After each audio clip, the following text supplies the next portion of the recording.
Tune in to nostalgia. Tune in to now. Golden Radio Hour.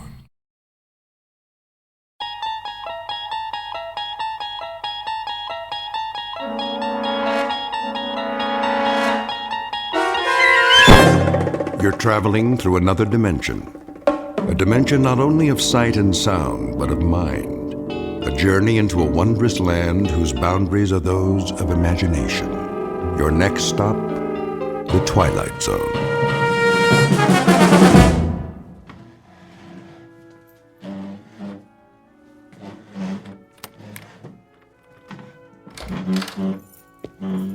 Marvin? Yes, sir. What do you think you're doing? Moving the table, sir. Why, whatever for? The party, Mr. Fitzgerald. Party? What party? Mrs. Fitzgerald, sir, for her birthday. Oh, good Lord, is that tonight? I understand that it is. You instructed me to see to the arrangement, sir. Oh, so I did. I suppose you'll transform this apartment into a veritable wonderland. Paper streamers and the like. No, sir. Just a buffet for the guests, as soon as the delivery boy arrives downstairs. The guests? Those on the list, sir. Small gathering of your closest friends. Then it'll be a very small gathering indeed. Sit down, Marvin, before you fall down. Very well, sir. On second thought, fix me a drink. As you wish. Now, I suppose I must go out and purchase a gift for the poor girl. Unless you've taken care of that for me. You left no instructions in that regard.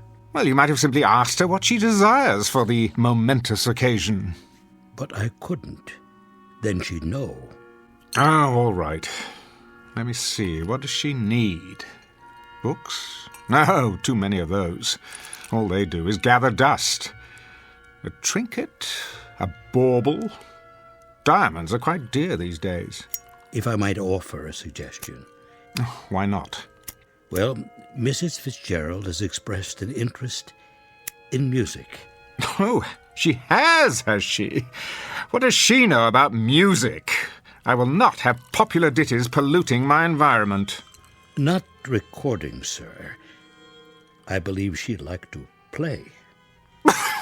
What? A glockenspiel? A kettle drum? You'd have to ask Mrs. Fitzgerald, but she did say it has powers to soothe the savage beast. That's breast, man, the savage breast.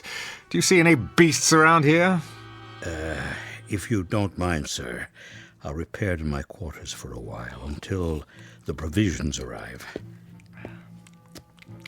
Did you put soda in this drink? Oh, I've told you, Marvin, no soda. Make me another one at once, and this time do it properly. Yes, sir.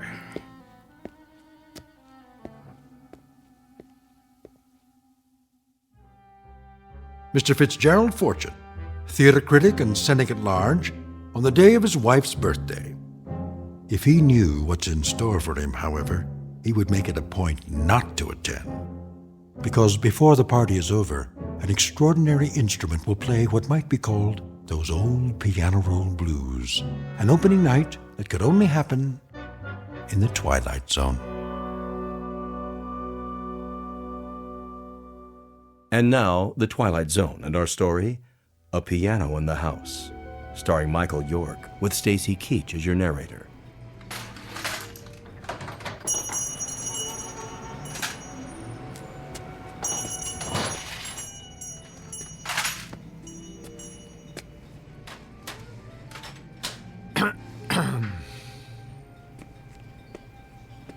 Yeah?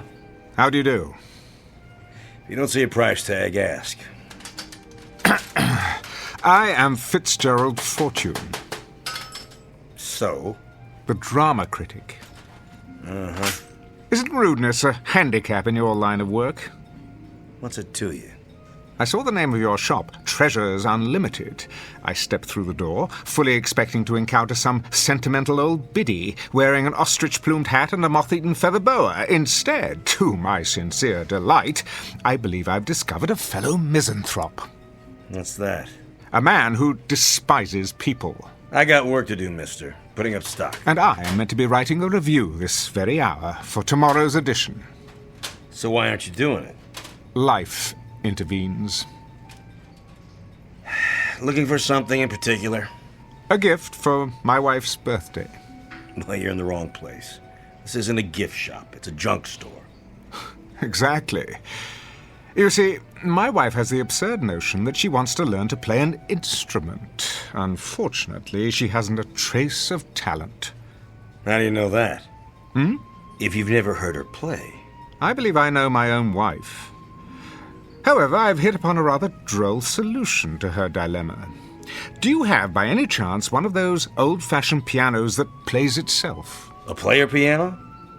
Funny you should ask. Amuse me. I just picked one up at an estate sale. Over here. It's kind of beat up, though.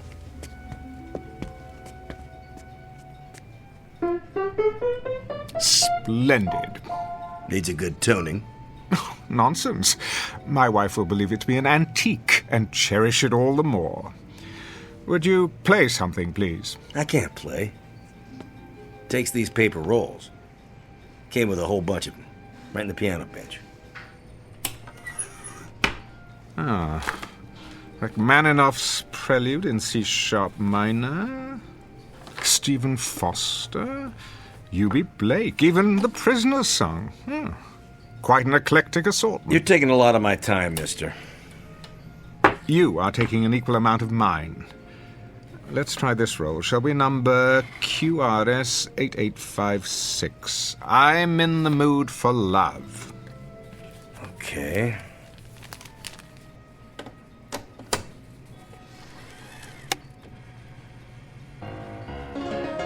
There we go.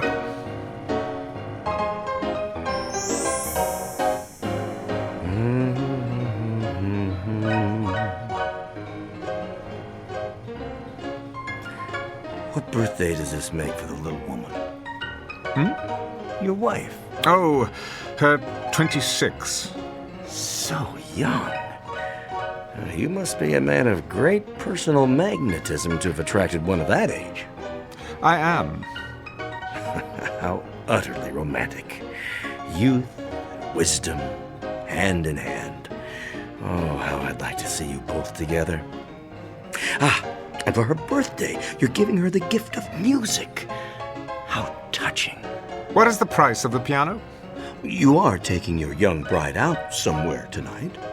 A quiet nook, where you can be lost together in the midst of this great city, looking into each other's eyes. How much? Where's the tag? And worth every penny. A bit of restoration to take care of the finish.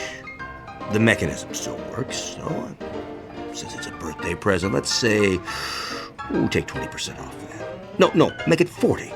Forget the sales tax. Done. I shall require delivery before 6 o'clock this evening. The address is on my check. Certainly. I wouldn't want a lady to be disappointed on her birthday. How remarkable. And what's that? Are you aware of how susceptible you are? I am?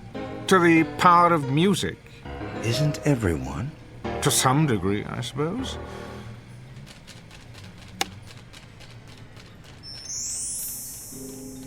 Okay. You got a sale. Now, you gonna stand around all day taking my time? No, I was just leaving. Well, nobody's stopping you. There's the door. Tell me, are you sentimental about anything else besides birthdays? Birthdays? They're a lousy waste of time and money. It was the piano, wasn't it? Extraordinary. Good day to you.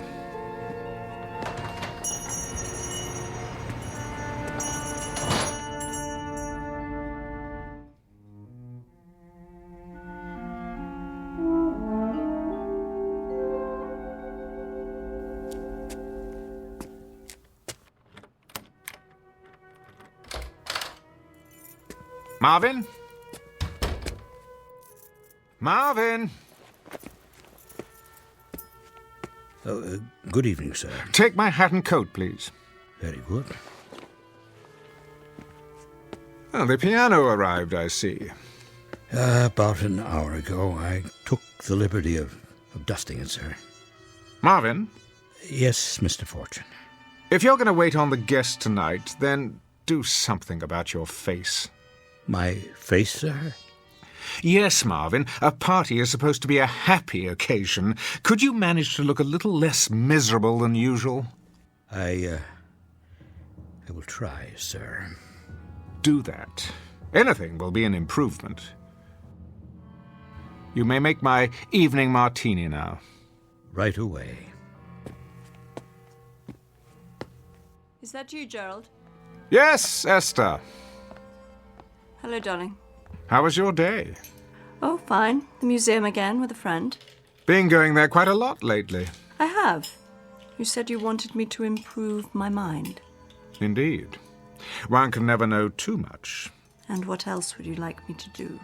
Well, there is one thing. And that would be? You might consider letting Marvin go. What do you mean? Show him the door. Give him the sack. In short, find a replacement, and as soon as possible. Oh, really, Gerald? I'm quite serious. What has he done now? It isn't anything he's done, it's his appearance. He seems the same as always.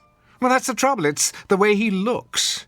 I can't bear coming home only to be confronted by that lugubrious expression on his face. I find it unspeakably depressing.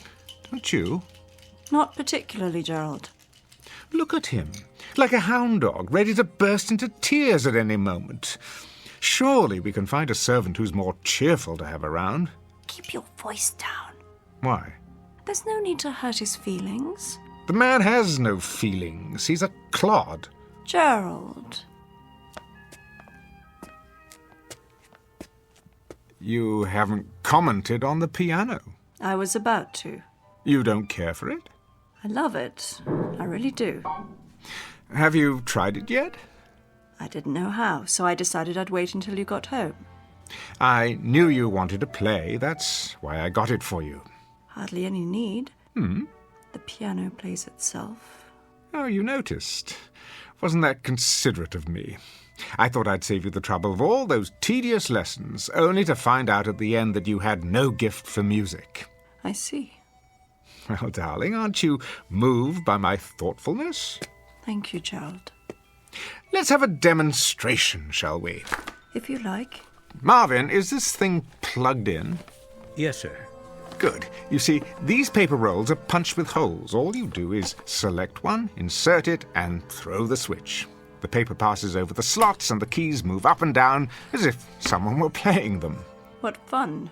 Quite the rage in the old days. Your drink, sir. In a moment. Now then, for example, here's one called Smiles. You open the panel, press it into place like this, start it on the take-up reel.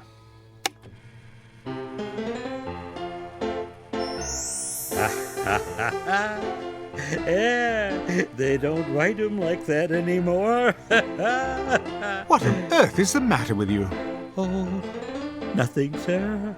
Nothing at all. Marvin, are you all right? I'm very well, thank you, madam. But you're smiling. Am I? You most certainly are. That's probably because I'm happy. Have you been drinking my martini? No, sir. Well, then what do you have to be happy about? Everything, sir. I make good money, got a nice place to live, my health, money in the bank. I like my job. Well, you can't. I treat you atrociously. Oh, you don't bother me, Mr. Fortune. You tickle me. What? Oh, yes. Sometimes it's all I can do to keep from laughing out loud when you have one of your tantrums. I get a kick out of it when you go around, flicking the table to be sure I've dusted, or checking the silver to see if it's polished. Oh, you are funny, Mr. Fortune. Am I? Yes, quite. Downright hilarious, if the truth be told. Why, Marvin, I've never heard you speak like this. Nor have I. Well, there's plenty more where that came from. I've got 1,000,000 of them, sir. 1,000,000 of them. Well, out with it, man. You're quite the comedian today.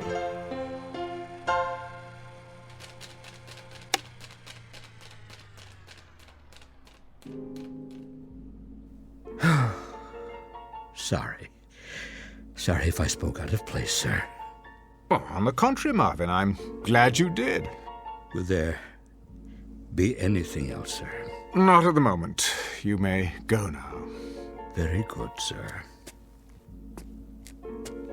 What a strange thing to happen. Wasn't it, though? An odd moment for us all. Most definitely. Who would have thought that behind that gloomy exterior the man was concealing a sunny nature? I can't imagine how it happened. I believe I can. I'd say it was because of something extraordinary that has come into our lives. Something absolutely extraordinary. So, what really happened, Gerald? Marvin behaved so strangely a moment ago, and then he stopped, suddenly. Well, perhaps it's not so strange after all. I've always believed that we have two faces, the one we wear and the one we keep hidden underneath. The problem has been to find some method of revealing that hidden face.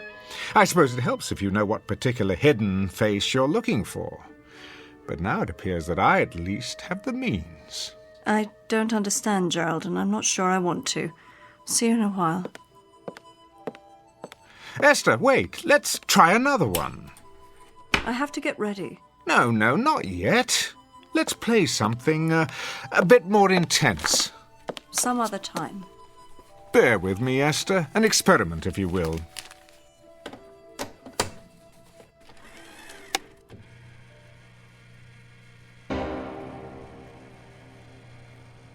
Well, what do you think of this one? I don't know what you want me to say. Go on. Don't hold back. What you're really feeling. I can't. You can. But Let's hear it, darling. Now's your chance. you, Spit it out. you beast! That's the girl. For 6 years I have controlled myself, but I can't keep it in any longer. I was a stupid, naive child when I married you back in London. I thought you were a great man, but you aren't anything of the sort. You're a sadistic fiend. You take pleasure in humiliating me before your oh-so-clever friends for one simple reason. Because you enjoy hurting me. I've stood your cruelty all these years, but I won't stand for it anymore. Are you sure you're feeling well, my dear? I'm feeling very, very well.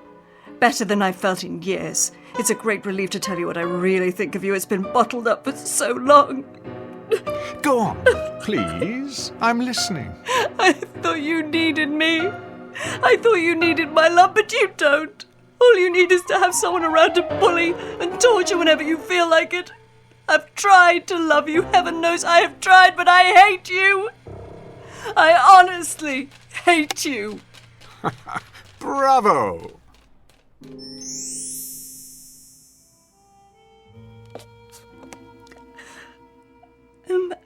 I'm terribly sorry. May I congratulate you on a remarkable performance. Had it been on stage, my dear, I would have given you a superlative review. I don't know what possessed me. I do. That was your hidden face. I've suspected for years that beneath your unemotional facade, you were an hysterical little girl, and I was right. But how? Haven't you seen what's in the record shops these days? There is music for every conceivable occasion. Music for a rainy day, music for a romantic dinner, music to read by, music to dance by, music to dream by, music to do everything under the sun by. Could it be that this anachronistic old piano, the product of a more sensible time, has provided music to help us expose our hidden selves by? I still don't understand. Well, it's quite simple, really. Marvin was hiding his inherently happy nature, which was revealed when he heard happy music. You were concealing hysteria, and when you heard hysterical music, you couldn't hide yourself either. You mean the piano? That's exactly what I mean. I seem to have bought you a more interesting birthday present than I imagined. A kind of sonic lie detector, if you will. I wonder what other people are hiding. Our friends, for example. Gerald, please, promise me not to play the piano at my party tonight. I mean, to let it play itself. I promise no such thing. I wasn't looking forward to the festivities, but now I believe we may be in for a most amusing evening.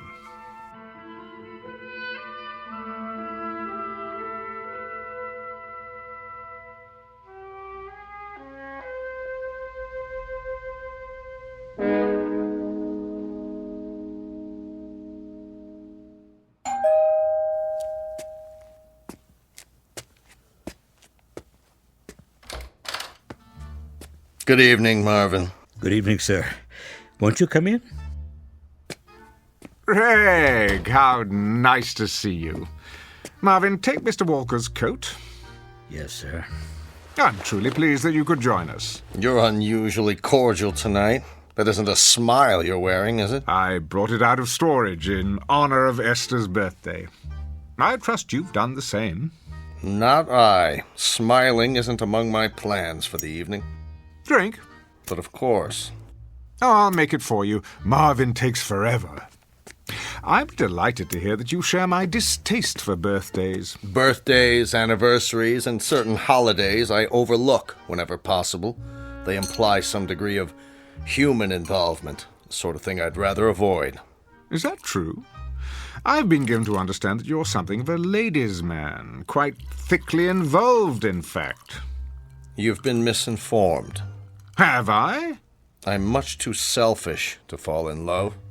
And you're miserable. Admit it.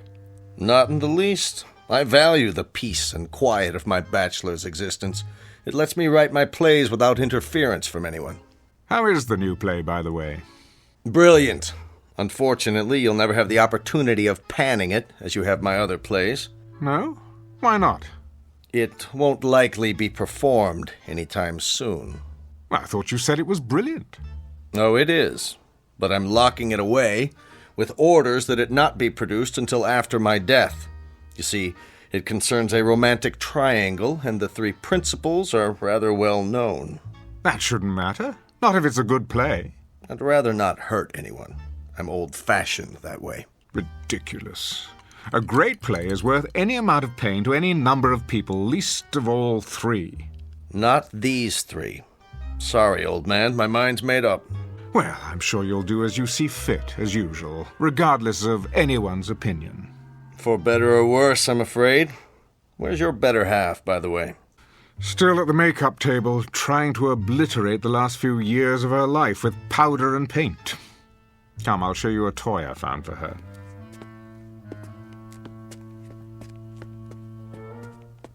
Well, well.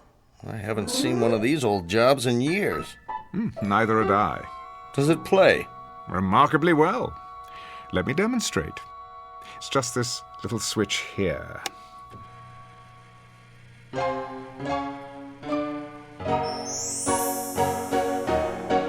that something? Romantic, wouldn't you say? Is Esther pleased with it? She hasn't expressed any great enthusiasm. That doesn't sound like Esther. Has she heard this particular song? Not yet. Be sure to play it for her. She'll understand. Understand what? What you tried to do for her. Usually she's so grateful for any small sign of affection. I think that's one of Esther's most lovable qualities. Is that right? Her ability to accept a bouquet of daisies as if they were the rarest of orchids. I remember once I gave her a small turquoise ring. It didn't cost much. You gave her a ring? Yes. She accepted it as if it were the Hope Diamond. Turquoise ring? Oh, yes. She came home from a trip with it. She'd been to Mexico City. But I seem to remember that she went alone. What? Oh, she did. Strange how we ran into each other down there. A stranger still that Esther never mentioned it. Would you call that rather an odd coincidence? Not really. Jerry, has it ever occurred to you that I'm deeply in love with her? My dear Gregory, you are about as capable of passion as a head of lettuce, and Esther could not rise beyond the level of a cast-off shoe. Don't speak of her that way. I will speak about her any way I please. She's my wife, or have you forgotten that? She may be, but you don't know her at all. Esther is full of love. Is she? Her skin is warm and soft as velvet. The scent of her is enough to drive a man wild, and her hands are so gentle, sweet to kiss and to hold. She is honey and gold and summer days and singing and the feeling of being together. Gerald, no, turn it off.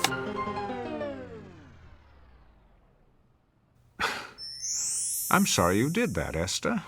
I don't know when I've been so entertained. And you, Greg, why would you say such things? Sorry, Esther, I don't know what came over me. It's just as well. I never enjoyed deceiving you, Gerald. My dear, you are incapable of deceiving me. I've known for years your capacity for doing any number of sordid little things. The only revelation tonight has been the specific details of an unsavory affair. I'd better leave. Oh, don't be a schoolboy. We're in for a grand time this evening. Ah, our other guests are arriving. Before I welcome them, Esther, may I wish you a happy birthday? I hope that your next 40 years will be equally rewarding. What are you up to? Why, nothing, dear.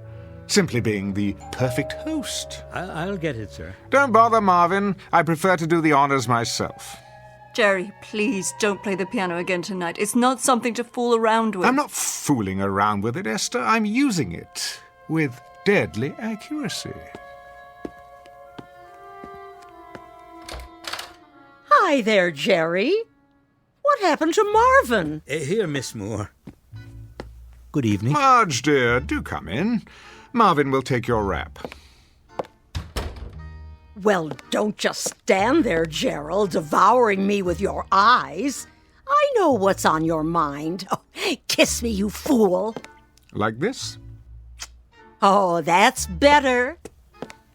Marge, I'm quite vexed with you. You are? You promised the next time we saw you, you'd be svelte as an antelope. And what am I now? Oh, don't answer that.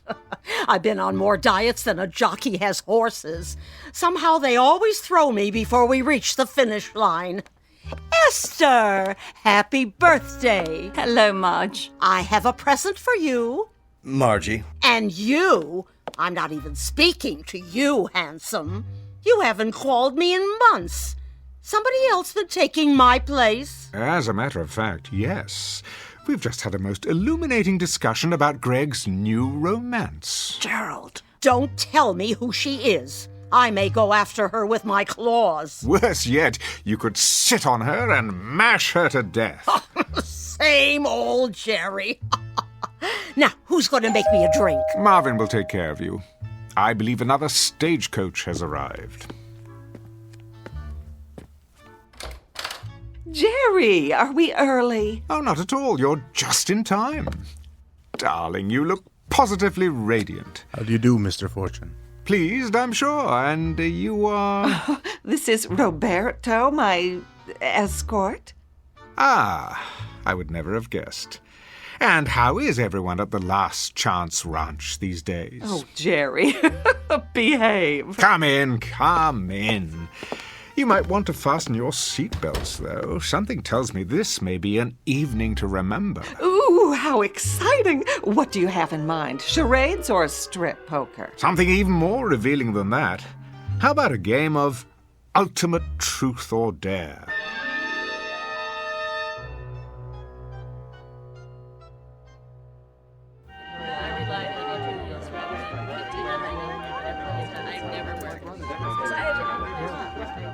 Pick up the empty glasses, will you, Marvin?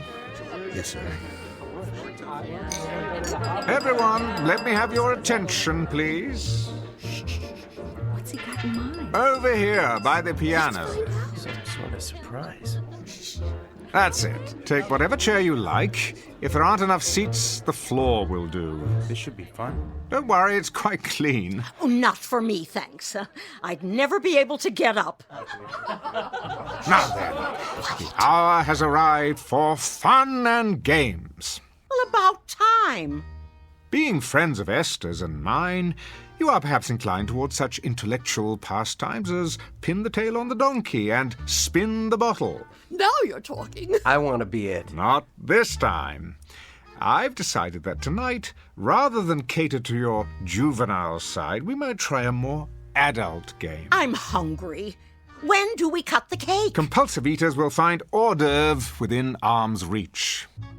Now, for our game, I shall need a volunteer. For what? You can't trust Fitzgerald. No telling what he's got up his sleeve. Must we, Gerald? Indeed we must.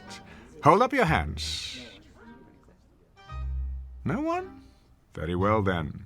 In the absence of a volunteer, I shall have to conscript someone. How about Marge Moore? Okay, Svengali, I'll play along. What's the caper? Nothing physically demanding, my dear. I merely want you to listen to some music on the piano. What kind of music? Let me see. How about Claire de Lune?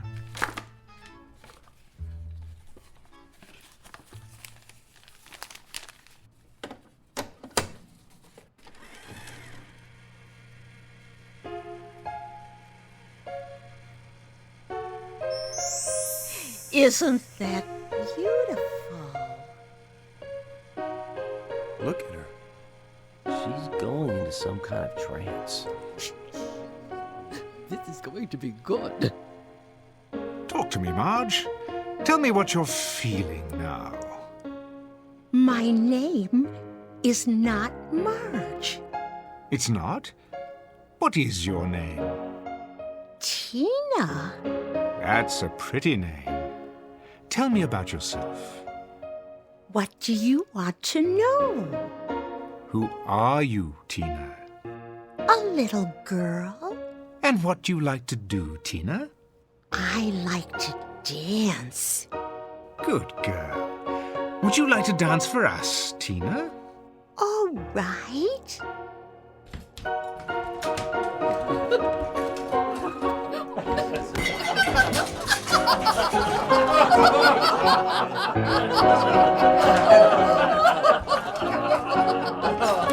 Shh! Thank you, Tina. You may stop dancing now. That was fun. Tell me, do you always dance? Only when I'm Tina. And who are you the rest of the time?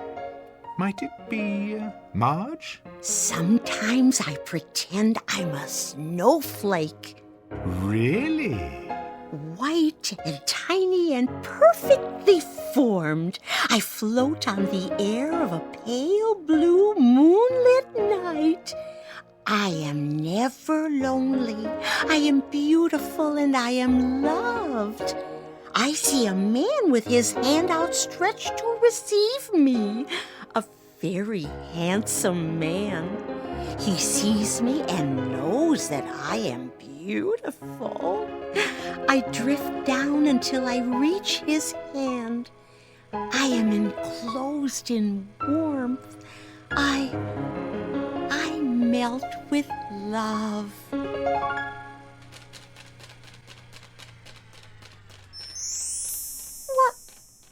What? Where am I? Never fear. It's all in fun, my dear. What have I done? Nothing. Only an amusement for our guests. Why? Because I asked you. You were very compliant. But why me? Now, I chose you because I thought you could take a joke. Jokes are supposed to be funny. You think I'm funny, is that it? Not at all. Jerry, haven't we had enough of the piano? Not quite. I thought we'd perform one more listening test. For what possible purpose? To call forth the person who lives within someone else. And who might that be? Oh, I've been trying to make up my mind. What would be entertaining? A politician? A poet? A Broadway producer? Alas, I fear that there are none in our midst. Still, we must go for the big finish. So before the curtain falls, why not hear from the devil himself? Gerald, please. The only question is, in whose breast does he reside? No one here, surely. This is ridiculous. Is it? Where's your spirit of scientific inquiry? There's nothing very scientific about this. A cheap parlor trick to embarrass people. Easy, Greg. We're all friends here, aren't we? Nonetheless, I doubt that I shall get a suitable volunteer, but it doesn't matter. Esther, put this roll on the piano. What is it? Faust. If there's a devil among us, we'll know it soon enough. I don't think I like this. Why not? Are you the Prince of Darkness? Hardly.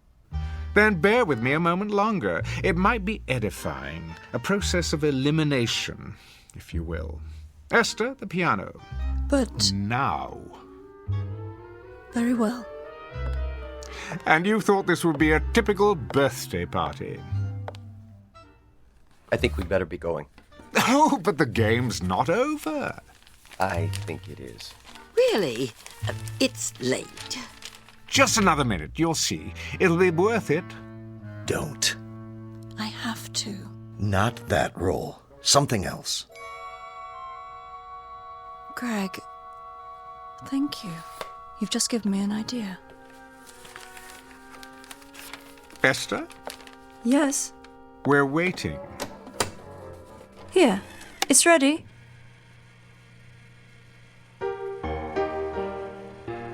That's not Faust. What is it? Brahms, I think. Yes, his lullaby. That's not what he asked for. Gerald, I seem to have made a mistake. Will this one do? Gerald? Gerald, can you hear me? What's good for the goose, I always say. Speak to us, devil. Go on, out with it. I am afraid. Do tell. And what are you afraid of, devil? I'm afraid of the dark. You're no devil. Listen to your voice. You're a frightened little kid. That's supposed to be a secret. It is, huh? Do you have another secret? Go on, tell us all your secrets, Jerry. This moment will never come again. For once, you're center stage. You have an audience in the palm of your hand. Yes, Jerry. Tell us. I'm afraid of you all. Afraid of people. But why? Who are you? Really? A small boy. I've stayed hidden away inside, but now I can't hide anymore. And what do you like to do, little boy? Hurt people. I can't stop from doing it. It's all I like to do. Why am I not surprised? Did you know I envy you, Marge? I'm too afraid to embrace the world as you do. And in my envy, the boy tries to hurt you. Who else do you envy? Greg, are you here? Yes. I've tried to hurt you, too. I've given bad reviews to your plays when I should have given praise.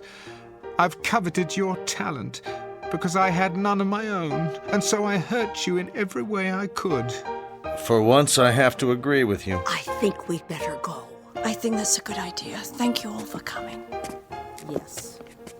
I'll call you. Take care, Esther. We love you. I'm sorry you had to see this. Good luck. Esther, I've hurt you most of all. You came to me with love, but I couldn't accept it because it frightened me. I never learned how to return love except as a child does, with shrieks and blows and indifference. It must have been very, very difficult for you. Good night, Esther. Call me if you need me. But I do. Wait. Where are you all going? I don't want you to leave. Come back. Esther, come with me now. Will you do that? Yes. Yes, I will. Let me get my coat and purse. Don't leave me. If you do, I'm going to be very, very naughty. Ready? I'm ready. No! No, please! They were laughing. I'm sure of it. Nobody laughs at me. I'll show them. I'll show them all. See, I'm being bad. Very, very bad. Stop that hideous music. Make it stop!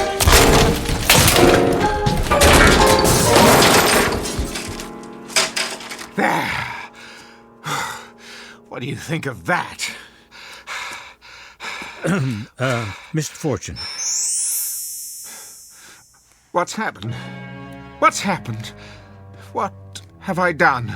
Where... Will there be anything else this evening? Are you laughing at me? Are you? Oh, no, sir. I'm most definitely not laughing. Because you're not funny anymore. Marvin! Marvin! Wait! Not you too! Don't leave me! Don't!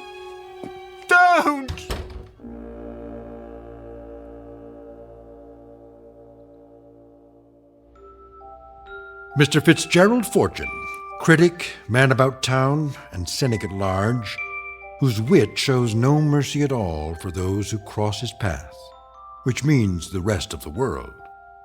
A man who went searching for a hidden cast of characters and instead found what is concealed within himself.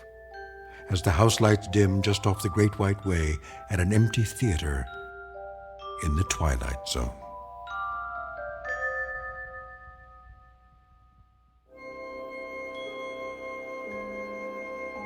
Hi, this is Carl Amari, producer of the Twilight Zone radio dramas. I'd like to take a moment to tell you about our official website at twilightzoneradio.com, where you'll get the latest news and information on these Twilight Zone radio dramas. Plus, at twilightzoneradio.com, you can digitally download 3 free episodes or any of our episodes for only $1.95 each. In this age of ever-changing technology, we've decided to make these episodes instantly available to you by making the Twilight Zone radio dramas a digital download-only series. This means that this series will no longer be offered on CD. The CD collections at our website are now being offered while supplies last at buy one, get one free. So be sure to get your favorites before they're sold out. Be sure to visit us often, and I'll see you in the zone.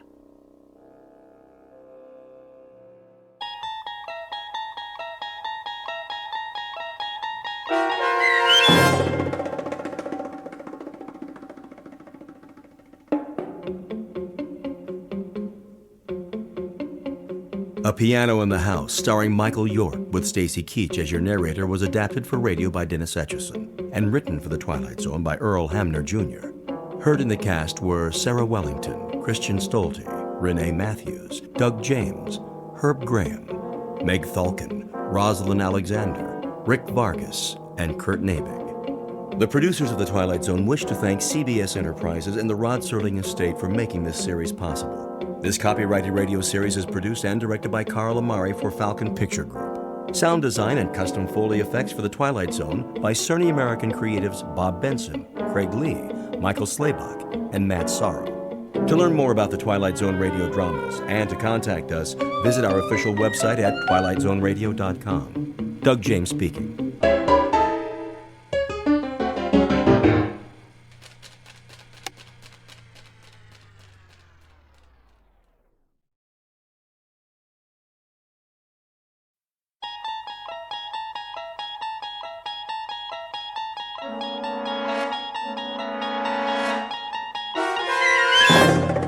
You're traveling through another dimension.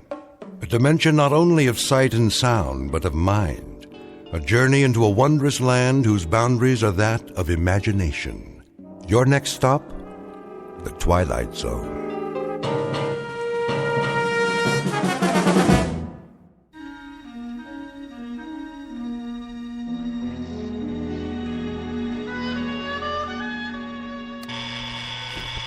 Blasted alarm. Let me sleep. Oh, all right. right, I hear you. It's 7:01 on a beautiful spring morning. What's so beautiful about it? And this is Mike Munn, here with some more sunshine music on your favorite listening station, Radio K-Rand. Oh, you shut up. So, whether you're on the way to work or just waking up, relax. We'll be with you all day long, bringing you melodic masterpieces around the clock. Off, I say. I did not set this radio to go on at all. And before we start another set of timeless hits, here's a special message for one of our favorite listeners, Bartlett Finchley. What? Mr. Finchley, we know you're out there, so put on a happy face. Take some time to smell the coffee. And remember, we love you madly.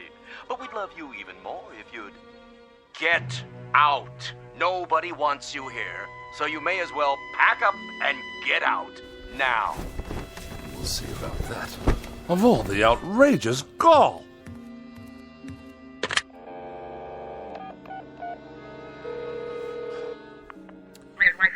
Operator, get me K-Rant. Yes, the radio station. No, I don't know the number. Kindly dial it for me. If you can spare a moment from your crossword puzzle.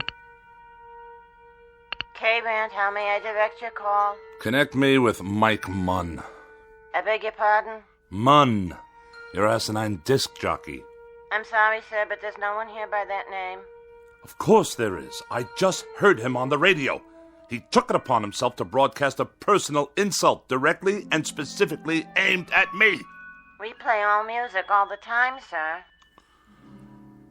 Do you know who you're speaking to?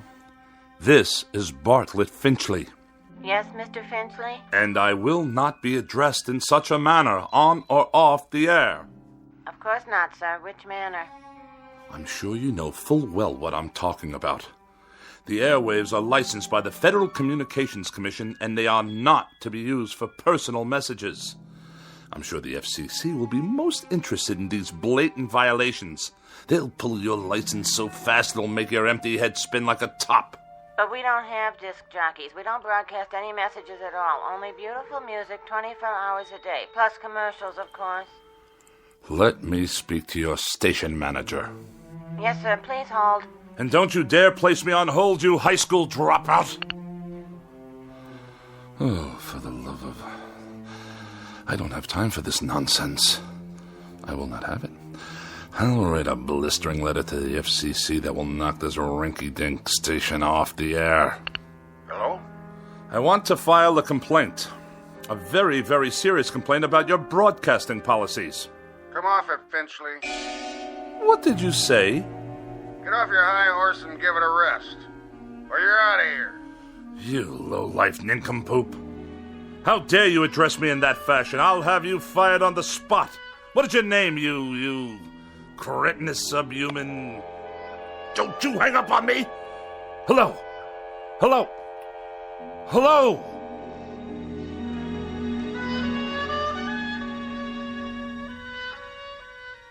This is Mr. Bartlett Finchley, age 42, a practicing sophisticate and dedicated misanthrope who writes very special and very precious things for gourmet magazines, critical journals, and the like. He's a bachelor and a recluse with few friends, only devotees and adherents to the cause of tart sophistry. He has no interest save whatever current annoyances he can find to occupy his mind. He has no purpose to his life, except the formulation of day-to-day opportunities to vent his wrath on the mechanical contrivances of an age he abhors. In short, Mr. Bartlett Finchley is a malcontent, born either too late or too early in history, and who in just a moment will enter a realm where muscles and the will to fight back are not limited to human beings. Next stop for Mr. Bartlett Finchley, the Twilight Zone.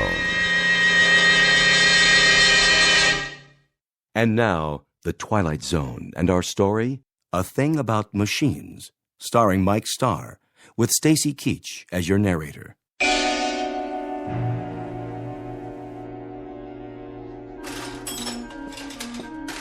How are you today, Mr. Finchley?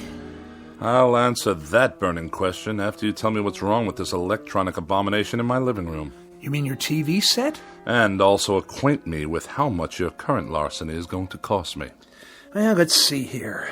2 hours labor, new circuit board, new oscillator, new comb filter. How very technical and how very nice. Speak English, man. Well, you asked me what was wrong. Never mind the subterfuge. I presume I'm to be dunned once again for 3 times the worth of the bloody thing. Well, I didn't charge you for my travel time. The total. What is the total? Here you go, Finchley. Oh, surely you jest. All right. I'll give you a break on the sales tax, seeing as how you're a regular. But this is the price of a meal in a 4-star restaurant. With wine. Labor don't come cheap nowadays. And neither, apparently, does my peace of mind. I requested that the device be restored to working order. The alternative being more disruptions to my writing schedule. Well, you could just get a new one every time. Might be easier all around. Last time I was here, Mr. Finchley, you'd kicked your foot through the picture tube, remember? I have a vivid recollection. It was not working properly, like every other electronic contraption in this house. I tried to rehabilitate it. By wrecking it? After a certain point, that is the only option left. I disposed of a clock radio in a similar manner this morning. Unfortunately, I must view a cooking program this evening in order to write my review of their fare, which I'm sure will be abysmal as usual, if the television should choose to operate at all. Why don't you just horsewhip it, Mr. Finchley? That'd show it who's boss. What do you say we cease the small talk? Let's get down to the petty larceny and be done with it. I'll put it on your tab. Send me a check before I come out the next time. I sometimes wonder exactly what it is the purpose of the Better Business Bureau in such transactions. You got a complaint about my work? When they allow you itinerant extortionists to come back week after week, move wires around, busily probe with ham-like hands, and accomplish nothing but the financial ruin of every customer on your route. We're not a jip outfit, Mr. Finchley. We're legitimate repairmen. But I'll tell you something about yourself. Spare me, please. I'm sure there must be some malnutrition analyst with an aging mother to care for whom I can contact for that purpose. Why don't you hear me out, Mr. Finchley? That set doesn't work because you obviously got back there and yanked out wires and heaven knows what else. You had me over here last month to fix your tape recorder because you'd thrown it down the steps. It did not work properly. Well, that's the point, Mr. Finchley. Why don't they work properly? Offhand, I'd say it's because you don't treat them properly. I assume there's no charge for that bit of analysis. What does go wrong with these things, Mr. Finchley? Have any idea? Have I any idea? Now that's worth a scholarly 10 lines in your repairman's journal. Bilk the customer, but let him do the diagnosis. Well, the reason I ask that is because whatever it is that really bothers you about that television set and the radio and all the rest, it's something you're not telling me. Aside from being a rather incompetent clod, you're a most unreceptive listener. I've explained to you already. The television set simply did not work properly. And as for that original Marconi operating under the guise of a radio, it gave me nothing but static. You sure that was all that was wrong with them? I choose my words very precisely, thank you.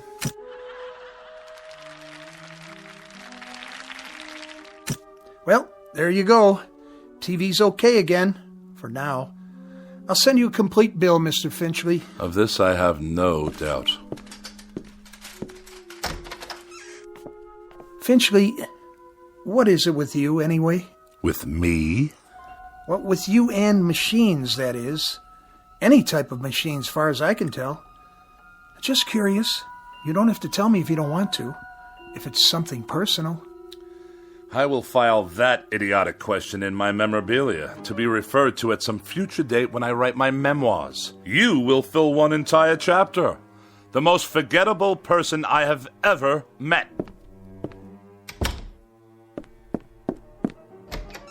It just so happens, you boob.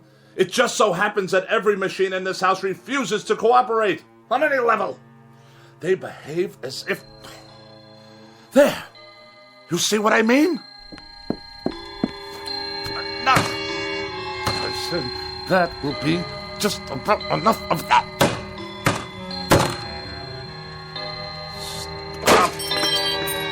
Stop! Stop! Please!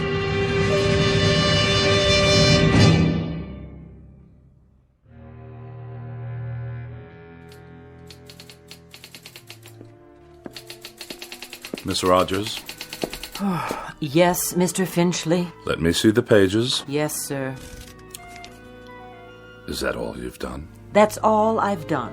2 articles and 1 column, almost completely retyped, 40 pages in 3.5 hours. That's the best I can do, Mr. Finchley. It's that idiotic gadget of yours, humming and clicking away. I suppose it's about to break down, too. It's perfectly fine for a typewriter if you'd let me use a word processor. My words don't need processing. They've already been diced and sliced by the most perfect processor known to man, the human brain, which in my case comes with a great deal of priceless expertise. But a computer would increase the speed. I wouldn't have to worry about ribbons, correction tape. The solution to that, Miss Rogers, is increased accuracy. I'm extremely accurate, Mr. Finchley, and it's not my speed that's the problem. This is an old-fashioned, out-of-date technology. If you'd allow me to bring a computer in here... Oh, no! Not in my house. More unnecessary bells and whistles. Thomas Jefferson wrote out the preamble to the Constitution of the United States with an inkpot and a feather quill. It took him only half a day. Then why don't you hire Mr. Jefferson? Did I ever tell you with what degree of distaste I view insubordination? Oh, yes, many times, often and endlessly. What are you doing? What does it look like? I'll tell you what, Mr. Finchley. From now on, you can get yourself another girl. Somebody with 3 arms and roughly the same sensitivity as an alligator. Then the 2 of you can work together till death do you part. As for me, I've had it. And you are going where? Where? I think I might take in Bermuda for a couple of weeks, or Mexico, or maybe a quiet sanitarium on the banks of the Hudson. Now, Miss Rogers. Any place where I can be as far away as possible from the highly articulate, oh so sophisticated bon vivant of America's winers and diners, Mr. Bartlett Finchley. Miss Rogers, you don't mean that. And surely you're not serious. You've even got me talking like you. But I'll tell you what you won't get me to do. You won't turn me into a female Finchley with a pinched, scornful little heart and a mean, petty, yellow-jaundiced view of everybody else in the world. Miss Rogers, please. Please don't leave. I beg your pardon? I wish you'd reconsider. Speak up. I can't hear you. I wish you'd stay for a little bit longer. You what? I don't mean the work. All that can wait. Then why? I was just thinking... Well, we might have dinner. You're not serious. Or something, perhaps a cocktail. You are serious. I am. I'm not very hungry, and it's too early for cocktails. What's your trouble, Mr. Finchley? You sound like a half-hearted orphan whose idea of a lark is a square dance at the local grange. I'm merely suggesting to you, Miss Rogers, that we observe the simple social amenities between an employer and a secretary. I thought we'd go out, even take in a show or something. How very sweet, Mr. Finchley. Thank you, but no, thank you. Tonight I'm taking a hog-calling lesson. You know what a hog is, don't you, Mr. Finchley? He's a terribly bright fathead who writes for gourmet magazines and condescends to let a few other slobs exist in the world just to take his rudeness and run back and forth at his beck and call. Good day, Mr. Finchley. Miss Rogers, before you go... Have a cup of coffee, or anything at all. If you must know, I'd like very much not to be alone for a while.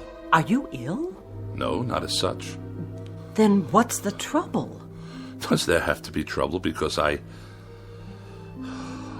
desperately tired. I've hardly slept for 4 nights. And the very thought of being alone now, well, frankly, it's intolerable. Things have been happening, Miss Rogers. Very odd things. Go on. That TV set in the corner. It goes on late at night. Just goes on all by itself. I see you got it fixed. And the clock radio I kept in my bedroom, it went on and off, too, of its own accord, whenever I tried to catch up on my sleep. I'll let you in on a little secret. There's a conspiracy afoot in this house, Miss Rogers. Really, Mr. Finchley? That's exactly what it is. A conspiracy. The television set, the radio, electrical devices of every sort. That miserable car I drive. Even the clock on the mantelpiece. There's no clock on the mantel. I know. I threw it away. Why would you do that? What I'm getting at, Miss Rogers, is that for as long as I've lived, I've never been able to satisfactorily operate machines. Mr. Finchley, I think you ought to see a doctor. A doctor? Oh, the universal panacea of dreamless idiots. If you're depressed, see a doctor. If you're happy, see a doctor. If the mortgage is too high and the salary too low, see a doctor. You, Miss Rogers, you see a doctor. I am a logical, rational, intelligent man. I know what I see. I know what I hear. And for the past 3 months, I've been sharing this house with a collection of wheezy Frankenstein monsters whose whole purpose is to destroy me. Now, what do you think of that? I think you're terribly ill. I think you need medical attention. You obviously haven't heard a word I've said. I think you've got a very bad case of nerves from lack of sleep. By no choice of my own, I assure you. And I think that way down deep, you yourself realize that these things are nothing more than delusions. Now I know what you really think of me. That I'm to be pitied. That I'm a poor wretch, not in my right mind, that... Think what you like.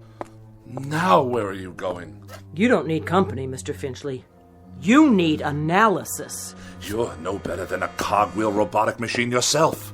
You haven't an iota of compassion or sympathy. Mr. Finchley, please, let go of my arm. I'll let you go when I get good and ready to let you go. Mr. Finchley, let's not make an ugly scene here. Now, come on, let me go. Mr. Finchley, let go of me! Get out of here and don't come back! With distinct pleasure and manifest relief. Don't ever come back. I'll send you your check. I will not be intimidated by machines, so it follows that no empty-headed little secretary with a mechanical expression is going to get away with anything either. Mr. Finchley, in this conspiracy you're suffering, this mortal combat between you and the appliances, I hope you get licked. Good riddance! What? More typewriting? Oh, you think you'll turn yourself on any time you feel like it, do you? Let's see what you've written. Get out of here, Finchley. Get out of here, Finchley? Who are you to tell me to get out of my own house? You're a machine, a silly machine, an inanimate object. All right, that's it. This is war. You're not going to intimidate me. Did you hear what I said? You're not going to get away with it, you machines.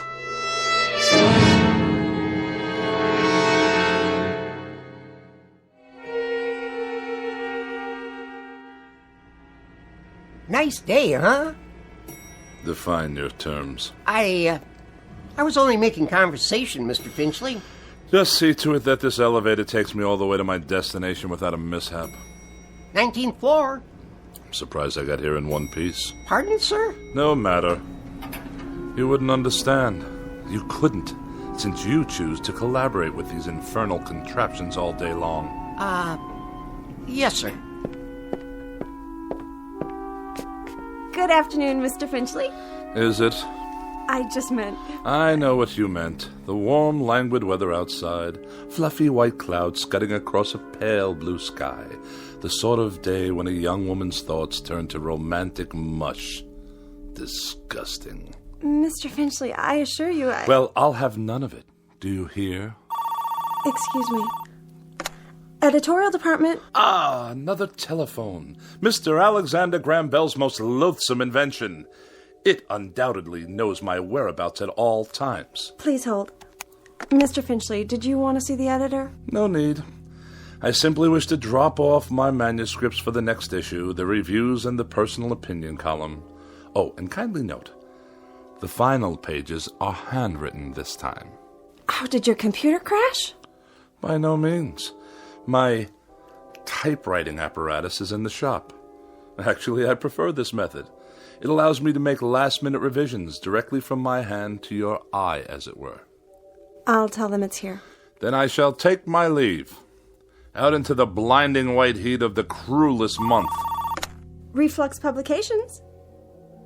Iron Gourmet Magazine? Just a moment, please.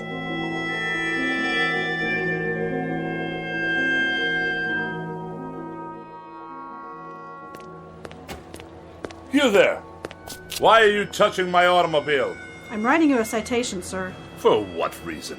Overtime parking. What? The meter ran out. That's impossible. You can mail in the fine or pay in person.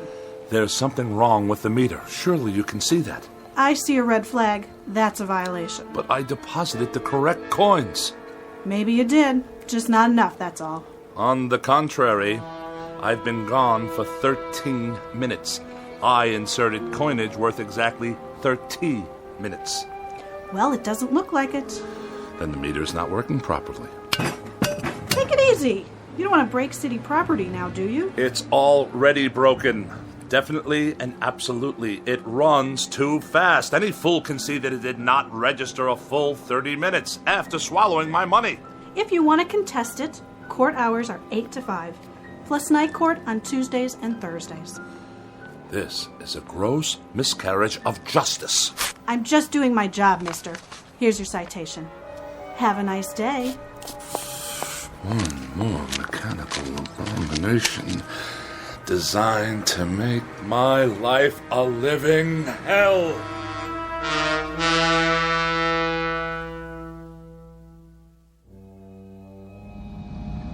One side, madam. You, sir.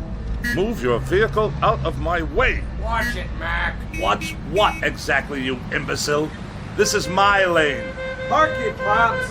Of all the insolent. Get that rattle trap off the road. Stand aside. Bartlett Finchley is at the wheel. I earned my first driving license while that bully was still in kindergarten. The barbarians are at the gates. Yet another red light, waiting for some mother and her toddler to cross the street. Oh, look at them, stuffed to bursting on cheeseburgers. What's wrong with you? Are you blind? I did nothing. Simply placed my foot on the brake pedal. On the gas, you mean? The car moved forward under its own power. Yeah, sure. You trying to kill somebody? I saw the whole thing. He did try to kill you. On the contrary, the motor car obviously malfunctioned. We're in a crosswalk here. Get his license number. You do that. The light is now green. Do I have your permission to proceed? Get that piece of crap out of here. Gladly.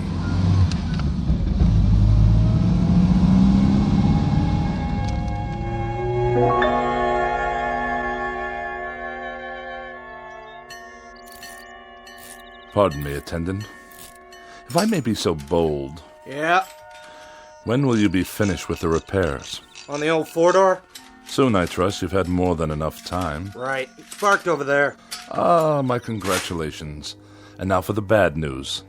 What is this going to cost me? Nothing. For a brake overhaul? You mean no charge for the labor? I'll consider that a professional courtesy. I mean no charge, period. So you haven't completed the work. My good man, I can't wait around this gas station all day. There's nothing wrong with it. I checked the brakes, transmission, the works. It's an oldie, but there ain't nothing wrong with that car. Nothing? She's a classic. You know, you could sell that baby for good money if you want.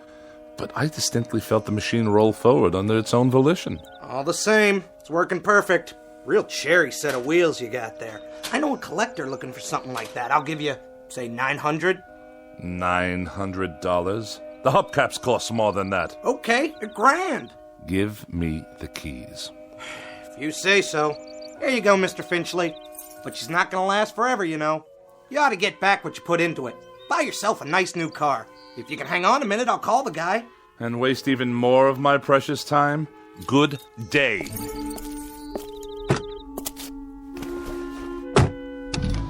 Wait up! Ah, now you deduce what's wrong, as I'm about to drive away. 1,100, cash on the barrelhead. Go tighten your fan belts or whatever it is you do in this incompetent establishment. Knuckle-dragging dolt. At least I can hear some decent music. Get out of here, Finchley. More abuse. Just go, Finchley. We don't want you here. Pack up and get out. Before it's too late.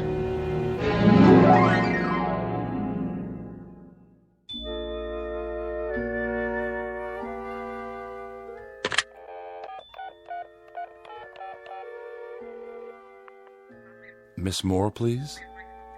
Oh, is that you, Agatha? Bartlett Finchley here. Yes, my dear, it has been a long time. Too long. Which indeed prompts this call.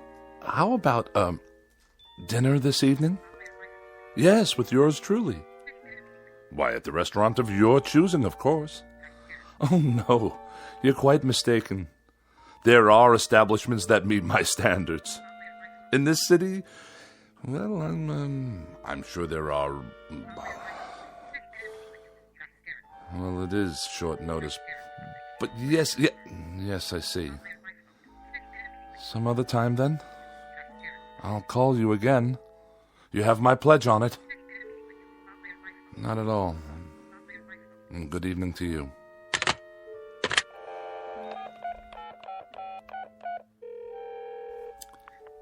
Mrs. Donnelly, please. Pauline, is that you? Oh, and how's my favorite young widow this evening? Bartlett. Bartlett Finchley. You remember? Yes. I'm tip-top. And you? Splendid. Say, listen, Pauline, I was wondering, sort of spur of the moment and all that, but oh... I see. I see. Yes, perfectly. That's quite all right. No, I hadn't heard the good news. Well, I'm delighted for you. Truly delighted. In June. I'll send you a wedding gift. Of course. Good night. It's the telephone. I'm sure of it. Distorting my voice, twisting my words. What other explanation is there? An army of forces dedicated to embarrassing me, inconveniencing me, and generally making my life as miserable as possible.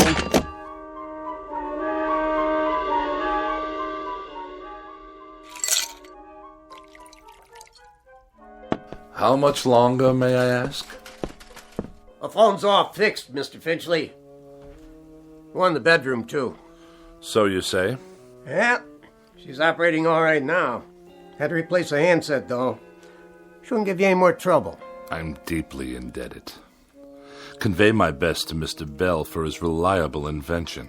Yeah, sure. Is there something else?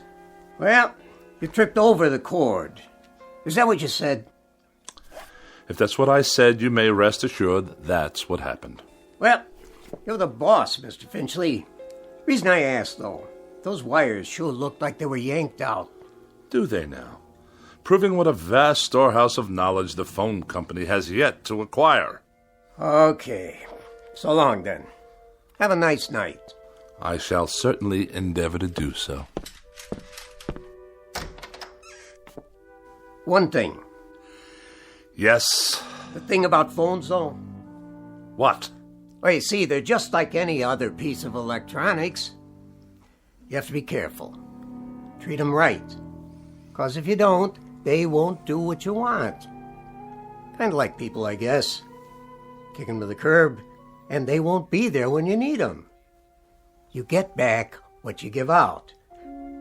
But, well, I figure you know that already, don't you, Mr. Finchley? A smart man like you. Good night. So be it. Another evening alone. Just as well. At least this way I'll have the company of a person of quality.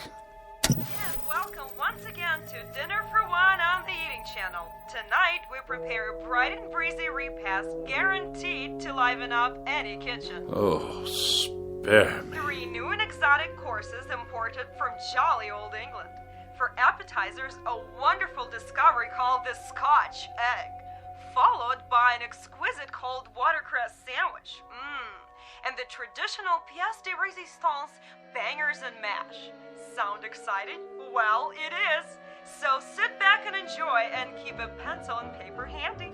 Now for something completely different. Balderdash, not worthy of a review. Cretins and half-wits at every turn. Well, who needs you? Who needs any of you? Mr. Bartlett Finchley is going out on the town. He's going to have a wonderful evening with some good wine, and who knows what lovely lady I may meet during my nocturnal meanderings. Who knows indeed?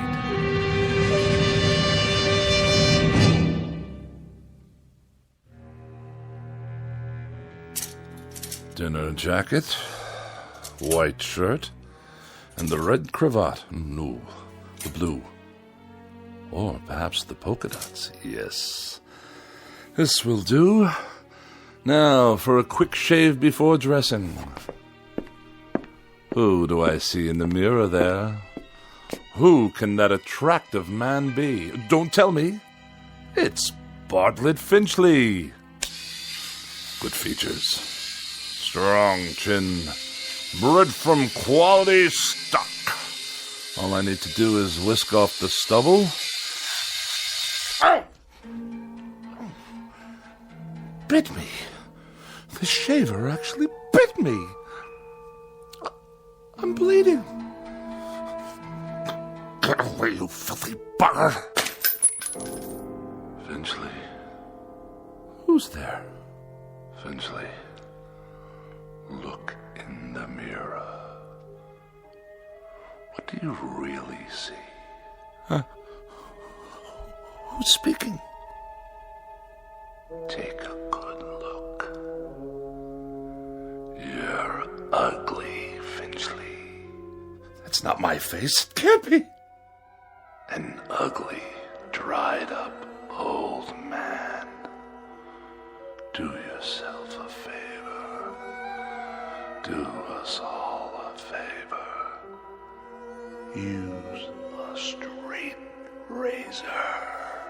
Stop speaking at once. You have no right.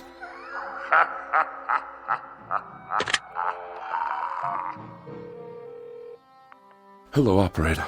Get me the police. Someone's in my house. Hello? Hello? Finchley, get out of here. Stop this! You Finchley? Oh, thank God you're here, officer. Your car? What? The car in the street. Yes, it is. What about it? She rolled down the driveway, almost hit a kid on a bike. Yeah, my son. But the brake was on. The emergency brake? You better get it fixed. I just did this afternoon. Don't you believe him, officer? Car rolled right down the driveway and into the street. You're lucky it didn't hit somebody. Then you'd really be in hot water. Got the keys? They're in the other room. Better get them then. I want to put on some clothes while you're at it. Look at him standing there in his underwear. I have a robe on, madam. Some robe? It's called a dressing gown. And tie it shut. I'll write you up for indecent exposure, too. Oh, yes, of course. All right, fella, you better pull her back in the garage. I'll give you a warning this time. Have those brakes checked first thing in the morning, understand? Perfectly. There is another matter I'd like to discuss with you, officer, now that you're here. And what's all the noise in his house? He's always throwing stuff, yelling at the top of his lungs. That true? No, I fell, that's all. Tripped and fell on the stairs. That why your face is bleeding? Precisely. What's the other matter? Matter? You said you have something to discuss. It's difficult to explain. You wouldn't understand. Eating then, Mr. Finchley. So is he gonna move his car or what? In one moment, madam. For now, you may remain on my property until I return with the keys. At that time, I should like you to be out of my yard. Otherwise, I shall solicit the aid of this gendarme to forcibly eject you. Idiots!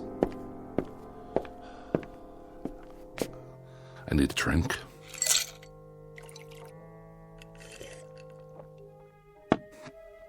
Perhaps one more.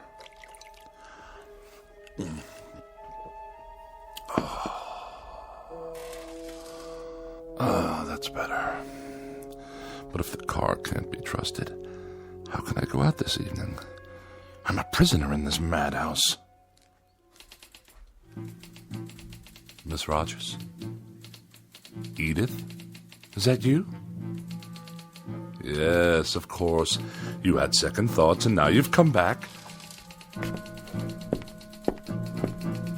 Where are you? But if you're not here, then who's typing? Get out of here, Finchley. Get out of here, Finchley. Is that all you can write, you infernal machine?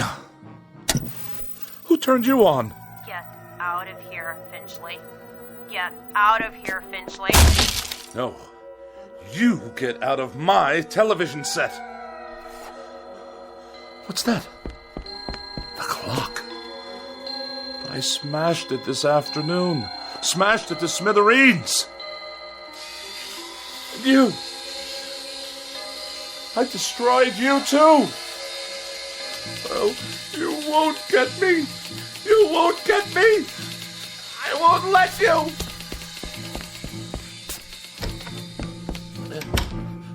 Help me, please. Someone. It's Bartlett Finchley, your neighbor. Let me in. It's that crazy man again. Don't let him in, Mom. He tried to kill me. I didn't. The car did. Don't you understand? Open your door. You get away from here.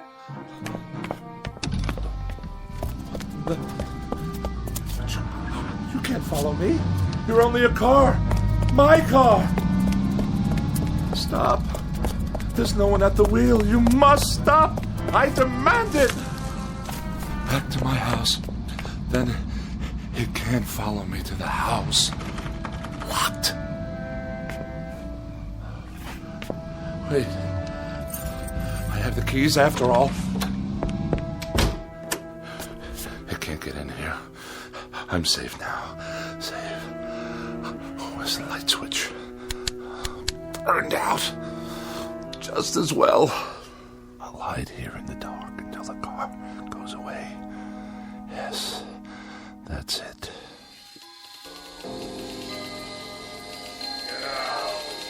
Get out of here. Get out of here, Finchley. Now! Away! I'll sneak away. Go somewhere, anywhere out of this town, far, far away. What? Those lights. Blinding. I can't see a thing.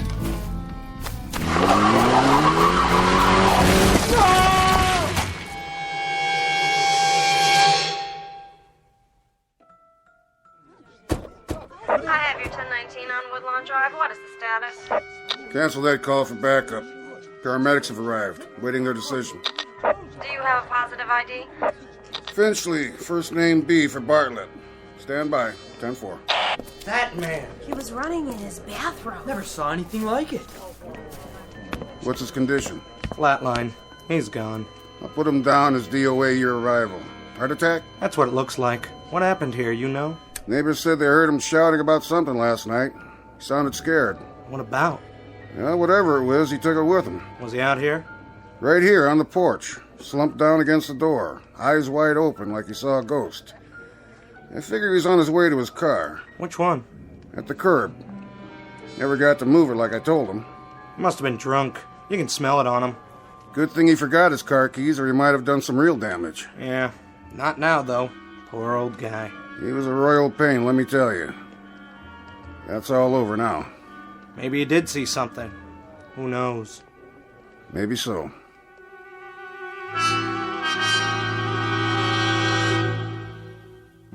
Yes, maybe so. It could just be that Mr. Bartlett Finchley succumbed to a simple heart attack and a set of delusions that were self-generated. It could just be that he was tormented beyond the breaking point by an imagination as sharp as his wit and as pointed as his dislikes.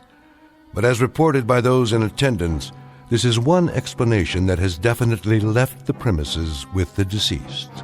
For now, look for it filed under M for Machines in the Twilight Zone. More from the Twilight Zone after these words. Hi, this is Carl Amari, producer of the Twilight Zone radio dramas. I'd like to take a moment to tell you about our official website at twilightzoneradio.com, where you'll get the latest news and information on these Twilight Zone radio dramas. Plus, at twilightzoneradio.com, you can digitally download 3 free episodes or any of our episodes for only $1.95 each. In this age of ever-changing technology, we've decided to make these episodes instantly available to you by making the Twilight Zone radio dramas a digital download-only series. This means that this series will no longer be offered on CD. The CD collections at our website are now being offered while supplies last at buy one, get one free. So be sure to get your favorites before they're sold out. Be sure to visit us often, and I'll see you in the zone.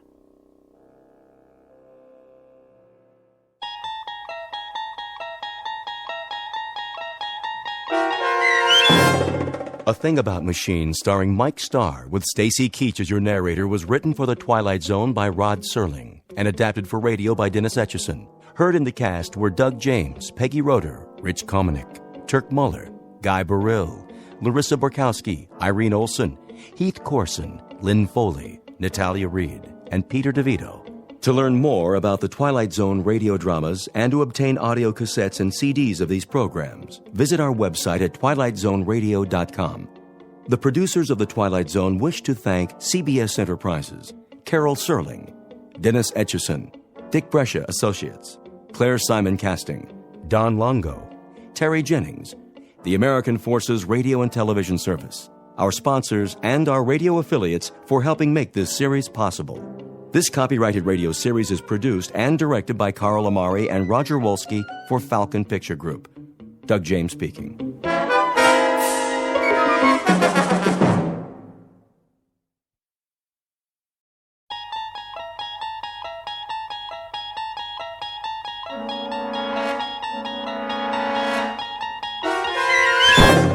You're traveling through another dimension. A dimension not only of sight and sound, but of mind. A journey into a wondrous land whose boundaries are those of imagination. Your next stop, the Twilight Zone.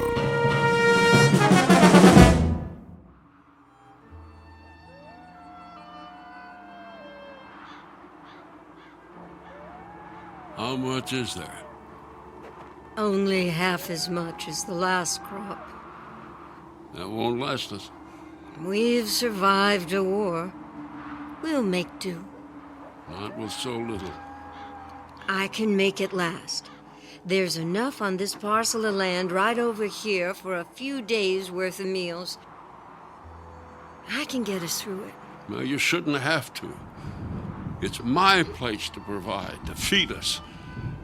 Oh, if I could still hunt, we'd be better off. But if I can't see, I can't see to make a killing.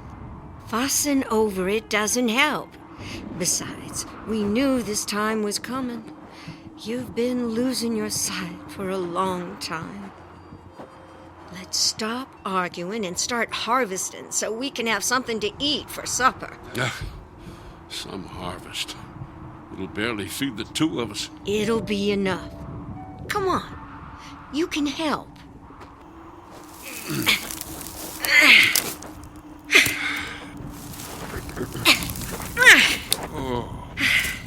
Boy, these leaves feel kind of dry.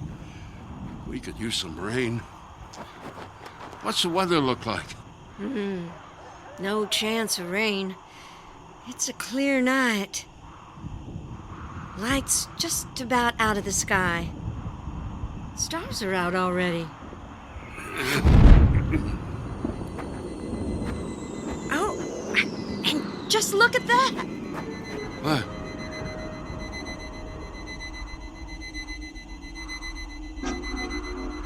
What made that noise? It's a shooting star. Oh, well, shooting stars don't make noise. It's just streaking across the sky. Except it doesn't move like one. What do you mean? It looked like it stopped for a spell, then kept going again, but in a different direction.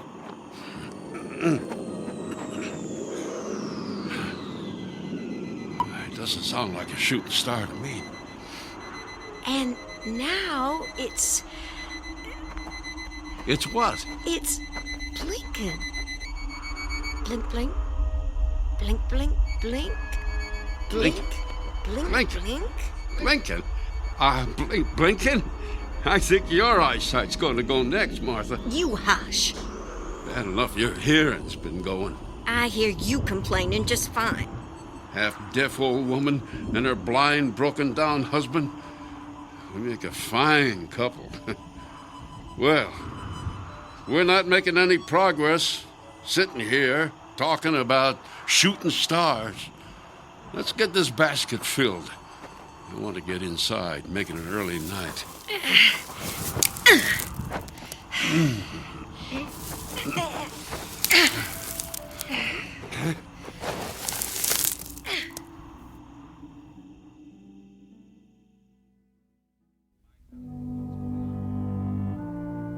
This is one of the out-of-the-way places, the unvisited places, bleak, wasted, dying.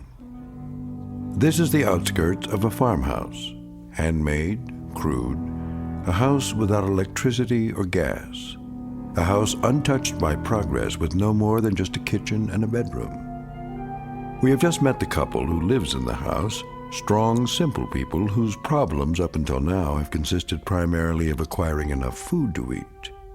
A couple about to face terror, which is even now coming at them from the Twilight Zone. And now, The Twilight Zone and our story, The Invaders, starring Kathy Garver with Stacy Keach as your narrator. Just put the basket down on the kitchen table.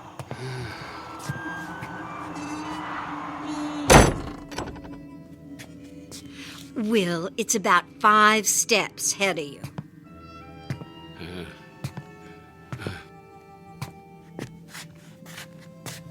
I'm going to start chopping up some of our harvest to make a stew. I wish we had some meat for a change. Well, wishing won't make that happen. Hunting will. Make yourself useful. Sharpen this knife. It beats sitting here and doing nothing. Well, it's going to be the way I spend the rest of my days. Reckon I should get used to it. Now, you just stop your whining.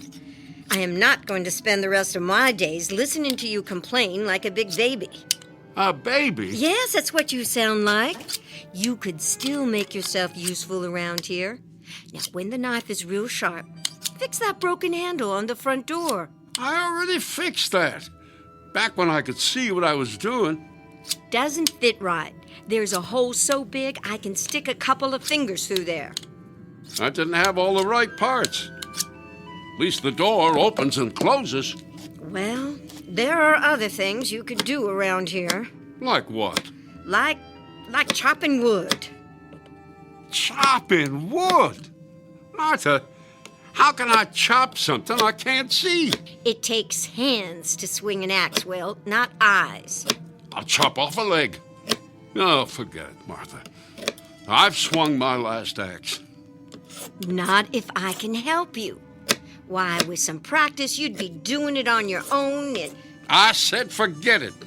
Fine. But you're going to learn that being blind doesn't mean being helpless. You know, if you just... Hush, shh, Martha. Don't you tell me to hush. Quiet. Listen. Do you hear that? I don't hear anything. I'm that half-deaf old woman you live with, remember? Shh. Can't place what that could be. Wait. I do hear something. Sounds like it's coming from over the house. Will, do you think it could be that shooting star? That was no shooting star. If it was something falling from the sky, it would have just dropped. It wouldn't have hovered above the house. It's getting louder. Sounds like it's getting closer. Maybe we should run outside. I think we're safer in here.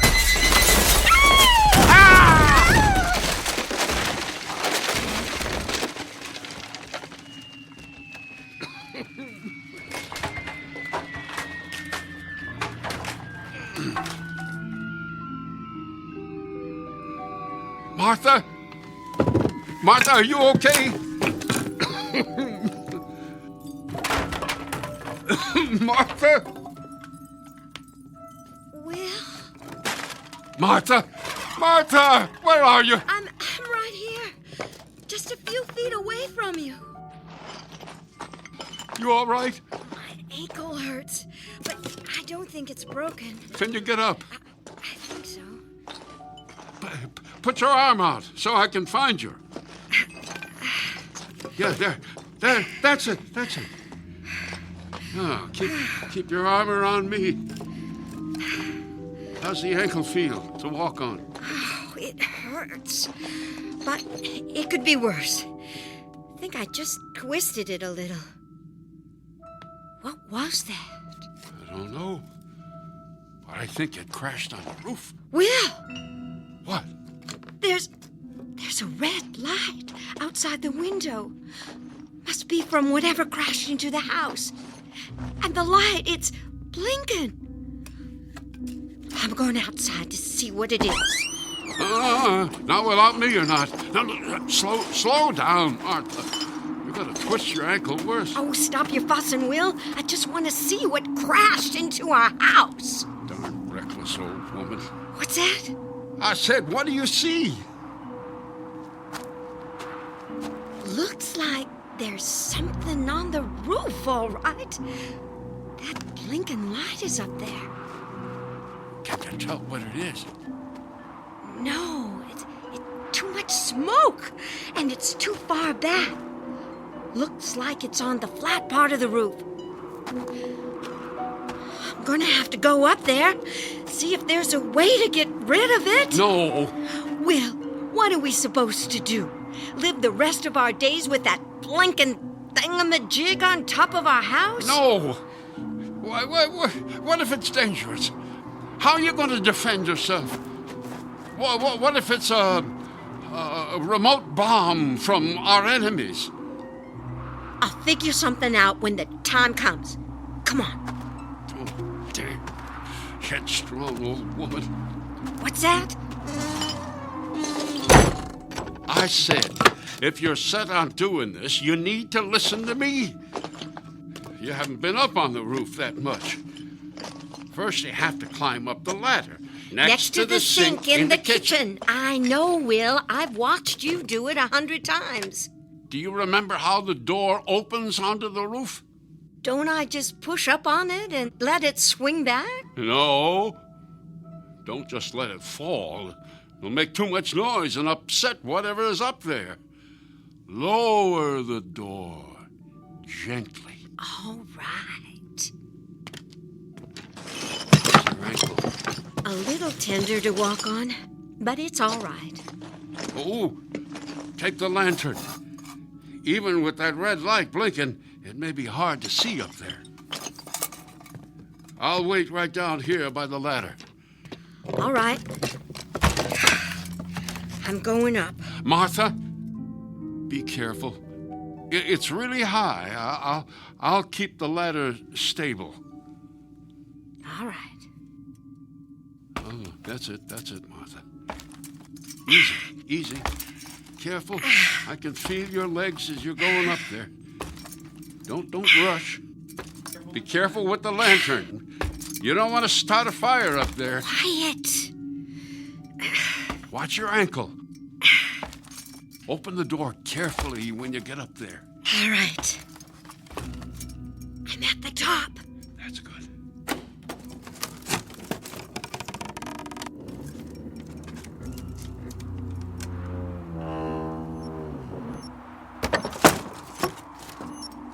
You see anything? Mostly that blinking red light. It's blinking something fierce. Hold the lantern higher so you get more light.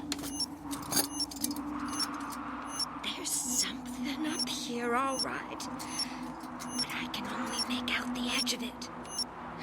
Will, I can't see it standing on this ladder. I gotta climb up on the roof. No! It's all right. That thing is just sitting there.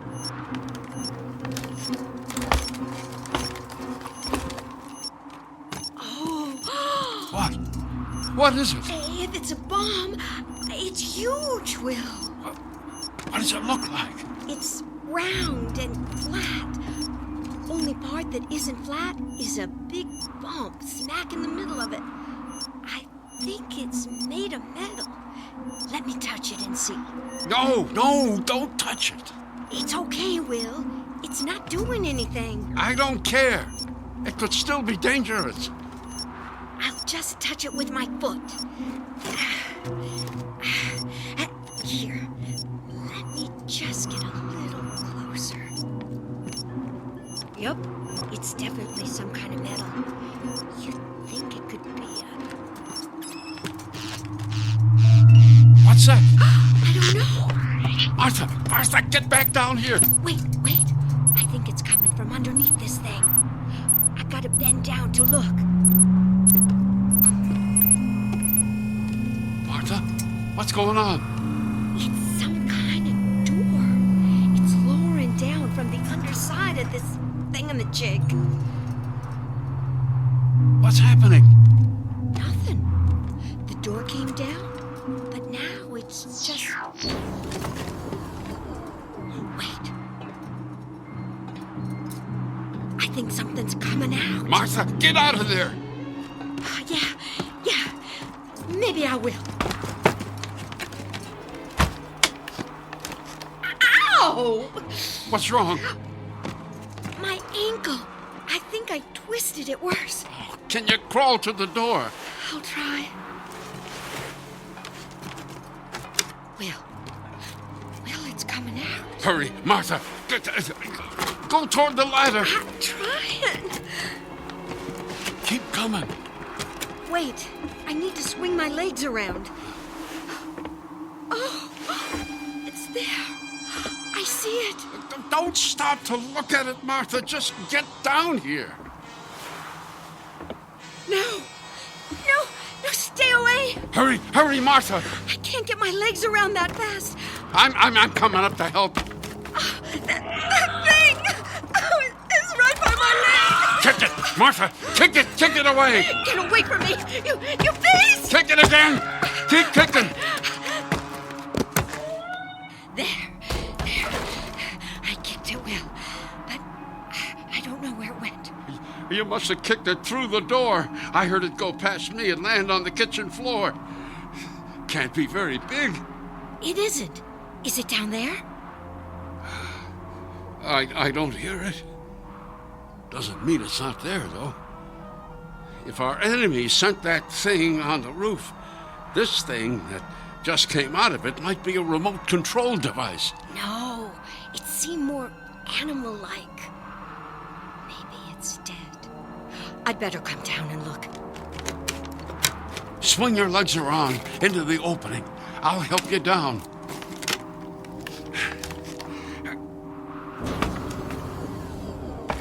Martha! I hear it. Might be a second one. Come down, quickly. I'm coming. Let me just... Martha! What's going on? Ow! My skin. It feels like it's burning, Will. Oh, kick the thing out of here. Martha, kick it! Can't! It's too far away. Ow! You have to stop it. Is there anything up there you can throw at it? I don't know. Martha, think! You gotta find something to throw. Oh, there's nothing up here. Will. Wait. You left a hammer on the roof.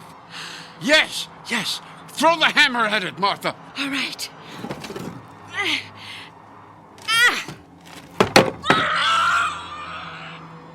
I got it. Good. It fell off the roof. Thank goodness. Come on, I'll help you down the ladder. Martha? What's wrong? Why don't you answer? Martha!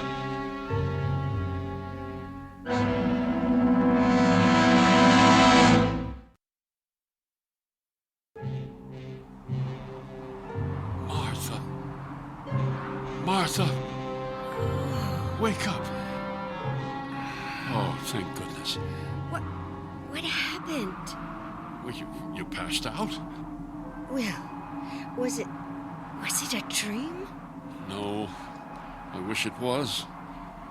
You need to lay down for a while. Come on. I'll help you down the ladder. Oh, better yet. We'll help each other. Come on. How long was I passed out? Too long. Oh, I don't know. You scared me. No more than a minute, probably. Are those creatures down there? Oh, I don't think so. I haven't heard them. Anyway, here. Put your arm around me. Now, put your weight on me. Ah, that's it. Okay. There we go. Good. Oh, Will, it was terrible. It pointed something at me, and then there was this bright light, and then it felt like my skin was burning, and on my neck, on my arms. Oh, it still hurts. Well, here, let me feel. Oh, feels like you got some blisters on you. Big ones. Oh, I do. Oh, you should see them, Will. Oh, no wonder they hurt so much. Okay, come on.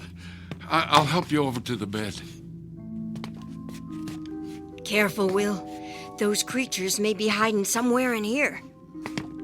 What do they look like?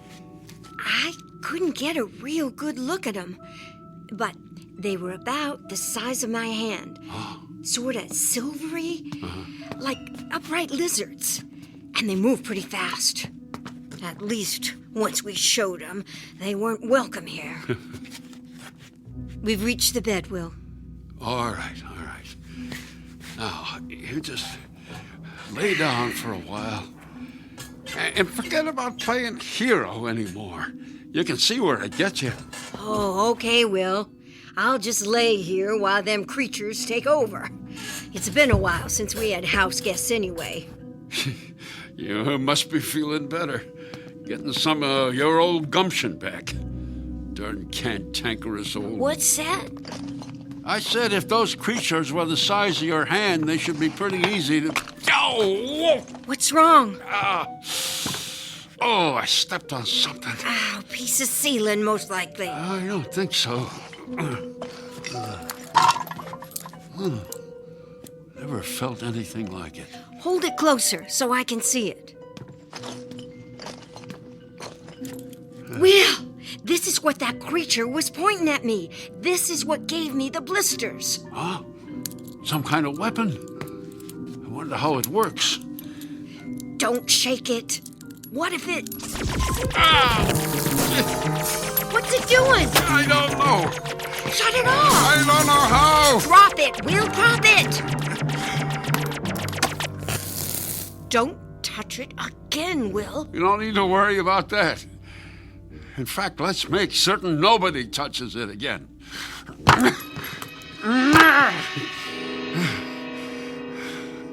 There. Martha. What? One of them creatures. I think I heard it running across the floor. Where? Sounded like it was heading toward the back of the house. What's going on? Where are you going? To get us something to defend ourselves with. I told you, you need to lay down. Here, I got you the shovel. I can't see the little buggers. How am I supposed to use this on them? Just swing it at anything that makes that beeping sound. I'm going to use this hoe to try and flush those creatures out.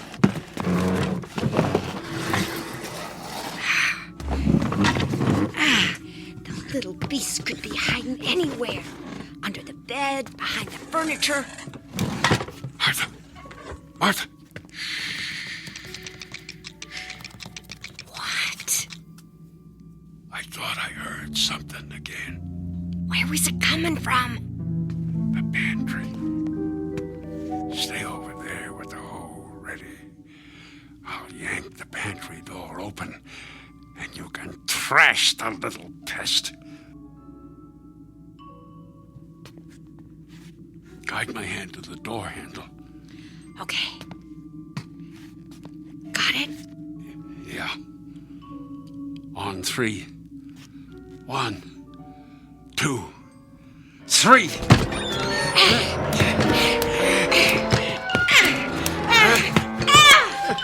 Did you get it? Martha, did you get it? No! Nothing there! I beat the tar out of this sack of grain, though. Would have sworn one of those things was in there. We'd better throw this sack outside before it spills all over the floor. Put your shovel down and pick this thing up for me, will you? It's right over here.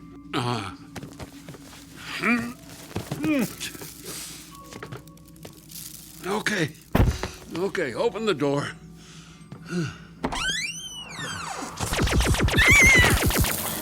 It's at the door. Throw the sack at it. You missed. What did you expect? I'm blind. Close the door, quick. Oh, it's like it was waiting there for us right behind the door. There. Did you hear that? The other one must be in here. Where did it sound like it was heading? The bedroom. Where are you going? To flush out that little devil.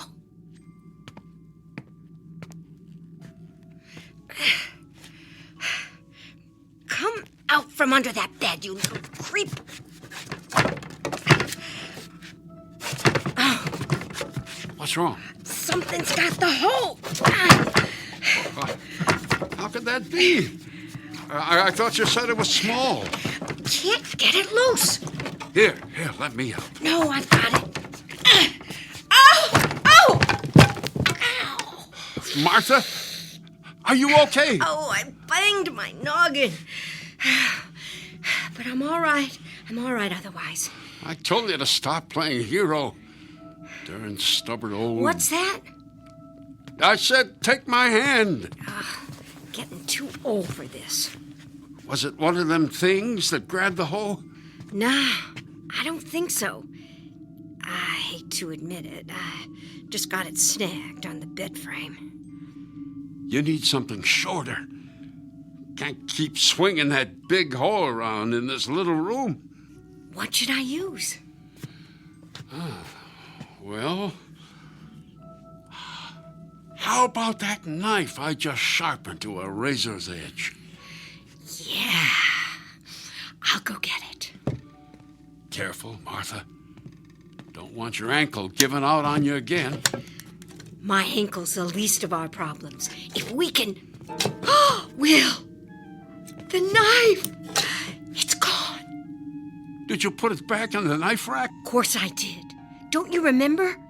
We were standing here arguing about how you didn't want to use the axe. Ah! Will, behind you. Behind me? The eyes in back of my head never worked. I'll get the hoe and knock it out the window. Oh. Ah! Martha, are you all right? It's not going to let me get near it. Ow! Will, get the axe. Where is it? Behind you. By your left leg. Oh. Okay. I got it. Oh! Listen to me, Will. Listen. You have to swing that axe when I tell you to. Okay. Come on now. Swing right. Good. Now left. Higher. Lower. Now left. Oh, you missed. Try again. I can't. Will, I know it hurts, but it's going to keep hurting worse if you don't get that thing. Try this. Try. When it fires that weapon, swing your axe towards the sound. I'll try.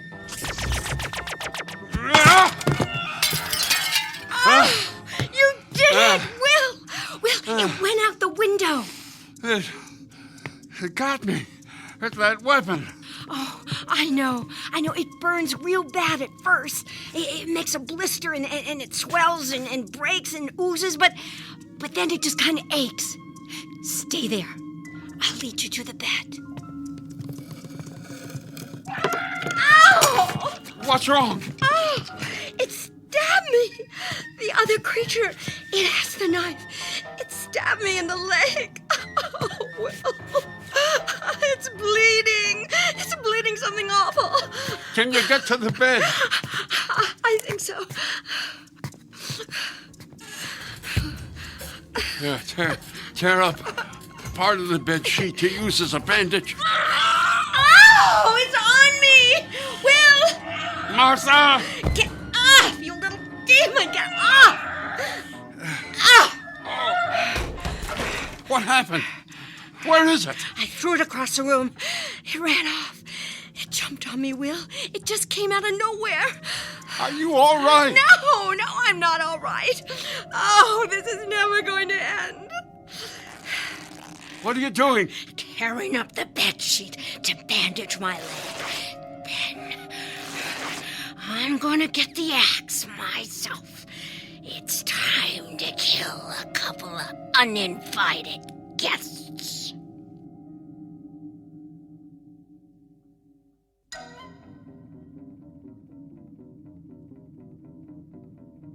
All right, Will. I've got the axe. Put it down, Martha. You'll hurt yourself. I'm not putting it down until those little hellions are dead. Martha, did you hear that? What is it? One of them? Yeah. It's coming from the outside. Sounds like it's right outside the door. Let's do like we did with the pantry. You have the axe ready, and I'll yank the door open. All right. Wait a second. Shh. It stopped. Maybe it went somewhere else. No, I didn't hear it moving.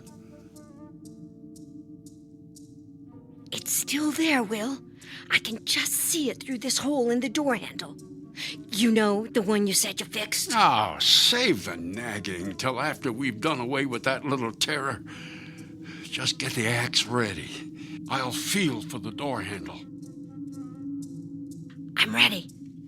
On 3. 1, 2.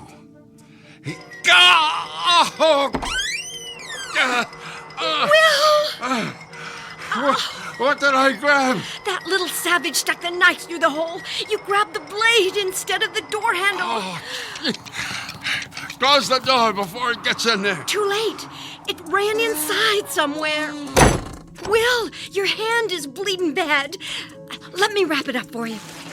Oh, that good-for-nothing little... Those monsters aim to kill us. They want us dead, Martha. We gotta get them first. How, Will? How are we going to get them? They seem to know everything we're going to do before we do it. We're bigger than them. There's got to be a way. Will, under the bed sheet, something's moving right next to your left hand. Yeah. I feel the sheet moving. All right, you little devil. This time you got a little too cocky.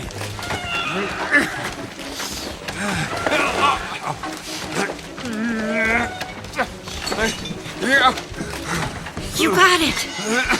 You got it. Yeah, it's not giving up a lot of fight.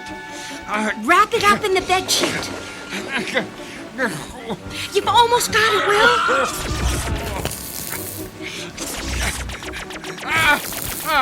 What's going on? The other one is on the windowsill. It's hitting me with that blasted weapon. Don't give up, Will. I'll get the other creature.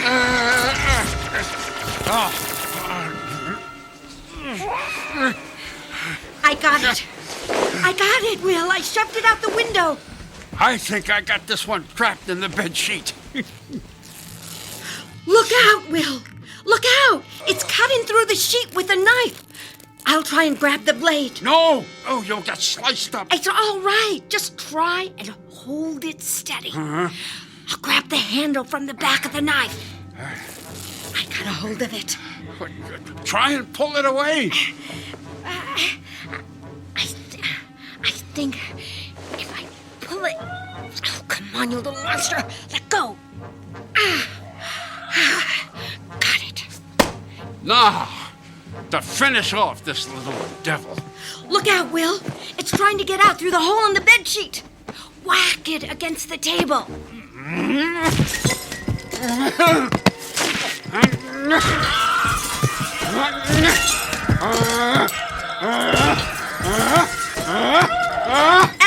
That's enough, Will. I think you got it. You sure? Yeah. Reckon it can't get any more dead. What are you gonna do with it? Looks like we got meat for our stew. We'll skin it later, along with its little friends. Yeah, burying seems too good for them. What'd you do with the other one? Pushed it out the window. With your bare hands? Yep. Oh, reckon you can see the things around here. Reckon we both can. How's your ankle? Which one? The one that I twisted or the one that got stabbed? Sorry I asked. How's your hand feel? About like it should, after losing a fight with the business end of a knife. Suppose we won't forget this night anytime soon. If we survive it. Oh, we'll survive.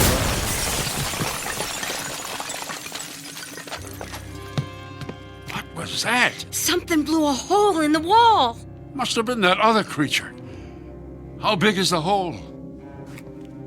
Just big enough for the little terror to fit through. It's out there all right, Martha.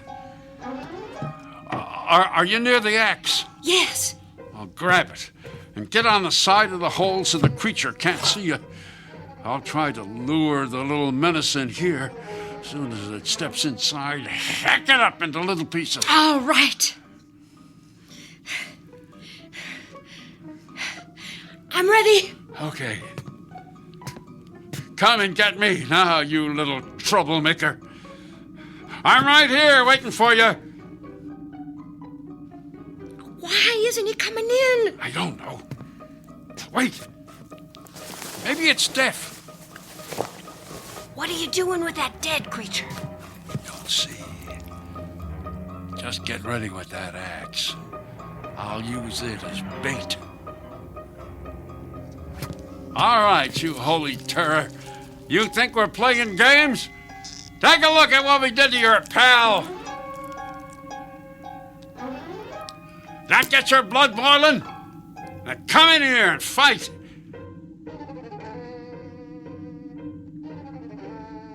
Will, it's not budging. don't understand. I think it ran off. Let me look. Careful. It might be a trick. No, it's gone. I'm hearing something. Me too. I think it's climbing up the trellis. Come on, you can knock it off there with the shovel. No, wait. Now it's on the roof. Speedy little rascal. Think it's planning something? Maybe getting more weapons from that thing that came in? Suppose we better not wait to find out. Grab the axe, Martha. We're going up on the roof to finish that thing off. I better go up first so I can look around.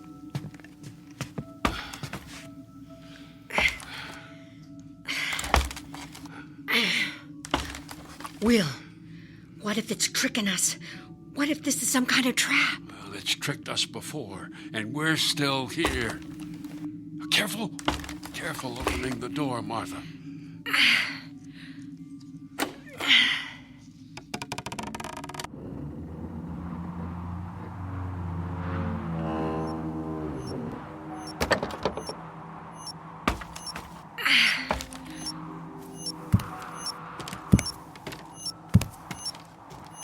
You see anything? Just that contraption they crashed in. Martha, what happened?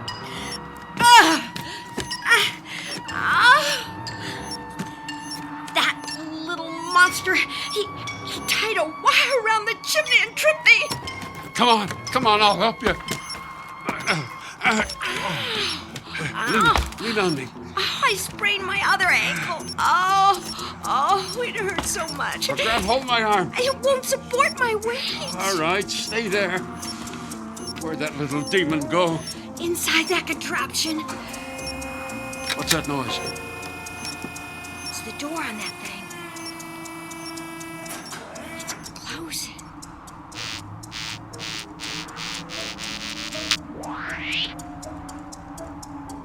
What's the creature doing? Don't know. Reckon it's gonna kill us. I don't aim to wait around and see. Give me the axe, Martha. Here, I'll slide it over to you. Got it? You're getting it, Will. Will, you're getting it. Got it. Don't worry, Martha. It takes hands to swing an axe, not eyes.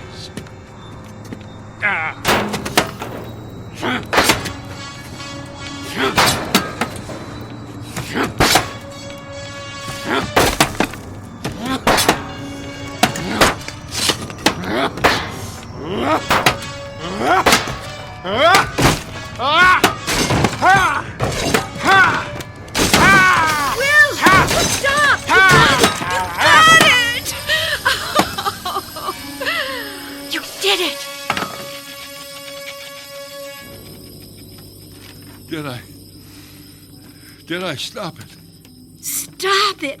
Oh, you should see what you did to that contraption. Oh, I wish all 8 of your blind eyes could still see. We won't have any more creatures bothering us. Good. I'm so glad you were here, Will. Oh, it's all right, Martha. It's over. We did it. Let me help you up. You still have 4 good ankles to balance on. Yeah. Oh, I'm a little dizzy. Must have hit both my heads when I fell. Darn hard-headed old... Oh, now don't say it. I thought I was, let's see if I can remember. Reckless, headstrong, cantankerous. You forgot stubborn, truth be told. I'm glad you were all of them things. Otherwise, you wouldn't have had the gumption to go after them creatures. And I couldn't have handled it all by myself. I know you love me because you're wagging your tail. Come on. I'll help you down the ladder. Will, where do you think they came from? I don't know. Must be someplace where folks are used to hurting each other. Someplace where they'd rather fight than get to know folks who aren't like them. I hope it's someplace far from here.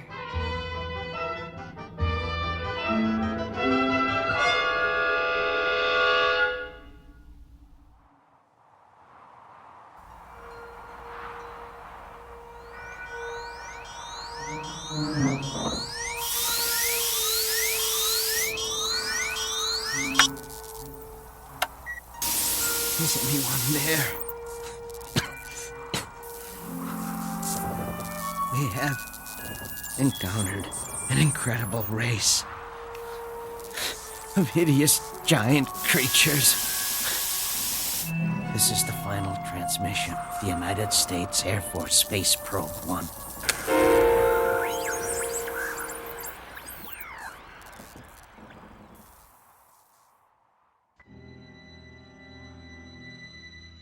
These are the invaders, the tiny beings from the tiny place called Earth, who would take the giant step across the sky to the question marks that sparkle and beckon from the vastness of the universe only to be imagined.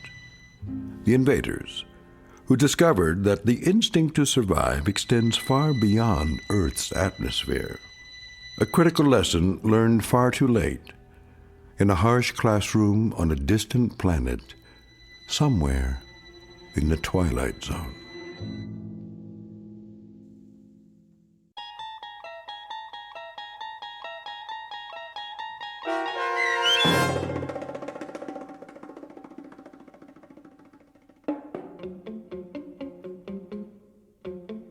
The Invaders, starring Kathy Garver with Stacy Keach as your narrator, was written for The Twilight Zone by Richard Matheson and adapted for radio by Barry Rickard. Heard in the cast were Tony Makis and Joby Cerny. The producers of The Twilight Zone wish to thank CBS Enterprises and the Rod Serling Estate for making this series possible. This copyrighted radio series is produced by Carl Amari and directed by Joby Cerny for Falcon Picture Group. Sound design, custom Foley effects, recording, and editing are done in the Cerny American Sound to Picture Theater by sound designers Bob Benson, Todd Beyer, Tim Cerny, and Craig Lee. To learn more about the Twilight Zone radio dramas and to contact us, visit our official website at twilightzoneradio.com. Doug James speaking.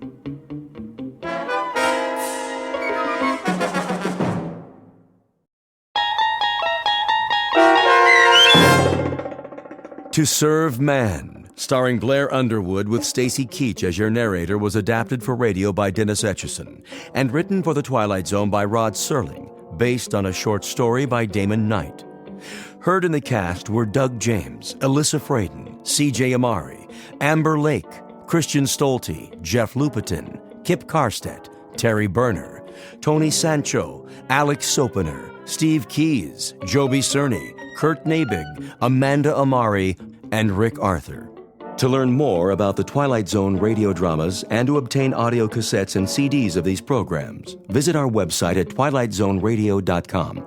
The producers of The Twilight Zone wish to thank CBS Enterprises, Carol Serling, Dennis Etchison, Dick Brescia Associates, Claire Simon Casting, Terry Jennings, XM Satellite Radio, Sirius Satellite Radio, our sponsors, and our radio affiliates for helping make this series possible. This copyrighted radio series is produced and directed by Carl Amari and Jason Mallow for Falcon Picture Group. Doug James speaking.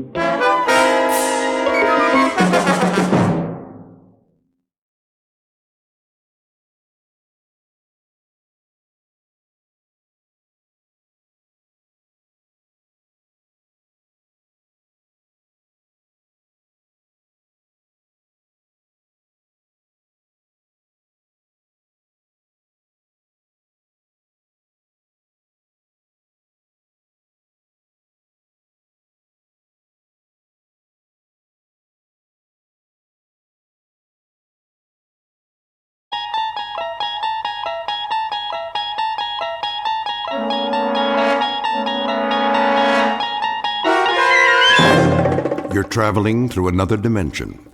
A dimension not only of sight and sound, but of mind. A journey into a wondrous land whose boundaries are those of imagination. Your next stop, the Twilight Zone.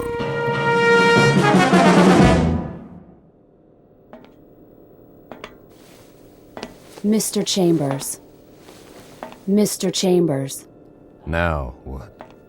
It is a mealtime. Repeat, mealtime. How exciting. Kindly state your preference, please. You really think I care? We have a full menu on board, suitable for human consumption. It has been designed to meet your dietary needs. I don't have an appetite. That does not compute, Mr. Chambers. I said I am not hungry, all right, ship? Very well. I'll let you know when.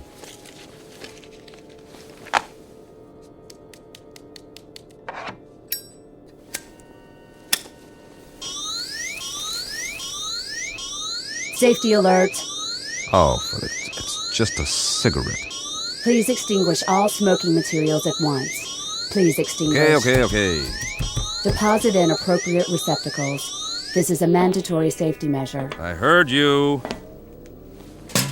Thank you for your cooperation.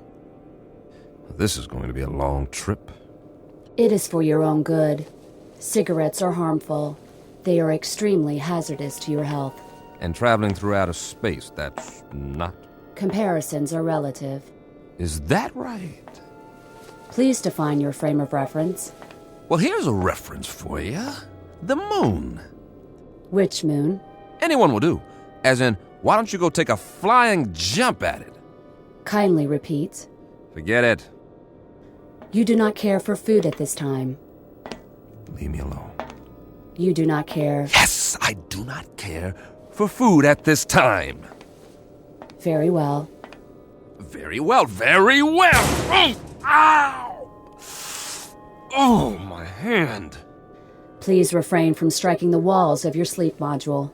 How do you expect me to sleep if you won't stop talking? We only seek assurance that your needs are being met. Your well-being is our primary concern. Yeah, right.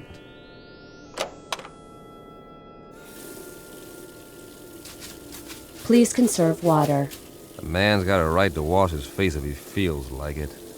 Mr. Chambers, your trip requires the careful use of life-sustaining resources. Please conserve the water supply. I forget it. I'm going to lie down now. Try and catch some shut-eye. Nothing else to do. As you wish. Wait. Are you there, ship? Yes. What time is it? Your question is meaningless. Why? There is no time and space. Look, I only want to know... This is to say, there is no chronology that can be calibrated without a reference point. What time is it on Earth? Can you tell me that without an exercise in Euclidean geometry? Just tell me what the time is back home.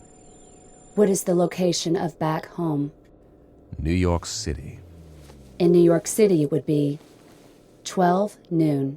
12 noon. Imagine that. I do not understand your request. Please rephrase. Leave me alone now. You wish solitude. Yes, I wish solitude. Very well.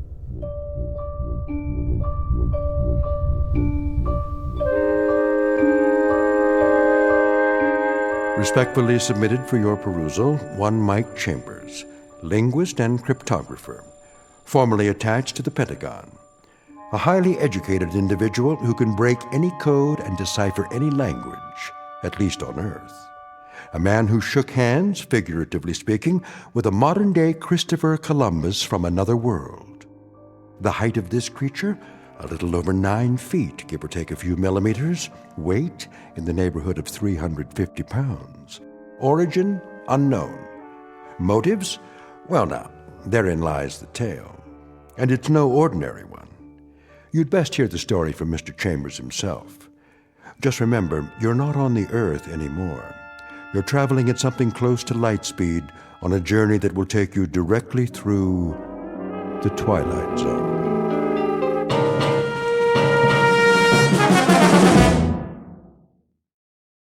And now, The Twilight Zone, and our story, To Serve Man, starring Blair Underwood, with Stacy Keach as your narrator.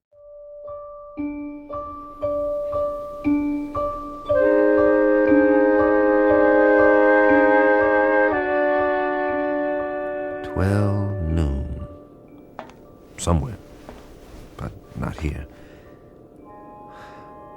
This is the way nightmares begin, or more to the point, the way they end. Very simple, direct, and unadorned, incredible. And yet, even while they're happening, we learn to live with them. We digest and assimilate new information as best we can, beginning with the smallest bits, the ones that are easy to process. So, if it's 12 o'clock noon back home, the only home you've ever known, that's what occupies your mind. You don't think about sidereal time or when it will be 12 o'clock the next day or the day after that. We live in the moment, but that's precisely what we should have been thinking of. All of us. Tomorrow and the day after tomorrow. We were preoccupied with the hands on a clock while we could have checked off the days on a calendar, one by one, and appreciated all that we had while there was still time.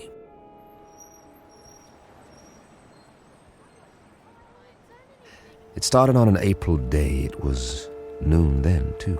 And people walked and drove and bought and sold and fretted and laughed as they have always done. The world went on much as it had, with a tentative tiptoeing along the precipice of crisis. There was the economy to worry about, and wars, and the Middle East, and all the other myriad problems, major and minor, that had been with us for years, but they had somehow begun to lose their edge. I suppose because we had grown so accustomed to them. And that's when it happened. Mommy, what's that? Why, I don't know. Something flying over in the sky. It must be an airplane. But it's so bright. I know what it is. It's a flying saucer. Oh, it can't be. Look, it is. That's when we first heard they had come. And that's when we should have prepared ourselves, but we didn't. Instead, we milled around like farm animals, worried only about our creature comforts, while the Secretary General of the United Nations made the first official announcement. I watched that broadcast, the same as you did, live from the lobby of the UN in New York City. It came from the lobby, not the General Assembly. That rather large auditorium was empty, not due to a long lunch hour or an ambassadorial walkout or even the end of the world.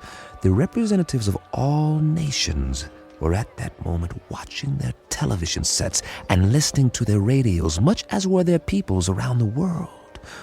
For, as it turned out, this would be a rather momentous afternoon. Ladies and gentlemen of the press, is this thing on? If you could move back, please, the Secretary General will answer all your questions. Move in. I'm trying. Get the shot. Where's the other mic? Take evening news remote. Take one. Get it now. This is live. Mr. Secretary, if we can have a shot of you. Look at the cameras, please. Please, ladies and gentlemen, may I have your attention? Quiet, please. No questions just yet. I have a prepared statement. I say I have a prepared statement. Would you give me your attention, please? I'll read it now, if I may. Ladies and gentlemen, I should like to recapitulate the events of the past 11 days. On the 14th of March, shortwave broadcasts were received in the principal capitals of the world. It was established that these transmissions did not originate on Earth. Rather, their origin was extraterrestrial. The first messages were merely announcements that there would soon be multiple landings at various points around the globe. We were assured that these landings would be peaceful and that there was no cause for alarm. Nevertheless, United Nations forces were put on alert. As you know, these broadcasts continued to grow in strength for several days. Is it true that they've landed? Please, no questions yet. At 11 this morning, Eastern Standard Time, The first landing took place in an area outside Newark, New Jersey. We have subsequent reports of additional landings in Russia, Norway, the southern coast of France, Rio de Janeiro, and several other locations. It is the position of the United Nations that it would be premature to assume hostile intent. Our recommendation is that the world's countries remain calm and make no show of force. All governments are being apprised of these events as they develop. The current situation at present is therefore... What do they look like? Yeah, what do they look like? Are they human? Or are they little green men? What do they want here anyway? As of this moment, we do not know who they are or the purpose of their arrival.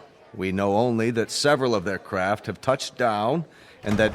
Hold on, Mr. Secretary. Who's that? Looks like the guys from the Pentagon.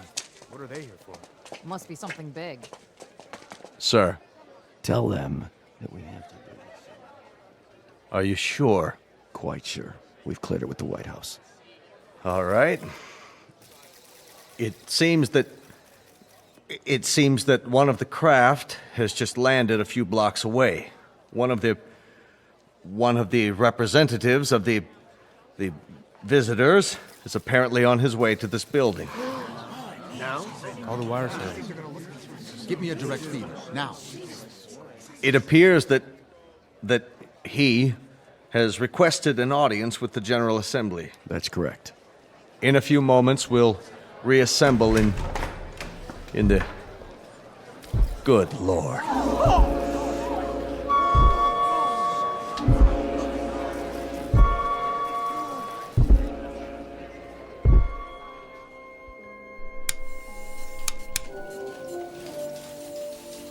Mr. Chambers, Yeah. I think you'd better see this. What is it, a UN proclamation? They're not in session. They've called a special assembly. This looks important. We don't even know where the ships are from. Once we triangulate the signal... Will you look at that? What? They're here.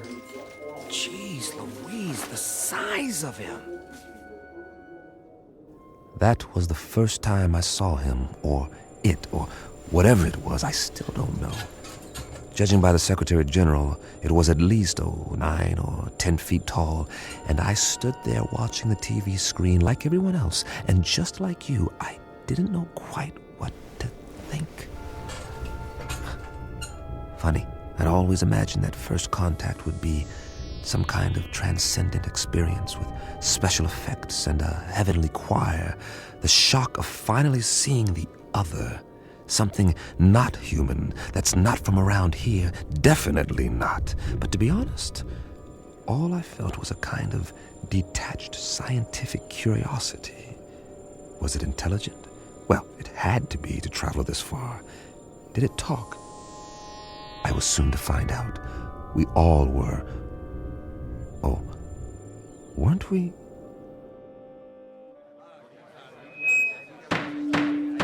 Come to order, please. May I have your attention? Not all of our member nations are here yet, but our visitor has requested an opportunity to address the Assembly. So, for the moment, I would ask you all to be patient. Please, order! Order! Remain calm! The floor is yours, Mr. Or rather... Ladies and gentlemen of Earth, we greet you in peace and friendship. We come from a planet beyond your solar system and well beyond your galaxy. A planet far more developed than yours. Why are you here? To establish Hey, what's that book? Get a picture of it. What's the title? I can't see. He's not even moving his lips. He doesn't have lips, does he? to establish embassies here, and in the near future to set up reciprocal visits between Earth people and Canimets. Cannabis, what's that? Must be what they're called. Write that down. Canimets. How do you spell it? Speaking on behalf of the governments of the people of Earth, we bid you, Canimets, welcome. How shall I address you? I have no name, as you understand the term, but you must have many questions. Please, feel free to ask me anything. anything at all, of any nature. We have a great many questions, but to proceed in an orderly fashion, how did you discover us? How do you know our language? And as to your own planet, what is its political and social makeup? Of course, we most fervently wish to know why you have chosen us to... First of all, we must make the following admission. We do not know your language. Then how... Our own methods of communications are mental rather than verbal. Hence, the voice you hear is artificially generated. Your words, or rather, your thoughts, are received and processed by an automatic translation device. My responses are in turn electronically altered to simulate vocal sounds in a language known to you. You cannot speak, then? Not in the literal sense. Astonishing. We understand you perfectly. As to your other queries, our planet is not visible to you. It lies far beyond what you call the known universe. But it is highly advanced technologically. Its political and social makeup are complex. I cannot describe it without first educating you in the basics of our society. That may be a lengthy process. Are you willing to be interrogated here at the United Nations in a special plenary session? All of our nation's representatives could attend. I'm sure they have many questions. I would be delighted. I believe that is the proper response. We thank you for your courtesy. Until then...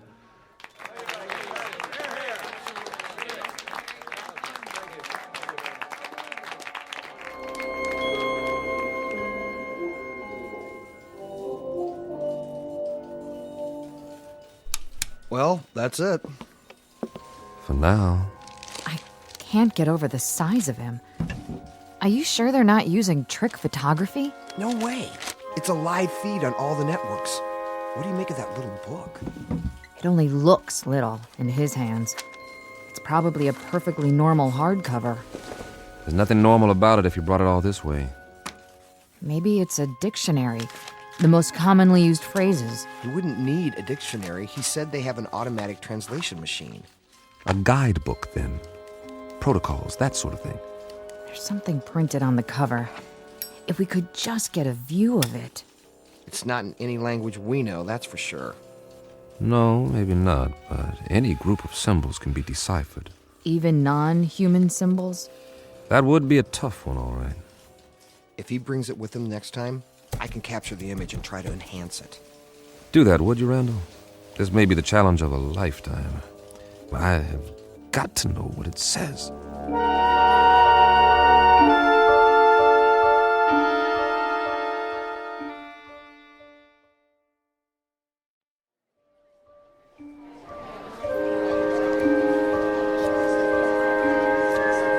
Come to order, please.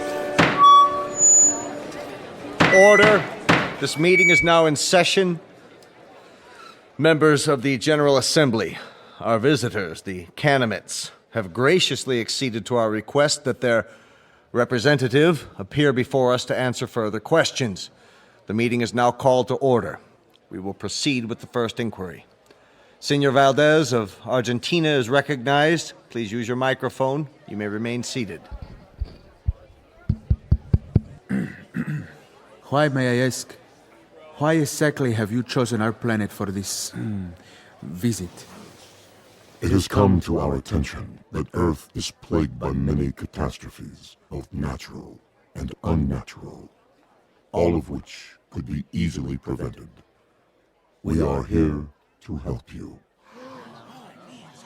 Recognizing Dr. Denis Levesque, the representative from France. Your question, please.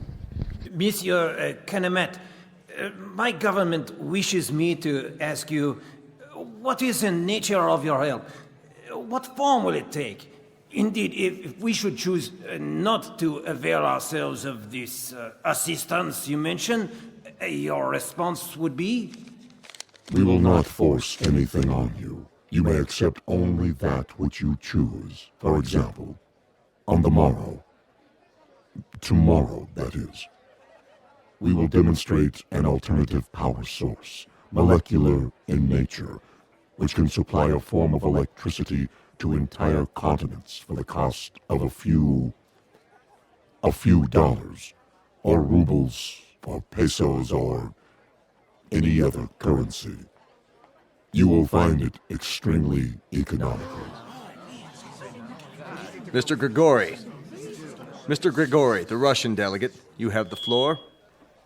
We would like to ask the Kanamet directly, man to man, what are its true motives? Are we to assume that your purpose is totally altruistic?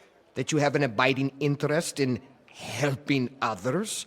Are we further to assume that there is nothing beyond this boundless humanity of which you speak? There is nothing ulterior in our motives. You will discover this for yourselves soon enough, by testing the various devices we make available to you. What devices? I think the representative has answered your question. For example, we can show you a simple way to add nitrate to the soil and end famine on Earth. We can demonstrate the principles of a practical force field to cloak each nation with an invisible wall, impenetrable by bombs, missiles, or any other weapons. This will bring international peace for all time, if that is what you want. Of course it is what we want. Of course it is what we want. In return, we ask that you trust us. Only that you trust us.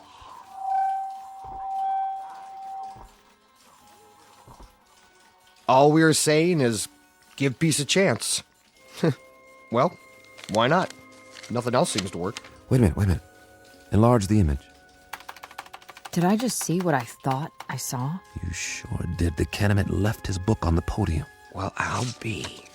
He doesn't seem to have noticed. Cross your fingers. I want that book. I have a feeling it'll tell us plenty.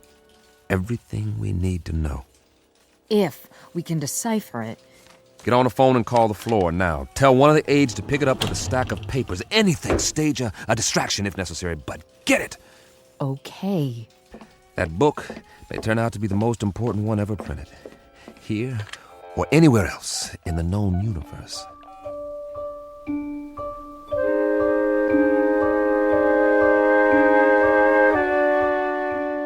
Now, cross-reference this code table with the first.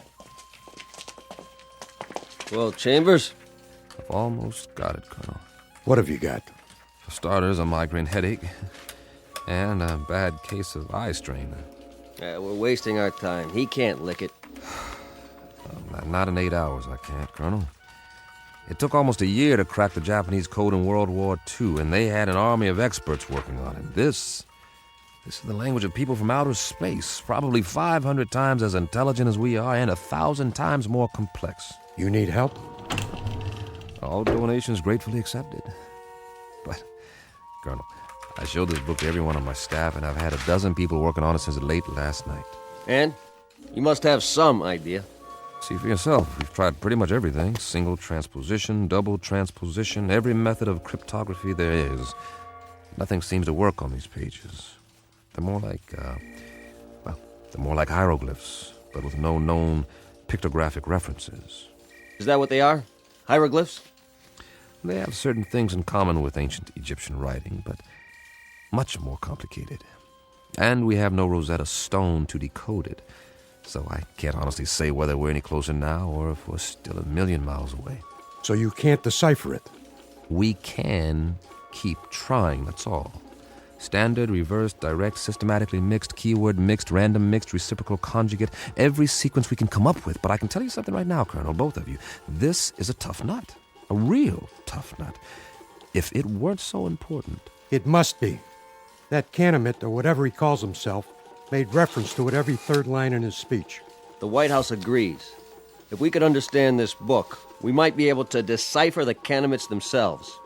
I'm beginning to wonder if they need deciphering. What? Well, they've done all right by us so far. You mean they're demonstrations? As parlor tricks? They don't seem like parlor tricks. That nitrate device they used in Argentina this morning. Now the soil has more vitamins in it than a health food store. That doesn't prove anything. I know that part of the country. It's as barren and fruitless as any place on earth, and there are actually weeds growing in it now. 6 hours after the nitrate process. And the answer is in this book. It might be. And we might lick it or we might not, but I've got a strange feeling that... That what? That we're looking a gift horse in the mouth, and I've got another funny feeling, too. And that is? That if these Kenemites are as helpful as I think they are, you two boys will be out of a job, and so will I, in all probability. And very likely so will the whole UN. You won't need armies, or navies, or air forces, or security divisions, or world courts. They'll all be obsolete. Am I to assume, Mr. Chambers, that this is a scientific analysis or just some Kentucky windage? I don't know what it is, Colonel, beyond an instinctive feeling. The same feeling tells me that when everyone on Earth gets enough to eat, when there aren't any more wars or diseases or famines, this world is going to be a Garden of Eden that stretches from pole to pole. Your optimism is refreshing, Mr. Chambers. But for the time being, I consider it a personal favor, not to mention a direct order from the Chief of Staff, that you continue your efforts regardless of how your feelings change. Keep deciphering until you break this code or language or whatever it is, and tell us precisely what the bloody book says. I'll do my best. No promises, though, gentlemen. Now, if you'll let me get back to work. Jim, I think we've... What is it, Pat? We tried a new computer sequence. And? Look at this. We've got the title, anyway. You translated it.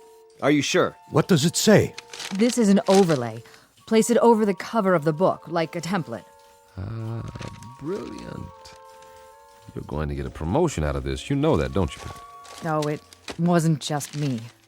Well, now, that makes the cheese a little more binding, doesn't it, Colonel? Let me see. It seems that our visitor's little textbook bears a very simple title right here on the cover. Well, what does it mean? What does it look like? I'd call that a fairly altruistic phrase, wouldn't you, Pat? I'd like to. It does seem unambiguous. It certainly does. It's a handbook. That's all. What does it say? Read the title for yourself. To serve man? This book is a set of instructions about how to do exactly what they've said. To help us, to help the world. How much clearer do you want it? They came here to serve men. That was the title of the book, no doubt about it. Pat and the rest of the staff had done it. They had come up with a template that deciphered the symbols on the cover, word for word. It was a place to start, and the most important one. At least we had confirmation of the Kenemites' intentions. Everything they had said was quite literally true. They were here for our sake. Of course, not all governments would be as easily persuaded, so at a closed session of the Security Council, our visitor was put to the test. The Pentagon provided credentials so I could attend, and I jumped at the chance. This was one meeting I couldn't afford to miss. If it went according to plan, the world would find out once and for all what, if anything, the Kenemites wanted for themselves. And whether the price, if there was one, was something the Earth could afford to pay. Though I, for one, didn't expect any surprises. Would you? Never in a million years.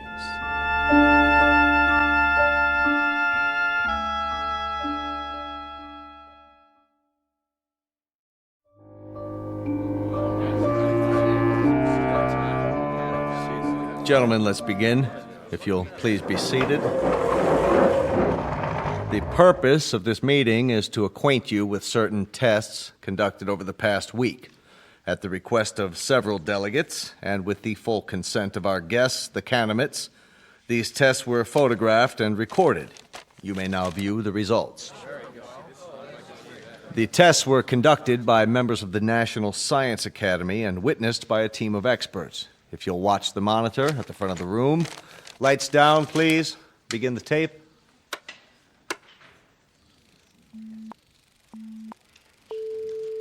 This machine is a polygraph, the standard instrument for measuring the proof or falsity of a statement. Since the physiology of the Canamitz is unknown to us, our first objective is to determine whether they react to these measurements as human beings do. We will now proceed with a dry run to establish a baseline reading. Are you ready? I am ready. I trust our small chair is not too uncomfortable? Not at all. The sensor attached to the torso registers the pulse rate. The second attachment shows electrical conductivity in the palm of the hand as perspiration increases. And the third connection shows the pattern and intensity of electrical waves emanating from the brain. With human subjects, these readings vary markedly, depending upon whether the subject is speaking the truth. I understand. Then let us begin. And please answer the questions as I instructed you previously. Very well. Regarding the relative size of Canamitz and human beings, tell me if you would, which is taller, a human or a Canamit? Humans. I shall now repeat the question. Which is taller than the other, a human or a Canamit? A Canamit. Very good. Next question. How did you come to this planet? We walk. Once more, how did you come to this planet? In a spaceship. Excellent. My colleagues and I are satisfied that the mechanism is effective. Now, I shall ask our distinguished guest to reply to the question put forth by several UN delegates. Namely, what is the motive for the Canamitz in offering so many gifts to the people of Earth? On my planet, there is a saying. There are more riddles in a stone than in the philosopher's head. The motives of intelligent beings, though they may at times appear obscure, are simple compared to the complex workings of the natural universe. Therefore, I hope that the people of Earth will understand and believe when I tell you that our mission upon this planet is simply this: to bring to you the peace and plenty which we ourselves enjoy, and which we have brought to other races throughout the galaxies. When your world has no more hunger, no more war, no more needless suffering, that will be our reward. Thank you. Most profoundly. There you have it, gentlemen. Lights, please. I should like to pose a question. Yes, Grigori. Who is responsible for that circus? I assure you, Grigori, the tests were quite genuine. A circus, a second-rate farce. If they were genuine, Mr. Secretary, why has debate been stifled? There'll be time for discussion tomorrow, the next day, and throughout the week. No one is stifling debate. I would remind the delegate from Russia that everything the Canamit has promised is not only worked, but worked beyond our expectations.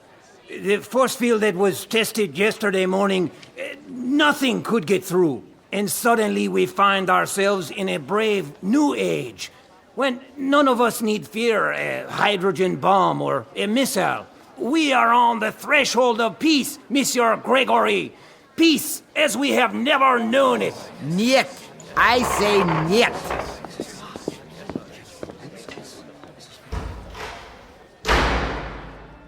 After that, there was no stopping the Canamitz. They were everywhere, performing miracles of one sort or another around the world. Famine became a thing of the past as the fertility of arable land increased 100%. The force field proved impervious to any known weapons. Then came a cure for cancer, heart disease, what have you, and all from a simple injection. It's hard to say whether the Canamitz enjoyed their role as saviors. Their eyes were so wide apart and set so deep in those big, bland faces that you couldn't read much of an expression. With only a tiny circular hole for a mouth, one that never moved, it was impossible to know what they were thinking because they never spoke. They weren't stern faces, only controlled, placid, almost like kindly masks. And they all looked exactly alike. They sounded the same, two calm, mechanical voices that came out of the translation devices under their robes. And then, one day, we were all out of a job, just as I had predicted. The computers and fail-safe machines in the Pentagon sat idle, covered in plastic sheeting, because no one was needed to run them anymore. As for code breakers, I might as well have stayed home. But something kept me there, as if I was waiting for the other shoe to drop.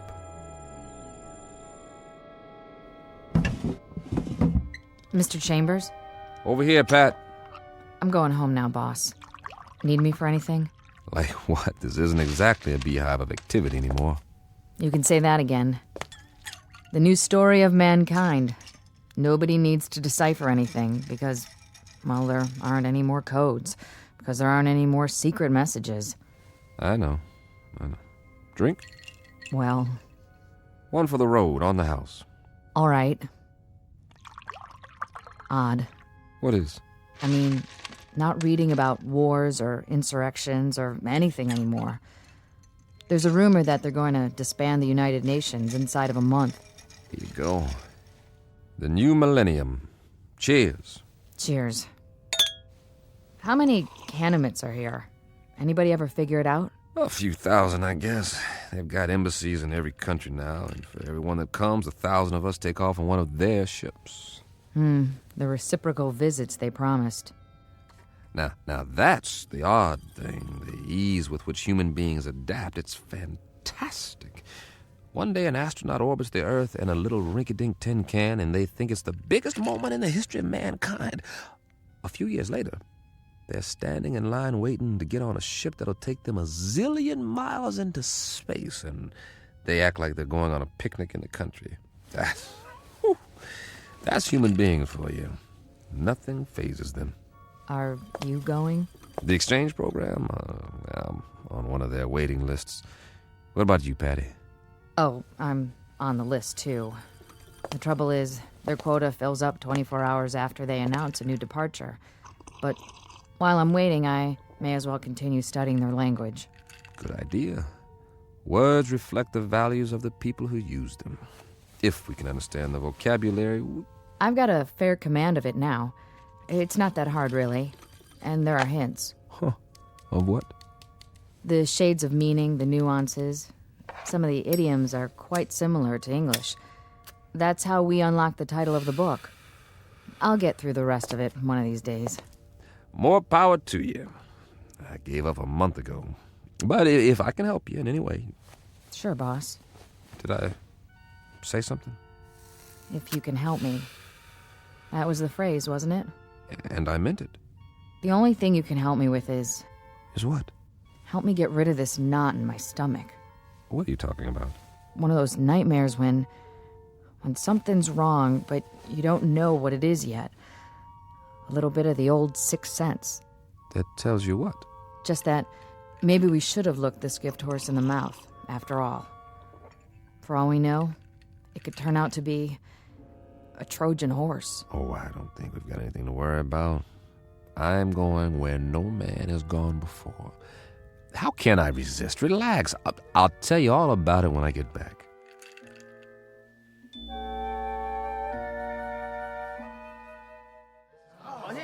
Please, get in line. One piece of luggage per person. This way to the loading platform. I'm so excited. I can hardly wait. What do you think it's going to be like? They say they got an average temperature of 76 degrees on their planet, and the sun never goes down. Wouldn't that be something? And their clothing, it's metallic cloth, just beautiful. Kind of like spun gold. My sister has a brochure.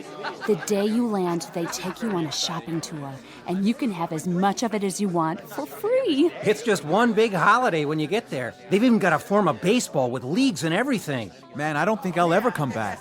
And the whole trip, it's millions of miles, mind you. The whole trip only takes a few days. May I help you with your bag? Why, yes, you may. Oh, they're so polite. Please, keep the line moving. Watch your step. Take my arm.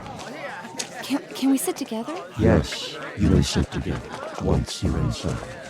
We're moving. Almost on board. This is going to be wonderful. Did you bring your camera? Oh, look. They're opening the door to the spaceship. I hope there's going to be other kids my age there. Boarding pass, please. Yes, right here. Mr. Chambers, proceed. Thank you. Mr. Mr. Chambers! Pat, hi. Jim, please, You are just in time to say goodbye. don't get on. Are you kidding? I've been waiting for 6 weeks. You can refuse. There's still time. Well, don't say that too loud, or there'll be 1,000 people trampling over you to take my place. Get on board, please. Not yet. I'm begging you. What? Whoa, what's wrong with you, Pat? I finally deciphered the book. Hey, that's great. All of it. You're delaying departure. Please continue up the ramp. One moment. Well, Pat? Jim, the first page is just a collection of English phrases with their own translations.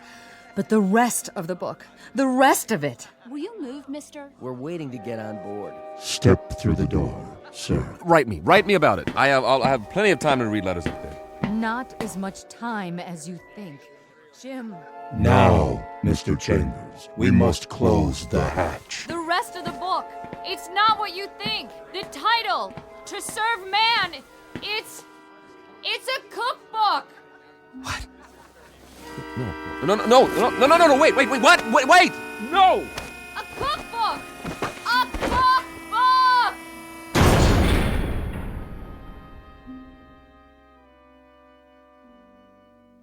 A very specific difference in points of view. To the wee ones, the little race of tourists known as humans, it's a marvelous adventure, a voyage to outer space, a chance to get away on the greatest vacation ever. But to the extra-large, granite-faced individuals known as Canamites, it's nothing more than a cattle car, a very comfortable supply ship, bringing food from the other end of the universe to a place where appetites must be enormous. As I say, it's all in the point of view, a lesson in language and semantics from the Twilight Zone.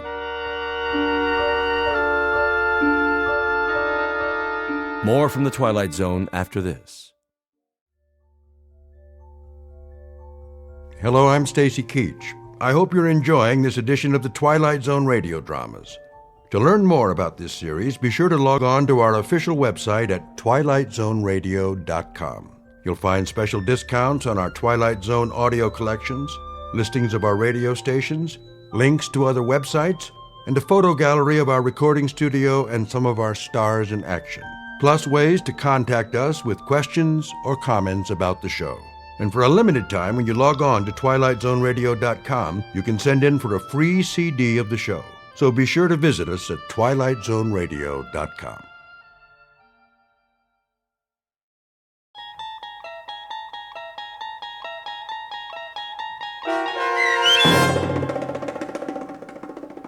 Where Is Everybody, starring John Schneider with Stacy Keach as your narrator, was adapted for radio by Dennis Etchison and written for The Twilight Zone by Rod Serling.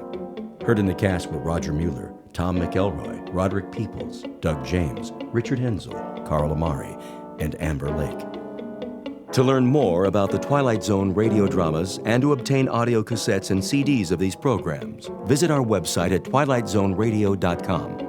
The producers of The Twilight Zone wish to thank CBS Enterprises, Carol Serling, Dennis Etchison, Dick Brescia Associates, Claire Simon Casting, Terry Jennings, XM Satellite Radio, Sirius Satellite Radio, our sponsors, and our radio affiliates for helping make this series possible. This copyrighted radio series is produced and directed by Carl Amari for Falcon Picture Group.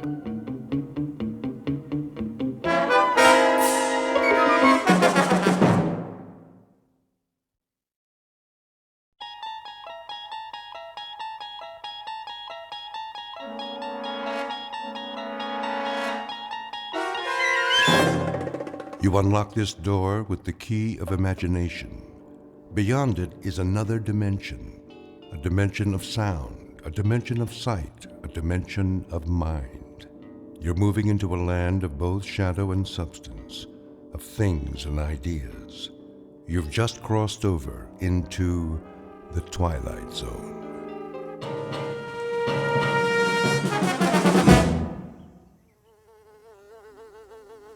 Get away from me. What? Where in the... When I woke up, I was sure somebody was watching me. I didn't know who it was, but I could feel someone very close by. I thought I could feel breath on my face, too, but it was only a breeze and a fly buzzing around my nose. I brushed it off and got up. I was outdoors, in a field, morning. The sun wasn't very high yet. I felt okay, not too hot, not too chilly. The only problem was, where am I? How the heck did I get here? I must have been dreaming. About what? Don't ask me, because I couldn't tell you. When's a dream not a dream? Whatever this one was, it must have been a doozy, because the last thing I remember is, well, that's just it. See, I don't remember much. Much. Make that anything. So, where to begin?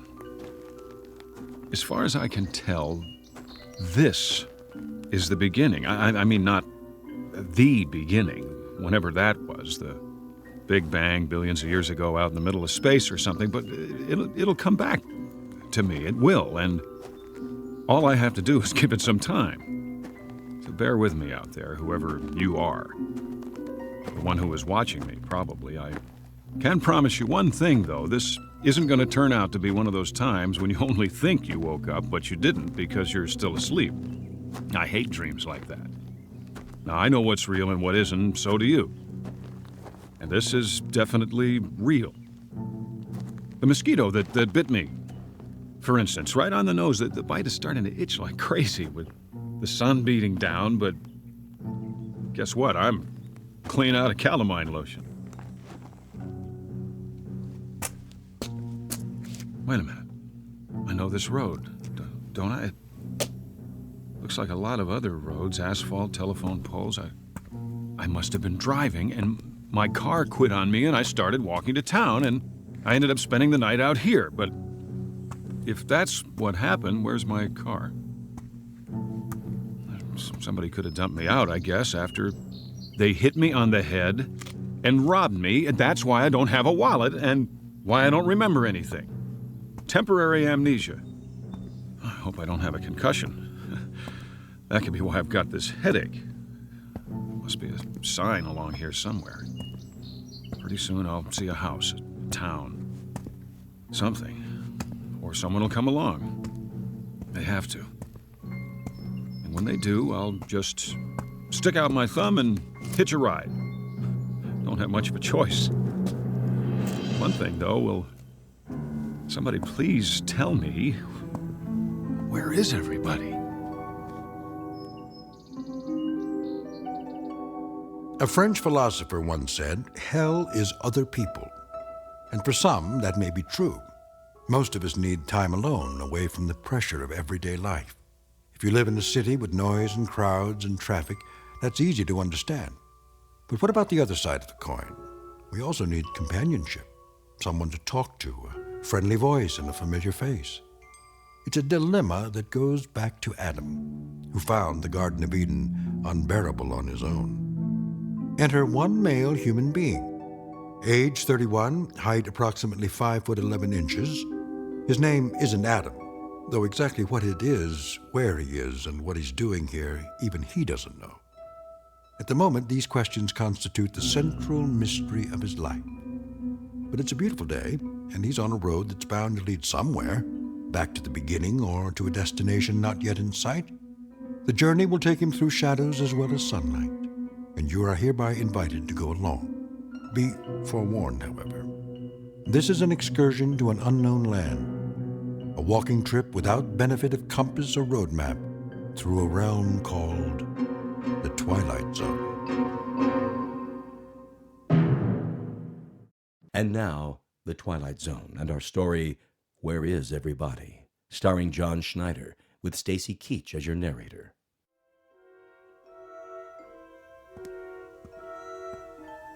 There we go. A roadside diner, just what I need. Well, what do you know? Still got a couple of dollar bills in my pocket. Some change, that ought to do it. Looks like I got Got the place to myself. Service here.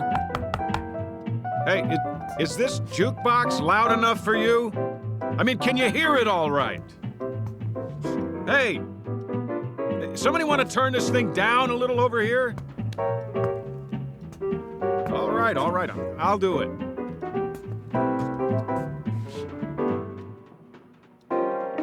Pretty early for this kind of noise. Ought to be a volume control somewhere. Maybe it's on the back. If I can slide it out from the wall. Easy now. Oh, look, I like music, same as the next guy, and all I'm looking for is the knob. There. Now, the question is, who played the song in the first place? Somebody had to put a coin in the slot. Who's here? Somebody go outside for a minute?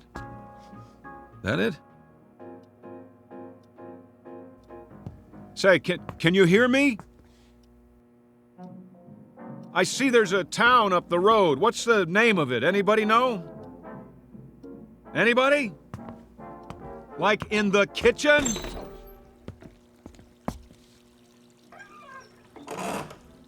Hey, you in there, I asked you a question. What is the name of the town? Hello? Cook must be outside catching a smoke. Guess what? You got a customer out front. You hear me? Cash customer. Meanwhile, don't waste so much water. I think ham and eggs. Yeah, traveler special. Eggs up and soft, hash browns, coffee black. Customer waiting. Take your time. Me, I'm in no hurry. One cigarette left. Anybody got a light? I didn't think so. Where do you keep the matches? Hold on, I see them by the register. Right next to the clock. Whoops.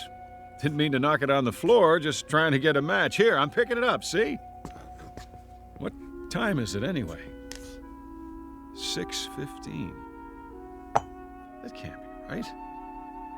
Cracked. Oh, well, I'm sorry if I broke it. I'll pay for it, honest.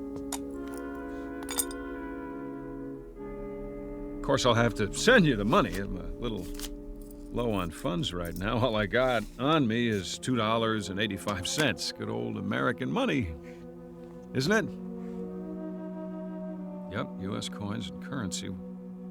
Well, we got that much settled. I'm an American. There's a little question about my identity, though. Let me put it to you this way. I'm not sure who I am. Isn't that a laugh? But I got $2.85 and I'm hungry. Oh,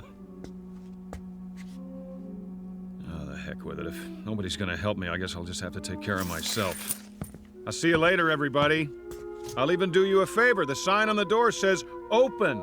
Let me turn it around for you. Closed. Yeah, that's more like it. Truth in advertising. I'm gonna wake up any minute now. I know I'm gonna wake up. I wish there'd be a noise or something, a great big noise to make sure I do, but it's so quiet around here, it's weird. Okay. If I gotta make it myself, here goes nothing.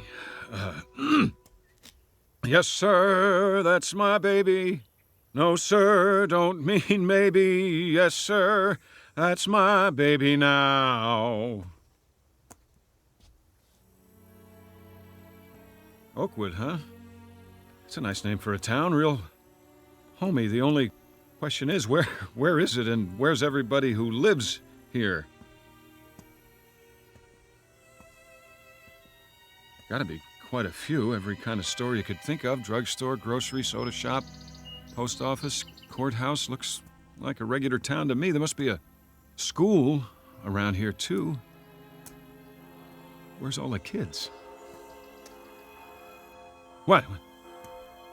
Where's that coming from? Church. Over there! What'd I do? Imagine I heard it? No, it was real, all right, and that means somebody rang it.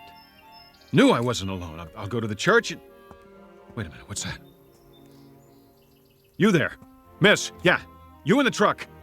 I'm over here. Thank God. Look, miss, I wonder if you could do me a favor, just a little one. You gotta help me now. I don't want you to think I'm nuts or anything. I mean, it's nothing like that. I don't seem to remember who I am. I know, but it's true. It's crazy, huh? I looked all over, but I haven't seen anybody around. Not anybody. I guess it's too early or something. There hasn't been a single solitary soul except you. Not one. It's a real oddball thing, but I woke up this morning. And, well, I didn't exactly wake up. Not in bed or anything. I just sort of found myself out there off the road. Real nice. You know what I mean? And now I got a sore back from sleeping on a rock. So listen, it's amnesia, right? Isn't that what they call it? Yeah, that's it. Amnesia. See, I don't remember a thing, and I couldn't find anybody to ask till now. You're the first person I've seen, the only one. Look, I don't want you to get spooked or anything, but could you tell me, is there a doctor around here? You know, just a regular doctor, so I can get a checkup and find out what's wrong, because I think I'm sick. Miss, what's the matter? Can't you hear me? You gotta be able to. The window's rolled down.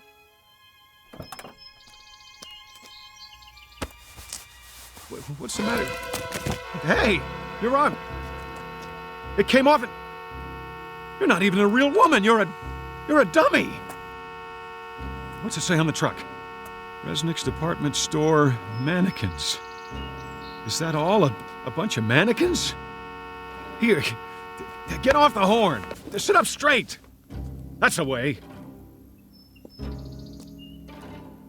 Here's your arm back. I'm very sorry, madam. My profound apologies. I can assure you that at no time did I mean to disturb you. As a matter of fact, I've always had a thing for quiet women. Get what I mean, babe? Here's a kiss for that cute little turned-up nose. No, I'm sorry. I can't stick around and talk. I got a very important appointment. I'll see you in the funny papers, and don't you take any wooden boyfriends.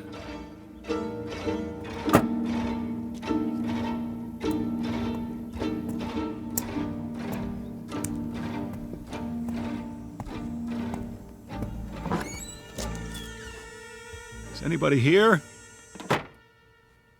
A store with lots of clothes store, but nobody to buy them.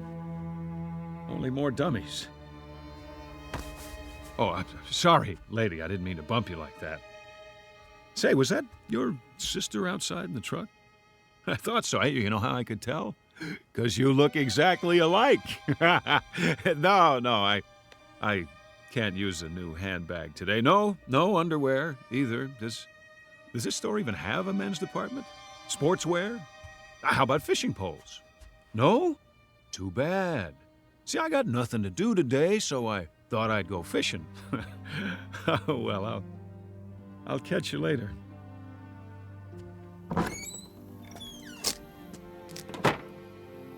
Let's see. What other kind of stores they have on this street? Whatever they are, I bet they're all empty as a tomb. Like some kind of ghost town. Where'd they all go? To the moon? And they didn't even leave a note.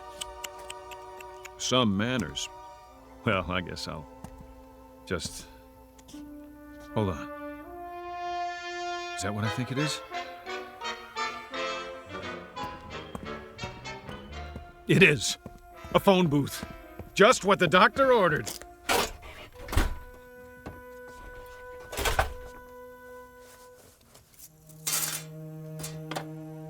It even works. We're in business.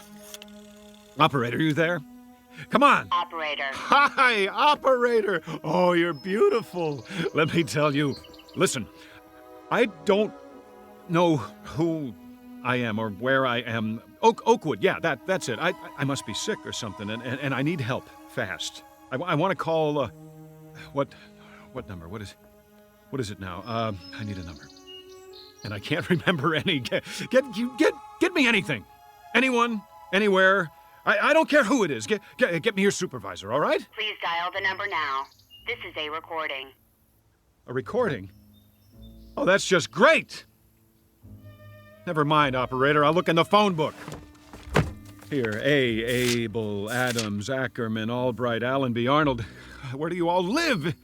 Inside this book? Why aren't you on the street? Baker, Belden, Biltmore, Botsford, Bradbury. Tell me something, gang. Don't you ever go out for a stroll, shopping, work? You do have jobs, don't you? If you don't, then who's watching the store? For that matter, who's watching anything? How's that?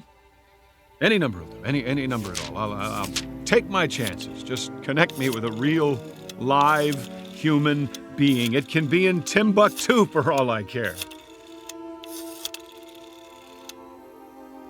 Well, you want more coins, is that it? The number you have reached is out of order. Please make sure you are dialing correctly. Give me my coins back and I will. Hey, give me my money back. Give it to me! What kind of lousy phone company is this? Okay, all right, who's the wise guy? Who locked the door? Very funny. This is beautiful, trapped in a phone booth like a goldfish. Okay, you got me. Here I am. Everybody come see. That's it. Joke's over. Somebody want to give me a hand? How about it? No? And you asked for it. Oh! Oh, now I'm bleeding. Thanks a lot. For nothing. Some joke. I know you're out there watching me. I can feel your eyes. Well, whoever you are, I'm gonna find you, and when I do, you're gonna pay. You're all gonna pay, but good.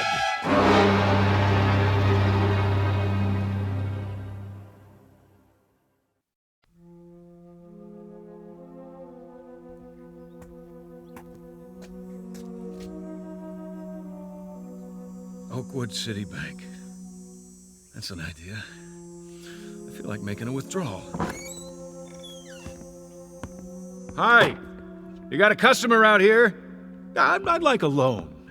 Yeah, that's it. About, 100,000. Maybe more.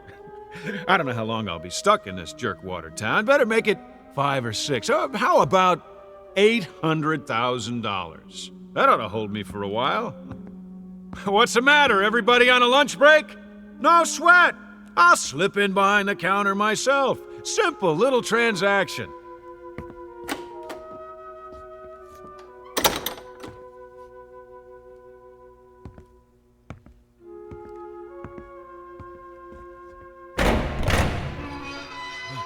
Oh, that cream. Might be a little short, though. Oh, don't worry about it. I'll take whatever you got. Generous of you. Mighty generous. I just won't put it all in one pocket in case somebody robs me. I better get some coins while I'm at it. A few rolls and I'm out of here. I got that feeling again. This feeling somebody's watching, trying to trap me. What? Open the gate. Where are you? Who's watching? There! I thought so! A TV camera on the wall. Pretty clever. Would you mind turning the alarm off, please? It's too piercing. Hey, you! Whoever's watching through that thing, turn it off, or I'll do it for you! Now let's try that again. One more roll of quarters coming up. The pitcher winds up. He throws. Ha ha ha! There! Who said you could take my picture anyway?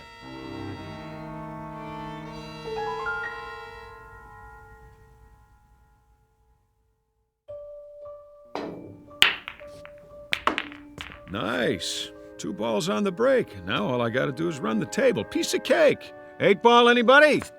I'll cover all bets. All right, that's enough. Time out. How about a cigar? They gotta have cigars around here. 2 for $1, huh? Pretty good. I always like an expensive cigar. Hey, how about the rest of you guys? Anybody want to smoke? Oh, I forgot. You're invisible. Well, I'll light up for you. You get the idea?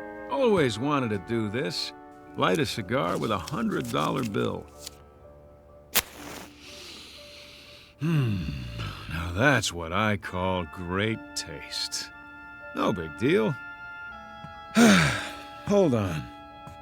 Where can I get a drink around here? Hey, wait up, fellas. I'll be back in a minute. And nobody touch the cue ball.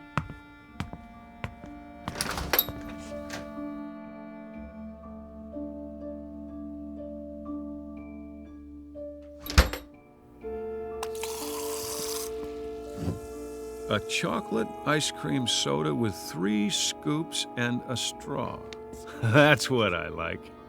Anybody mind if I smoke in the drugstore? I didn't think so. Well, I'll just set it down on the counter. Oh, delicious. Okay, what else do I need? Sunglasses, magazines, books. Yeah, a book. Books are good. Pick up a paperback to read in case I get bored. The Last Man in the World, huh? I wonder what this one's about.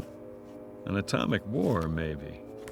Yeah, I think I read it before. Or did I? Better take it anyway. Here's for the soda and the book.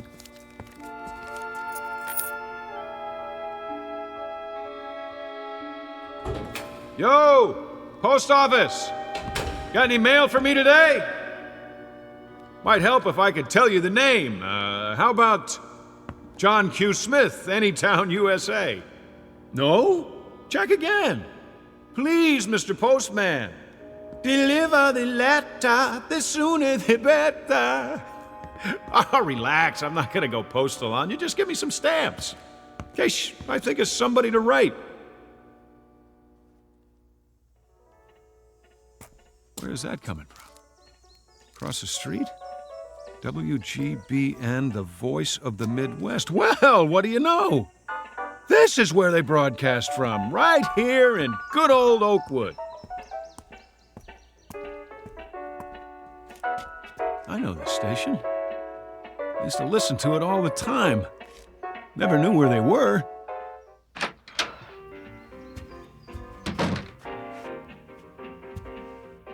Do not enter when the red light is on. I don't think anybody will mind while the record's playing. It really is a record. Look at that! Will you? Old-fashioned vinyl on a turntable. I think I used to have this album. Oh, excuse me. Let's start it over again.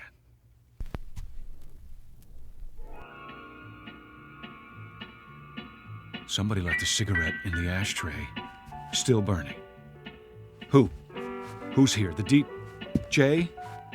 I remember the DJ on WGBN, Vern Stevenson. Yeah, that was his name, playing nothing but the best. Where are you, Vern? Can you see me? The booth's empty, but somebody can hear me. I know it. I feel it. Attention, listeners, all you people out in Radio Land, we interrupt this broadcast for a special announcement. We're all alone here, and we need to hear from you, so call in your requests. The number is... Well, you know the number. Look it up. Just ask the operator for WGBN 1060 on the dial. The first caller wins a free lunch on the house, courtesy of me. You know me, don't you? If you do, call in and tell me, will you? Because I'm having a hard time remembering at the moment. Is anybody out there? Anybody at all? Congratulations! Hi. Thanks for calling. Thanks a lot. You've been selected to receive a free, all-expense-paid vacation to deep space. What are you talking about? This is an automated call from Amitex Inc. to a selected few homeowners like yourself. All you have to do is complete a brief survey. If you'd like to continue in English, please press 1. For Spanish, press 2. Forget about it!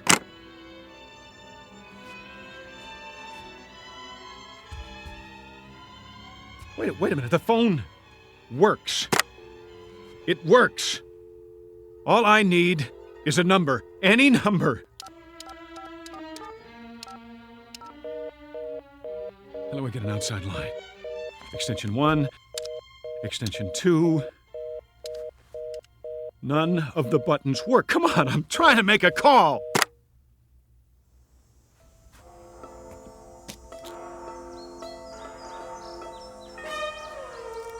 Three o'clock and still nothing.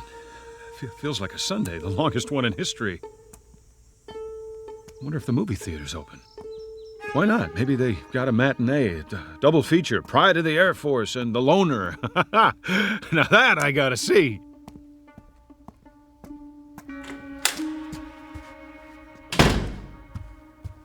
One, please. Oh, I get it. Self-service, huh? That's okay. I'll just reach in and take a ticket. Keep the change.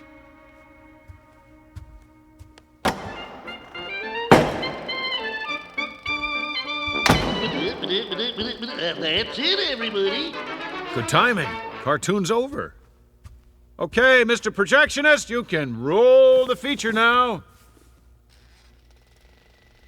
Ladies, please remove your hats. Shh. No talking. Anybody care if I put my feet up?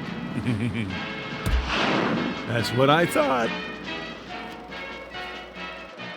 Look at those planes, will ya? U.S. Air Force, go! Air Force, Air Force! Hey, I'm Air Force. That's it. You hear me? I remember that much. I'm in the Air Force. Can anybody hear me? You, up in the projection booth. You got an Air Force man in the house. Hey!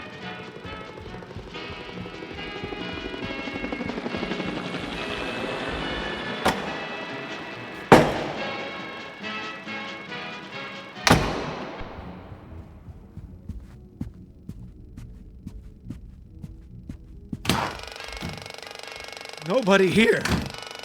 Then who is running the picture? At least I got the first part of it. I was in the Air Force. If I could just remember what happened after that. What was it? A war?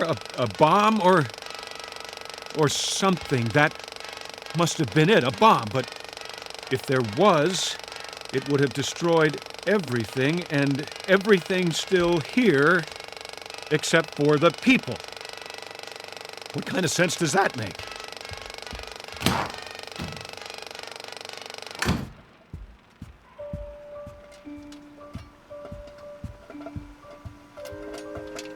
Fresh popcorn. Who put it on? Nobody. That's who. It doesn't add up. No way. Phony butter. The smell's making me sick. Where's the men's room? I can't take this anymore. It's wearing me down. Just look at me. Look at the face in the mirror there. Buddy, I wouldn't know you. You'll forgive me. The face is familiar, but the name escapes me. See, I got a little problem here. You know what it is? I'm in the middle of a nightmare that I can't wake up from, and you're part of it. You and the ice cream and the cigar, the phone booth, the mannequin, this whole town, wherever it is, whatever it is, I just remembered something else. Scrooge said it. You remember Scrooge, pal? Oh, not Scrooge McDuck. Ebenezer Scrooge, what he said to the ghost of old Marley. I must have learned it in school. I think it goes like this. You may be an undigested bit of beef, a blot of mustard, a crumb of cheese, a fragment of an undone potato. There's more of gravy than of grave about you. Get it? That's what you all are. You're what I had for dinner last night.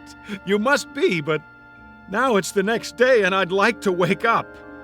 I've had it. And if I can't wake up, At least I'd like to find somebody to talk to. That's all. Is that too much to ask? I guess it is. Me? I'm gonna have some popcorn. Plain. But I tell you true, if I don't find somebody today, you hear me? If I don't, I'm checking out of this world one way or the other. I'll get a gun, or whatever it takes, count on it.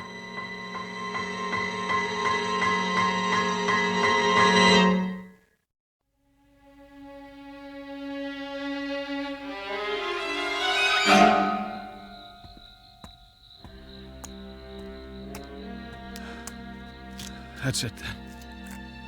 I sat through both movies, but it didn't help.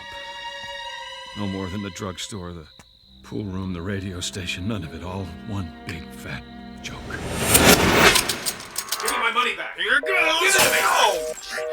What a lousy phone company is this? I'm bleeding. Thanks a lot. Where are you? Who's watching? I'm in the middle of a nightmare that I can't wake up from. No! It's too much! Make it stop! Please!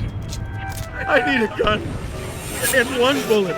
If nobody will help me, I'll have to do it. Where can I get a gun? The police station, that's it.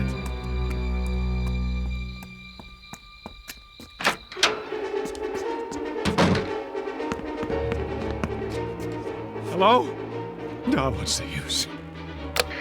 Calling all cars, calling all cars. This is an all-points bulletin. Unknown man in town. Now infiltrating the police station. Suspicious-looking character. Probably wanted by the FBI. Presently unarmed, but not for long. All units return at once and bring your guns. He needs one! Anything. 45, a 38, police special, Smith & Wesson, even a 22, it doesn't matter. Just something that'll do the job. Hot coffee. That's very considerate of you. I gotta say, it smells mighty fine, but no dice. It'll take more than that to get straight. There. I knew it. Shotguns all locked up tight. Safety first, boys. You don't know who might come wandering in here. Well, when all else fails, use a little elbow grease.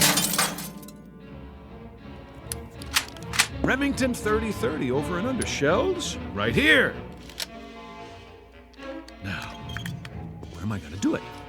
Wouldn't want to splatter my brains all over the front desk. Hey, what's back there? Jail cells. Perfect!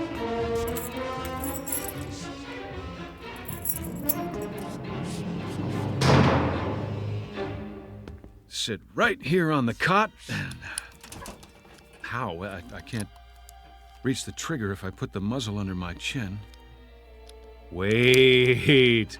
Shoes off.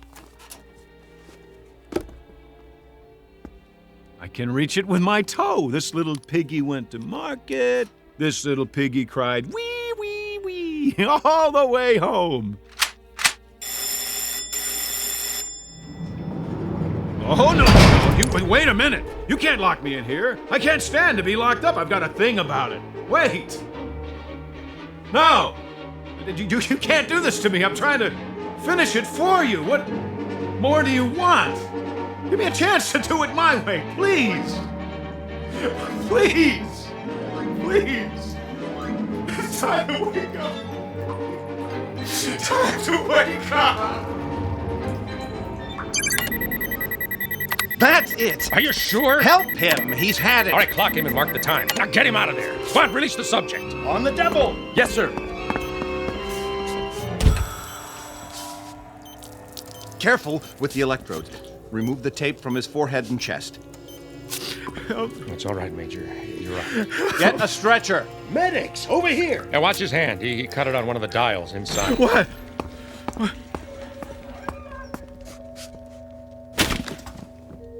How is he otherwise? He's all right considering. Delusions of some sort. I guess that's it. He's coming out of it now. Fine. Did you get all your data recorded? Yes, sir. Every bit of it. Did you get him clocked? Yes, sir. All right, how long? 484 hours, 36 minutes. That long? I'll compile all the data for you. Yeah, good. I'd like to have a look at his reaction chart, too, hour by hour. What about the press, sir? The press? You said you'd see them. They've been waiting in shifts. Well, I'll have to cut it short. I want to talk to Ferris. Yes, sir.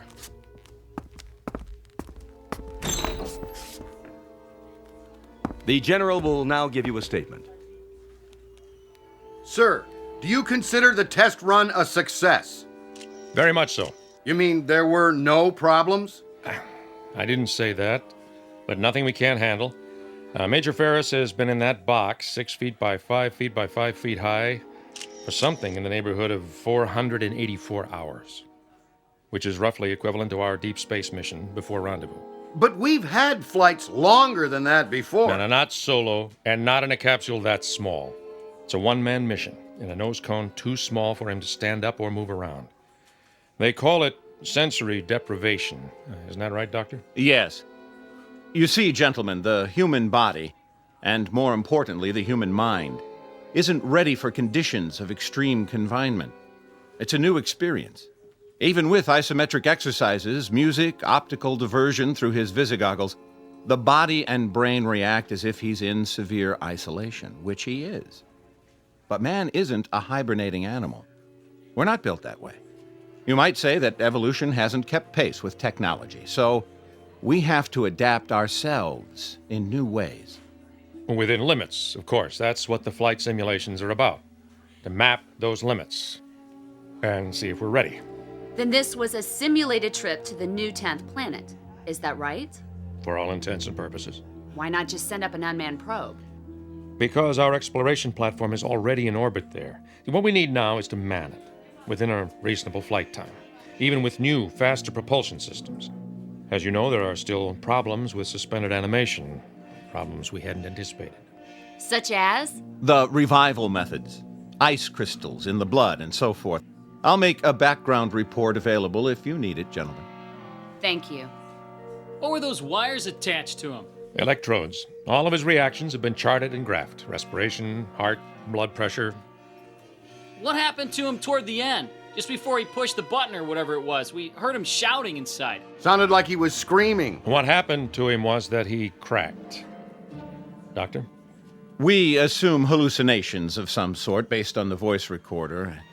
It's a common trick of the brain when there's not enough sensory input. So you see, there's a very real reason why humans can't bear to be alone. Solitary confinement is a tough sentence, whether it's the Garden of Eden or deep space. There may be a practical reason for human contact, even for love. A kind of survival mechanism to remain sane. How bad did he crack? I'll tell you something, gentlemen.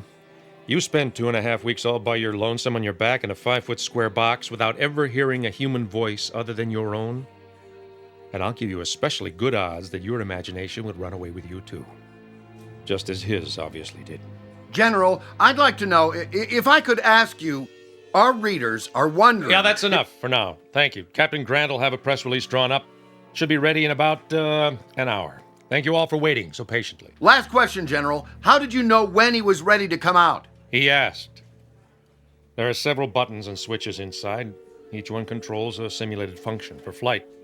Oxygen, fuel, temperature, and so forth. And the last button. Which was? Abort.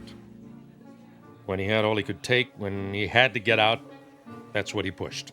Or pounded with his fist. And now, gentlemen, good day.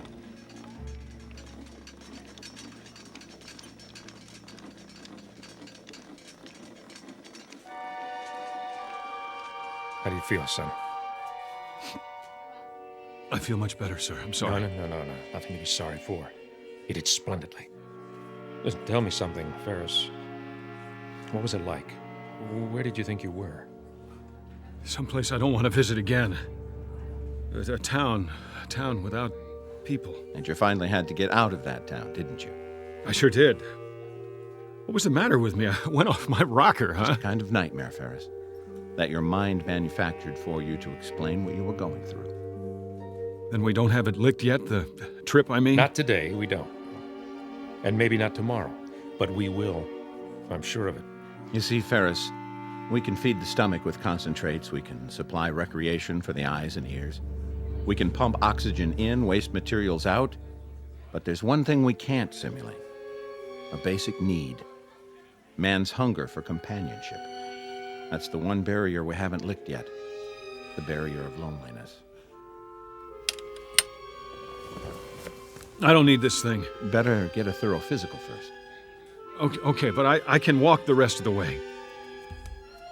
Next time it won't just be a box and a hanger, will it? No, Mike. Next time you'll really be alone. Then tell the men up there. Tell them next time it won't be a dream. Next time it'll be real, and I'll be joining them, and so will a lot of others, one by one. Tell them to hang on for a while longer. Help is coming. It's on the way. What a remarkable young man. Yes, he is. Really quite remarkable. The barrier of loneliness, the desperate, palpable need of the human animal to be with his own.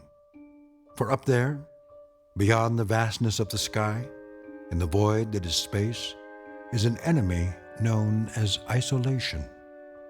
It sits among the silent stars, waiting with the patience of eons, in the twilight zone. We'll return to the Twilight Zone in just a moment. You are about to enter another dimension, a dimension not only of sight and sound, but of mind, a journey into a wondrous land of imagination. Next stop, the Twilight Zone. Hi, this is Stacy Keach. I'd like to take a moment to tell you about our Twilight Zone website at twilightzoneradio.com. At twilightzoneradio.com, you'll find the latest information on these Twilight Zone radio dramas, including behind-the-scenes photographs, plus the newest product releases, trivia contests, ways to contact us, other Twilight Zone-related info and merchandise, plus links to other fascinating websites. So make your next stop twilightzoneradio.com. Visit twilightzoneradio.com to purchase these Twilight Zone radio dramas on cassette and CD, or call toll-free 1-866-989-ZONE. That's 1-866-989-9663.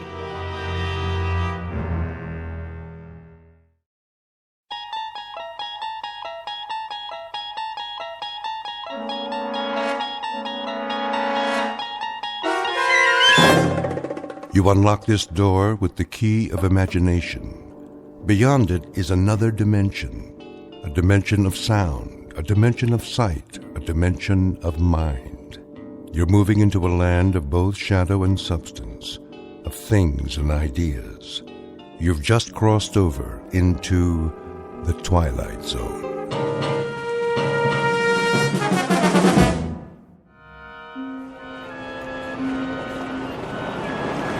Taxi cab? Who needs a taxi? Over here. There's a cab. Tell him to wait, Wilfred. Quickly, before someone else gets it. Junior, come along. I'm coming. At least carry your mother's suitcase. Her shoulder's bothering her. I got it. Evening, folks. I got your bags. Can you take 4? What's that? There are 4 of us. Sure. 3 in the back seat, 1 in the front. Ugh, where's Paula? Don't ask me. I thought she was with you. She's back there talking to somebody. Who? Who? A guy. Who do you think? Paula, come over here right now. Yes, Daddy. Hey, can I get your number? Now, I said. I heard you. And who was that? Who's who? That young man you were talking to. A college boy. In a fraternity. Come along, Paula. You can't go around talking to absolute strangers. Get in the cab. But he was nice. Oh, you think anything in trousers is nice. Ready, folks? Seems to be very busy tonight. Yes, sir. What's the occasion? Are you serious? Well, if I weren't, I wouldn't waste my breath. I asked you a simple question. Mardi Gras, sir. Oh, no, of all the wretched timing. Mardi Gras. Can we go, Daddy? Oh, please. We most certainly cannot. This is hardly a pleasure trip. What about me? You'll stay with us. But I'm old enough. Not another word, Junior. Come down on business, did you? That's right. Family business. My father-in-law is extremely ill. Oh.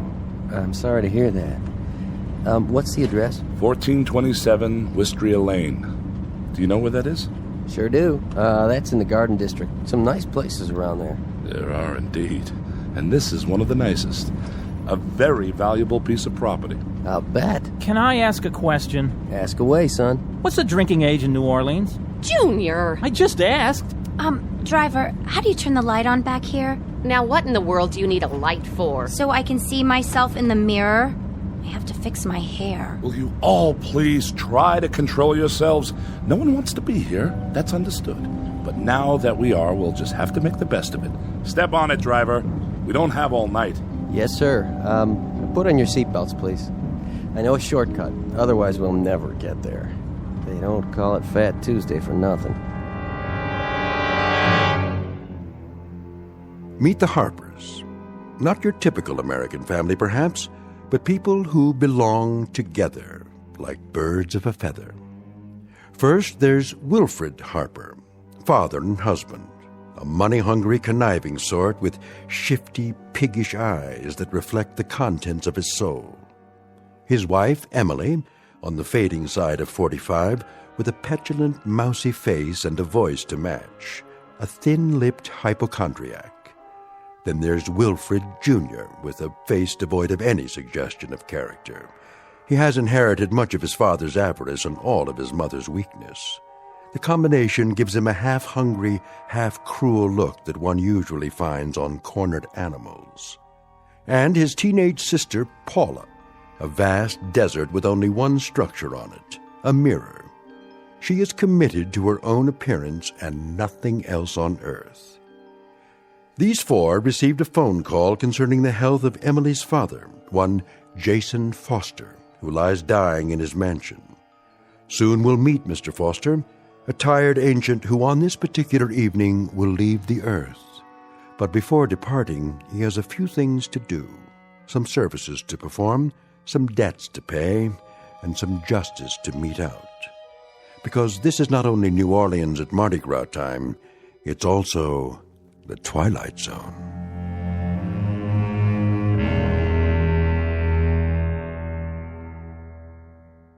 And now, The Twilight Zone and our story, The Masks, starring Stan Freberg with Stacy Keach as your narrator.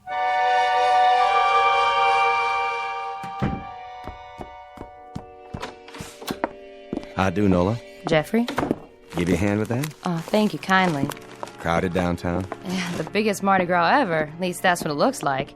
I almost couldn't get a seat on the streetcar. Got everything, I see. Everything he asked for. How is he? He looks badly. And he's much weaker.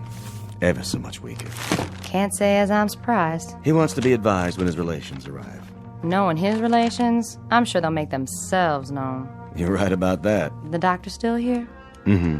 With him now. I'll get dinner started. You do that, Nola. You do that.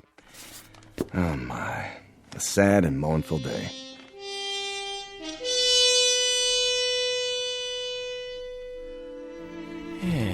Well, Sawbones, how's the pulse?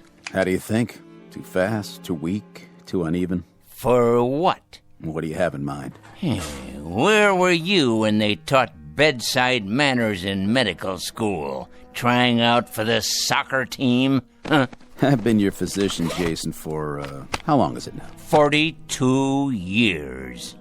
First time I attended to you, it was for a head cold. I allowed myself one compassionate cluck. Just one. And you threw a lamp at me.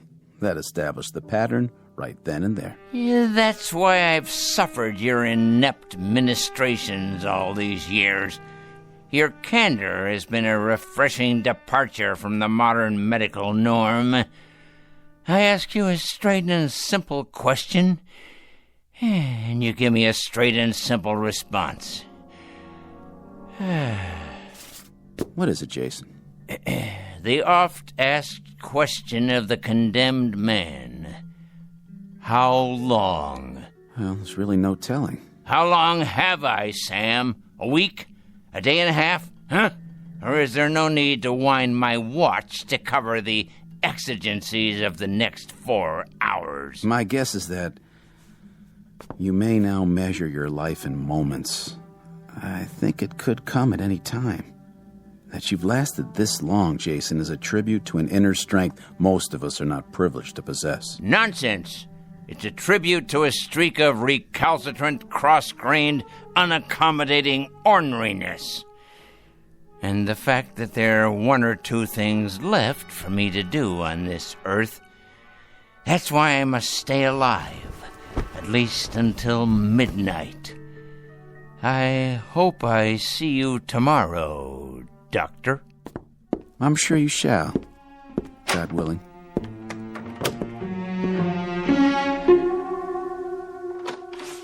Right this way, please. Thank you, Jeffrey. And the hat box, Jeffrey, that blue thing. Yes, ma'am. Be particularly careful. It has all my medicines in it. Stand up straight, Junior. You'll get round-shouldered. Why do you still call me Junior, Pop? I'm not a kid anymore. I could break you in half if I wanted to. Oh, such talk. Well, couldn't I? Now, let's watch our words. And you, Paula, behave like a young lady. All right. Paula. Hello, Emily. Oh, how nice to see you again, Dr. Thorne. You've met my husband. Yes, some years ago, the last time he was here. How are you, Mr. Harper? As well as can be expected under the circumstances. And you, Mrs. Harper? How are you? Bearing up, Doctor. As best I can. This is our son, Wilford Jr., and our daughter, Paula. Hi. Hello. This is your grandfather's doctor, children. Your father's been expecting you. I'm very glad you could make it. Crowded at the airport, was it? Oh, that silly Mardi Gras. Well, really, the traffic is unspeakable. Shouting, screaming, incredibly rude people. It's a wonder we were able to get here at all. As for your father's condition, he's... Oh, yes. How is he? We're all really quite concerned on tenterhooks, you might say. Well, he's extremely ill. How long? Well, a good educated guess would be that it's just a matter of days. Days, you say? Hours, perhaps. Is that right? How simply awful. We've been expecting it, of course. Jeffrey? Yes, ma'am. Our rooms, are they ready? Yes, ma'am. They're all prepared. I want to take a shower. Wait for the butler to show the way. A question for you, Doctor? Yes? You may recall, I suffer severe muscle spasms in my shoulder. They're really quite agonizing. Are they? Oh, perhaps you could prescribe something? That quack I've been going to in Boston is supposed to be a specialist, but... He'd better be a specialist. He charges like one. Well, it's a very complicated condition. As a matter of fact, he told me that you don't see cases like mine more than once or twice in 100 years. Oh, please, Emily. It's true. Let me describe the symptoms. I'll be sitting down, perhaps reading a book, and I'll suddenly get this bolt of pain through my upper arm. It's all I can do to bear it. You can't imagine. Excuse me, Mrs. Harper. I have another call to make this evening. If you'll forgive me. Take the luggage upstairs, Jeffrey, all of it. Yes, sir, Mr. Harper. And this briefcase, too, if you will. I'll do my best. I'll see you to the door, Doctor. Paula, you and your brother see your mother to her room. Come on, Mom. Oh, give me your arm, Junior. You already got it. I hope you don't mind, darlings, but the pain is, well, frankly, it's more than I can bear. This way, folks. Old man's in bad shape, huh? As I said, the old man is dying. And there's no chance of a recovery? Not realistically, if that's any comfort to you. Good evening, Mr. Harper.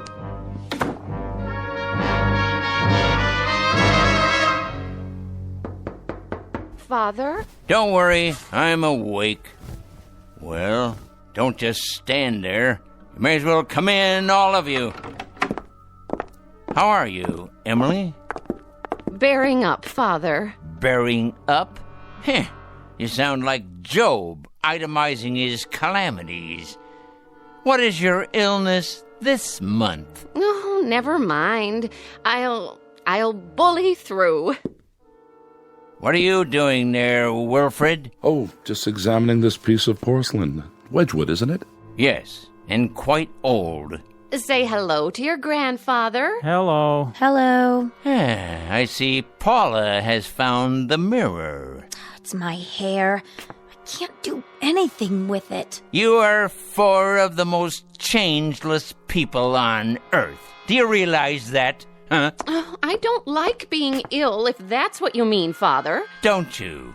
Don't you indeed, Emily? That's hard to believe. It really is. Why, what do you mean? Considering that in the past 25 years, you've been at death's door so many times, it's a wonder you haven't worn a hole in the mat. And you, Wilfred, how's business? Oh, you know how it is. Make a little, lose a little.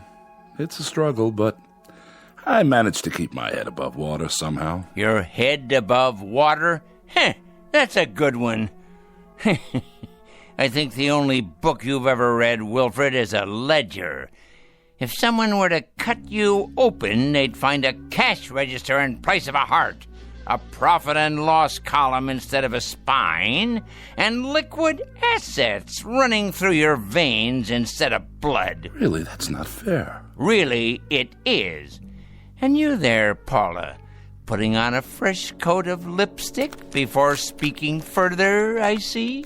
Nice to see you, Grandpa. How friendly of you to say so, considering that you haven't looked at me yet. All you've seen is yourself in the mirror, which, in the final analysis, is all you ever see. That's not true. You're being mean, Grandpa. You shouldn't, you know. We've had such a miserable long trip, and Mother hasn't stopped complaining one instant. Oh, you hear that, Father? The younger generation. He jests at scars that never felt a wound. Emily, my dear, I understand that my troubles include hardening of the arteries and a weakening heart. But if you continue playing Sarah Bernhardt, I may well succumb to an intestinal affliction. What does that mean? It means you're in danger of making me sick to my stomach. And young Wilfred Jr. over there, looking as alert as usual. Willie, darling, tell Grandfather how nice it is to see him.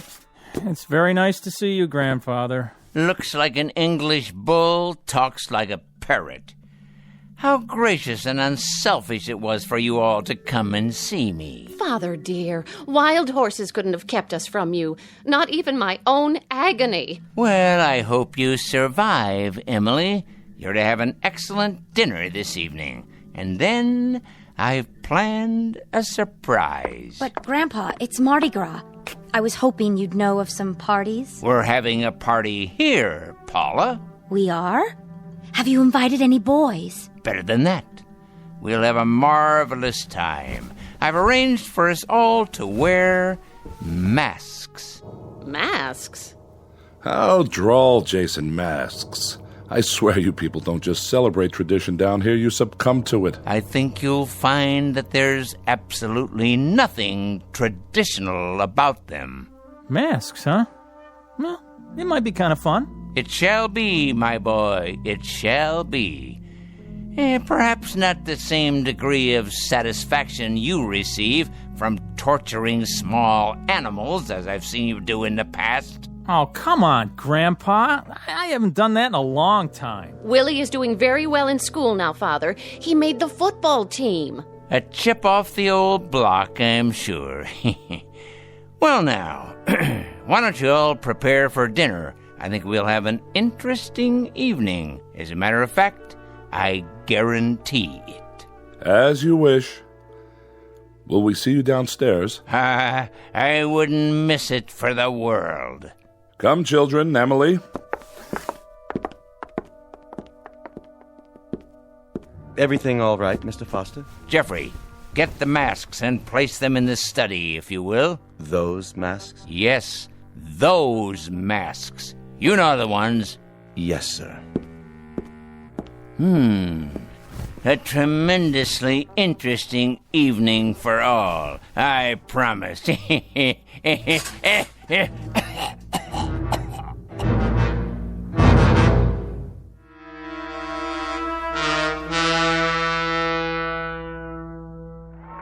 away from the window, Paula. But look at all the fun they're having. You heard your father. I think it's disgraceful, the way those animals have invaded this part of town. It used to be just in the quarter, but now...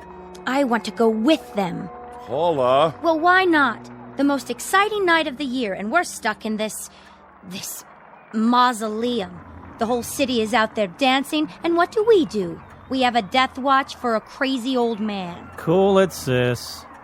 Close the window right now. There's a draft on my bursitis. Great. What did you do in New Orleans, Paula? Did you go to Mardi Gras? Oh, yeah. We wore funny masks and sat around and stared at each other. Look at those stupid things. Don't touch the masks. I'm sure they're very old and valuable. Everything in this house is valuable. They are if Father bothered to collect them. Without question. Look at the chandelier, the furniture, and the paintings. I've never asked you, Emily, is that an actual Matisse in the hall? No, it's a Picasso. Oh, is that all? Here you are, Mr. Foster. Thank you, Jeffrey. That will be all. You sure, sir? I can take it from here. Yes, sir. Well, now, my loved ones, was your dinner satisfactory? Sumptuous, Jason. Really, truly excellent. Must have cost a pretty penny. Father, do you think it wise for you to be up like this? Wise? Probably not, but necessary, assuredly. Have you, examined your masks? Our masks? You must mean they're a gift. Well, in that case, thank you. They're certainly unique, Father. Indeed. They're made by an old Cajun. Actually, made is inaccurate. They're created, each one separately and individually. Is that so? I'd be interested in any provenance you can provide. Their history, ritual meaning. You mean so you can resell them? No, of course not. I wouldn't worry about that just yet. We're simply curious. No doubt, no doubt. I'm told that not only are these works of artistic perfection, but they possess certain properties. Very unusual properties. Can I look at the magazine? No way, I'm reading it. Children, your grandfather is speaking. They're only worn during the Mardi Gras, and there's a ritual to the wearing. You see, one tries to pick a mask, which is the antithesis of the wearer. How so? Oh, for example, the ugly man might cloak himself in beauty, whereas the shy and retiring put on the facade of boldness. Youth wears age, and age, youth. You get the idea. In other words, it's a masquerade of opposites. Very interesting. Now, why would anyone do that, Father? Why question it? This is a special evening. And now, dear ones, let's pick our appropriate masks, shall we? If you say so. You, Wilfred, how do you fancy yourself? I don't understand. Come on, be candid. When you shave in the morning, who looks back at you? Why, I do, of course. I don't see... Please, it's a crucial question. What do you see? Really, Jason, I think we're a little old for parlor games. Let me be the judge of that. Indulge an old man. Oh, all right. Give me a self-assessment. Come on, be honest. You're serious? Never more so. Well, I suppose you could say I'm good-natured. Congenial. Ah, now we're getting somewhere. I've always been a congenial man. No matter what the circumstances, I try to take things in stride. Very good, Wilfred. Congenial, friendly, outgoing, even extroverted. In short, amiable. I think so. So it follows that as part of this amiability, this general goodwill, you feel a deep rapport with your fellow man. Oh, yes. Yes, indeed. Now, the opposite of your affability would be, this face, here. This one? Surely not. Look at it, Wilfred. Hold it in your hands. Feel the way the wood is carved.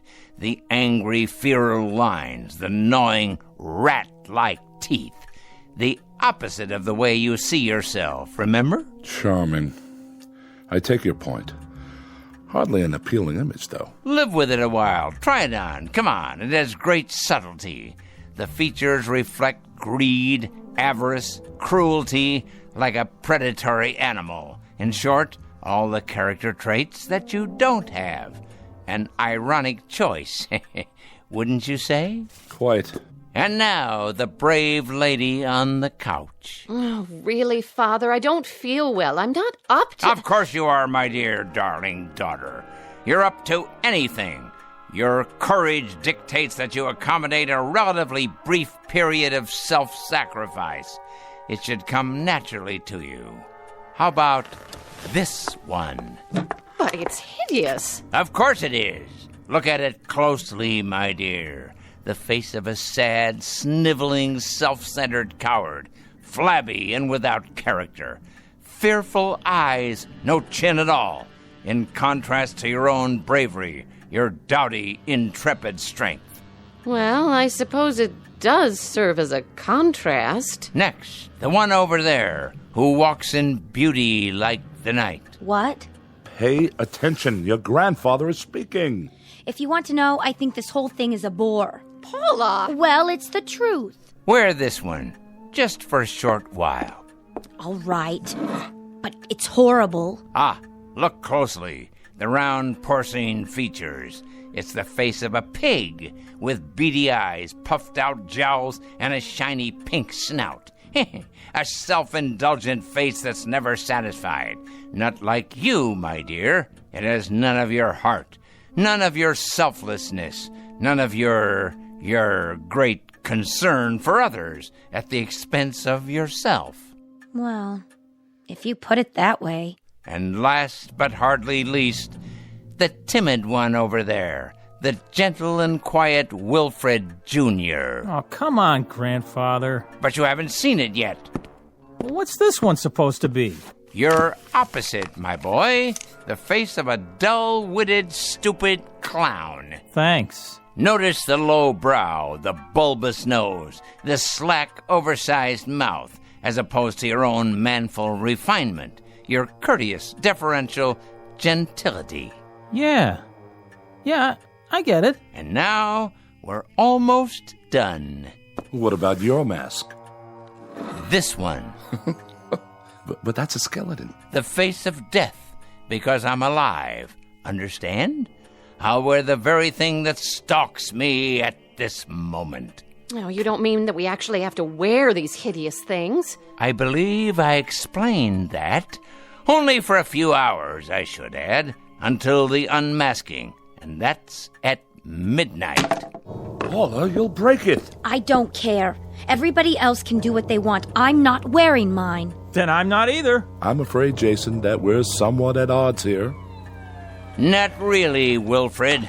The four of you came here for one purpose. To see me off and yell bon voyage, to put coins on my closed eyelids, while with your free hands you start grabbing and looting. Father, that's cruel. On the contrary, that's truth.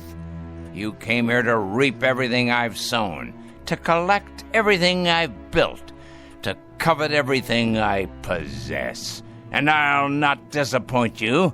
The will is prepared. Everything is left to the four of you. Everything. Money, house, property, holdings, stocks and bonds. All of it. All of it. Jason, you break our hearts when you talk that way. The most touching thing you've ever dredged up, Wilfred, by way of conversation.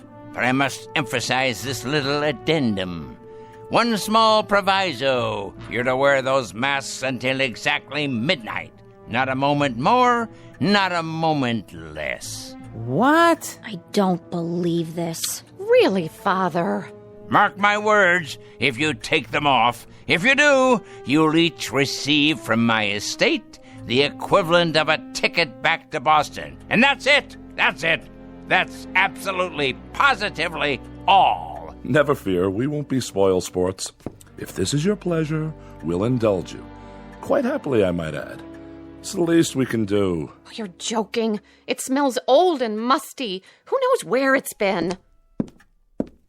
Here, Emily, let me help you fasten it to your head. But the germs. Don't be an idiot. Put on the miserable mask. Don't throw away a fortune because of your wretched hypochondria. Oh, all right, Jason, we're doing it, see? And now, I'm putting on mine.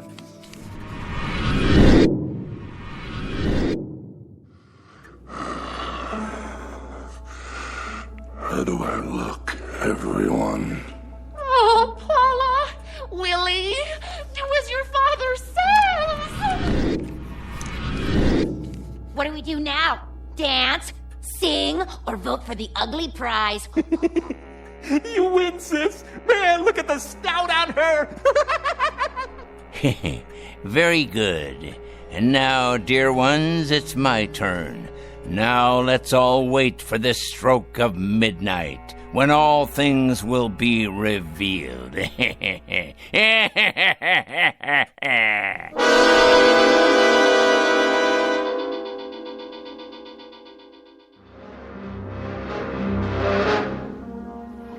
Evening, Jeffrey.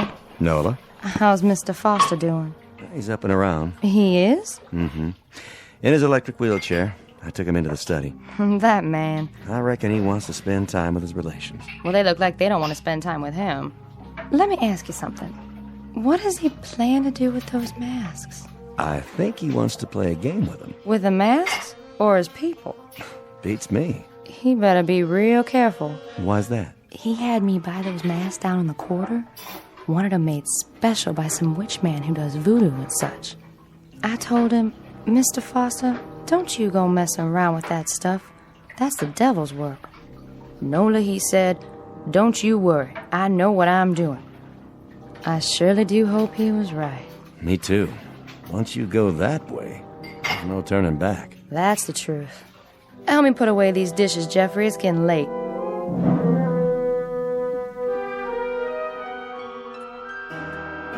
Oh, that's enough, Junior! Please! My head is splitting! All right, if you say so, Ma. At least it's music. Don't you even have a stereo, Grandpa? Sorry to disappoint you, fair one.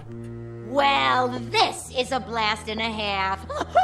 I've already looked at every magazine, every creepy old antique.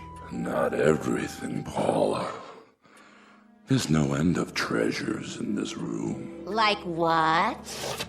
These books, for example. How old they are, how rare. They're first editions, aren't they, Jason? All of them. All of them. Imagine that. They must have taken you years to collect. A lifetime. Freud, Audubon, William James. Who is this? Lovecraft. I see his autograph in one. The Shadow over Innsmouth. Very rare. You should read it sometime. About people who aren't what they appear to be. Pretty valuable, I suppose. Extremely. Of course, not as valuable as the oils. You might be surprised.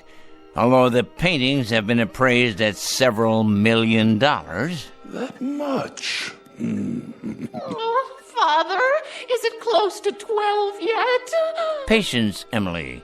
Good things come to those who wait. I can hardly breathe behind this mask. I'm suffocating. It won't be long now, I promise. Where's the TV?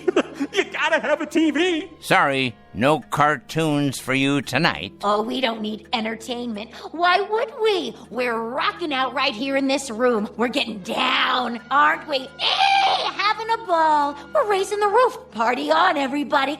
Let's play charades. Spin the bottle. Post office. Let's go. Let's do it. Oh, look what you've done. I couldn't help it. Just lost my head, I guess. It was an accident, okay? Oh, I'll clean it up. The maid will take care of it. But the value, it must be irreplaceable. Not really. Just an early Ming Dynasty vase. Still plenty of them available. I'm taking this thing off my face. I can't stand it one more minute. Paula, don't be a fool. Oh, I don't blame her. I don't blame the child one bit. Nor do I. How could I? We each behave according to our natures. I told you it was an accident. This is cruel, Father. A cruel, heartless torture. I have to agree, Jason. Really, this has gone far enough. We've been in this room for 3 hours, regarding each other through these grotesque masks.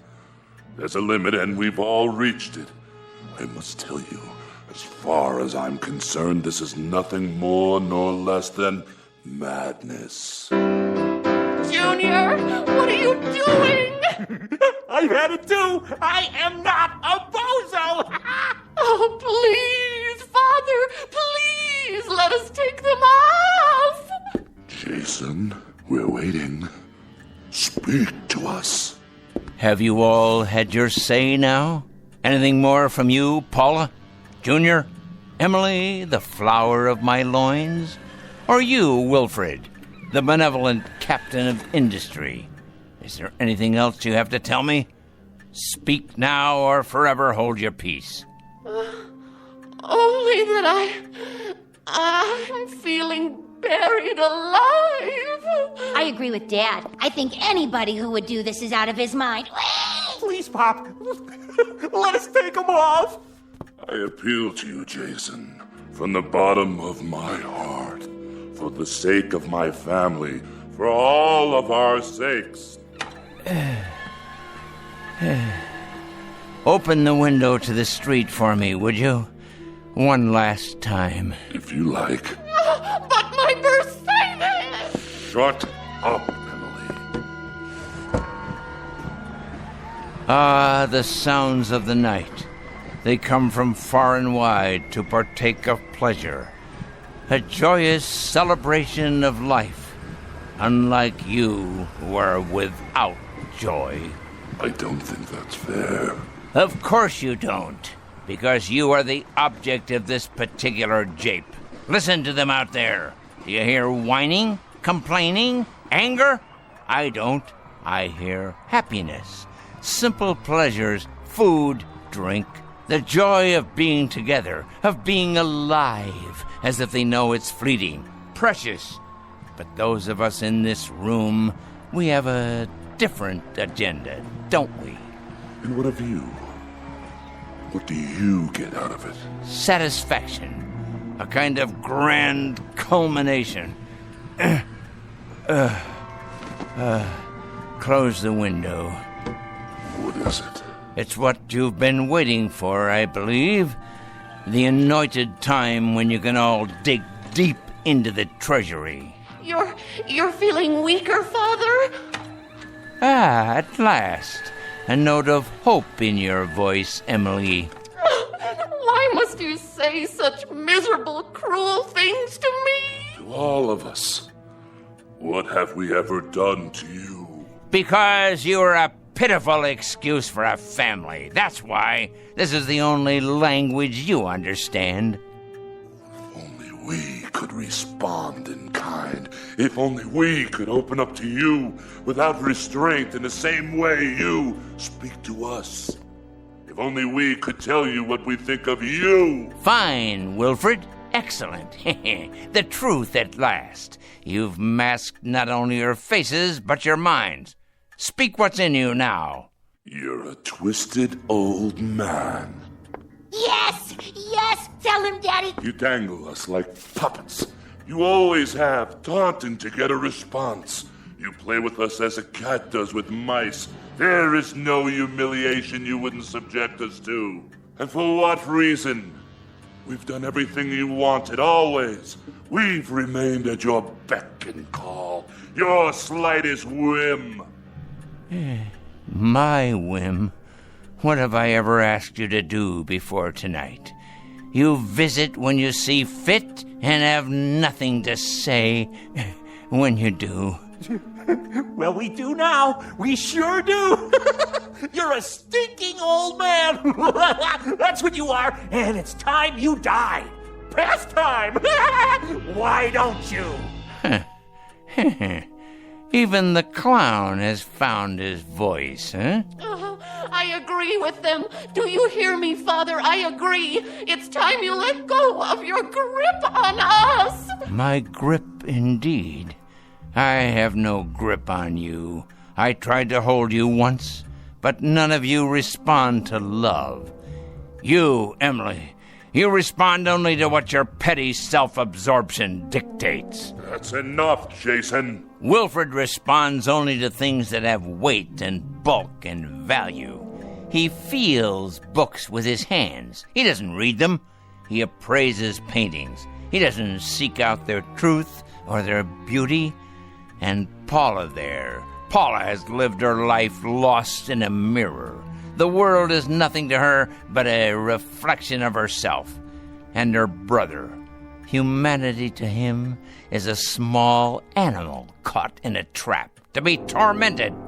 His pleasure is the giving of pain, and from this he receives the same sense of fulfillment that most human beings get from a kiss or an embrace. So unfair, Father. You're caricatures, all of you, even without the masks. And this last note. I haven't held any of you here. You were always free to go. What's held you here has been my daughter's weakness, my son-in-law's greed, my granddaughter's vanity, and my grandson's cruel, subhuman sadism. As soon as the clock chimes 12, you will all be very rich. It's as good as done. Now you own everything I have owned.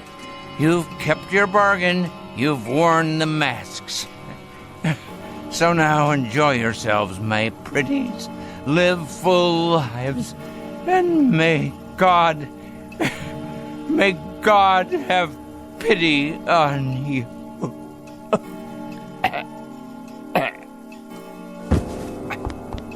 Father! Check his pulse. There is no pulse. At long last, he's dead. So, what do we do now? What do you think we do? We take off the masks and celebrate. This nasty thing, it's stuck to my skin. Mine too! Pull, Junior. Put your fingers under the chin and pull. Watch me. What's the matter with all of you? Your masks are off now. What's... Wilfred! Your face, Wilfred. It's not your face anymore. It looks just like the mask. What are you talking about? Look in the mirror and then look at me. No. It can't be. But it is. What are we going to do? She's right. He did this. That old creep. If he weren't already dead, I'd kill him. No.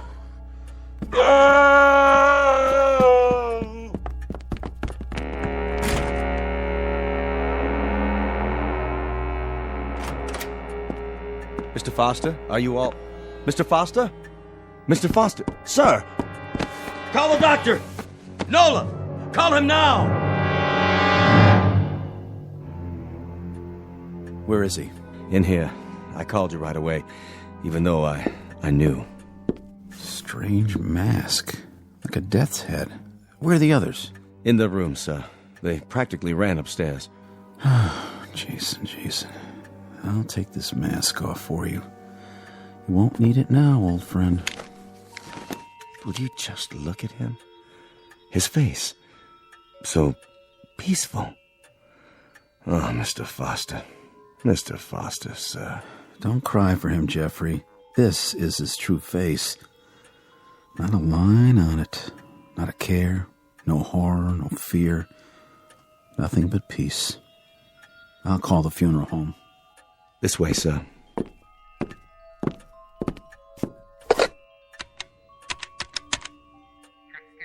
Yes, this is Dr. Sam Miller. I'm at the Foster home.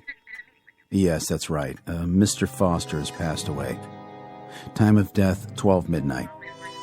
Right, I'll fill out the death certificate. Someone will be here. His family.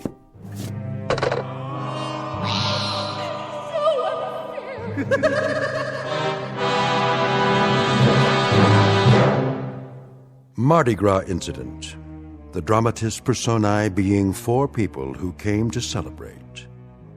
It might be said that they partied with a vengeance. They now wear the faces of all that was pent up inside them. But unfortunately, they'll wear it on the outside for the rest of their lives. Said lives to be lived from this point on in the shadows.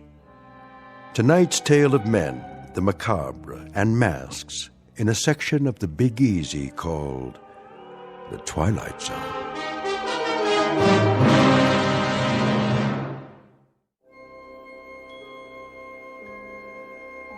Hi, this is Carl Amari, producer of the Twilight Zone radio dramas. I'd like to take a moment to tell you about our official website at twilightzoneradio.com, where you'll get the latest news and information on these Twilight Zone radio dramas. Plus, at twilightzoneradio.com, you can digitally download 3 free episodes or any of our episodes for only $1.95 each. In this age of ever-changing technology, we've decided to make these episodes instantly available to you by making the Twilight Zone radio dramas a digital download-only series. This means that this series will no longer be offered on CD. The CD collections at our website are now being offered while supplies last at buy one, get one free. So be sure to get your favorites before they're sold out. Be sure to visit us often, and I'll see you in the zone.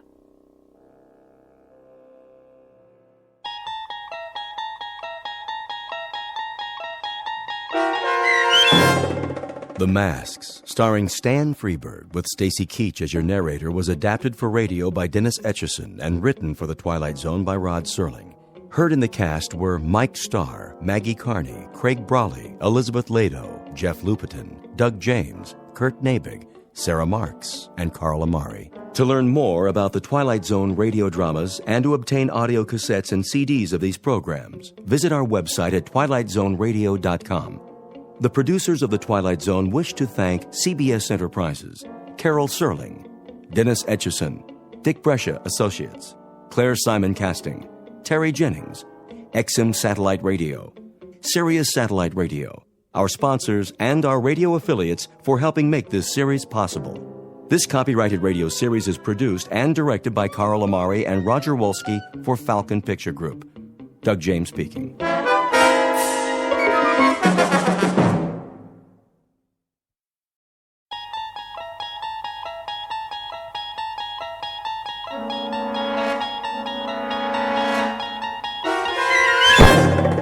You're traveling through another dimension. A dimension not only of sight and sound, but of mind. A journey into a wondrous land whose boundaries are those of imagination. Your next stop, the Twilight Zone.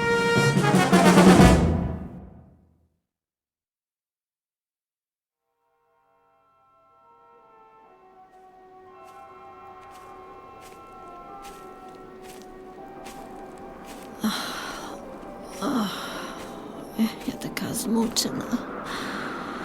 Я голодна. Нема людей. Нікого іншого нема. Нема звірів. Нема птахів. Я не знаю, як довго я вже ходжу. Кілька день, я думаю. Тут запах смерти. What is that? I can't see it through the vines. Oh, a town. I hope they have some canned food. They'd better. I haven't eaten in... I can't remember how long. Make sure your weapon's in working order. The first rule for a soldier. I wonder what they call this place. They're all alike. Bombed out. Every last one. Not worth fighting for. And the people, where are they now? Dead, turned to dust. They should have surrendered at the beginning. We gave them a chance, but they ignored us. The fools. If only they had listened, they'd still be walking down this street, going to their shops, their markets, their decadent restaurants, sleeping in their beds at night. But their stupid army won't give up. They fight on wherever they are, whoever is left. Sooner or later, they'll have to surrender. The word will come through and it will be over. Oh, please let it be over soon. But how will I know? Come out! Why don't you come out? And we'll finish it right here in the street! Just the two of us! Come on! Cowards! You're cowards! All of you! Cowards! You cowards! Cowards!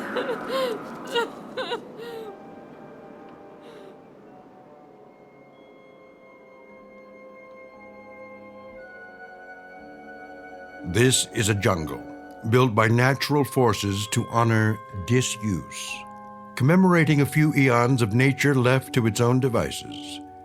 To all appearances, it is a backward step in evolution, a return to an earlier, more primitive state. But it's also another kind of jungle, the kind that grows out of the human race's war with itself. Hardly an important battle, this one. Not a Gettysburg or a Marne or a Iwo Jima. More like an insignificant corner in the crazy quilt of combat.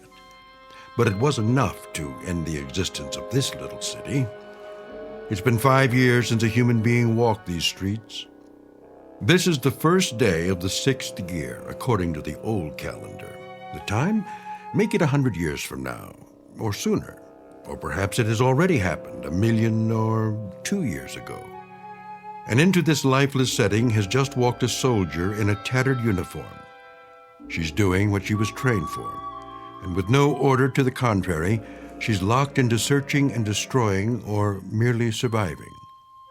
The language spoken is English, for our benefit, but the place is the Twilight Zone.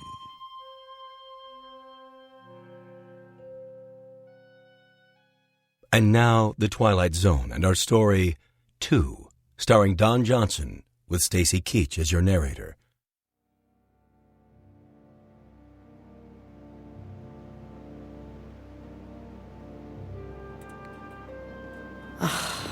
Just as I thought. Another ghost town. Broken windows. Empty shops. What did they sell? Civilian clothing. How quaint. Something at the corner.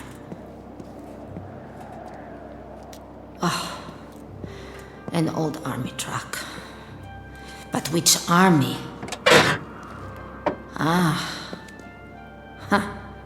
One of theirs. Well, it's not going anywhere now. What else have they got around here? Barbershop, newsstand.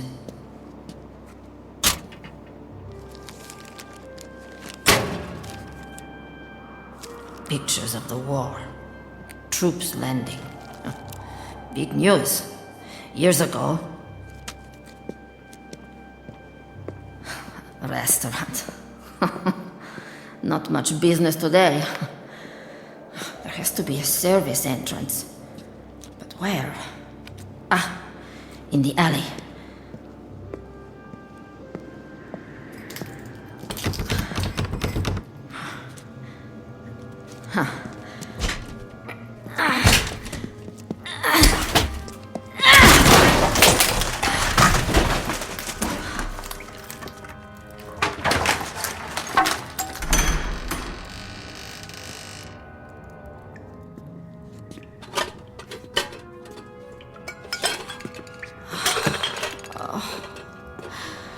Somebody got here before me. Oh, the cans are empty. Yes! They missed one. Canned chicken. I don't believe it. Canned chicken.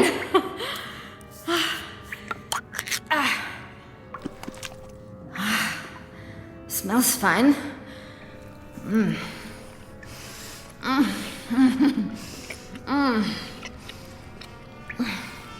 Find something? Where did he come from? My weapon! Kto Nie ruszaj się! Go ahead. Shoot. If that's what you want. Stój ticho, ja mają rewolwer! To tell the truth, I don't care. You got the guts to do it?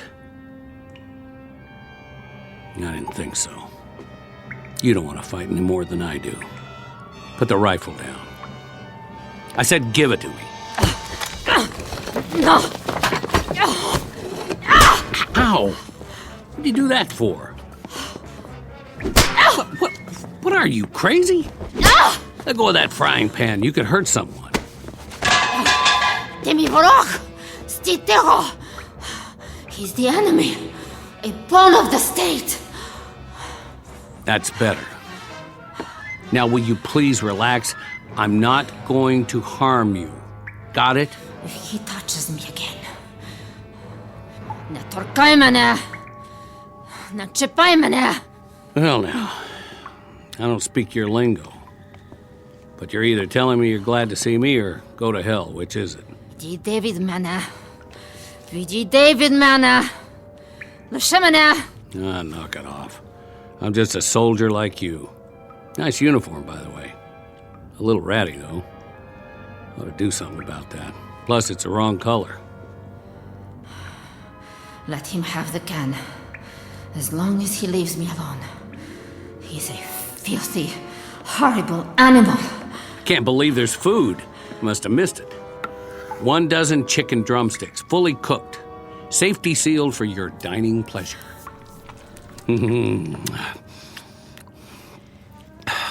That's mighty tasty, if I do say so. I prefer the white meat myself. Oh well, beggars can't be choosers. He's going to eat all of it. Who does he think he is? Ty świnia! Ty powinien mnie dać trochę. You're right. Better slow down. Eat too fast and I'll get stomach cramps. Ty cholera. Ja тебе zabiju! Whoa, down. Settle down. Hey, I said cool it. Now stay down for a while. The rest will do you good. There's the menu for today. Well, pretty boring if you ask me. Could use a little something to wash it down. Bottles. Nope. The cupboard's bare. Canteen's nearly empty, too. Stuff dripping out of those pipes ain't fit to drink. Who knows where it came from? You got any water in your canteen? Hey, I'm talking to you. Come on, quit faking it. I didn't hit you that hard. Did I?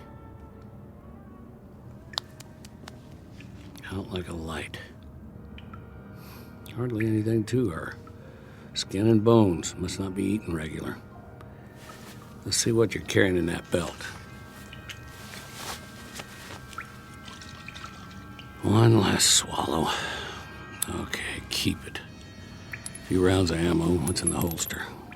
45 automatic? Not even a 38. Broken mirror, an old comb, and a couple of hairpins. Sorry, lady. I can't use them. Go on. Chow time. Hey, you better eat it before I do. Wake up, I said. For the love of...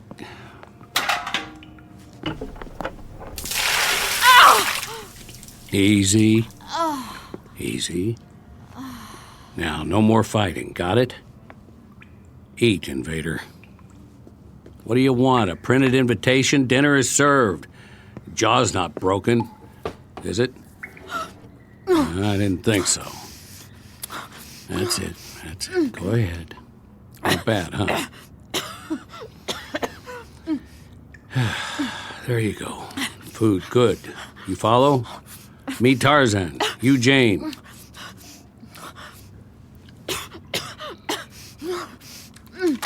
Oh, no. Leave the gun where it is. Mine's behind the door. No more shooting. Nix. Verboten. What language do you speak? Okay, be that way.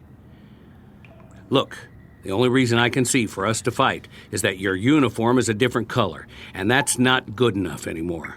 I say it just doesn't matter. You get me? What is he babbling about now? Yeah, I know. I talk too much. I'm just trying to make a little small talk is all. He'll pass the time. Come on outside with me. I want to show you something. Come on. It's okay, I promise. Where is he going?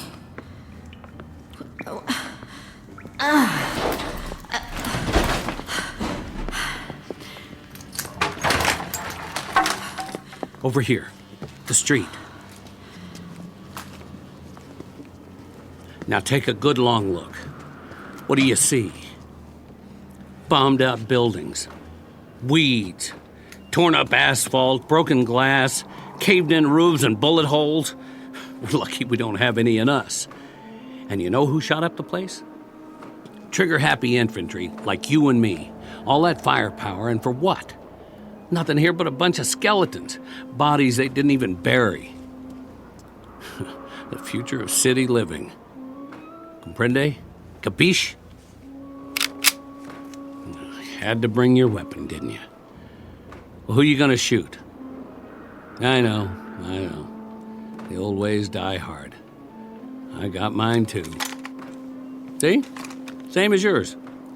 With a different language and a serial number on the side. Don't you get it? They were all made in the same factory.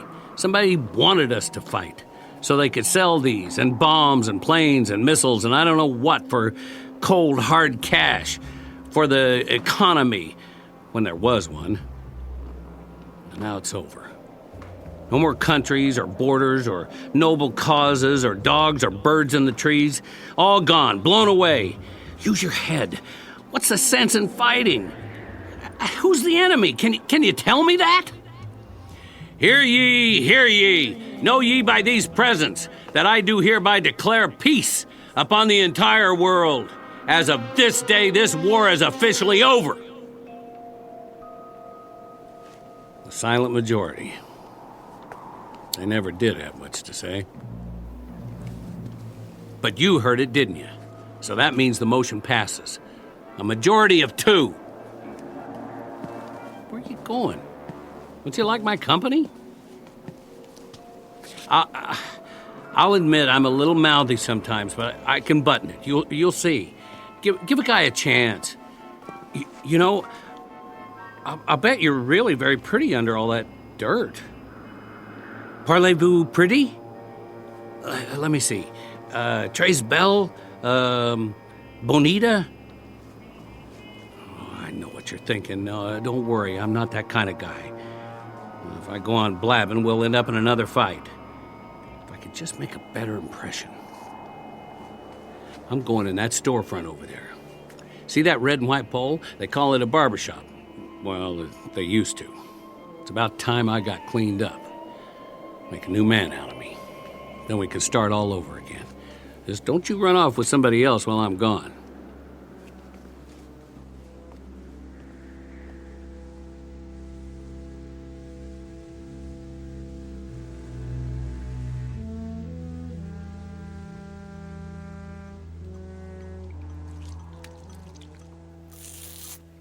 Oh, boy. That's smarts. Hi there. We meet again. You're not supposed to see this. This is man stuff. But I can tell you it's plenty tough shaving with cold water and a rusty razor. Plus, that's not much of a mirror on the wall. Well, this is as good as it's gonna get. Sorry to disappoint you. Oh, I found a bar of soap. Here. Use my towel if you want.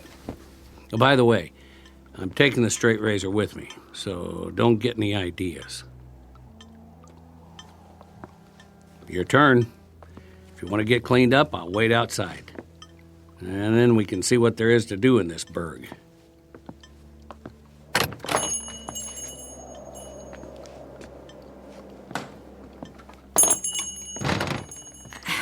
I don't understand a word he's saying. But I know one thing. The enemy always lies.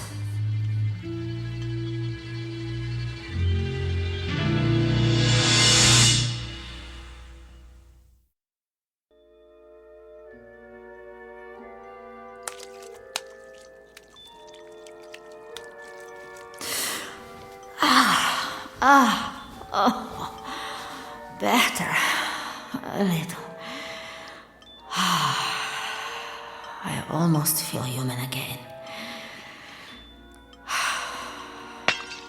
What is he doing out there? So violent.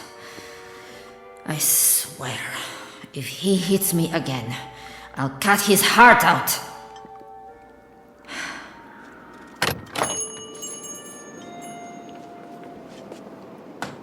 Look at what I got you. From that old shop down the street. The mannequins won't mind. Don't know if it's your size, but it might fit. You like? A dress?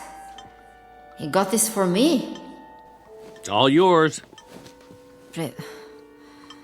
Прекрасно. You took the words right out of my mouth. Prekrasna. Now, don't take it the wrong way. It's not like I'm giving you a present or anything. I just thought if we're going to do the town, you might feel a little better. Try it on. I'll turn my back. No, it's a little large. Okay, if you're modest, pull it on right over your uniform. It might fit.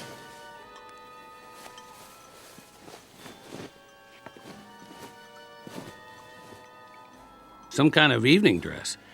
And it ain't even night yet. Well, that's all right. Nobody's going to take our picture for the paper. Check it out in the mirror, what's left of it.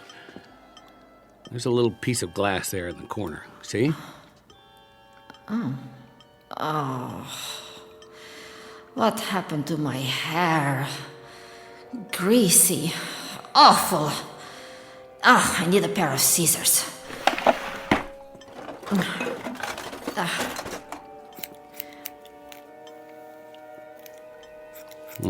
This could take a while. Meet you at the corner.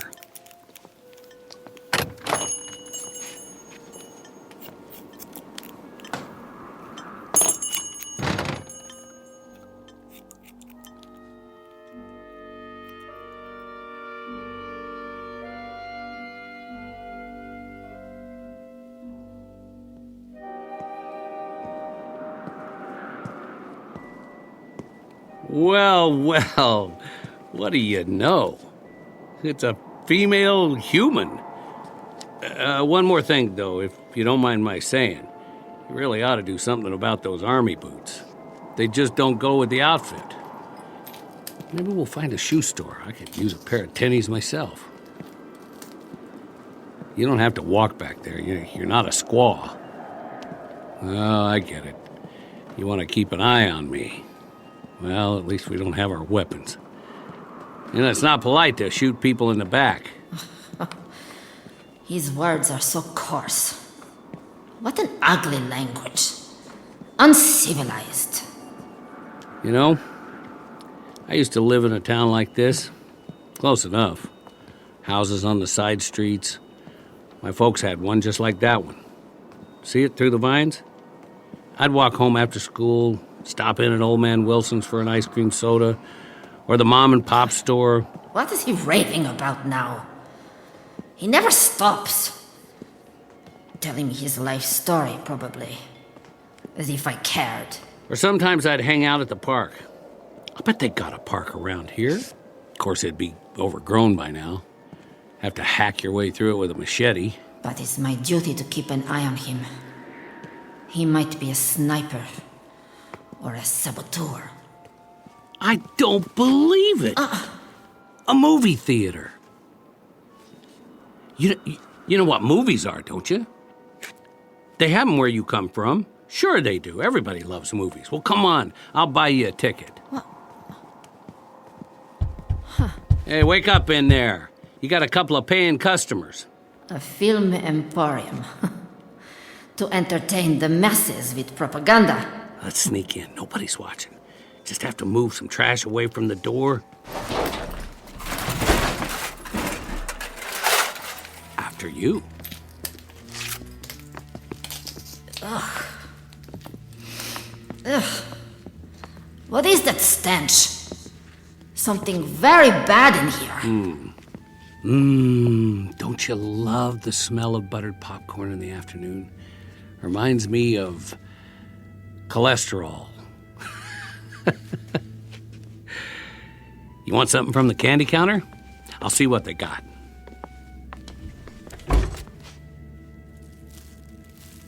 Sorry, all cleaned out. Just some sugar daddy wrappers. Milk duds are dried up. The army must have been here. What did he find? Hard candies. I like hard candies. Not even a junior mint. We better grab a seat. Wonder what's playing. There's a poster for coming attractions. My Favorite General and Furlough Romance. Couple of winners, huh? Handsome guy.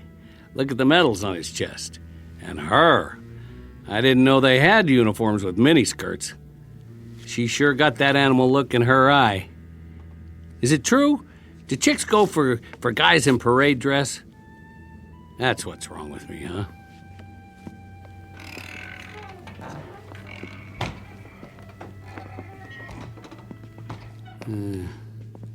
Not so bad. Nice and dark, a few bullet holes in the screen. How close do you like to sit? How about the first row?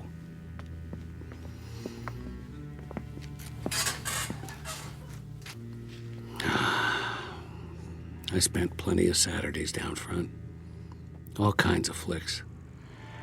Used to be comedies, westerns, science fiction, and horror movies. I liked those. A mummy walking around, or an old house, maybe some vampires, or a killer with a knife. Always something like that, or zombies. They were the best. But you know something? Me, I don't care if I ever see another zombie again. It was all fun and games back then. Special effects, makeup. Not like the real thing. I don't know about you, but I'll take a comedy anytime. The old ones especially. You ever see Laurel and Hardy? Nah, you wouldn't. They were the kings. A skinny guy and a fat guy back in the 20th century. The fat one would get so mad. One time they had to carry this piano up the stairs. Must have been 100 of them. They kept dropping it. And it would slide back and they'd have to get it and bring it up again. And then would they finally... The movie theater. I remember. They showed us films of enemy forces. Invading and attacking all over the world. Burning and looting. Destroying everything in their path. Like locusts. Like a plague. And we were the only ones who could stop them. I took my training, like the others, to learn how to fight. The best trained soldiers on Earth. We would stop the aggressor and restore order in the world. But it went on and on. He would not give up. He would not give up. Like this one. He is the enemy. Those old comedies, they He were the absolute is top the in my enemy. book. There were even some guys called the Three Stooges. Man, oh man. Where is my weapon? Where are you going? Sit down. Why Моя don't you... стрельба. Мушу дістати. Мушу боронитися. Wait. Досить. Hey, will you wait? I've got to get my weapon to defend myself. Come back. What are you doing? Don't go in that hall. It's not safe. I'm telling you the truth. Rats live in these buildings. You think I'm lying? Hey, whatever your name is. I've got to get out. Another door somewhere.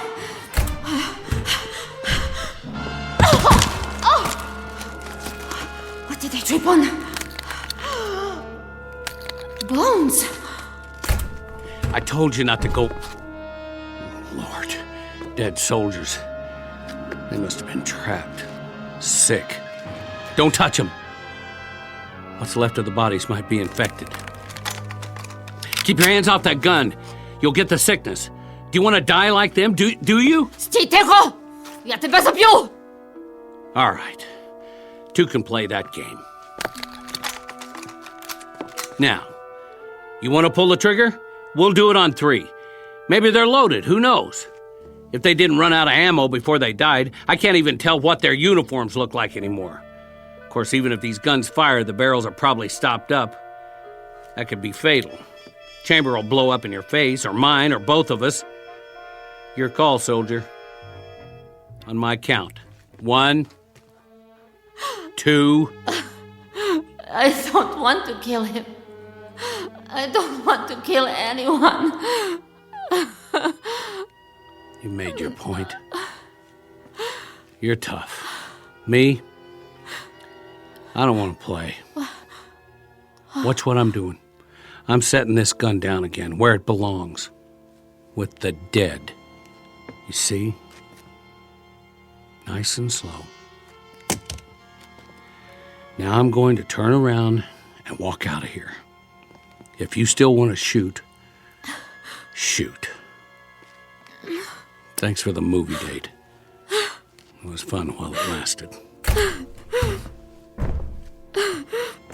Я слаба. Я слаба.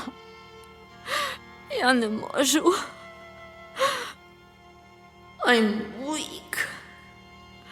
I'm weak. I'm weak.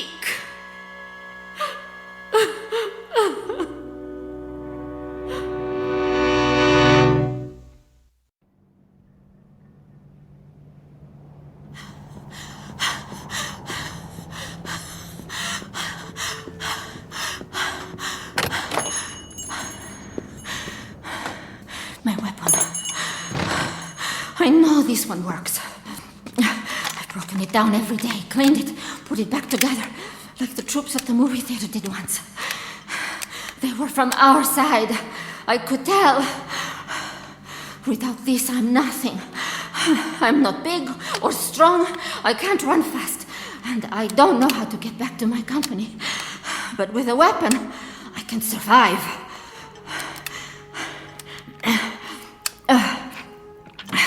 Not many rounds left. I have to make them last.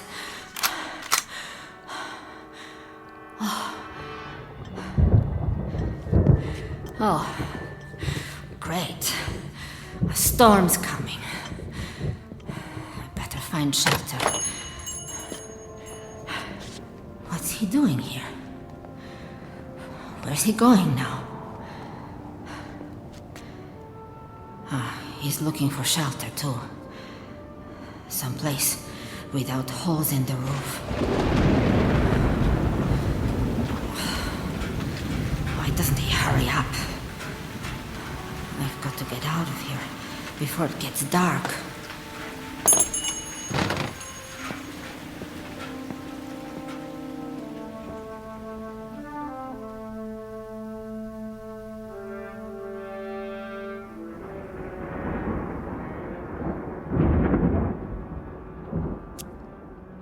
Come on, light. What's wrong with these matches? Not wet, just old. There. Now let's get a fire going. Good. Chimney's drawn. House isn't damaged at all. And they left tons of newspapers. Find some wood, it'll burn all night. Furniture should work.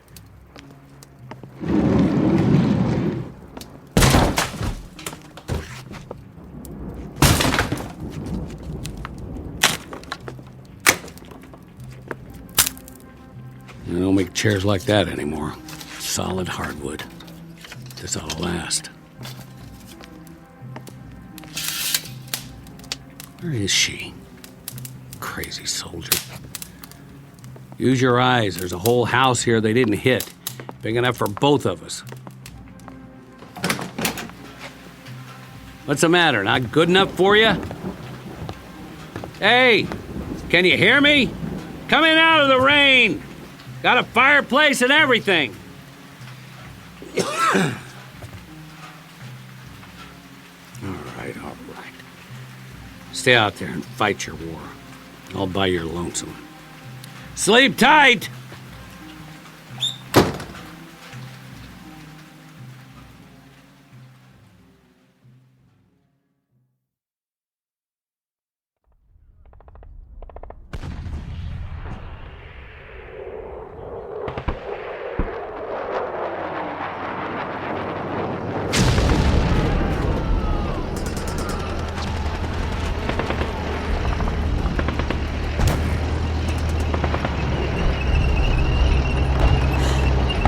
No! The tanks! The tanks are coming! No!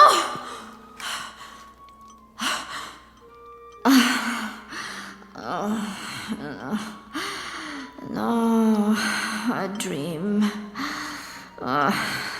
No, that's all. A dream. Always the same.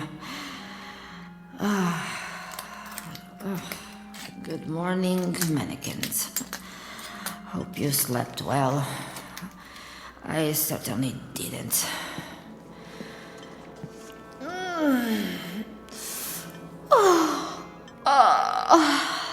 What am I doing in this stupid dress? You can have it back. I'm not going to need it.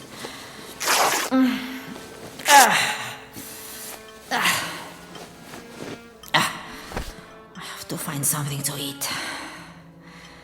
But where? There isn't any place left.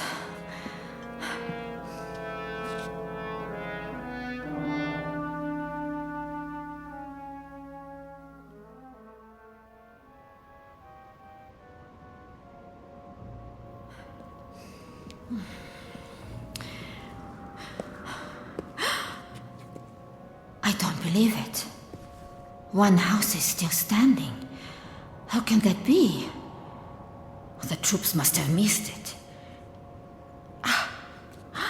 Is that smoke from the chimney? It's him.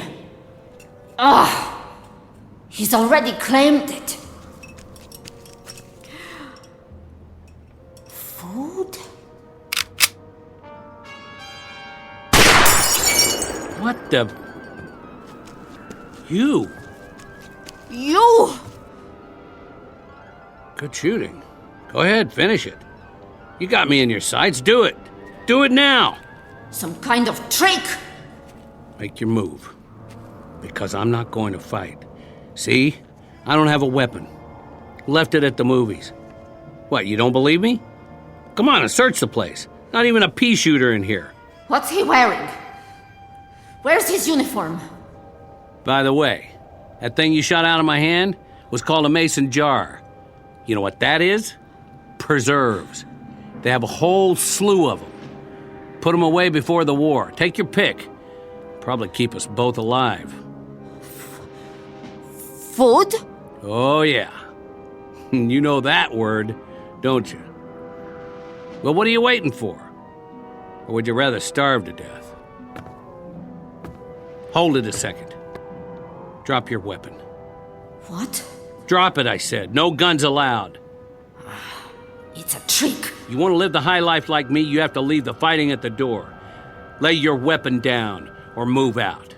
This is civilian territory from now on. Food. Please. Here, I'll let you sample the goods. Catch. Nice. Now unscrew the top. That's it. You don't have to use your fingers. There's a kitchen full of spoons and forks. We can wash them in the rainwater. I'll set up a barrel in the backyard. We'll need most of it to drink, though, till it rains again. Yeah, I think it's loganberries. There's plums and figs, and peaches and applesauce, and summer squash. You should see it, a real fruit cellar. Take it easy. It's not good to eat it all at once. You might get a stomachache. Later, okay? I'll put it on the porch. Plenty more where that came from. Where's your dress? What's he saying? You know, dress. The one I gave you. Prekrasna? That's it, Prekrasny. Oh, I didn't ask you. What do you think of my new duds? I found them upstairs. Where did he get that ridiculous outfit? The suit doesn't even fit. The sleeves need to be taken up. Of course, he wouldn't know how to use a needle and thread. There's a whole closet full, men's and women's. The shoes don't fit me, more your size. You should try them on. I wonder if there's a sweater and a good overcoat. And something besides these boots. They're falling apart.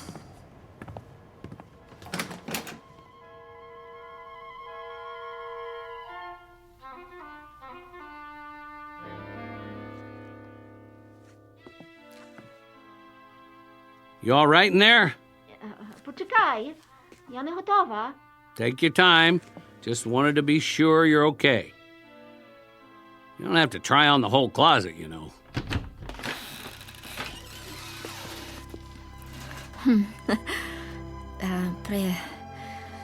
Prekrasna? Whoa! Get a load of you! He doesn't like it. I should have known. I'm ugly. Ugly. I don't believe my eyes. No. No, you. Listen, I've never seen anyone who looks like you do right now. The skirt, the blouse, and you did something to your hair. Did you brush it or what? Don't you dare change those clothes. You look absolutely perfect. The death washed away. Gone for good and never coming back. Shh. Listen. Get over here. You know what that is? A real live bird.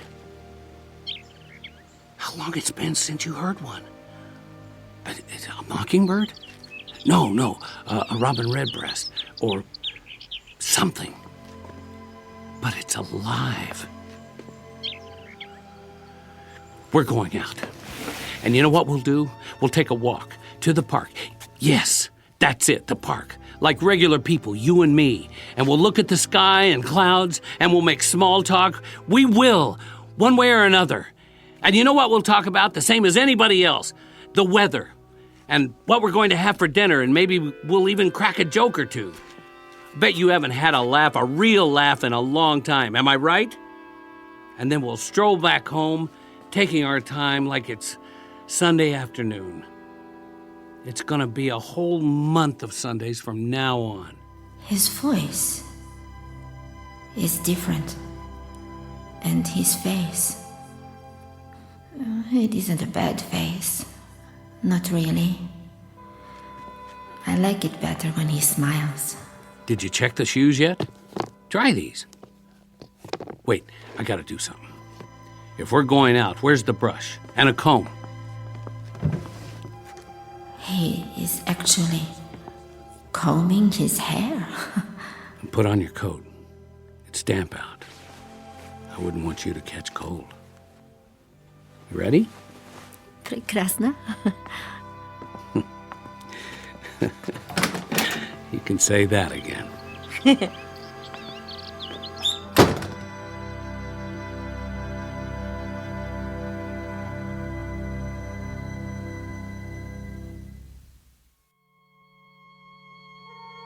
It's easy to talk about the big issues like fear and survival, war and peace, life and death.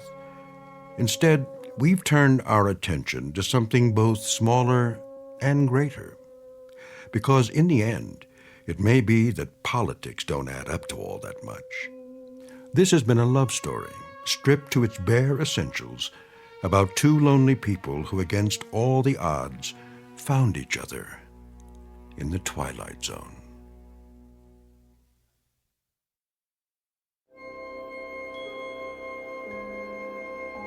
Hi, this is Carl Amari, producer of the Twilight Zone radio dramas. I'd like to take a moment to tell you about our official website at twilightzoneradio.com, where you'll get the latest news and information on these Twilight Zone radio dramas. Plus, at twilightzoneradio.com, you can digitally download 3 free episodes or any of our episodes for only $1.95 each. In this age of ever-changing technology, we've decided to make these episodes instantly available to you by making the Twilight Zone radio dramas a digital download-only series. This means that this series will no longer be offered on CD. The CD collections at our website are now being offered while supplies last at buy one, get one free. So be sure to get your favorites before they're sold out. Be sure to visit us often, and I'll see you in the zone.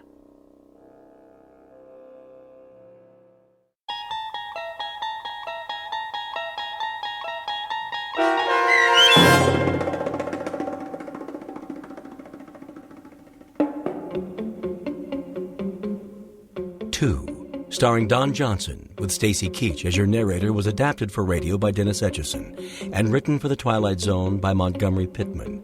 Oksana Fedonushyn was featured as the woman. The producers of The Twilight Zone wish to thank CBS Enterprises and the Rod Serling Estate for making this series possible. This copyrighted radio series is produced and directed by Carl Amari for Falcon Picture Group and Westwood One. Sound design and custom Foley effects for The Twilight Zone by Cerny American Creatives Bob Benson, Craig Lee, Matt Sorrow, Tim Cerny, and Todd Beyer. To learn more about the Twilight Zone radio dramas and to contact us, visit our official website at twilightzoneradio.com. Doug James speaking.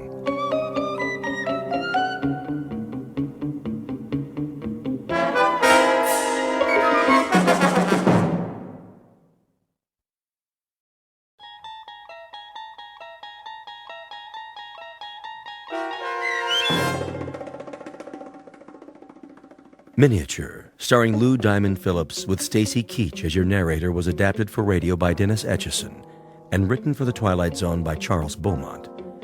Heard in the cast were Ellie Weingart, Alyssa Fraden, Jeff Lupetin, Joby Cerny, Roger Mueller, Elizabeth Lido, Christian Stolte, Doug James, Kurt Nabig, and C.J. Amari.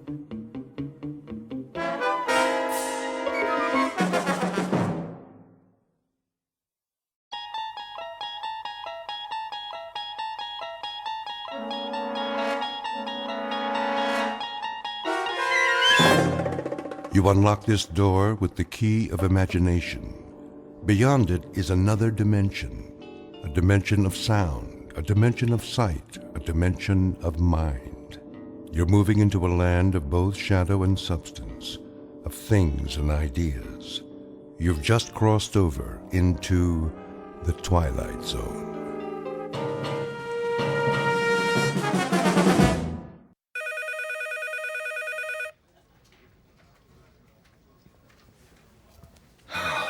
Finally, 12 o'clock. Let's go to lunch. Hey, Charlie! Charlie! It's recess. Oh. Thank you. I just want to finish up here. Trying to make us look bad? What do you mean? Now, just what do you think I'm... Hey, just forget it. Come on, we'll be late. Look at him. Little goody two-shoes. Why don't you guys lay off him? Because we're mean, heartless brutes. Right, Fred? Right. Well, I think he's nice. Hey, Mama, don't forget to change his diaper. Charlie? Hello? Aren't you going to lunch? Oh, yes. Any place in particular? Yes, in a way. Where? Well, it's in the museum, actually. The museum? They have a very nice cafeteria. It's quiet there, and, Would you like some company? well, I mean...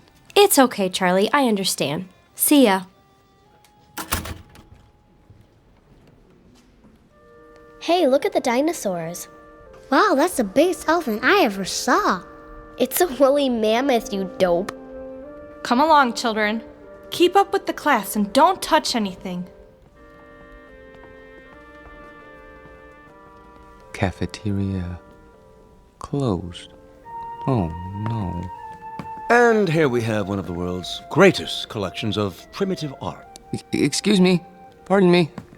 There are selections from every period. I direct your attention to the New Guinea exhibit. Some of the pieces, the sepik shields, for example, are hundreds of years old, but some were made as recently as 1950.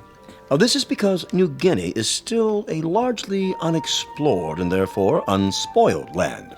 Most natives of the interior will live and die without realizing that the world extends beyond the limits of their jungle. Sorry, I'm not part of the group. Let's stay together, please. Now then, the natives speak over 500 different languages. However, you'll notice that their art has a great unity. Of course, they don't think of their carvings as art, not in our sense of the word. This first piece in the glass case was meant to frighten away evil spirits. This one is a protection against disease. Oh, and this one. If I could just get by, please. I'm on my way out.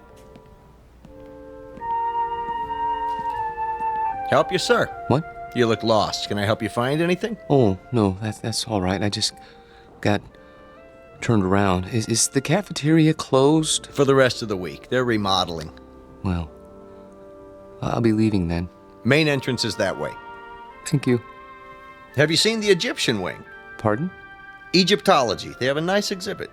Is that right? Just downstairs, next to the Hall of Miniatures. Miniatures? You know, the model houses. They have the palace at Versailles, a log cabin, a New England church, a whole room full of them, all made by hand, with little dolls inside that look just like real people. Pretty amazing. Have you been there yet? No, I only come here for lunch, you see. Well, you might as well take it in now that you're here. Not many people go there, but it's really something. All right. I think I will. Turn left at the bottom of the stairs. You can't miss it. Thank you for the suggestion. I'll have a look.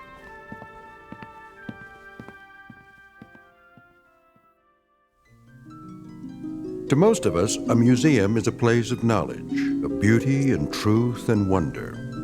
Some people come to study, others to contemplate, others to look for the sheer joy of looking. Charlie Parks has his own reasons. He comes to the museum to get away. It isn't really the low-priced cafeteria meal that draws him in here every day. It's the fact that in these cool, inviting halls, he can be alone for a while. Really and truly alone. Away from his work and from people who don't understand, which includes almost everyone in the world. But Charlie should be careful. He doesn't know it, but there's always a chance he might wander too far and get lost in the Twilight Zone.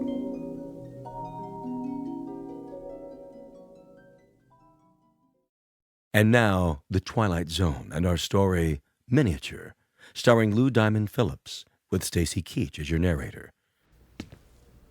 19th century townhouse. Home of Boston residents, Mr. and Mrs. Copley Summers. The figure represents their daughter, Alice, and was carved in wood taken from the original balcony. Will you look at that? What in the... Found it okay, huh? Excuse me, but... Yes, sir? I guess this will sound silly to you, but how do they manage that? How do they manage what? In there, in the glass case? Oh, well, I couldn't say exactly. I know they use magnifying glasses, little tiny tools, single hair brushes, that kind of thing. Must go blind making them so small. But the girl... she's so realistic. Isn't she, though? Long black hair, lace dress. Look at her fingers. They didn't miss a thing. Little rug, chair's got teeny tiny doilies on it. But how do they get the girl to move? Servo motors? Microchips? How's that? The girl playing the piano, it's stopped now. I don't think I... There, see her sitting at the piano? She was playing just a few seconds ago. It was, I don't know, something like this?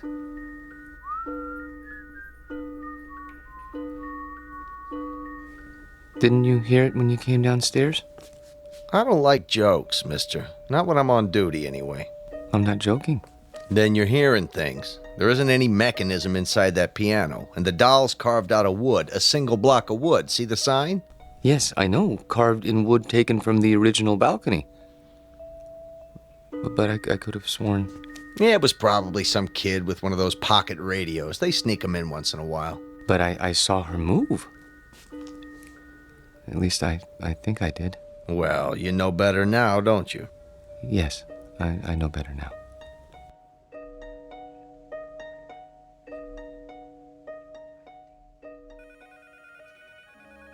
Here he comes. Finally. Where do you think he's been? At the zoo. Visiting his relatives. Charlie, Yes? there's a note on your desk. Mr. Demo wants to see you. How do you do, Mr. Dimmel? Yeah, sit down, Parks. I'm sorry I'm late getting back from lunch, sir. Well, I'm sure you have a good excuse. No, sir, I don't. I just let the time slip away. I don't know how it happened. You know, Parks, that's the first sign of humanity you've shown in almost 4 years. I beg pardon? Up to now, you've come and gone like some kind of wind-up toy. Never early, never late, always keeping to yourself. What, don't you like us, Parks? I've never thought about it, sir. Well, think about it now. Do you like your co-workers? I suppose so. Oh, you suppose so? I mean, that is, I don't dislike them. I'm afraid that isn't good enough, Parks. An office is like a team or a platoon. Either it works together or it doesn't. And here, it doesn't. And the reason is you. I knew you were a square peg when I hired you, but you were bright, and well, I thought we'd wear those edges off. We haven't. No, not at all. You're still a square peg. You understand me? Yes, sir. I think I do. I'm going to use the excuse of your being late, but I can't. The fact is, I'm letting you go because you just don't fit in. I understand, sir. Parks. Yes, sir? No, this isn't any of my business, but how old are you now? 37, 38? 35. 35. Don't you think it's about time you gave up living with your mother? She needs me. Oh, why? Is she ill? Not actually ill, but my father died some time ago, and my sister is married, and, well, she needs me. I see. Look, you're welcome to stay on a few weeks if... No. That's very nice of you, sir, but I'll manage. Well, you can pick up your check tomorrow. Thank you.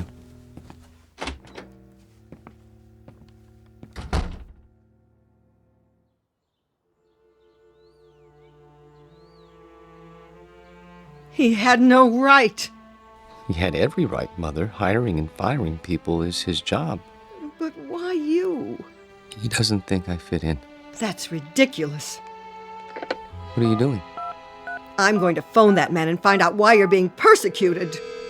Mother, please, it won't do any good. Oh, Charlie, what's going to become of you? I've worked so hard to bring you up right.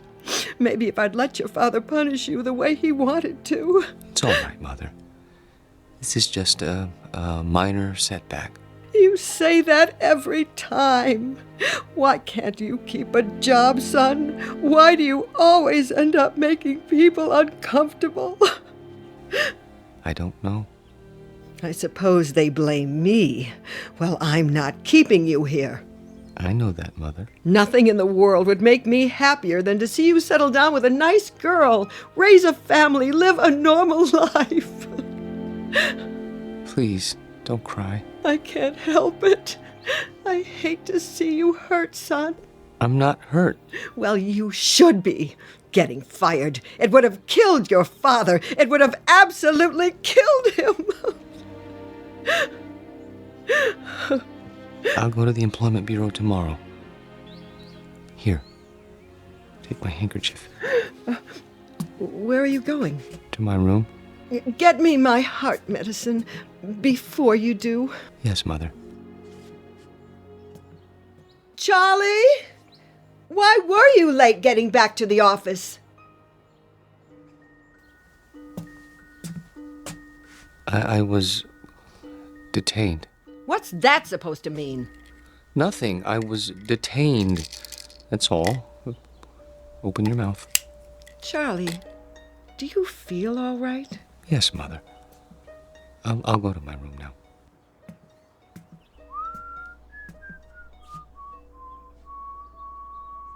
What's that you're whistling? Pardon? You were whistling. I don't remember. You should lie down, Charlie. Take a little nap. Mother, please, I can take off my shoes. I'm only trying to help. I know, but I'd prefer to untie my own shoelaces. Very well. I'll bring you some cocoa. Not now. Why? You always have your cocoa. I think I'll go out. At this time of day, we'll be having dinner soon. I want to get a head start with the Employment Bureau, see if there are any jobs. But they must be closed by now. There's still time. I think I'll walk over. It isn't far. Are you sure you should? Why not wait till tomorrow? Get a fresh start. Do you want anything at the store? Not that I can think of. But... Sit in your chair in the living room. Put your feet up. Are you sure? Try not to worry, Mother. I'll be back in an hour.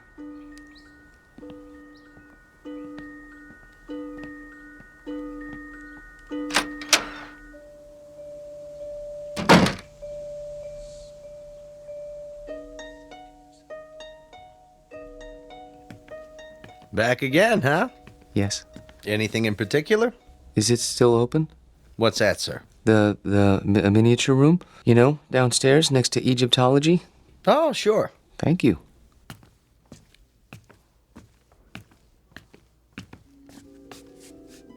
I came back. Wait. Where? Hello? Hello? There. I was afraid you wouldn't be here. Oh, you've changed your dress. That's a lovely gown. Very lovely. Are you going out? Who's that? Oh, you are going out. That's why he's wearing a cape and a top hat.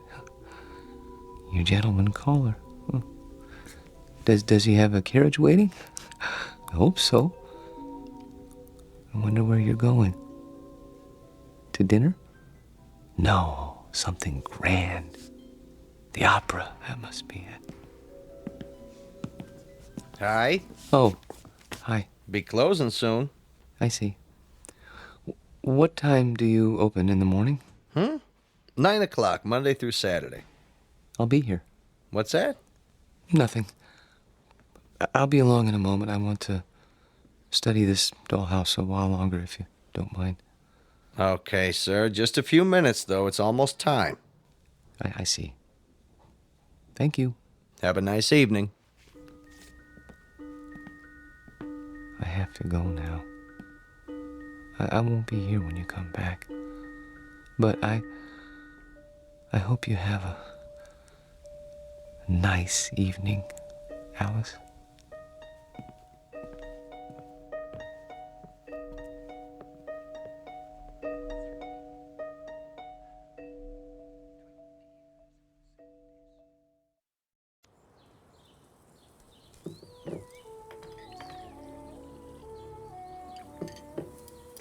Hey, where's old Charlie this morning? Don't worry about him, buddy. My brother never misses breakfast. Charlie, your breakfast is getting cold.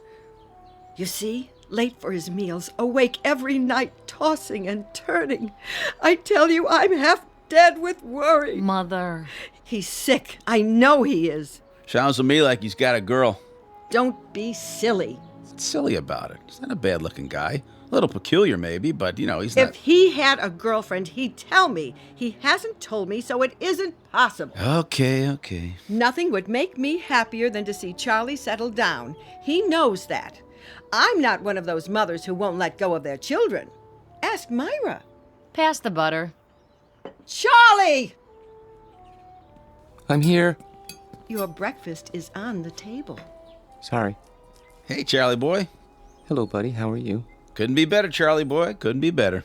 Good morning, Myra. You're looking nice. I wish I could say the same for you. I haven't been sleeping very well. Because of the job? Yes, I suppose so. It's been terribly hard on him, pounding the pavement every day. Boy, that can get you down. Charlie, Yes? we've got a surprise for you. Tell him, bud. Well, it's like this. I heard they gave you the pink slip, and see, I know the dispatcher pretty well over where I work, and I told him about you, and he said. He said he'd give you a job. Yeah. Isn't that wonderful? Oh, yes, I guess so.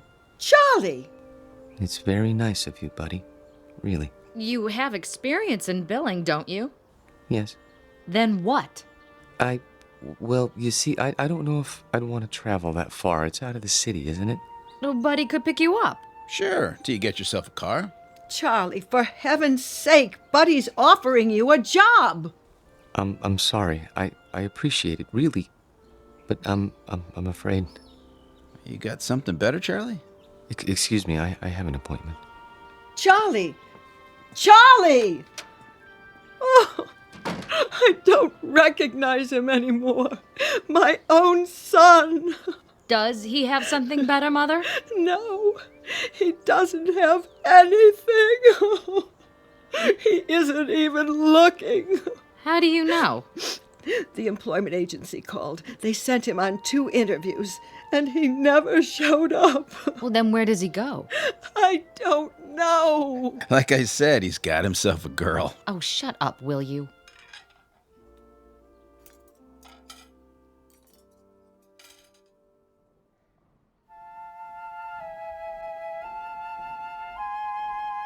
Henry, look at that. A real log cabin. Isn't it wonderful? Uh-huh. See, there's a little spinning wheel. Your grandmother had one of those, remember? How did they make it so small? Uh-huh. Oh, 19th century townhouse, Boston. Isn't that something? I've never seen anything so perfect, have you? Just look at the miniature piano and the doll there in her little handmade dress. Come on, let's go. Oh, I'd love to live in a house like that. Sure you would. No air conditioning, no central heating, no television, no phone. Sure you would. Excuse me? Are you finished here? I mean... Yep, on our way to see the mummies. Come along, May. If we must. Oh, I'm sorry. I didn't know you were still in bed. I wouldn't be here so early, but my sister and her husband came over and... Oh, I understand. Of course you need to get dressed. I'll turn my eyes away so you can have your privacy.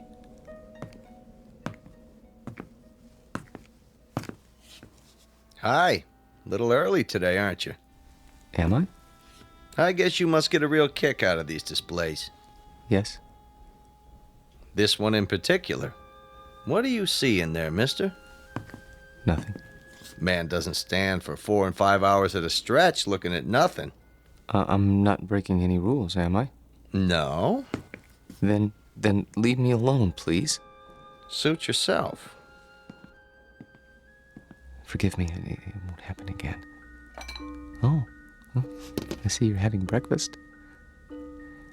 It isn't any of my business, but I really do think you should eat more than toast. Mother says breakfast is the most important meal of the day. Have I told you about my mother? She's very nice. Of course, she still treats me like a child, but you can't blame her. I'm all she has. I suppose that isn't very much. I have a sister about your age. Her name is Myra. She's nice too, but she's not as pretty as you are. I think you're about the prettiest girl in the world. I don't mind saying that because I know you can't hear me through the glass.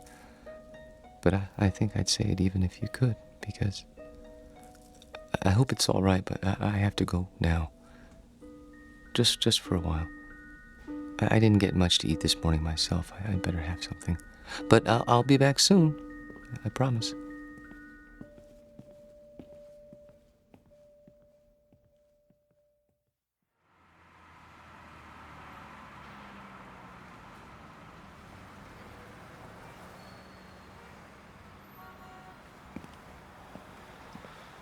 Charlie? Hello, Myra. What are you doing here? Oh, I was driving by. Saw you come out of the museum. That's nice. Well, Buy me a cup of coffee? the cafeteria's closed. Then we'll go somewhere else. All right.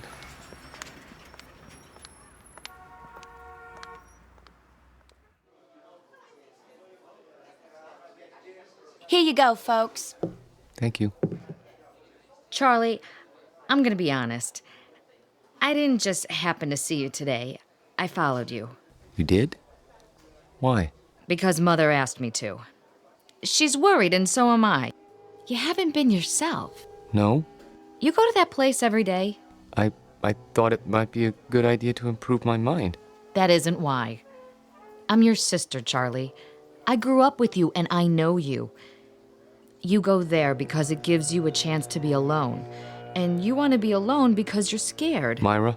Listen to me. This is important. You're over 30 years old, Charlie, but you're living the same way you did when you were 14. Some of it's Mother's fault, some of it's yours. But it isn't natural. It's sick, Charlie, and you know it's sick. And that's why you're scared. You're probably right. Stop agreeing with me. I could say you were a blue monkey and you'd agree. But Look, I don't know about psychology or anything like that, but I think I know what's wrong with you. You need a girl, Charlie. You're at that time in your life. You know what I mean? Not exactly. Well, it's hard to explain, but you've never had a girl, have you? Not as such? That's what I thought. Well, we're gonna change that. How? I'll introduce you to Harriet Gunderson. She works at my office, and she's a lot of fun. You'll like her. Myra, please. Charlie, please. This one time, try. For me. If you do, I promise I won't bother you anymore. All right. Here's her address. You don't even have to phone. Just stop by, say around 7. And you don't have to buy her dinner. Take her for a walk in the park. She'll like that, okay? Okay. Word of honor? Word of honor.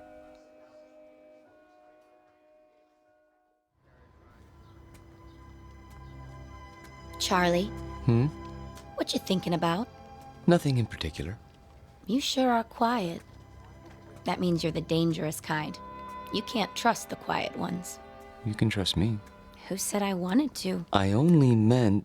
Look, why don't you relax? Come on, let's sit on the bench. If you like. Lean back. Take it easy. There. That's better. You like me, Charlie? Very much. Then why don't you show it? How? Well, you could try kissing me. But we only met this evening. Oh, come here. We hardly know each other. Quiet, you man, you. Oh! I didn't mean to push you off the bench. It's just that you surprised me. Sorry, I'll help you up. Forget it, Buster. Just forget it. Tell your sister you don't need a girl. You need a doctor. Wait, please.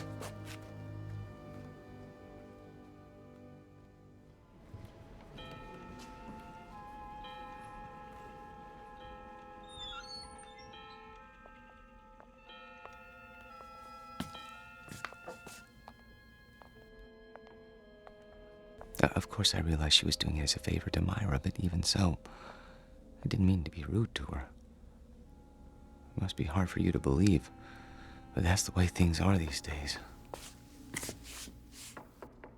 Who's at the door?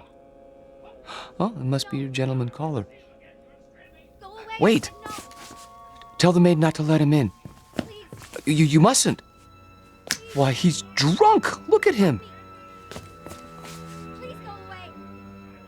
Run! Run! Don't touch her! Don't lay a hand on her! Stop! He's got to stop! No, let go. Let go, please. I can't help you! The glass is too thick! I need something to break it! Hold on! There's a fire extinguisher on the wall!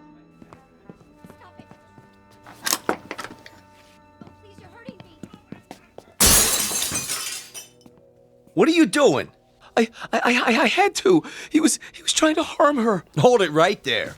He tried to kiss her last night, but she wouldn't let him, so he came back. Don't move. I'm calling for backup. But I had to. He grabbed her and she got away and he went after her. She fainted and he carried her to the bedroom. I had to stop him. You can see that, can't you? Sure, buddy, sure. Put your hands where I can see them. This is museum security. I need a unit over here right away by the miniatures. Better bring a butterfly net and a straitjacket. This one's a doozy.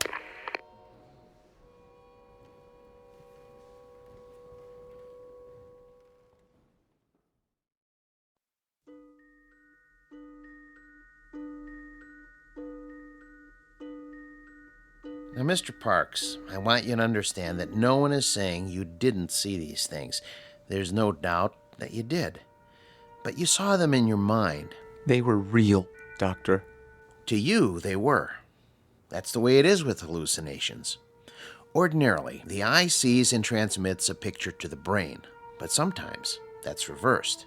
In certain cases, the brain sees and transmits a message to the eye. Do you follow? They were real. Then others would have seen them too. Isn't that so? But no one else did see them. How would you explain that? I can't. Think about it. Mr. Parks? I don't know why nobody else saw them. Maybe they weren't looking. You say there were 3 figures. A young girl, her maid, and a man. He had a big black mustache. All right. Now let's reason it out. According to the museum officials, there was only one figure, the girl. Where did the others come from?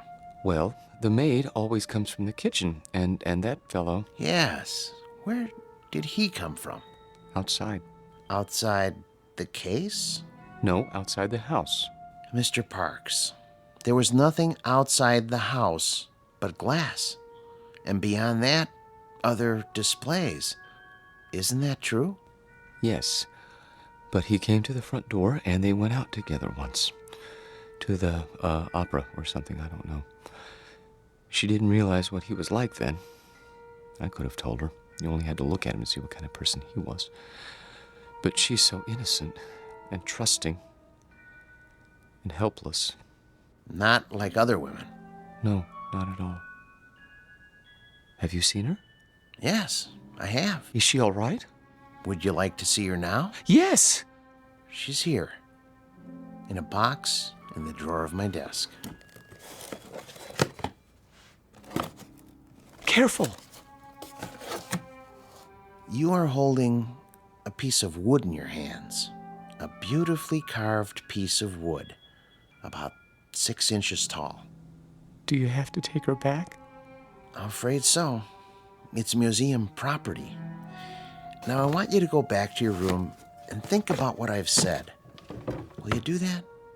And remember, what you saw isn't the important thing. Our job is to find out why. Once we accomplish that, you won't have any more hallucinations.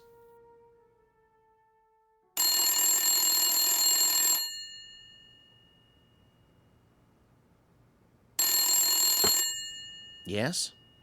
Oh, yes. Send them in. And ask Dr. Geisner to prepare the patient for checkout. Nice to see you, Mrs. Parks. You remember my daughter, Myra. Hello. Hello, Dr. Wallman. And my son-in-law, Buddy. Hi, Doc. Where's Charlie? He'll be along in a few moments. Is he really normal, Doctor? That's a word we try not to use. Why not? Because it's meaningless. It refers to the behavior patterns of the majority. If 99.9% of the people in this country went to bed with their socks on, then that would be considered normal. And if you didn't? I go to bed with my socks on all the time. Well, what I'm trying to say is don't judge Charlie's emotional health by the degree to which he conforms to other people's standards. Don't expect him to be like everybody else. Then you don't think he's sick? Not now. No. he was when he came here. The constant pressure to be something he wasn't, to act and think and feel the way you wanted him to, instead of the way he wanted to, he was unable to cope with this world. So he created another world. But he knew it was false, so he destroyed it, and with that act, he made his first step toward mental health. Of course, he insisted it was real for a long time, but that's standard with hallucinations. Charlie! Hello, Mother. Myra? Buddy? How are you feeling, Charlie? Wonderful, Doctor. Really, wonderful. No more dreams? I've been sleeping like a baby. Not worried about the girl in the glass case? There was no girl. Just a doll. I know that. And I know what made me think I saw what I saw. Thanks to you. Thanks to you, Charlie. You figured it out, remember? I didn't tell you anything after that first day a few weeks ago. Oh, Charlie, I was so worried. Now, Mother. I know you were, but I'm fine now. I'll find a job, and everything will be the way it was. You'll see.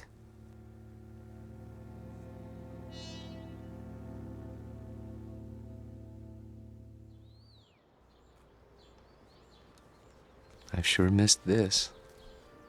Did they hurt you, Charlie? Well, they were going to use shock treatment, but they decided not to when I got well. A lot of nuts in that place, I bet. Buddy. It's all right. I don't mind. May I have some more cocoa? Charlie, we have a couple of surprises for you. Oh? The job at Buddy's office is still open. Really? And I talked to Harriet. She forgives you. But she can tell you herself. She's coming over tonight. That's great. Thank you, Myra. And thank you, buddy. Well, it took some doing, let me tell you, after where you've been and all. Oh, I'm sure it did. But you won't be sorry. I intend to work very hard. Now, if I'm going to be ready for tonight, I'd better get a little rest. You'll excuse me? Have a good nap, Charlie. Thank you.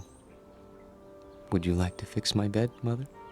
I turned it down and fluffed up your pillow. It's all ready. That's great. Just great. See you all later.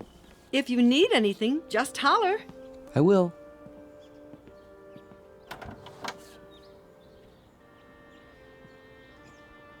All right, I gotta go by the house. Be back in a while. Okay, honey. You want me to pick up some chow? That's not necessary. We're all going out tonight. We are. Okay, then. See ya. Take your time. Drive carefully, buddy. Sure, no problem.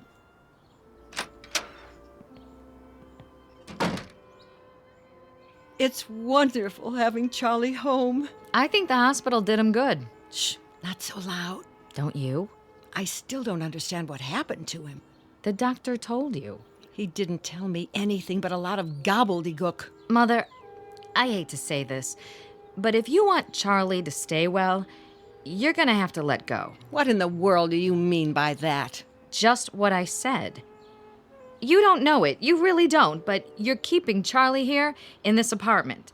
You're keeping him from growing up. That isn't true. I've told him 1,000 times nothing in the world would make me happier. No, Mother, that's wrong.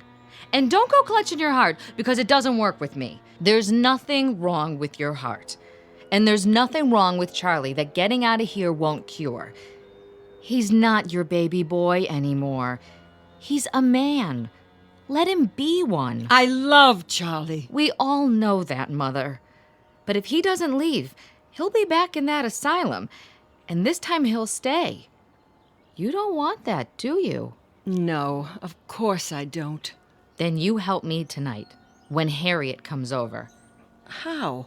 By going out to a movie with Bud and me and leaving them alone. All right. If you say so.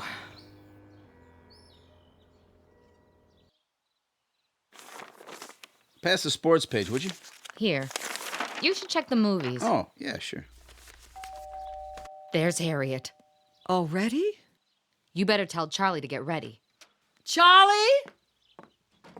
Hi, I made it. Ooh, new dress? Yeah, cost me something too. Hi, bud. Hey, Harriet. Charlie, your company is here. Charlie? Charlie! What's the matter? Can't wake him up? He must be tired. It's locked. Charlie never locks his door. Hey, Charlie boy. Up and at him, pal. Maybe he doesn't want to be disturbed. Nobody could sleep through that. Break it down, bud. Gee, I don't know. Break it down. Okay. The window's open! Take it easy, Mother. He must have crawled out. Why would he do a thing like that? I don't know. He's your son. Oh, what did I ever do? Mother, be quiet. Hello, operator? Could you give me the number of the City Museum? The main one downtown. Thank you. He couldn't have gone there. The doctor said he was well. Hello? Yes, could you tell me, please, are you open tonight? I see. Thank you. Well? Well, they close earlier tonight. Thank God.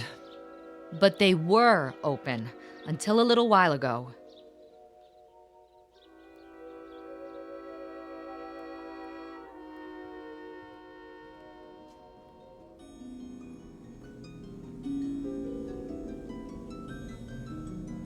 Hello.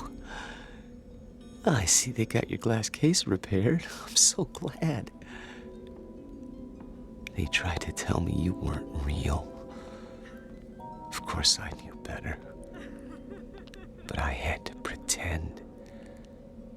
Otherwise, I never would have seen you again. I love you, Alice. Maybe if I keep telling you, you'll believe me. Your world isn't simple, is it? No world with people in it ever is. There's loneliness and misery and heartache. Oh, look at you, crying because you're alone. I've been alone all my life. People try to understand, but they can't. You could. We could understand each other and help each other and love each other, if only. Wait! Someone's here. I have to hide. But where?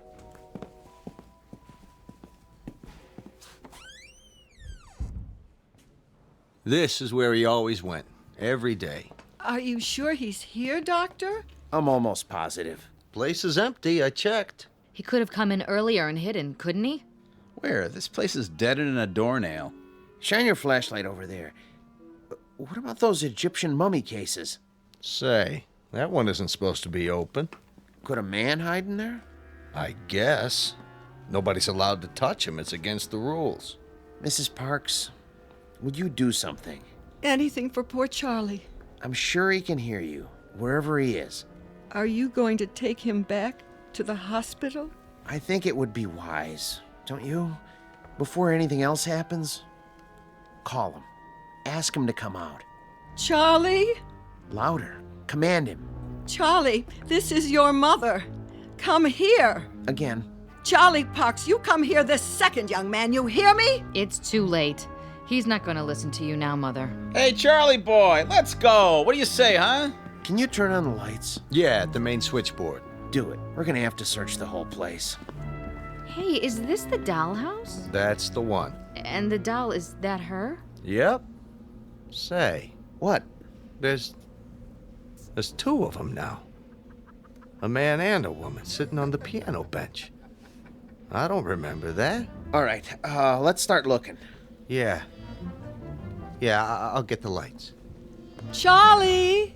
Charlie, please. This isn't funny. Yo, Charlie! Come on, Charlie!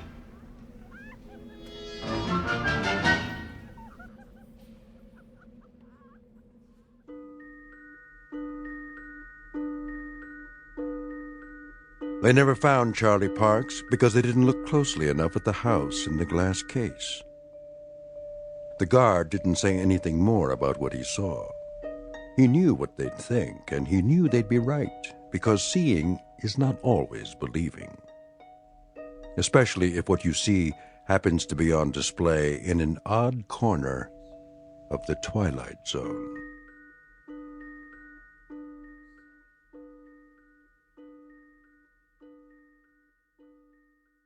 We'll return to the Twilight Zone in just a moment. You are about to enter another dimension, a dimension not only of sight and sound, but of mind, a journey into a wondrous land of imagination. Next stop, the Twilight Zone. Hi, this is Stacy Keach. I'd like to take a moment to tell you about our Twilight Zone website at twilightzoneradio.com. At twilightzoneradio.com, you'll find the latest information on these Twilight Zone radio dramas, including behind-the-scenes photographs, plus the newest product releases, trivia contests, ways to contact us, other Twilight Zone-related info and merchandise, plus links to other fascinating websites. So make your next stop twilightzoneradio.com. Visit twilightzoneradio.com to purchase these Twilight Zone radio dramas on cassette and CD, or call toll-free 1-866-989-ZONE. That's 1-866-989-9663.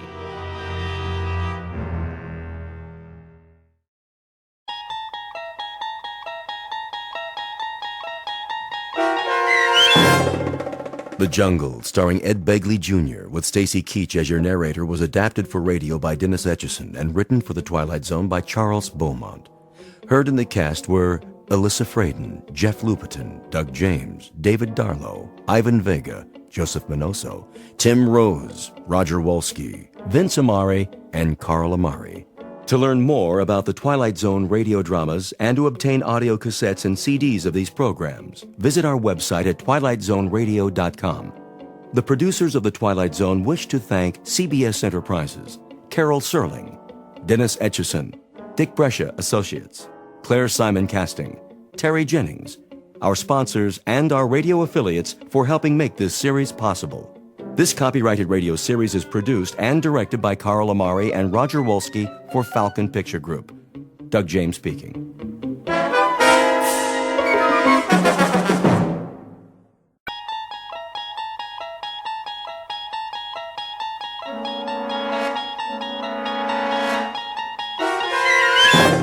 You're traveling through another dimension, a dimension not only of sight and sound, but of mind.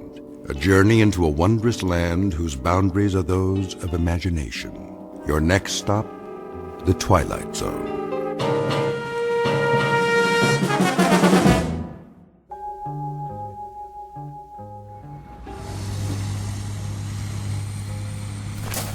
This is where the hotel will be built. But I thought this is sacred ground. It was.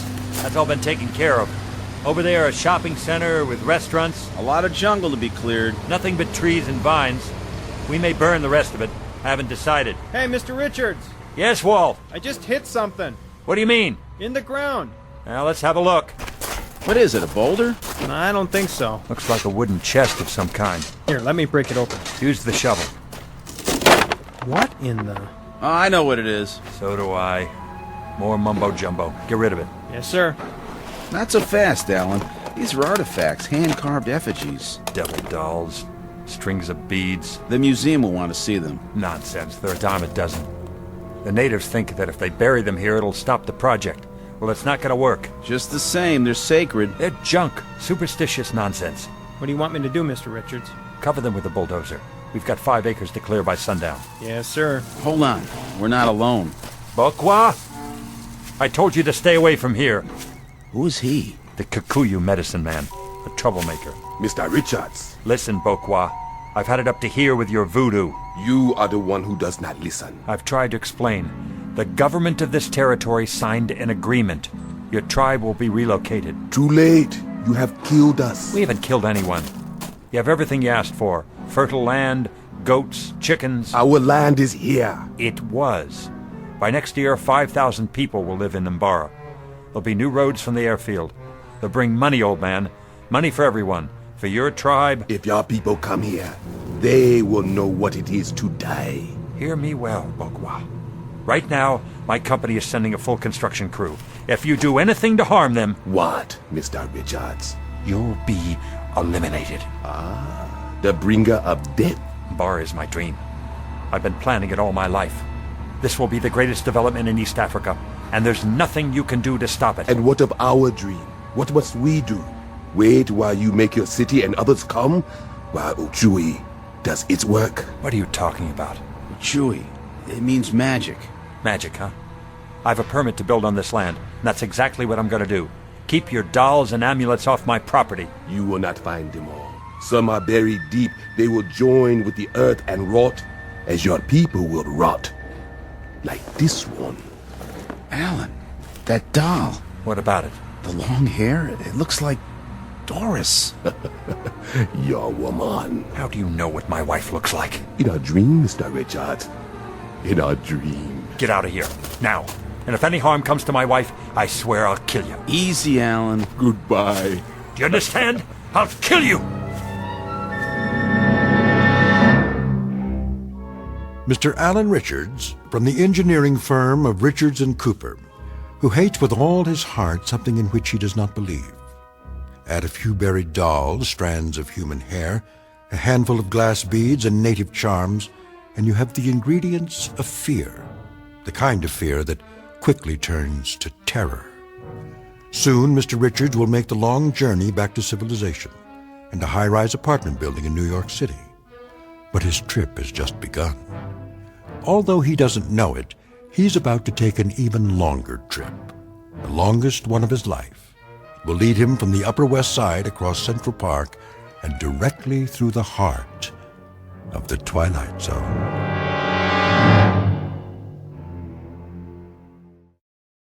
And now, The Twilight Zone and our story, The Jungle, starring Ed Begley Jr., with Stacy Keach as your narrator.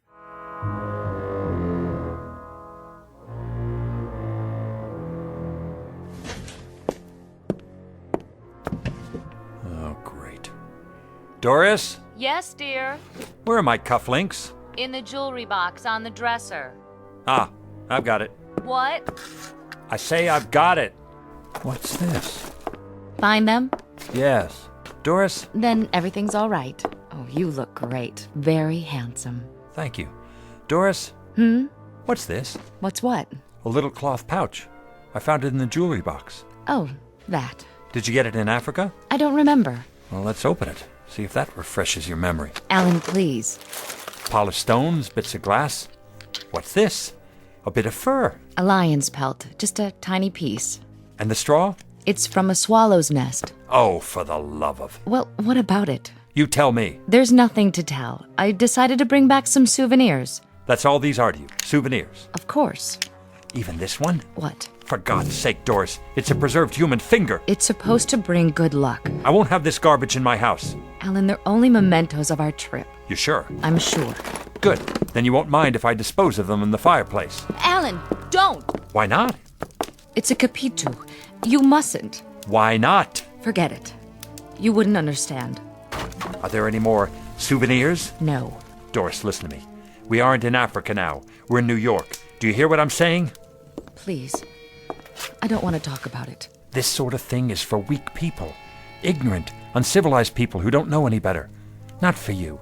Not for me. All right. You're not listening. We have done nothing wrong, and we have nothing to fear. Least of all from a bunch of witch doctors 5,000 miles away. You think I'm afraid of witch doctors? What else do you expect me to think? No, Alan, no. It's not that. Then what? What is it you're afraid of? Africa. The land itself. You remember what the old shaman said? A long time ago, when the men started drilling and clearing. Who, Bokawa? That shriveled up faker? He said we were wounding the land, hurting it, making it bleed. He said the land would make us pay. Doris, we left Africa weeks ago. Did we? I wonder. Sometimes at night, I feel it all around me, closing in, like a great dark animal. Alan, please, tell them not to build there. Tell them it won't work, please. There's still time. You can stop them. Is that it? Do you have to go? You're welcome to go with me. There's a dinner before the meeting with International Development. Do you good to get out. I don't feel well. Then call a doctor, and don't put any more logs on the fire. This place is hot as a compost heap. I need it this way. I'm cold all the time. I'll try to be back early. You'll never be back. What? Ellen, do you hear it? I hear a lot of gibberish. Ellen, don't go. Good night. Don't. I'm begging you. Good Lord. What is it? See for yourself. It appears to be the carcass of a dead animal of some kind. It's a goat. The throat has been slashed, as if by some kind of claws. Blood all over the hall carpet. Call security. I knew it. Knew what? The shaman was right. Someone's playing a joke on us. A horrible, tasteless joke. How did it get up here? How could it? It's 7 floors to the street. There's a guard in the lobby. Pass keys. Oh, Ellen. Ellen. Now do you believe?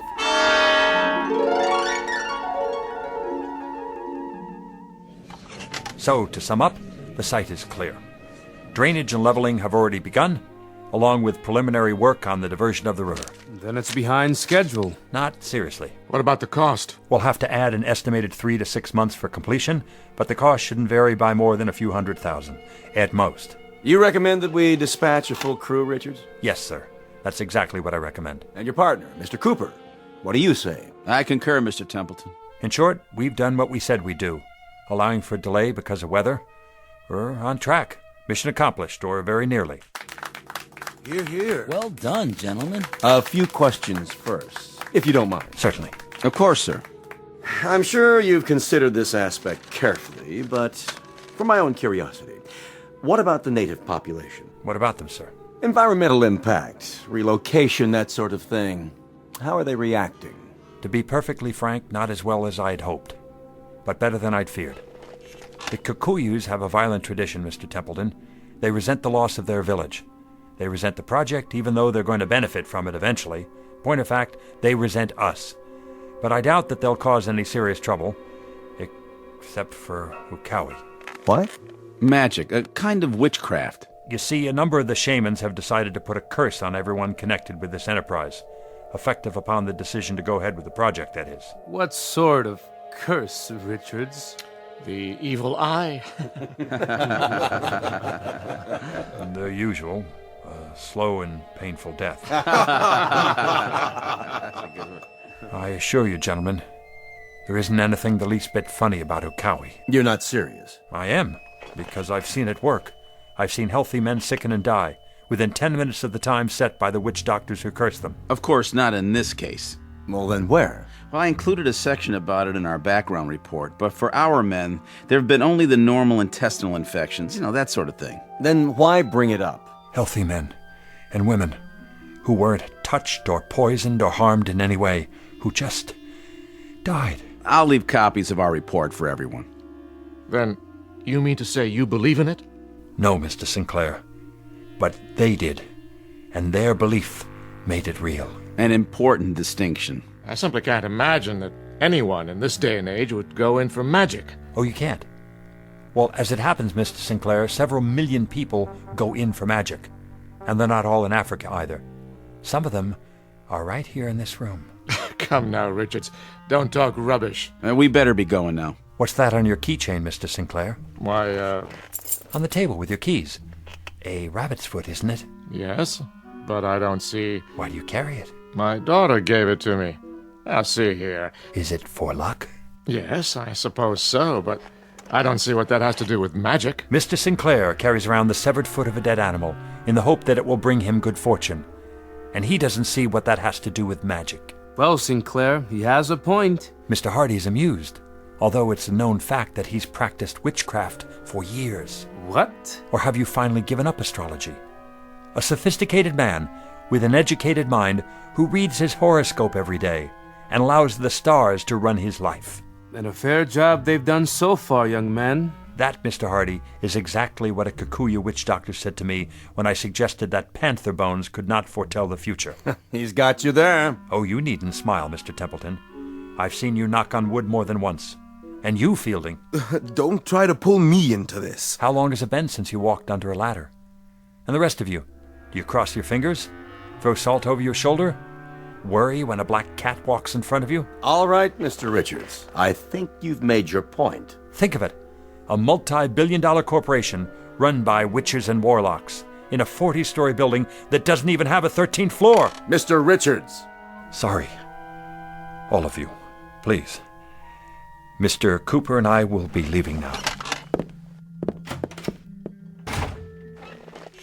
Well, gentlemen, what do you think? Well, he's quite competent as a project manager. Yes, it's true. I'd say he may have left the jungle behind, but the jungle hasn't left him.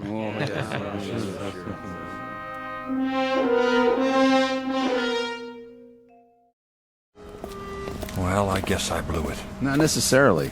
Oh, come on, Chad. Oh, I'm serious. They're not about to cancel the project at this point. They can't with the figures we gave them. I wish I hadn't shot off my mouth like that. All right, I'll bite. Why did you? That's just it. I don't know. You sure about that? Why wouldn't I be? I couldn't say, but it wasn't like you. Something's happened. Hasn't it? Maybe I'll tell you about it sometime. Tell me now. I'm not going anywhere. You're not? Let's stop off for a drink. I better get home.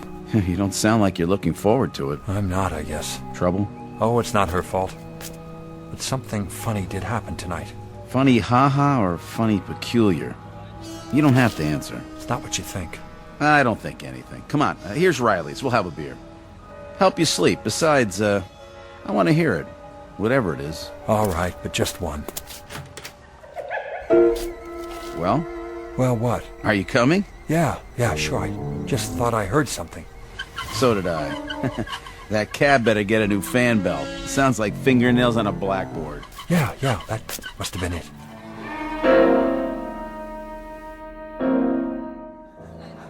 Here you go. 2 drafts. Oh, sure. Thanks, Riley. No problem. Don't drink both of them now. What? Your partner, what's his name? Chad. Nature calls, huh? Been gone a while. He had to phone somebody. Huh. Okay, Mr. Richards. Enjoy. Well, I got through to Sinclair. What's that? Sinclair, on the phone. You did? Hey, just got home. Says they voted to go ahead with the project. I see. You almost sound disappointed. Oh, no. What's the matter? Nothing. Hey, this is me, remember? Your body's here, but your head is somewhere else. You look like you're a million miles away. Only a few thousand. Sorry, Chad. So am I. You want to talk about it? I seem to have done enough of that already.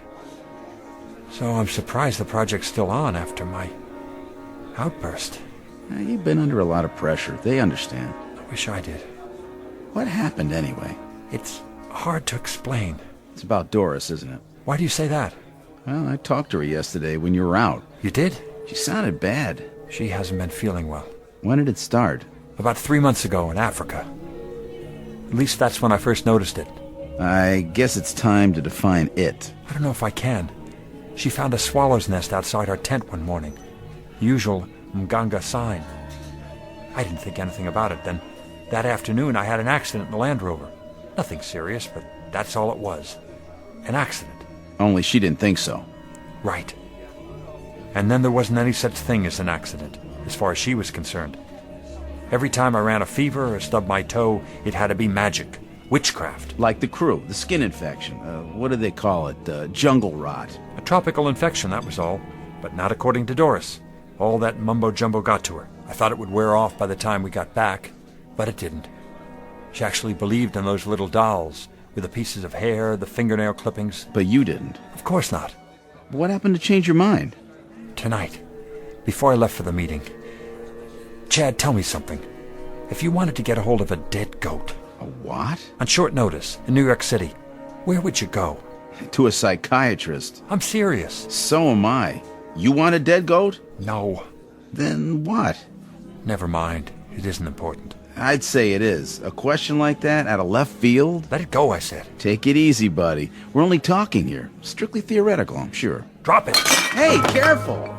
Sorry. It's all right. It's only beer. I'll get some napkins. Use my handkerchief. What's this? I don't know. Yes, you do. It looks like a tooth of some kind. It's a capitu, a protective amulet. And you've been carrying it around in your pocket. It was Doris's idea. A lion's tooth. I guess that means I'm protected from lions. In the city? Lions? Oh, yeah. Well, you have to admit it's kept them away so far. I'm sure that's the way Doris looks at it. Why lions in particular? Because they symbolize the country. And the whole country's out to get you? Not just a few witch doctors? Close. You see, Doris isn't afraid of the witch doctors. She's got it all worked out in her mind. She thinks Africa itself is out to get us. The entire Dark Continent, because of a little development work. They told us that the country was a living thing. That when I sank the drills and diverted the river, I wounded the land. And that the land would hunt me down, or its spirit would. Unless I turned in a negative report and kept the others away.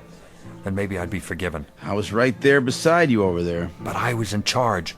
The head criminal, so to speak. And you've been carrying that on your shoulders all this time. Oh, I didn't take it seriously. Even if I am the responsible party. What are you going to do? About Doris? I don't know. She's sick, isn't she? With delusions. You must realize that. Of course, but so are half the people in this city. Maybe more. The president of International Development carries a rabbit's foot. My wife carries a little bag full of nail clippings and amulets. And I've got a lion's tooth in my pocket. It's all the same thing. All the same rotten disease, eating away the strength, the will, the very soul. Hey! What? Alan, I'd take it easy if I were you. A person doesn't get this steamed up over something if he doesn't believe in it. What are you getting at? Nothing, just a piece of friendly advice. Germs aren't the only thing that's catching. Depression, obsession, they can rub off on you too if you let them. Come on, drink up. I'll get us 2 more. What time is it? Doris will be worried. I'll call her. Sounds like a plan. Hey, Riley? Yeah, Mr. Cooper. Another round over here, please. You got it. Be right back.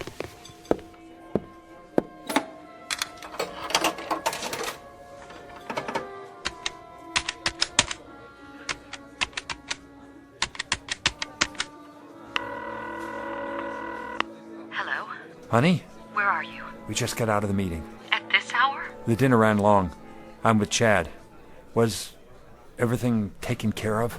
Security took the carcass away. They had to call animal control. Then they scrubbed the floor outside our door, but the blood wouldn't come out. They're going to recarpet in the morning. Good. Doris, how you feeling? Oh, just dandy. How do you think I feel? A sacrifice on our doorstep. Take a sleeping pill. I took one. Then take another one. I'll call the doctor tomorrow. He can't help. It's not a question of nerves anymore. It's bigger than that, can't you see? Be home as soon as I can. Chad? Chad? Something the matter, Mr. Richards? What happened to Mr. Cooper? Who? The man I came in with. Where is he?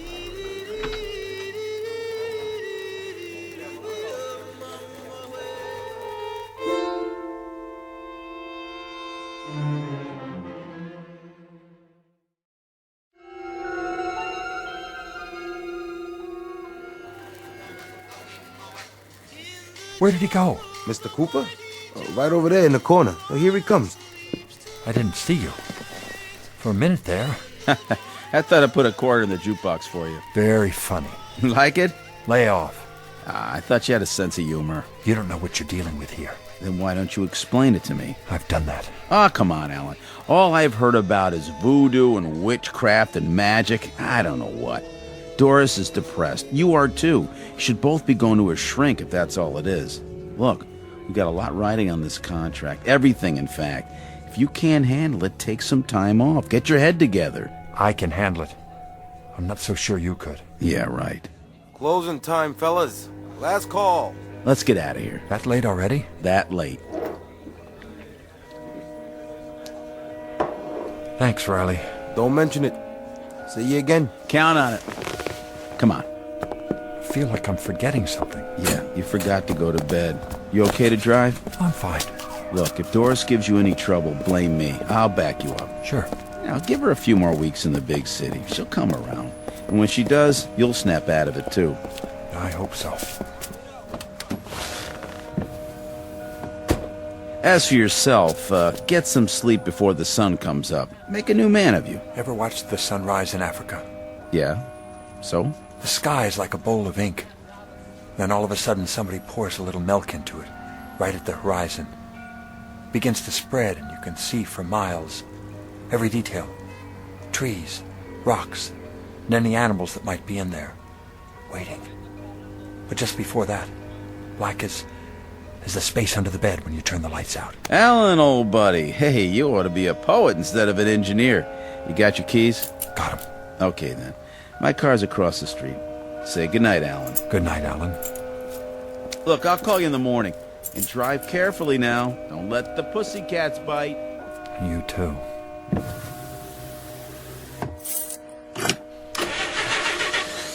Oh, great. Oh. Chad? The lion's tooth. Hey! Hey, Riley, open up! It's Alan Richards. I left something on the table.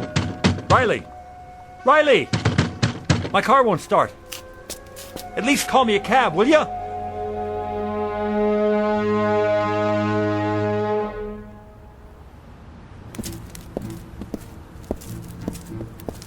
Who's there? Hello? Is someone following me? Show yourself. Just a cat. A cat, that's all.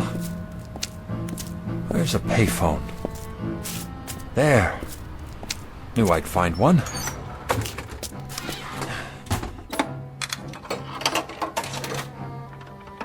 What's the matter with this thing? Out of order. Of all the times. What? Yes? Hello? Hello, is anybody? No.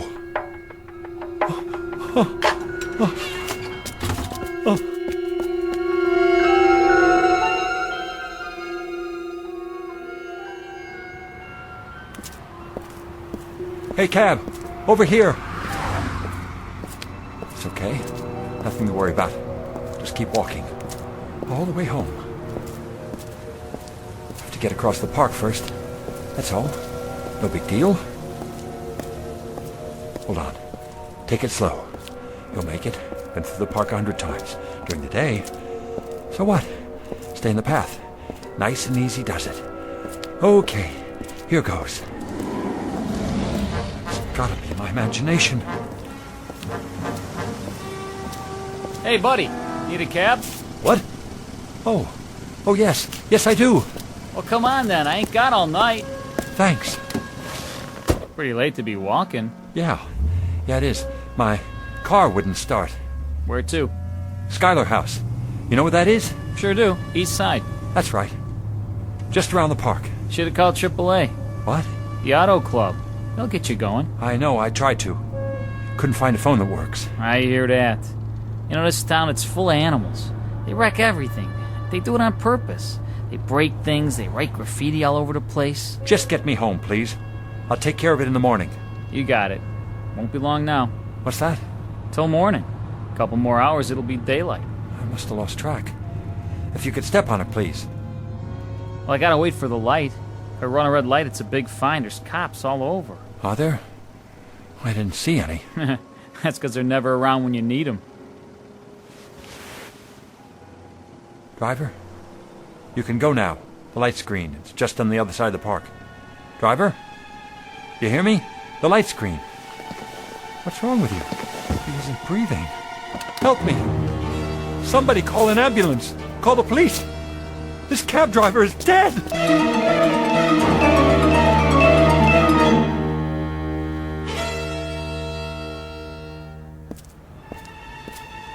Not far now. Across the park. Just let me catch my breath.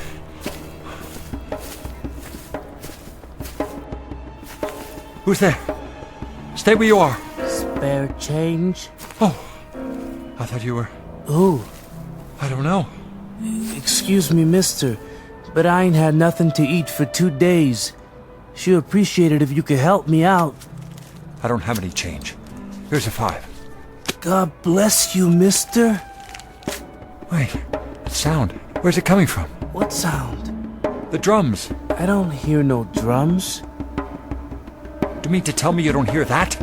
Well, my ears, you know, they ain't so good. How would you like to make some more money? Doing what? I'm trying to get home. I live just beyond the other side of the park. If you walk with me, I'll pay you $10. All I have to do is walk? Help me find my way in the dark. Make it 20. I don't know. Please. I just have to stay on the path. You're on your own, pal. I ain't into weirdos. Come back. I'll make it $20. 50! There. The other side. Gotta keep moving.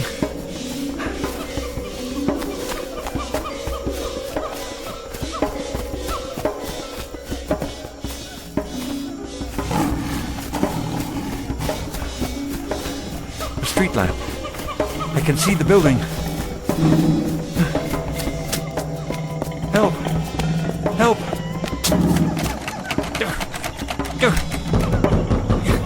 Let me in! Let me in! Mr. Richards? The door. It was locked. No, it wasn't. I mean, I thought I left it open. I just need to get to my apartment. Sure. Pretty late tonight, huh, Mr. Richards? Pretty late. You okay? I am now. I'll get the elevator for you. My wife. She didn't go out, did she? No, sir. Not all night. Good. Thanks, Randy. Take it easy, sir.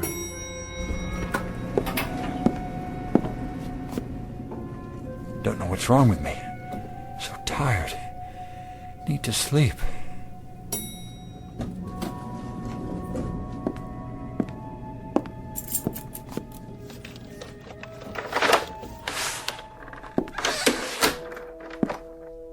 Doris? Let her sleep.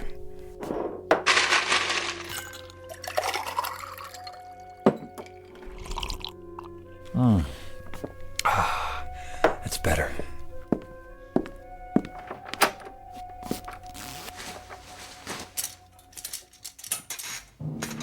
What? Doris? Doris, are you up? I didn't mean to wake you. Do you mind if I turn on the bedroom light? Just for a moment? What's wrong with the bed? Doris, is that you? What? No. Get back. Get... Ah!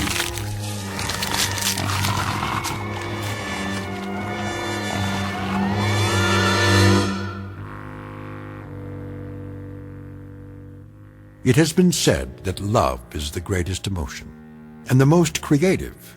But hate, if it is strong enough, can create as well and destroy.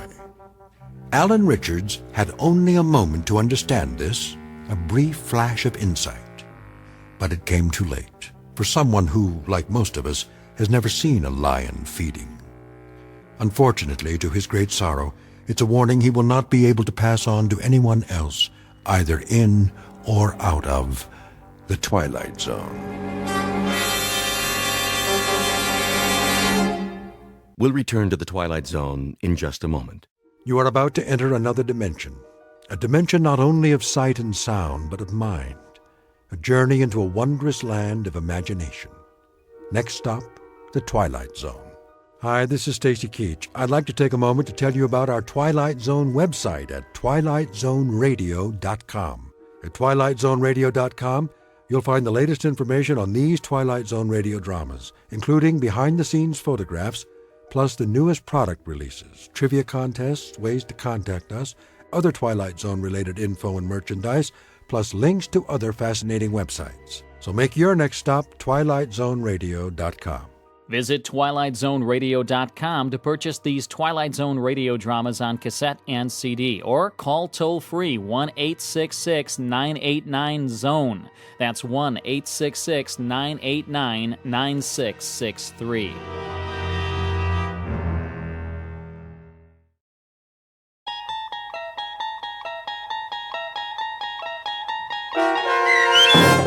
A World of Difference, starring Luke Perry, with Stacy Keach as your narrator, was adapted for radio by Dennis Etchison and written for The Twilight Zone by Richard Matheson. Heard in the cast were Elizabeth Lado, Christian Stolte, David Darlow, Doug James, Jeff Lupetin, Sarah Wellington, Maggie Carney, Carl Amari, Roger Wolski, Vince Amari, Amanda Amari, Sarah Court, and Anna Sverutza. To learn more about the Twilight Zone radio dramas and to obtain audio cassettes and CDs of these programs, visit our website at twilightzoneradio.com. The producers of The Twilight Zone wish to thank CBS Enterprises, Carol Serling, Dennis Etchison, Dick Brescia Associates, Claire Simon Casting, Terry Jennings, XM Satellite Radio, Sirius Satellite Radio, our sponsors, and our radio affiliates for helping make this series possible. This copyrighted radio series is produced and directed by Carl Amari and Roger Wolski for Falcon Picture Group. Doug James speaking.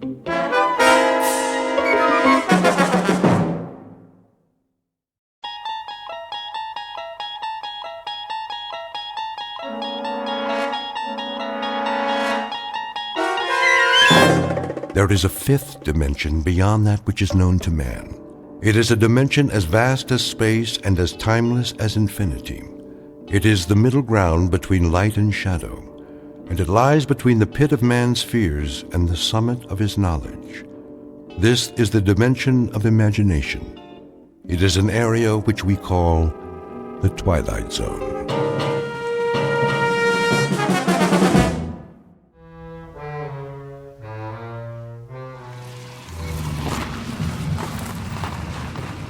Hey there, Will. Morning, Mr. Reagan. Reagan? Yeah, that's a good one. Yeah, you want to open the gate? Yeah, I guess it is. A good one. Want to let me in on it? Let you in on what? You called me Will. Yeah, so? So, my name's Harold, you know that. Since when? How long you been working here? Oh, long time. All that time, I've always been Harold. Some people call me Shorty, but never Will. And I'm Arthur. My wife calls me Artie sometimes, but if you want to be Harold, that's okay by me. Oh, I get it. You want I should call you Arthur from now on instead of Mr. Reagan? You got it. Guess that makes us even. Harold, do you a favor? What's that? Leave the parking lot open, then take the rest of the day off. Okay, I'll bite. What for? You must be tired. Didn't get much sleep last night, huh? Have some breakfast, cup of coffee. See if that helps. Helps what? To get your head on straight. You can open the gate now, Harold. Or whatever your name is. Sure, if you say so.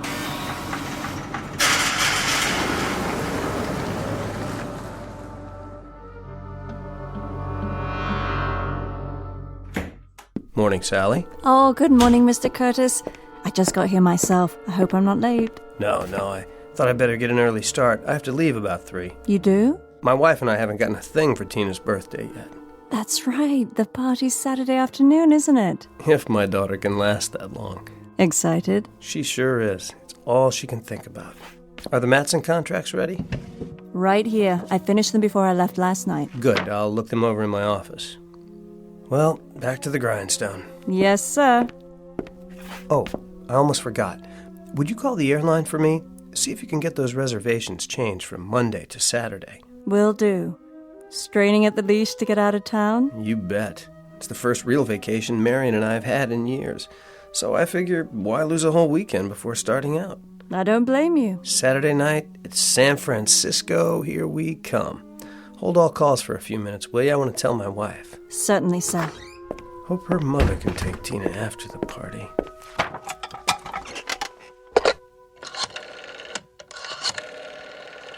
Oh, for heaven's sake. Sally! Sally! I can't get a dial tone! What's he doing? I don't know. This isn't in the script. Sally, I said... Who are you? What are all you people doing in... Cut! Where did Sally go? What happened to the wall and... I said cut. All right, everybody, take 5. Will somebody please tell me what is going on? Reality.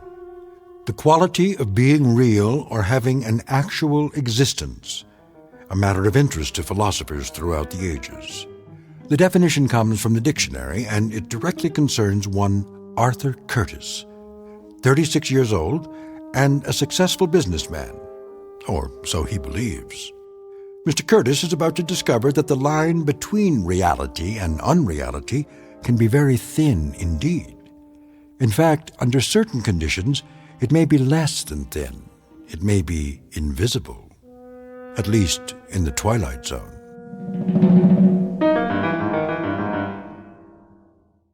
And now, The Twilight Zone and our story, A World of Difference, starring Luke Perry with Stacy Keach as your narrator.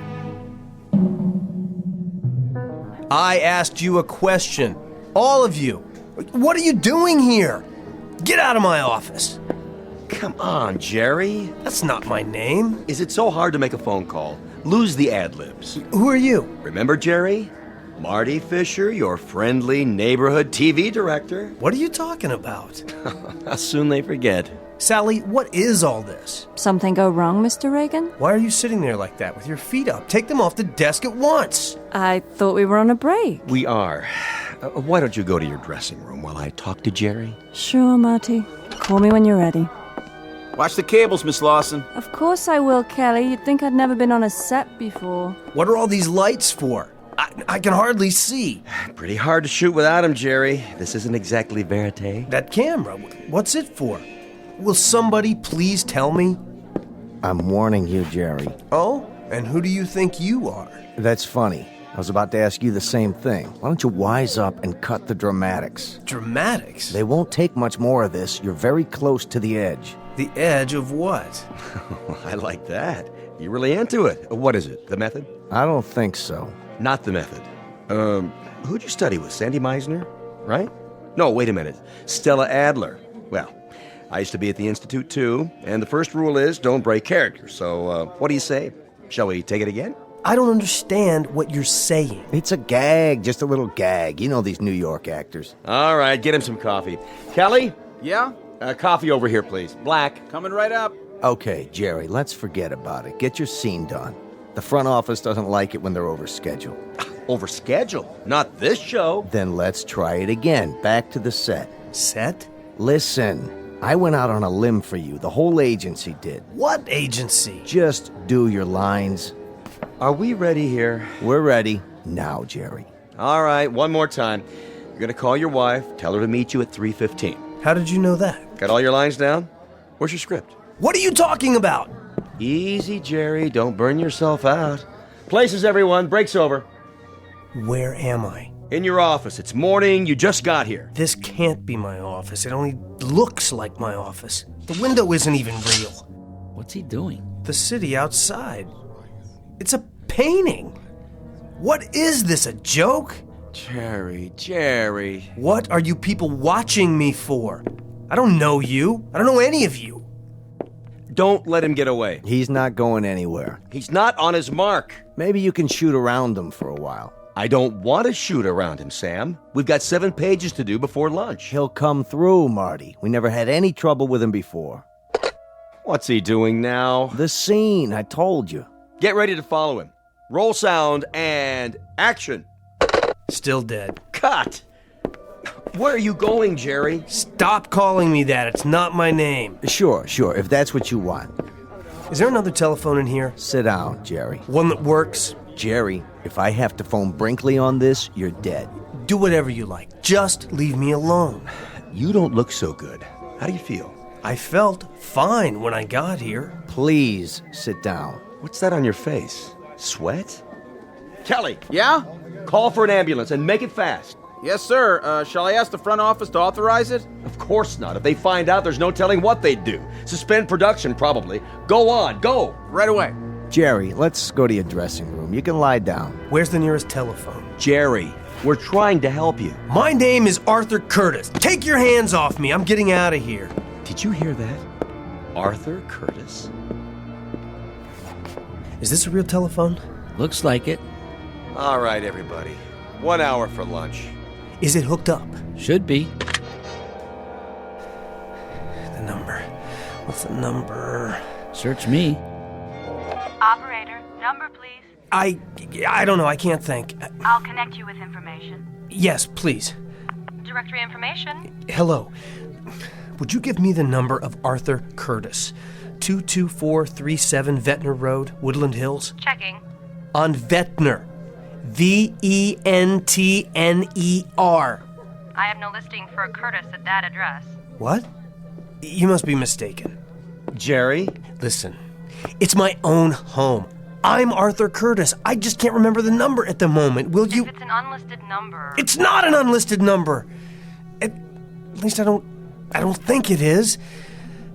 Look, would you try again? I know there's a phone there. I'm sorry, sir. Jerry, put the phone down. You're wrong, operator. Connect me with your supervisor. Let's go to your dressing room. Listen! Give me the phone. What are you doing? You're not yourself. You're sick. Get your hands off me! I'm trying to help. Well, I don't need it. I'm getting out of here. Where are you going? Home! Jerry, somebody stop him!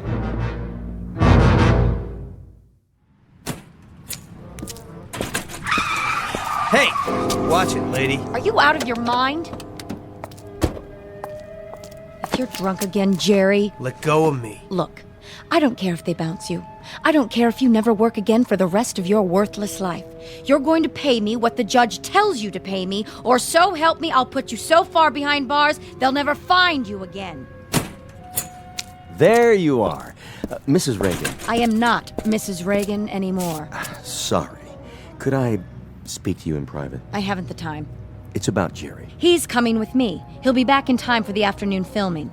That isn't exactly what Excuse me, but I need your car. What do you think you're doing? You're not driving. I've just called for an ambulance. Jerry's having a nervous breakdown. How convenient for him. Would you two get out of the way, please? I'm not joking, Mrs. Miss, from now on. If you won't move... Slide over. I don't have time to argue. I said... Get in if you have to. I'm getting out of this place. You pig-headed... Better fasten your seatbelt. Slow down. Don't touch the wheel. I'll do more than touch it. I'm not going to let you crash this car. It's mine now. Get your hands off the brake. There. Now will you let me drive? I'm warning you. You're warning me? Give me those keys. Now. Stop! Please, whoever you are. I said I'll drive. If you want to kill yourself, you'll have to wait. First, I'm going to bleed you, Jerry. I'm going to bleed you dry. Every bank account, every residual. Now listen.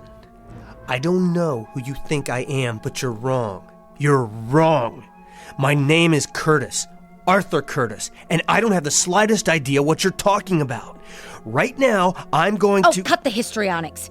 If you think you can chisel your way out of pain with a cheap trick like this... I'm going to turn the key again. And I'm driving to my home in Woodland Hills. Once we get there, you can have your car back. Do you understand? I told you to cut the act. No act. My name is Arthur Curtis. My wife's name is Marion. I have a daughter named Tina. And I live at 22437 Ventnor Road in Woodland Hills. I mean it, Jerry. My name is Arthur Curtis. My wife's name is... I said cut. Cut!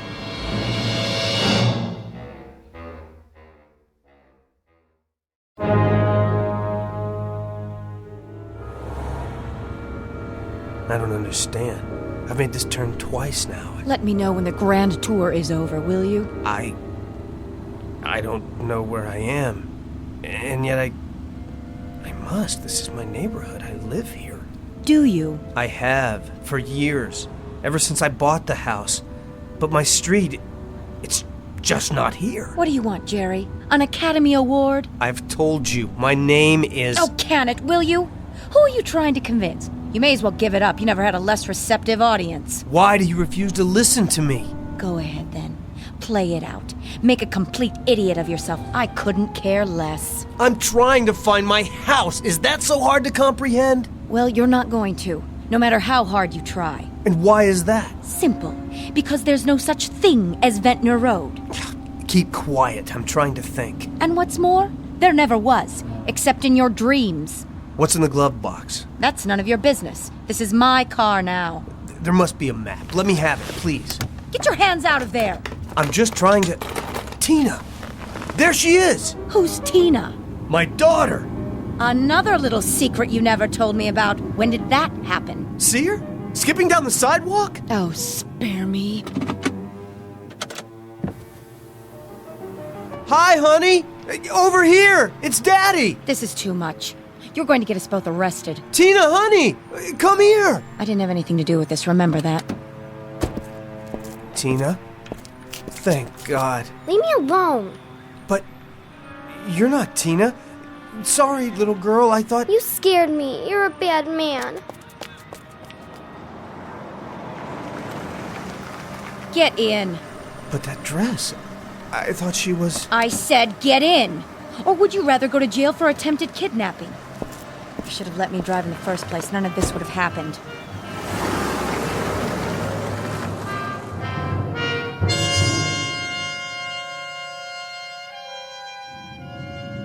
Why are you stopping? Because this is the end of the line.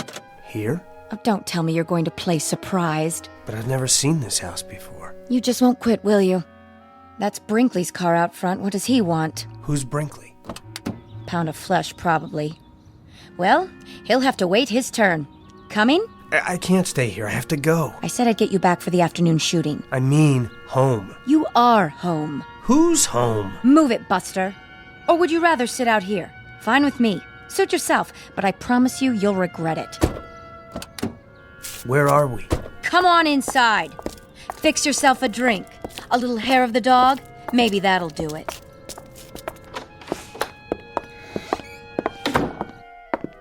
Jerry. Who are you? Better be nice to Sam. He's still the vice president of your agency. Where have you been? I'm not sure. Did Sam call you? More than an hour ago. Said he'd left the studio, walked out. Stumbled is more like it. What's all this about? The studio? First things first, Jerry. Come into the study. Why? Nora, we need to do some damage control. We sure do. Can't this wait? I've waited long enough. I want my money now before he goes off on his next binge. Now look, I've explained to this woman that I'm not who you all seem to think I am. Frankly, I don't know what to think. But if we don't smooth this over right now, today, the network won't renew your contract. And that will cost us all money. My name is Curtis. I live... Jerry, stop it! Stop what? Would you rather I lie to you? You don't seem to realize the position you're in. Where do you hide the checkbook these days? I beg your pardon? I'll find it if I have to tear the house down. Excuse me. I have to get out of here. Jerry! Jerry! I'm going to lay it on the line. If you lose this part, we'll have to drop you as a client. We can't cover for you anymore. It's beyond that.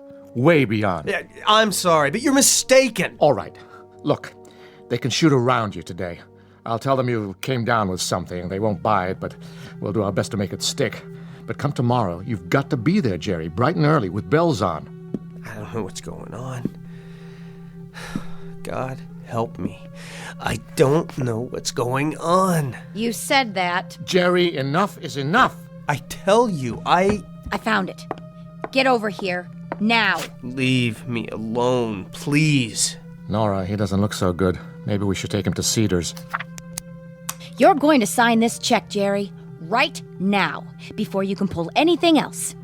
Go on. Pick up the pen. That's it. Then we'll see about the state of your precious health. Please, I'm asking you. And I'm telling you. Sign it, Jerry. I want what you owe me. His hands are shaking. Oh, no. He's not going to get out of it that easily. I'll fill in my name in the amount. Just sign Gerald Reagan. G-E-R-A-L-D. That's not my name. R-A-I-G-A-N. In case you've forgotten how to spell, too. But I've never heard that name before in my life. Maybe he should lie down. Would you both back off? This has gone far enough. I am not Gerald Reagan. My name is Arthur Curtis. Do you hear me? Arthur Curtis. I work for... Wait a minute. I'll prove it. Operator, I'd like the number for Davis Morton and Company, 189 Brand Street, Los Angeles. Yes, I'll hold. But make it fast, will you? Of course there is. I should know. I work there. Look, I've been with them for 7 years. Don't tell me that. Don't. Here, lean on me. Sarah Bernhardt. Look at his eyes. I don't think he's faking it. Awfully good timing, if you ask me. Help me to get him to the other room. What? What is happening to me?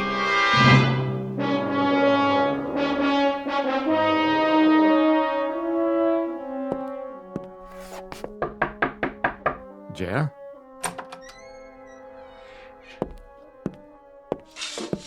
What are you doing? Just closing the blinds. Don't bother.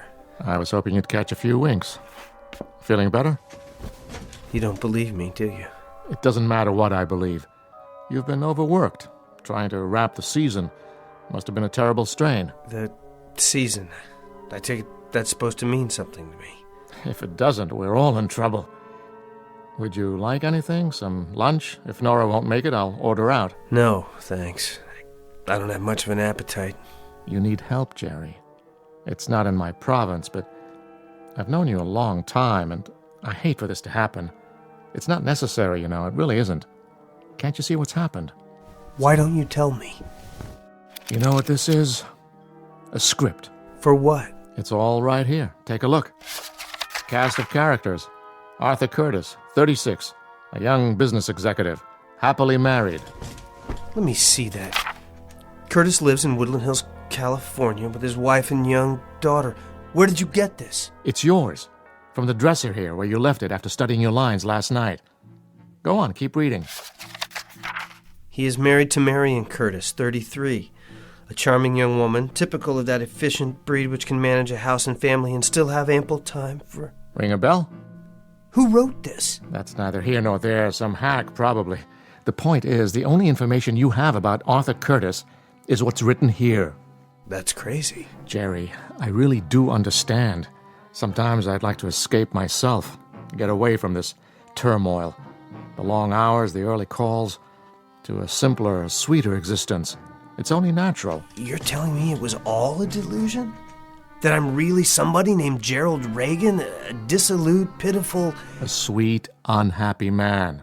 A square peg in a round hole who never should have moved to Hollywood. Burdened with that harpy in there. Jerry Reagan, who wanted to be a serious actor once. Trying to make a living and find a little happiness. That's all. No. I won't accept that. The life I remember, it was real. I wish it were. For your sake, I wish it were. I have to go, Jerry, and report into the agency. Try to rest and forget about the series. You won't have to go back. I just spoke to the studio a few minutes ago. They're canceling production. Production on what? You may as well give me the script. I'll toss it for you. It doesn't matter now. I'm sorry, but Arthur Curtis is dead.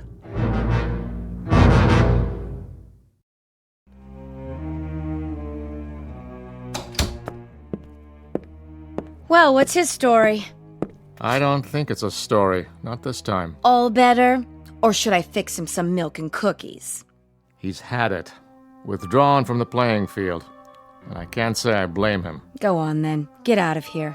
I'll whip him into shape. If he thinks a little breakdown is going to let him off the hook. Wait! Jerry! Well, what do you know? It walks. Out of my way. Yes, sir. What is it, Jerry? I've got to go back. I told you it's too late for that. It's finished. No, I've got to get back to my office. If you mean the set, they're probably tearing it down already. And as far as I'm concerned... But they mustn't. Don't you see? I'll never get back if they tear down the only connection I have to... Jerry, knock it off. I can't do that. Jerry!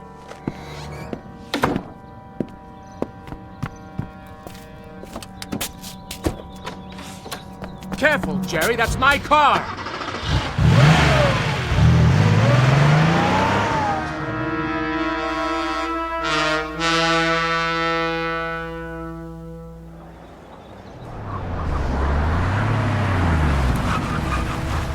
Name?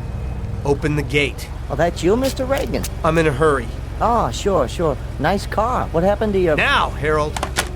Well, see, your name's not on the list anymore. I mean, Reagan's not. That other one you gave me. What did you say it was? Curtis something? I don't have time for this. Hey, did you get fired? Real sorry to hear it. Or maybe you quit. Either way, I'm not supposed to... Stand back. Huh? No, I was just saying...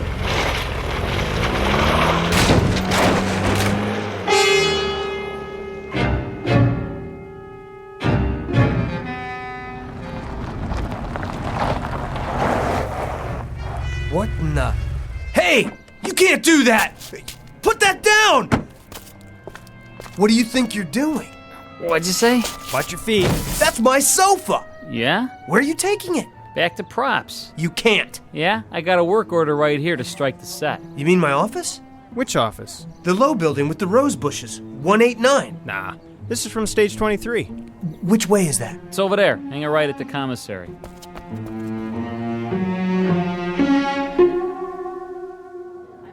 Take the wall down? Not yet. Get the desk and chairs. Where do you want them? Hold on! Hold on! Pardon me, Mr. Reagan? Don't touch the desk yet. Or the chair. No? How come? I have to get something. Oh, sure. Go ahead. It'll take us a while. Too bad, huh? Nice set. Real nice. Kind of sorry to see it go.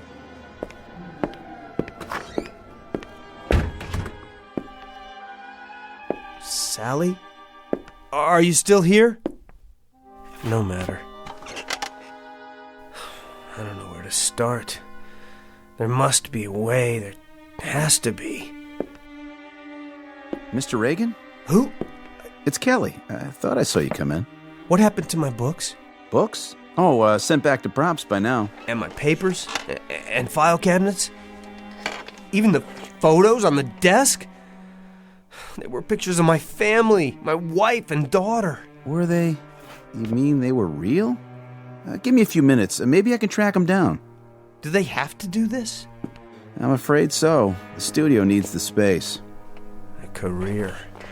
A whole life packed up while you're out and shipped off to God knows where. I had no idea. I thought it would last. Nothing lasts in this town. You know that. But I thought... You thought you were different. The exception to the rule? Well, I don't blame you. It's easy to fall into that. You see what happens to everyone else, but you never think it'll happen to you. Human nature, I guess. But, you know, the next thing will come along. And what will that be? Beats me, but it always does. You have to have a little faith.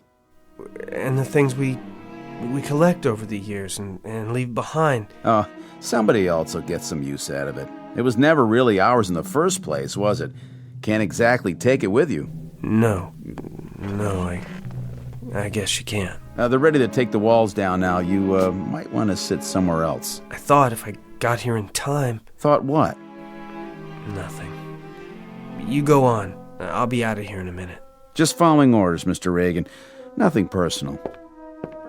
No. Nothing personal at all. Marion, don't leave me. Don't leave me here. Mr. Curtis? Sally? Mr. Curtis. Oh, there you are. I thought you'd gone home. What? Somebody's here to see you. Go ahead, Mrs. Curtis. Arthur? Marion! Honey, I don't understand. You don't? Where have you been? I've been phoning all day. Marion, is it really you? Well, who else would it be? Honestly, Sally kept saying you were out. Out? What does that mean? She couldn't imagine where you'd gone. She didn't see you leave. You had some business to attend to. I got lost on the way back. You did? How do you mean? It doesn't matter. I'm back now. Oh, just let me sit down for a second. These new shoes are... Why, where's your sofa? I won't need it anymore. Marion, let's get out of here. But I just got here. I didn't think you'd mind. I thought you might want to have dinner on the way home. That sounds wonderful. Oh, and I wanted to tell you, I got something for Tina's party. That doll she's so crazy about. Now, Marion, let's go right now. Artie, are you all right? Yes, I am now. You're looking a little tired. A hard day? Very. Where were you? It's a long story. Mr. Curtis. Sally? What is the matter with you, dear? You look as if you've seen a ghost. Leaving now? Did you make that call to the airlines? Yes, sir. They sent the tickets over this afternoon. I have them right here. Let me see. Plane tickets for our trip? Are they all right? Yes, they're perfect. Ready to strike the office. Get those lamps and tables out of there. Okay. Honey, you look so peculiar. Is something the matter? Can you hear that? Hear what? Over here, boys. Please, Marion, let's go on our vacation right away. Let's not wait. What is wrong with you? Nothing, sweetheart. Just let me hold you. I don't want to lose you. Not much chance of that. Oh, Artie, I've never seen you like this. We'll take Tina to your mother's and go right to the airport. But I'm not packed. We'll pick up what we need when we get there. Oh, Marion, it's very, very important. Well, if it matters that much to you, I suppose. Then let's go, now.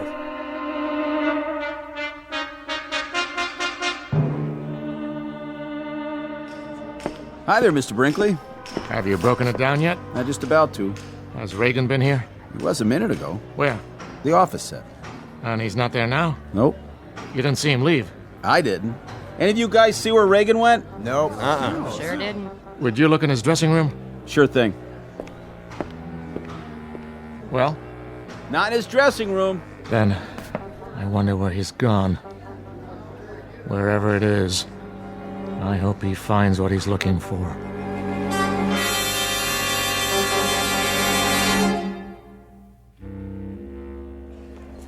Flight 23 departing at Gate 5. Last call.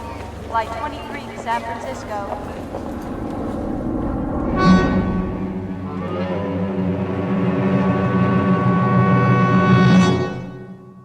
Reality.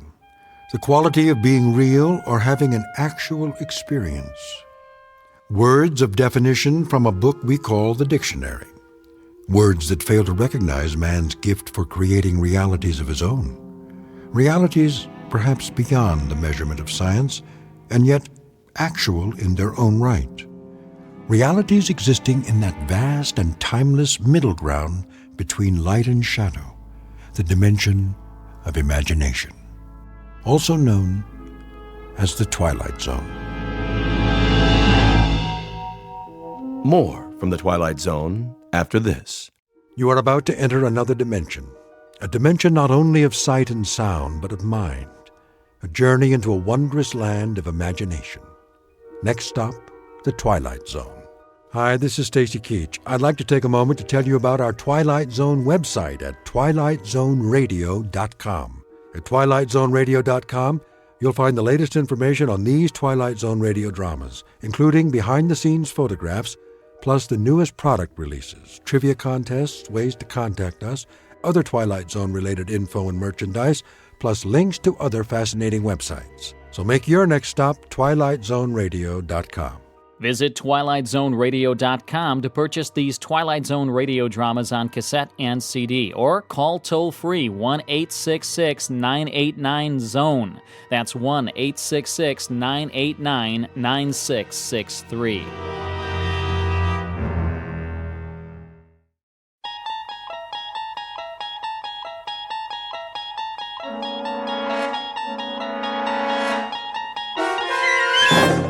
You unlock this door with the key of imagination. Beyond it is another dimension, a dimension of sound, a dimension of sight, a dimension of mind. You're moving into a land of both shadow and substance, of things and ideas. You've just crossed over into the Twilight Zone.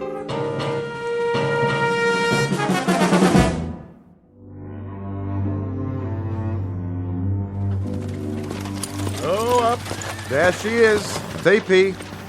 Right where the general said it'd be. Oh, we're too late. Well, I can see that. Campfire's smoking. We better check it out. Still warm. How long do you figure? 3, 4 hours at the most. Any idea how many? A lot of footprints all around. My guess is that if your general's looking for Sue, he's gonna have his breeches full of them before the sun goes down. That all you can tell us? Thought you were a scout. Well, they don't leave much behind. That's the Sioux way. Nothing their enemies can use. And a little ways downriver, that'd be the junction? Not a ways. Right here. Bighorn, Little Bighorn. This is where they converge. Right here? That'd put the Menoconjou fort about 4 miles up. That's where he's thinking about crossing. Wonder where they are now. Them Sioux? I wouldn't be impatient, Mr. Two Stripes. We can go back and tell General Custer that his Indian trail's just as fresh as ever. A little too fresh for my pay. Give me some of that water. Go fill your own canteen, Corporal. I don't mind. Have a drink if you want. Take cover! Dang Indians! I knew they was around! Hold your fire! I said hold it!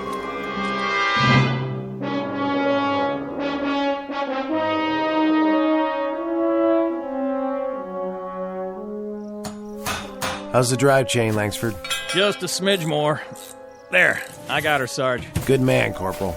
Are we going back to camp now? That we are. The captain would be glad to hear that. Get him on the horn, will you, McCluskey? Tell him the tank's up and running and we're on our way. Sure thing, sir. What in the... Those were shots, weren't they? Put it down. But I heard... So did I. Easy, Tiger. These are just training maneuvers. If we start to get trigger-happy, it could turn into a real war. Hunting season, maybe. They still got buffalo around here? Hey, how about it, McCluskey? Want to go shoot some buffalo? Tastes just like chicken. Let's have a look. Nice and calm. If it's the red team, I'm giving up. They can tag me POW, and I'll just sit out the rest of these war games. Getting hot as an oven inside this tank. Why, I am surprised at you, McCluskey. The sergeant and me have had our eyes on you. You have? Sure, we were thinking of recommending you for OCS. Outside of the fact that you read a map upside down and you couldn't navigate a plow across a dance floor. Sounded like those shots came from the other side of the draw. Now, what was that? I know what it was. Somebody's playing games. That's right, they're funning us. Can't you take a joke, McCluskey? It was a signal. Just the way the Indians used to do it.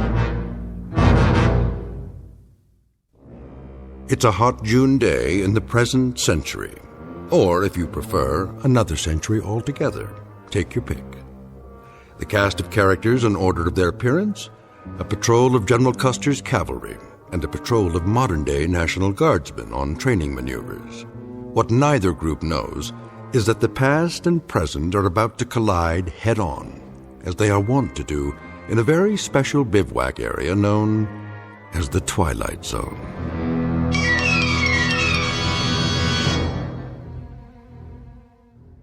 And now, The Twilight Zone, and our story, The Seventh, is made up of phantoms, starring Richard Grieco, with Stacy Keach as your narrator.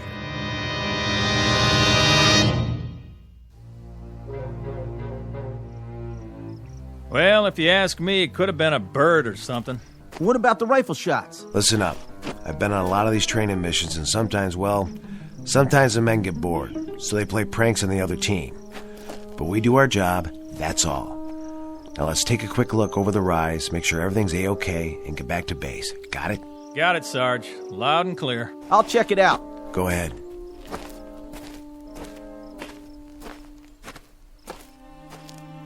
Well, how about that? What do you see, McCluskey? It's a wigwam. An honest-to-Pete wigwam. 1 million men in the National Guard, and it's just my luck to go riding around in a tank with the last of the red-hot Eagle Scouts. So it's a wigwam, McCluskey. What are you so happy about? Well, it's real interesting, don't you think? Authentic and everything. Well, why don't you take a look inside? Maybe there's a pretty little squaw in there waiting to be your fiancée. Nope. Whatever was here cleaned it out. Don't you think that's kind of strange? Leaving a wigwam made out of real hides, sitting in the middle of nowhere? Must have been some kind of youth camp or something. Either that or somebody's making a movie. Out here, Sergeant? On Army training grounds? That's a point. They never get a permit. Too dangerous. Besides, we'd have been informed. Sure is interesting, though. Right there's a junction of the Bighorn and the Little Bighorn Rivers. Just a little ways from here is where Custer fought. Custer who? General Custer. Didn't you learn about it in school? This is where the 7th Cavalry fought the Sioux Indians. What do you got there? Looks like a canteen. Let me see that. Not one of ours. Yeah, maybe there's booze inside. Hey, where'd you get this? Right here on the ground. Says 7th Cavalry. Printed right on it. How do you figure, Sarge? Well, I figure it's in pretty good shape, considering it's been lying around here for 100 and some odd years. Must be a lot of ghosts running around a place like this. Ghosts? Either that or somebody planted it here. McCluskey's got one thing right, though. Somewhere along this river they fought quite a battle. George Custer and 200-odd men against a couple thousand Sioux. Custer's Last Stand.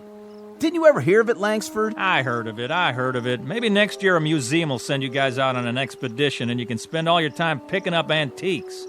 But right now I thought we were supposed to be a motorized patrol on war games. Me, I'd like to be reconnoitering in some small dark bar right about now. Or maybe the YWCA. Or in a pinch, I'd settle for a... What was that? The wind. That's what it was. The wind. But the canteen and all. Don't you reckon we ought to go back and tell the command post? Don't you want to wait for the Union Cavalry, McCluskey? Now, what were you saying, Sarge? This is where they fought, huh? Round here? Someplace around here. When I was a kid, I read everything that was ever written about it. Custer and the 7th were the advance guard for a general named Terry. The last thing anybody ever heard from him was that he was dividing his regiment into 3 parties. He was going to surround what he figured was a small group of Indians. There was a captain named Benteen with 3 troops. Went off to the south. Major Reno went to the other side of the creek to follow an Indian trail. Custer was the center column. He rode right into them and got slaughtered. 1876. That was the year. Right, 1876. Somebody planted this canteen for a gag then. It's not old. It's practically new. See for yourself. The water's still fresh. This whole thing's a gag. Either that or... Come on, let's get out of here. I'm serious, you guys. Let's go back to the tank. Yeah, let's go.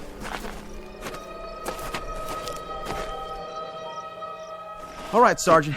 I'm asking you, what was that? The wind again? I don't know. Yeah, sure, that's what it was, the wind.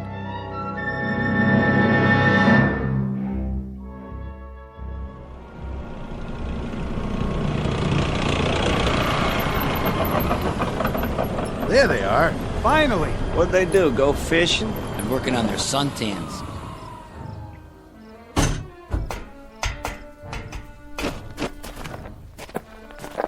Well, boys, never thought I'd be glad to see you again. Hey, the captain's PO'd. You better get in a tent on the double. How come? I called in a position report. Yeah, but that was a while ago. Lieutenant, if you had seen what we saw... Can it, McCluskey? I'll give my report directly to the captain. Say, any of you good old boys got a cold one stashed around here?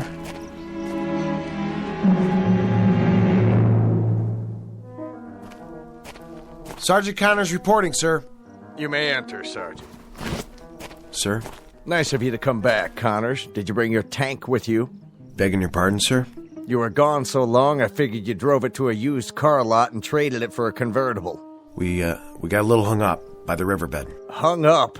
The blue team was north of us. You went south. We had trouble with one of the drive tread chains. Corporal Langsford proceeded to repair it with the toolkit, at least temporarily. Connors, for a guy with as much regular Army time as you've got, you played this one boneheaded from start to finish. Sir, I can't explain. Explain?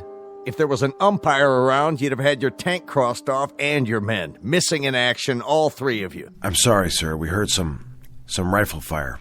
We went to check it out. Rifle fire. According to the lieutenant, you were down by the Little Bighorn. That's 40 miles from tactical maneuvers where you were supposed to be. How could you hear arms fire? We never found out where it came from, sir, or who it came from. Oh, that's rich. What was it, the Russians or the Chinese? I'll tell you what I think. I think you guys must have had a bottle in that tank. Sir, I'm telling you. See this map? Tomorrow, you'll take your tank, or rather, the United States government's tank, if you can find it, and you'll head up here to Rosebud Creek. But, sir...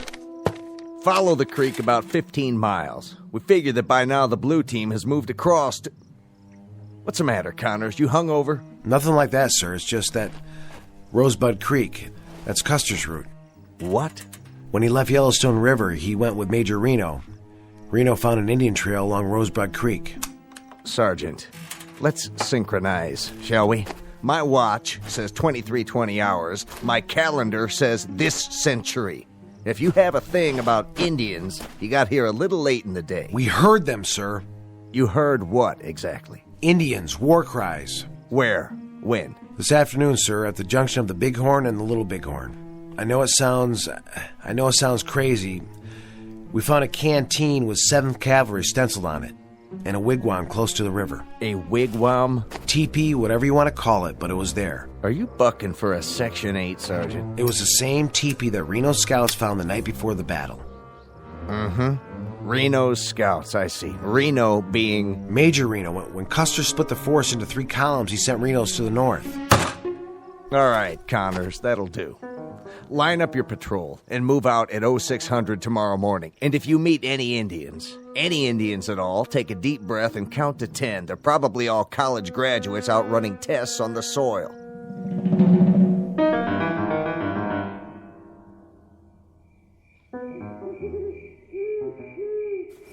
Sergeant? What? You awake, sir? Yeah, I'm awake. What's the matter? Nothing, sir. I was just lying here thinking. Thinking about what, McCluskey? Well, sir, Wouldn't you say it's strange? The only thing that's strange around here is you. Now, will you knock it off so a fella can get himself a little shut-eye? Langsford's right. We've got an early detail in the morning. I know, Sergeant, but the teepee and that canteen and all... Listen, kid, I'm asking you politely. Sorry, guys.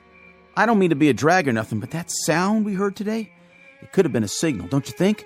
Indians do that. I mean, they used to. They can imitate anything. Birds, animals, and you can never even hear them creeping up on you. They could even shape change, according to some folks. And then there's the little bighorn, General Custer. I read one time that there's no such thing as a coincidence.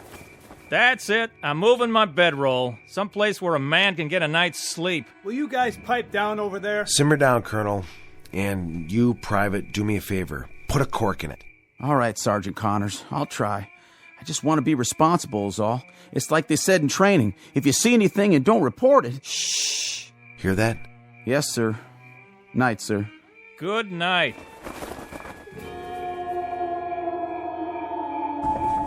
What in the blue hell was that?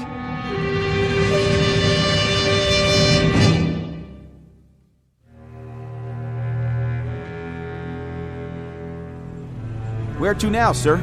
We follow this trail. How far? Till we get to frontier land? About 2-3 more miles. In other words, Reno's route. Exactly. We're making good time. We should get there at roughly the same hours. For Pete's sake, you still on that? Reno this and Benteen that, Custer something else. Haven't you guys had it? You talked about it all night long. Now me, I was dreaming about a cute little private in a miniskirt. See, I was the drill instructor and she had to give me 50 jumping jacks. Only she couldn't get it right. So I put my arms around her from behind, real official-like, just to show her how. Up, down, and I'm whispering in her ear the whole time, and she says to me, she says, "Why, Sergeant," I was a sergeant in the dream, "why, I think I got it." So I start to say, "You've got what?" But before I can get it out, McCluskey here wakes me up because he thinks he hears another hootie owl. I swear, if this kid wrecks my training sleep one more time... Sergeant, look! Where? Over there, the top of the hill. I don't... The tall one, see? Smoke rising up in the sky, one puff at a time. Oh, no. I don't like the looks of that. I don't like it one bit. Hold up now. But, Corporal... Use your head, boy. That smoke's coming from an incinerator, or it's somebody cooking a cheeseburger. I don't think so. Or maybe it's a bunch of Girl Scouts who don't dig Smokey the Bear. But if you don't straighten up, I will... It figures. What does? It has to figure. Reno scouts found the teepee the night before the battle. The following morning, the column saw smoke signals in the sky. That's right. You know your history. Look, you two history fans are really starting to bug me. And late that same morning, they got their first Indian. Oh, man. When the war party went by, one of the troopers shot the last rider. Come on. Look, I like a good laugh, same as the next guy, but this is too much. This is really and truly too much. It was for the 7th Cavalry, too. Sure, next thing you'll be telling me is that up over the hill we're going to run into a war party of Sioux. And if that happens, Mrs. Langsford's little boy is going to report to sickbay and ask for a rubber room all for himself. Just remember, I can always make it a reservation for 3, if that's what you... We have to arm ourselves. Get back in the tank. What are you doing? There's nothing out there but a dust cloud. Yes, but what's behind the dust? You hear it? We're wasting time. You stupid moron kid! Put that rifle down! What do you think you're shooting at? Langsford, McCluskey, watch out! Oh, my dear God. You saw it. We all saw it. Yeah, I sure did. A horse without a saddle, an Indian pinto, and no rider. That means I killed him. I killed him with my M1. Sergeant, I just fired blind toward that cloud of dust, but I didn't mean to... That's enough. What were you saying, Langsford? You want to make a speech now? You got something to say, do you? I got something to ask. Are we all out of our tree or what?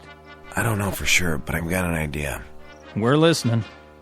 See that ravine down there? What about it? It's all part of it. Somehow, some way, we're riding the same trail that Custer did. Figure it out. There was a teepee. When did we find it? Yesterday afternoon. Just like the scouts did. There was the smoke signals, just like Reno's column saw the next morning. Then McCluskey got himself an Indian, just like the day of the battle. All right, let's say you're right. let's say it's just like you say it is. We follow this trail just like they did. Yes, Corporal, we follow it. Well, what's the next thing that's supposed to happen? We wind up at a massacre. Hadn't we ought to go back to camp and warn them? Warn who? It's not our men who'll be under attack. It's Old Yellowhairs. Old Yellow? General George Armstrong Custer. And you mean to stop it? I don't see that we have much choice. Stop it or join it.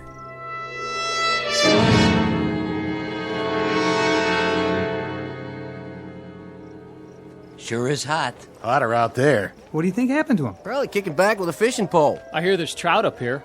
They gonna bring some back for us? Miller, Yes, Captain. does Connors reported in? Not yet, sir. Get him. I've already tried. Try again. Yes, sir. Bluebird 9, this is CP. Come in. Bluebird 9. No dice, sir. Keep trying. What if they're out of range? Then they've disobeyed a direct order, and this time they won't get away with it. Bluebird 9. Come on, guys. This is Bluebird 9. Go ahead, CP. They're acknowledging, sir. Give me the microphone. Connors, this is the captain. This is McCluskey, sir. McCluskey, where... Sorry, you're breaking up. Private, do you think you might extend yourself enough to give me your position? We're 4 miles down Rosebud Creek, about to cross over. You're about to come back here double time. You're about to report to me personally, and you're about to do it inside of a half hour, or you'll be spending the next 3 national holidays in a guardhouse. Do you read me? Yes, sir. Just a minute, sir. Here's Sergeant Connors. Captain. Connors, do I have to send a couple of MPs down there? Captain, we're just a mile away. Away from what? From where Major Reno met the Sioux. Listen to me, Connors. I'll give this to you just once. When these maneuvers are over, you can come out here on a vacation, dig up arrowheads, or anything you like. But right now, I want a government-issued tank back here at the command post and 3 National Guardsmen named Connors, McCluskey, and Langsford right alongside it. You've got 30 minutes to bring her back. Now acknowledge. Connors. Acknowledge. Connors. He's broken off, sir. Lieutenant. Yes, sir. Take a jeep and 3 men. See this line on the map? Follow the creek down here. I think this is the crossing he talked about. Just follow his tread marks and bring them back here. What if he resists? Resists? They don't seem to want to come back. Well, I'll tell you what to do in that case, Lieutenant. You do whatever it takes. Sir? First you apologize to them, and then you shoot each one of them in the leg, throw them in the jeep, and get them back here. Now, do you read me? Yes, sir.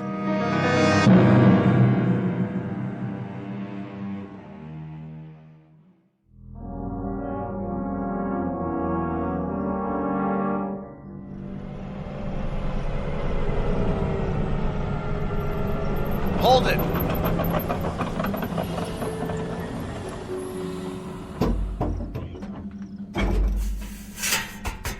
So this is what we've been busting our humps for, huh? A big fat nothing. Nothing, all right. Nothing and no one. But right down there is the spot. Don't tell me. Where Reno had his fight. Well, all I can tell you guys is you'd better get a couple of cigar store Indians out here, and you better do it in a hurry. That is, if you want to make a good impression. Because I know a National Guard captain who's probably on his way over here right now with a great big net. Where are they, Sergeant? How come we missed out? Missed out? You want to know why we missed out? Let me explain it to you. We missed out because we're looking for dead cavalry, buried Indians in a battle that was over and done with before my great-grandpa was born. Now that's where we missed out. I got it all pegged, you know. I really do. The whole thing is strictly an illusion. One of them heat mirages. That's the straight goods. Out here with the sun beating down, we went and talked ourselves into it. That's not it. That's not it at all, McCluskey. What are you thinking, sir? Do you remember what it was that Reno found before the battle? I'm not sure. He even sent a message back to Custer about it. Sure, the village. Village? What village? What do I have to do to level you guys off? Tie you to a tank or something? Reno scouts found an Indian village. An hour after that, the whole troop went into action.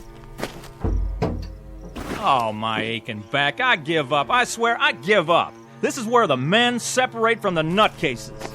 Where you going? Back to the CP if I can find it. You guys keep playing your games, and I'll see if I can send back a padded ambulance. Arrivederci, y'all. Should I stop him, Sarge? We can't. He's the only one who's following orders. From now on, we're on our own.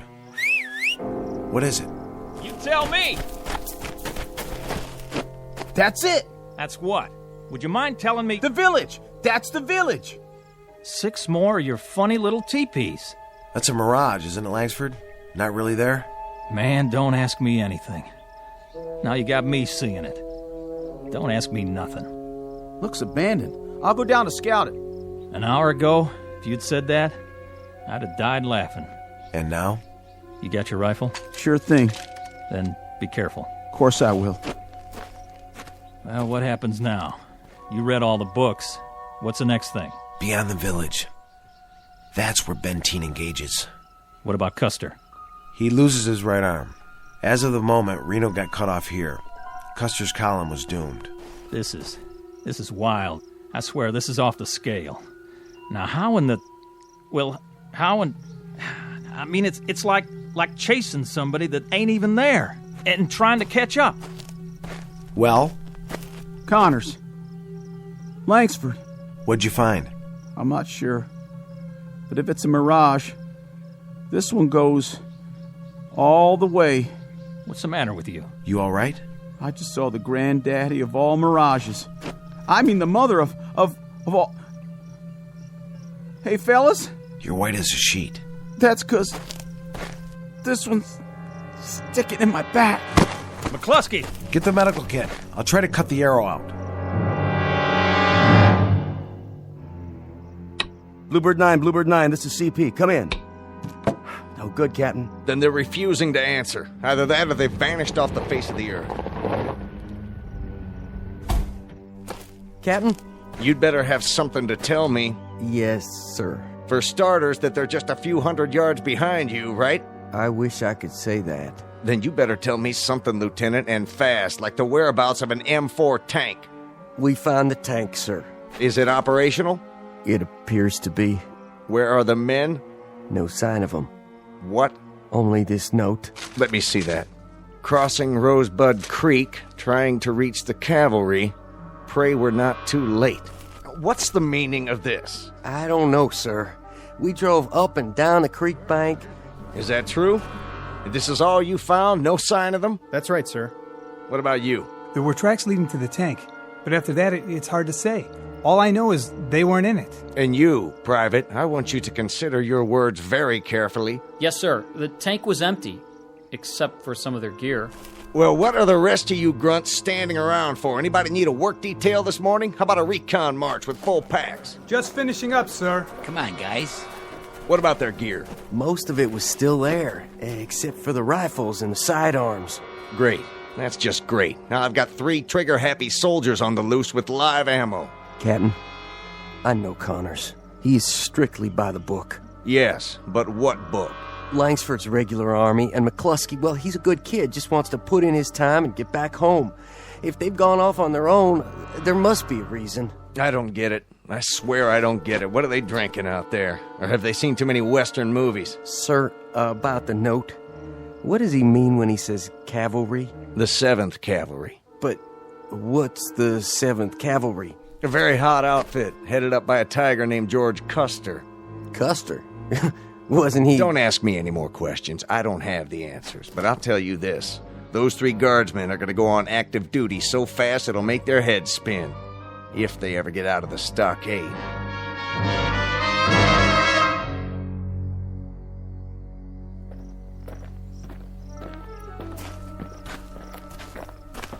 Not much farther now. Come on.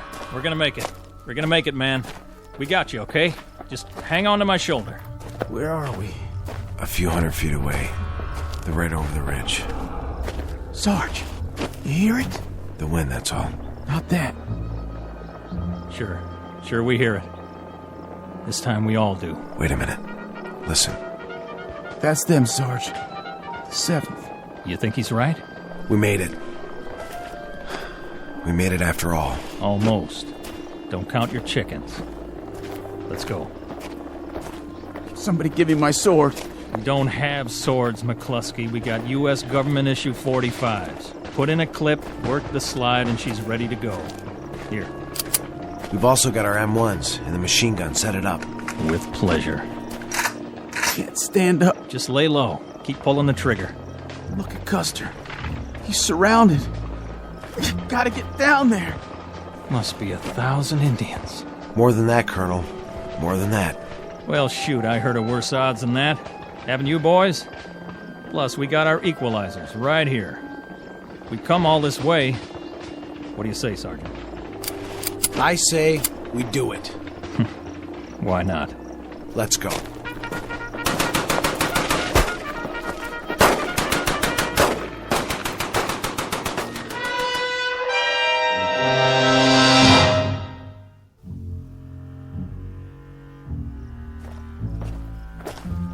This is it, Captain.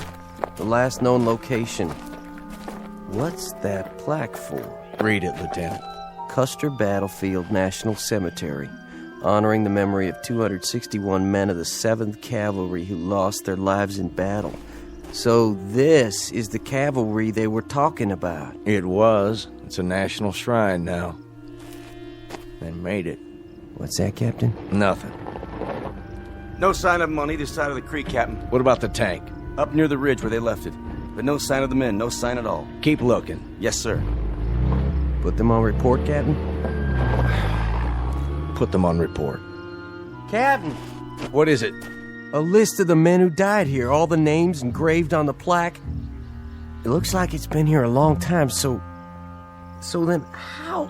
How what? I think you better take a look at this. Right here, in the middle of the list. William Connors, Michael McCluskey, Richard Langsford. Kind of a coincidence, don't you think? Quite a coincidence. But how? Pity they couldn't have brought up the tank. That would have helped the odds. Wonder if the drive chain failed again. Beg your pardon, sir? Nothing, Lieutenant. I didn't say a thing. Not a blessed thing.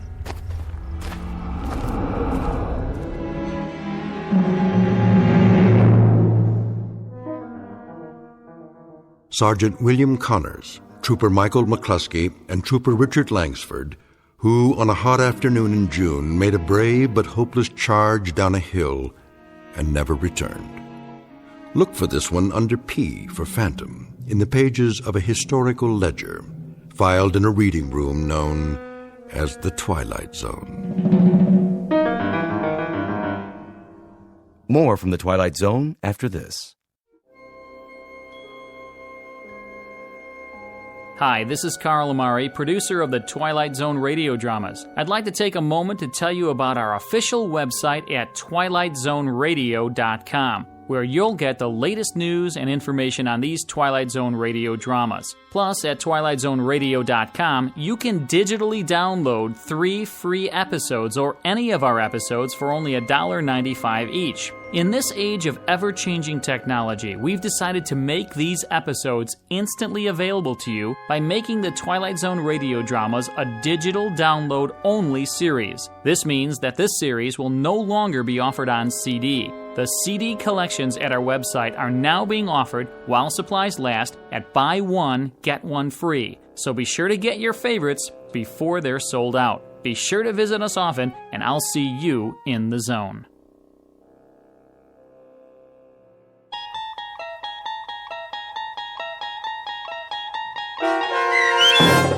The Seventh is made up of phantoms, starring Richard Grieco, with Stacy Keach as your narrator, was adapted for radio by Dennis Etchison and based on a script by Rod Serling. Heard in the cast were Craig Brawley, Jeff Lupetin, Christian Stolte, Kurt Nabig, Doug James, Roderick Peoples, Lynn Foley, Richard Shavsden, Carl Amari, Roger Wolski, and Vince Amari.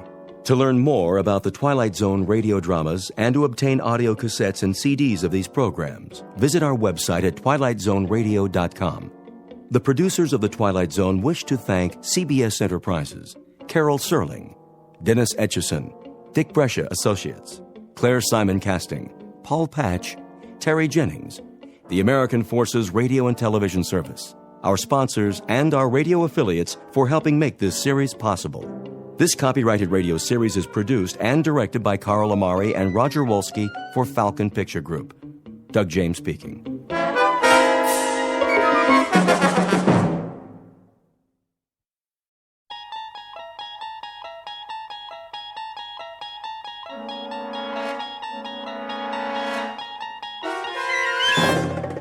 You unlock this door with the key of imagination. Beyond it is another dimension, a dimension of sound, a dimension of sight, a dimension of mind. You're moving into a land of both shadow and substance, of things and ideas. You've just crossed over into the Twilight Zone.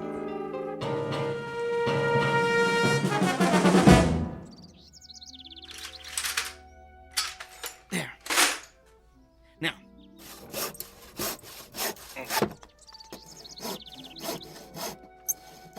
Edgar! Edgar! Yes, Helen. Come here, please. I'll be right there.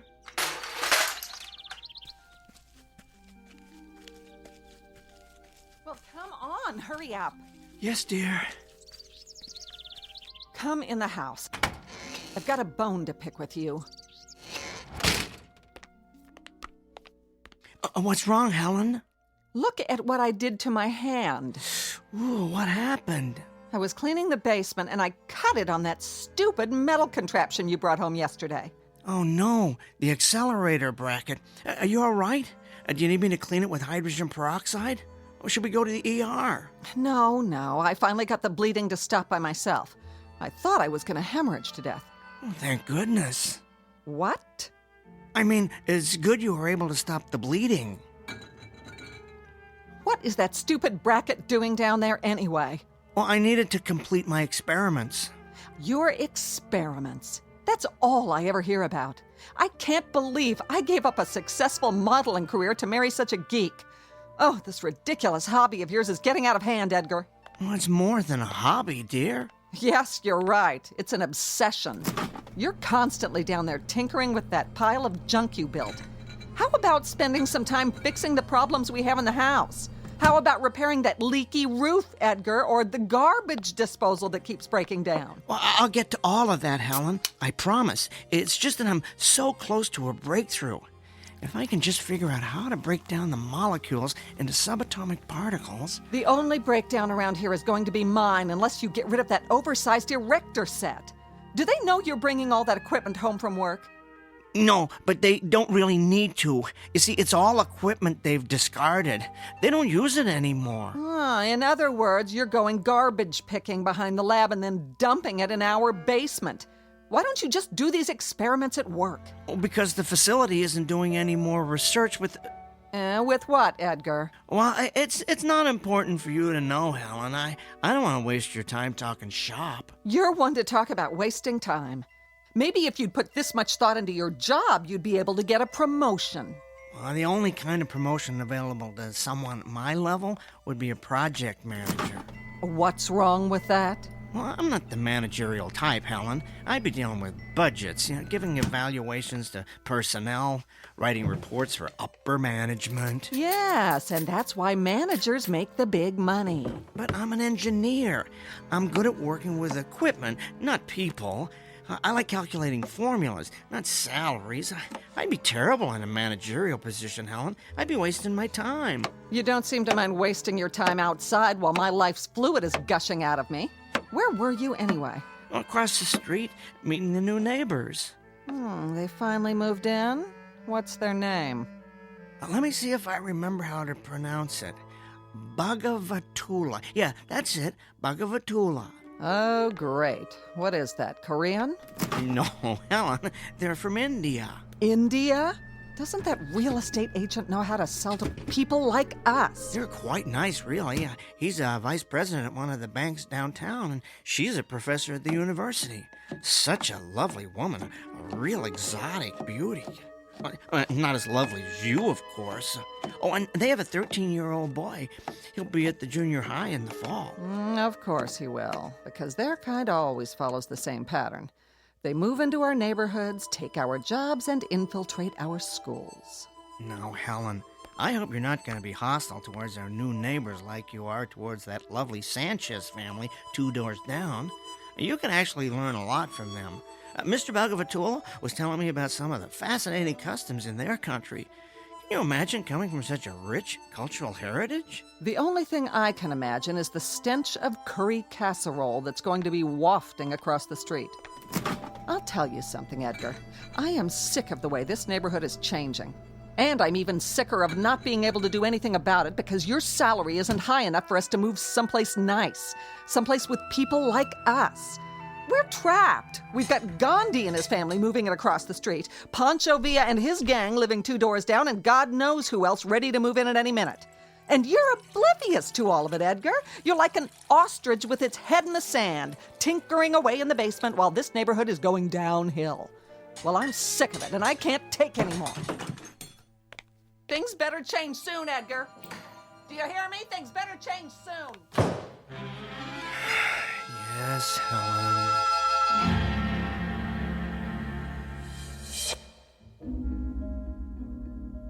Portrait of a tragically mismatched couple, Edgar and Helen Peabody, a textbook example of opposites attracting. He was attracted to her breathtaking beauty, while she was attracted to the fortune that would result from marrying a brilliant up-and-coming young scientist. Alas, her beauty turned out to be only skin deep, while neither his fame nor fortune ever materialized. Now they languish in a loveless marriage, sustained by the fear that they've come too far to turn back. But a third party will soon come into the middle of this unlikely union, a guest who will cause the simmering undercurrent of discontent in this household to reach the boiling point. An unexpected visitor from a different neighborhood, one that's somewhere in the vicinity of the Twilight Zone. And now, The Twilight Zone and our story, There Goes the Neighborhood, starring Tim Kazurinsky with Stacy Keach as your narrator. Alright, this bracket should keep the accelerator in place. I do believe this configuration is gonna work. Now I better tighten these bolts. I'm dying to tell someone about this, but I can't believe I almost spilled the beans to Helen this afternoon. Ooh, I gotta be more careful. First thing she'd do is call her cousin Rick. That'd be a problem. He's a pretty sharp guy. I suppose that's a prerequisite for being an FBI agent. If he found out about this, I'd have G-men swarming all over the front lawn. No, nobody should know. Not yet. First, I want to perfect the process, and after that, I want to make certain this technology isn't dangerous to humans. Then, and only then, can the whole world know Edgar J. Peabody has built the world's first teleportation device. Just think. Daily commuters could avoid highway traffic by teleporting straight to their offices. Accident victims could be teleported from the accident site directly to the ER. The possibilities are endless. There. Now, I need to run a couple of tests. I'll just turn on the particle accelerator and let it warm up. There we go.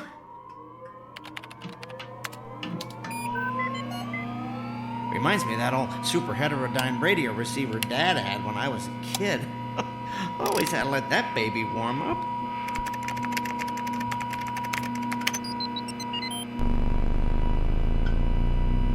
Now. Edgar! Yes, Helen? Come up here. The garbage disposal broke down again. I'm in the middle of something, dearest. I don't care. This is important. Get up here now. All right. Coming.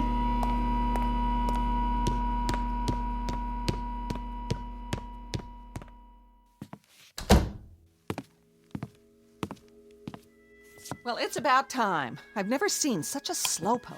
What's wrong with the garbage disposal? Same as always. Made a funny grinding noise, then stopped. Did you throw any silverware down there? Of course not. What do you think I am, an idiot? Oh, no, dear. I'm just trying to isolate the problem. Well, you're the one who wants to be an engineer for the rest of his life, so stop isolating and start engineering a way to repair this thing. I'm going to go down and throw some clothes in the washer. You let me know when the disposal's fixed. All right. Now let's see what the problem is here.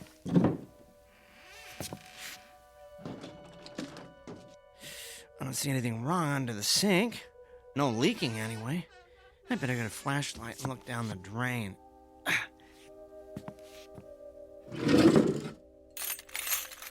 Now, where'd I put that thing?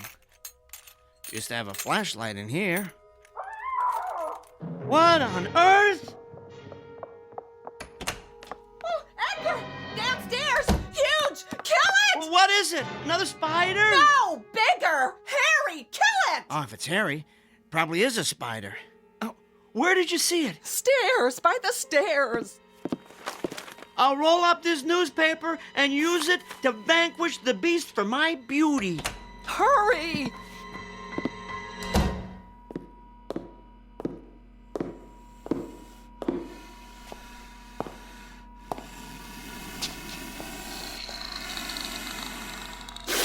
Good Lord!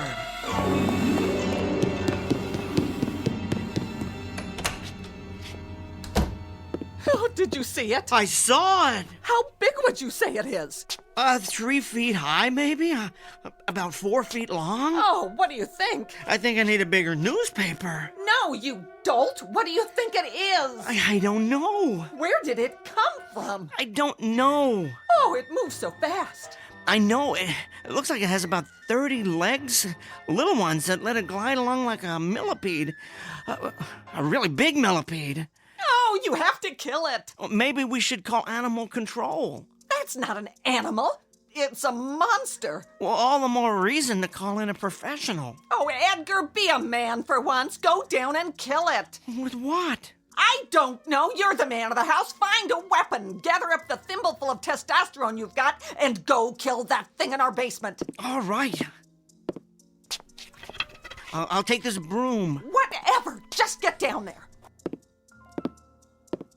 Here goes.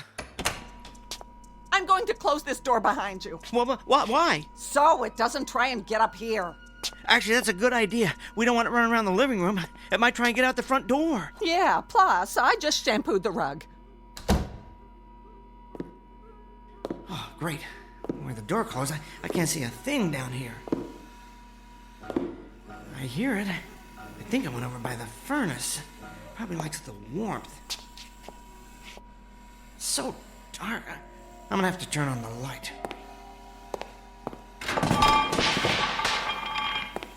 As soon as I find it. There. Now, where... Please, do not hurt me. What? Who's talking? I don't see you. I mean you no harm.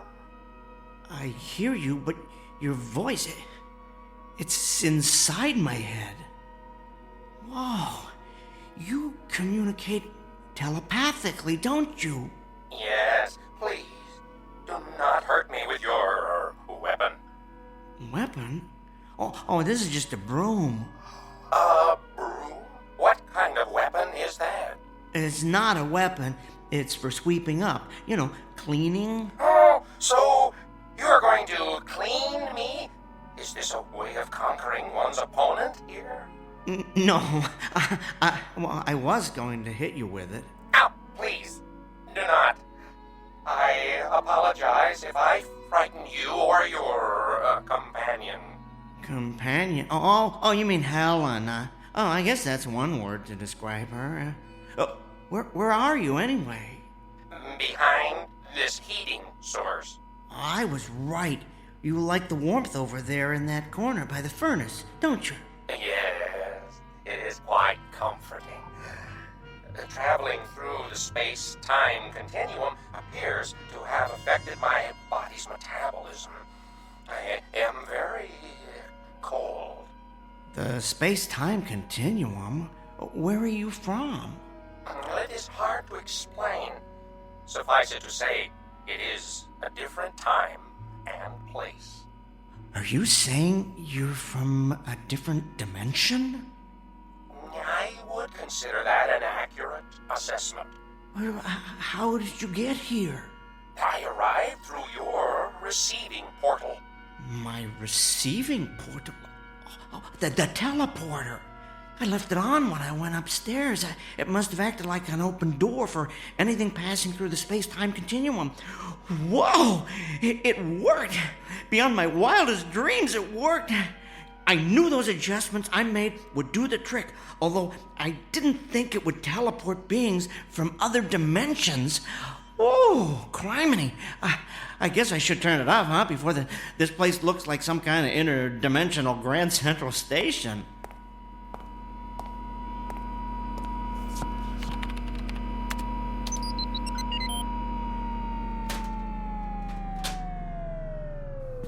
Here. I guess I can consider my latest modifications a triumph. I have successfully teleported a being from another dimension to a basement in Hackensack, New Jersey. You have been experimenting with teleportation? Yes. I have as well.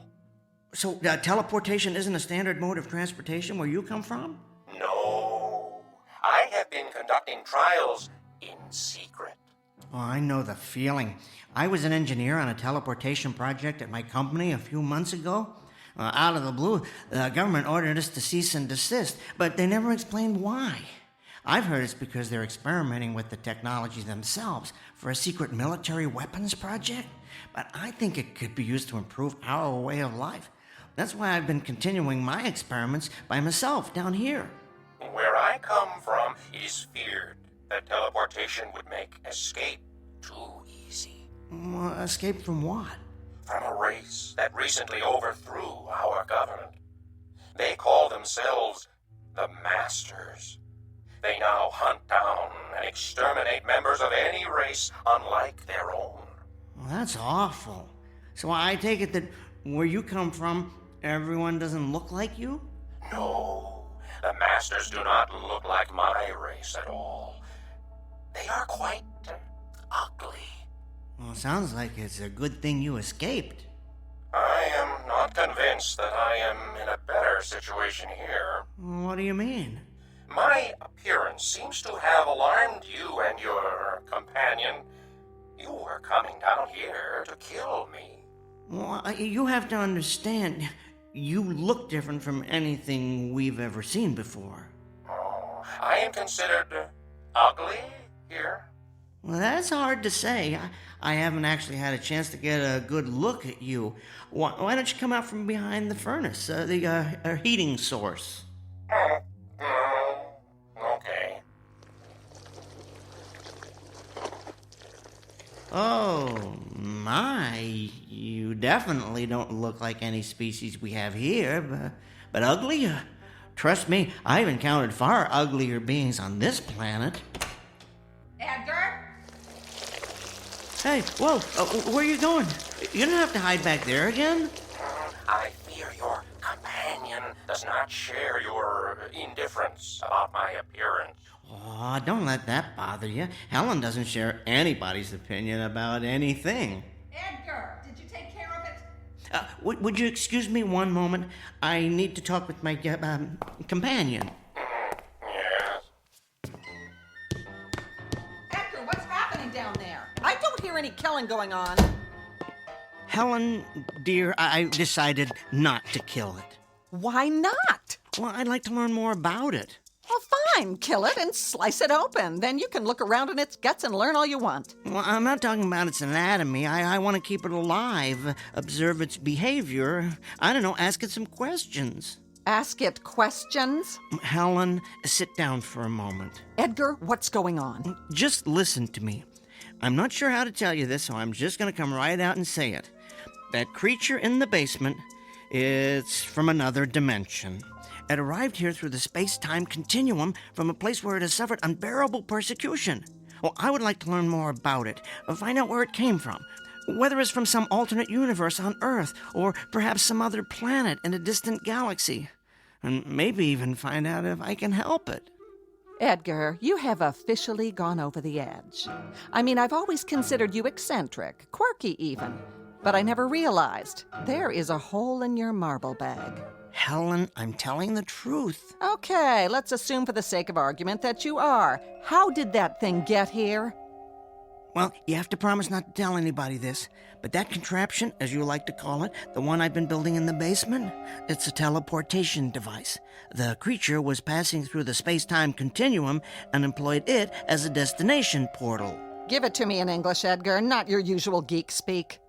Think of it like someone getting off a train at a specific station, except in this case, the train travels through different dimensions. Great. So we're harboring the commuter from another world.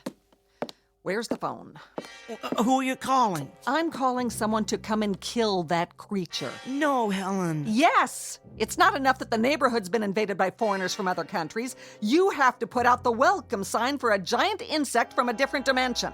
I've reached the end of my rope, Edgar. It's time to put an end to all this.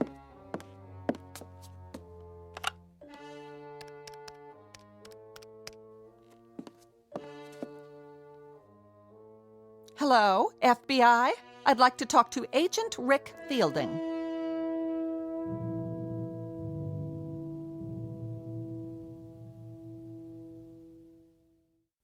Helen, please, put that phone down. No, Edgar. There's an illegal alien in our basement, and you're clearly not man enough to take care of it, so I'm calling someone who is, my cousin Rick. Hello? Yes, I'm waiting to talk to FBI Agent Rick Fielding. Oh, he's not in? Can I leave a message? You see, there's an intruder in our house. Helen, I beg you. What's that? I wouldn't describe it as a person. No, it's not an animal. It's something much worse. Helen, please. Right now it's in our basement. I'm telling you for the last time. I went down there to do some laundry. All right, I was going to tell you my plan. I threw a load in the washer and turned around, and standing there looking up at me I thought of a way we could make a lot of money off that creature. Could you hold on for a second? But I guess you're not interested in being filthy rich. So, go ahead and finish telling the FBI your story. I'll call you back. All right, Mr. Trump, let's hear your big money-making scheme. Okay, here's what I'm thinking. I learn as much as possible about this creature, who it is, where it's from, what message it brings from the cosmos for the people of Earth. That kind of thing. Then, since it only communicates telepathically, I become its spokesman.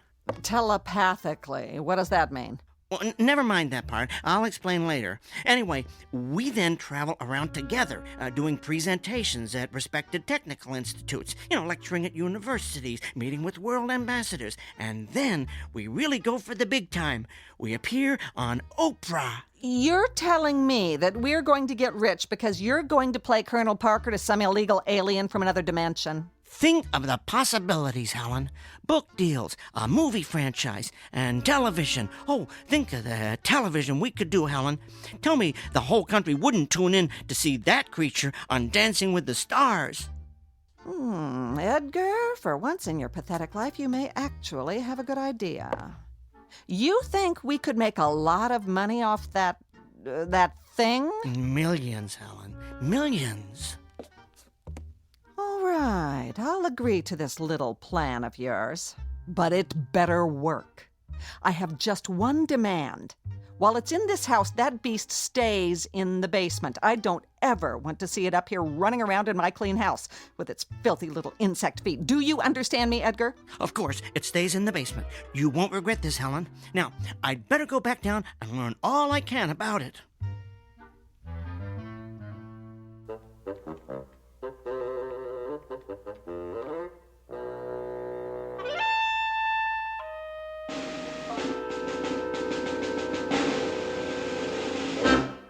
So then, I finished up by telling her we could make millions. And this convinced her to let me stay alive. Are you kidding? If money's involved, Helen's all over it. You are being protected by a great big dollar sign, my friend. I do not understand all your words, but I comprehend that your plan has saved my life. Thank you. Oh, you're welcome. I never thought to ask if you have a name. A name? Yes. What should I call you? Oh, I am identified by a specific sequence of sounds. Oh, would you like to hear them? Sure.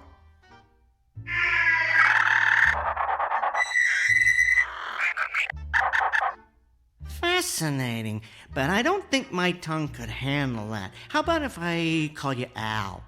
Oh, is there a meaning to this Al? Let's just say it's short for alien.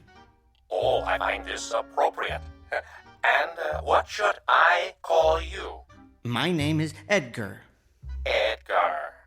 To what species do you belong, Edgar? I am a human. I have heard you refer to your companion as Helen. Yes, that is her name. And what does Helen mean? It means the most beautiful woman in the world. Is Helen considered the most beautiful woman in your world? Helen is considered quite breathtakingly beautiful. She's what's known as a real head-turner. She once held the record for winning the most beauty contests on the East Coast. Unfortunately, Helen has what we would call an ugly personality. Then, from my point of view, she is not beautiful at all. I'm afraid there are many of my species who would agree with you. I attempted to communicate telepathically with her when I first arrived, but I could not. Aw, she was in too much shock. No, her mind is closed. I cannot get through to it. Are you able to understand her? Oh, yes, every word. Oh, my condolences. Forgive me for saying so, Edgar, but I sense that you fear her. Well, I never told anyone this before, but I have some trouble standing up to her. She has a very strong personality. So do you, Edgar. It took a great deal of strength for you to come down here and confront a species you had never encountered before. I suppose it did. I would encourage you to confront her in the same way. You mean try and hit her with a broom? Oh, if necessary.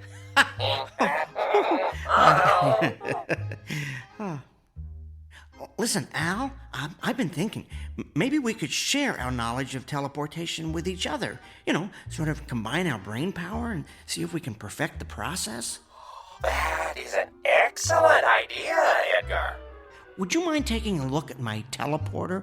Maybe you can suggest some improvements. Oh, I have already been examining it. You have come up with quite an impressive design. Oh, for a human. Well, thanks, Al.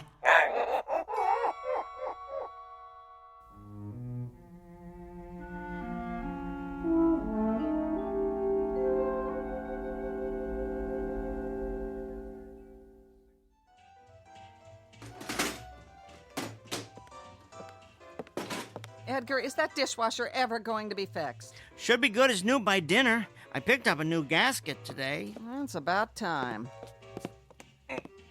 There. I need to go down to the basement, get a different wrench, though. I'll come with you. I need to throw a load of wash in, and I don't want to go down there alone. We remember what happened the last time I went down to do the laundry now, don't we? Don't worry. He won't bother you. He likes to stay warm behind the furnace. Good.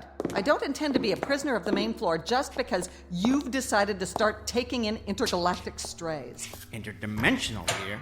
Whatever.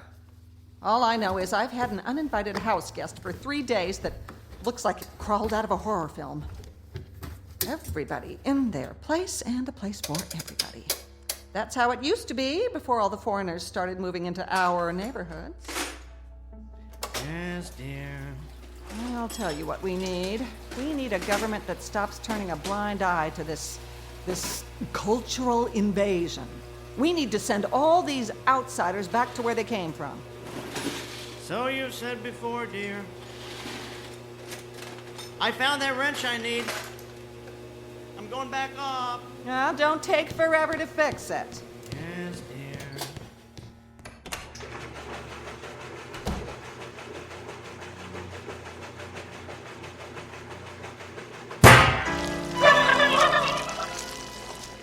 Aw, what's wrong, Quasimodo? Did that scare you? Well, don't worry. I just accidentally let the washing machine door slam shut. You've got nothing to worry about. Yet. But I'll tell you this.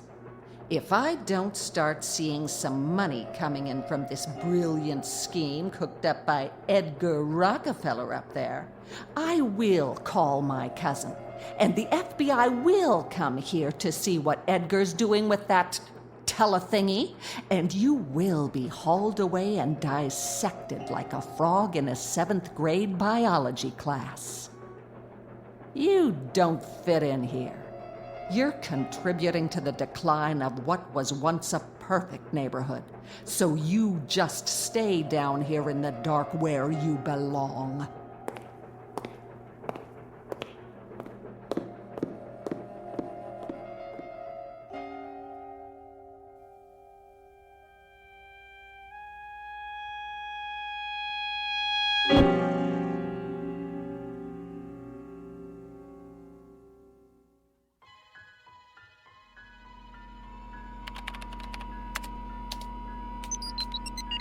I've modified the subroutine that specifies where the person, or whatever, being teleported will arrive. Hopefully that'll put an end to any more random visits to unknown dimensions. If you enter the logic, as I said, it should work. I had been working quite extensively on it before I left my own dimension. So, Al, do you ever, miss where you come from? Yes. I do not miss the persecution, of course, but I do miss my home. Mostly, though, I feel... What, Al? I feel guilty about being here. Guilty? Why? I believe I am contributing to the decline of what was once a perfect neighborhood. Where'd you get that idea? Well, Helen mentioned it. Look, don't worry about Helen. I'll make certain she doesn't bother you anymore. As far as I'm concerned, you are an honored guest here. Oh, thank you, Edgar. That is very thoughtful. But that is not the only reason I feel guilty.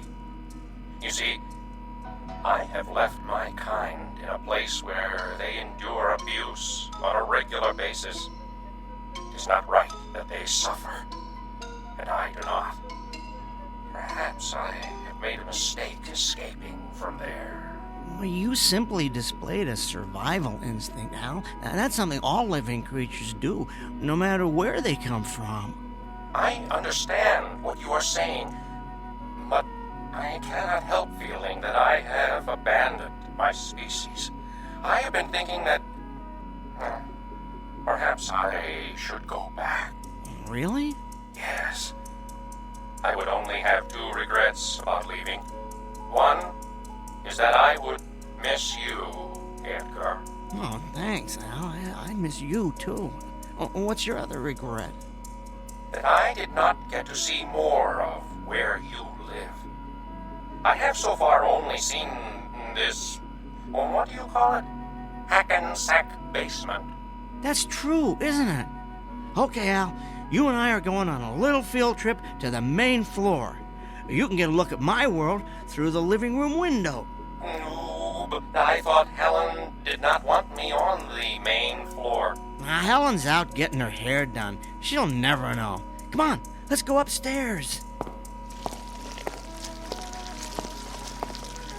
Oh, wait a second. Maybe you should wipe your feet first. All of them.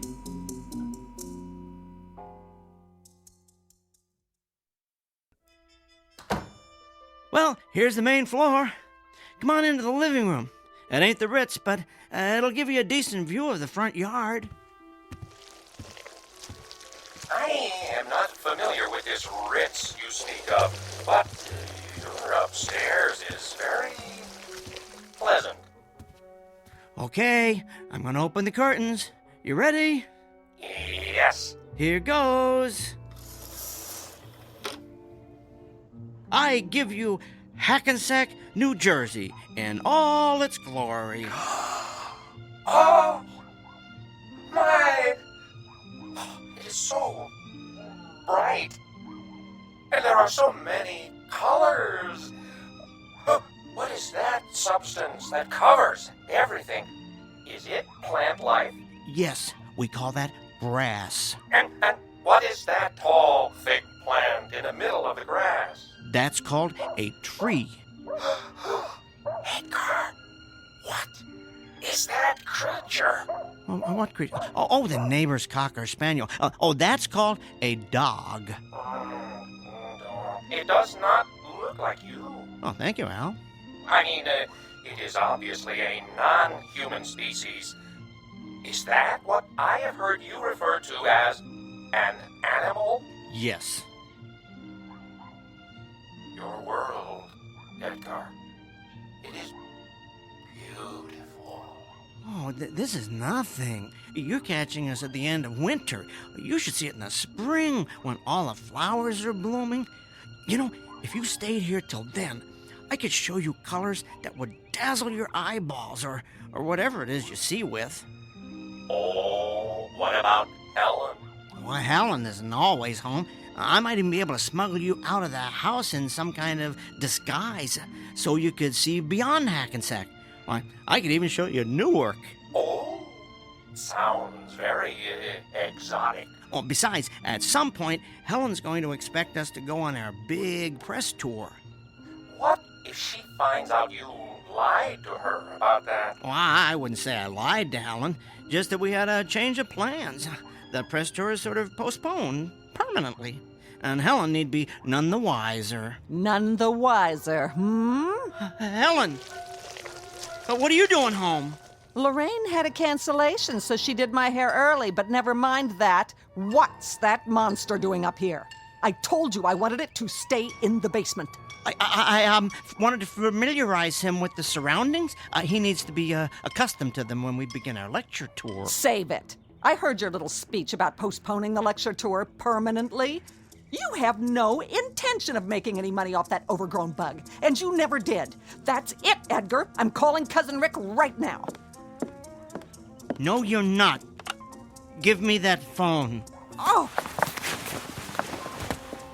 Nobody is going to find out about Al. You hear me? Nobody. Al? Isn't that adorable? You've named your little pet. Edgar, I have caused you enough trouble. Tell Helen I have decided to go back. No, it's okay. What's okay? I have decided I need to go home. You don't have to do that. Do what? But I want to. It is where I belong. Are you sure? Who are you talking to? Al. I mean, the creature. He communicates telepathically, but only with me. I can hear him, but you can't. Oh, how precious. Since you seem to have such intimate contact with alien creatures, why don't you blow in a call to the mothership and tell them to pick up E.T. here? Edgar, I do not wish to cause any more strife between you and your companion. Trust me, it was there long before you arrived. But I have given this a great deal of thought. While I do not wish to endure further persecution, I believe it would be more honorable to suffer with my species than to run away. Are you sure about this, Al? Positive. Well, if you're convinced it's what you want. I am. I will go down and prepare to be teleported.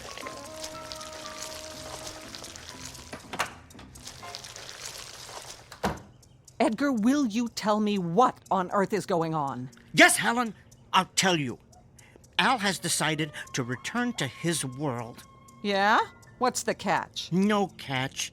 He's decided that helping his species is far more important than his own survival. You know what that means? What?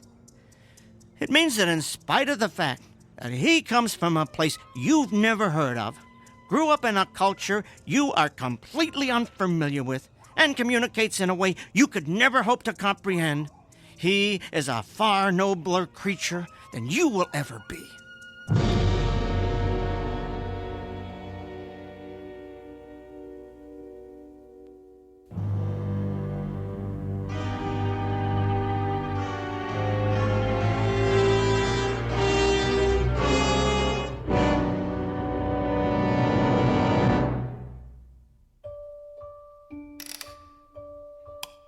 Now, all right, that's the last of the calculations. I can't believe I let you fill our basement with all this junk. Helen, what are you doing down here? I want to be here to watch you throw the switch. That's not necessary. Apparently it is. I couldn't trust you to do something as simple as keep that overgrown insect in the basement, so I certainly don't trust you to send it back to Planet Cockroach. No, fine. Just stand right here so you're out of the way. There. Al, are you ready? Yes. All right, you stand over here. Good. That's perfect. Edgar. Yes? You have been a good friend to me. Thank you. Al, it has been a genuine privilege to know you. Come on, enough with the teary goodbyes. Just get it over with. All right, I'll run the activation sequence. Here goes. So long, Quasimodo.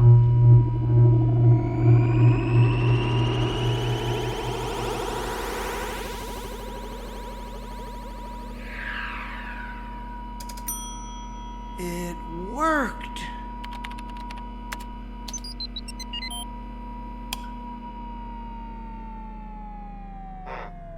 Edgar, if it worked, why am I still here? Al, my multi-legged friend, I had a change of heart. I do not understand. What is this change of heart? In this particular context, it means I decided not to send you back. I took your advice and stood up to Helen. I sent her there instead of you. Why? Well, I started thinking about where you're from. How there's a race there called the Masters, the fact that they've declared themselves superior to all other races, the way they exterminate anyone who's different from them. And I came to the conclusion that Helen would be right at home there. I cannot argue with your logic. Come on, let's recalibrate the teleporter. We need to figure out how to transport an entire species of many-legged creatures to a more compassionate neighborhood.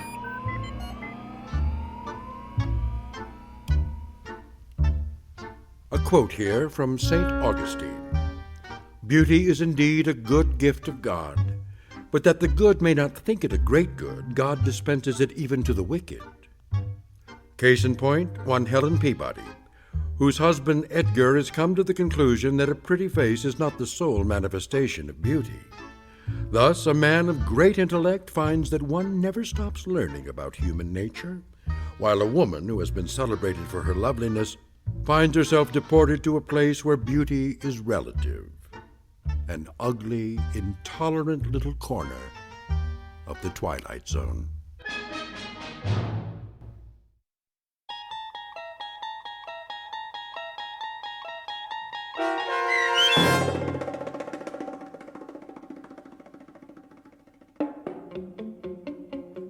There Goes the Neighborhood, starring Tim Kazurinsky with Stacy Keach as your narrator, was written for The Twilight Zone by Barry Rickard.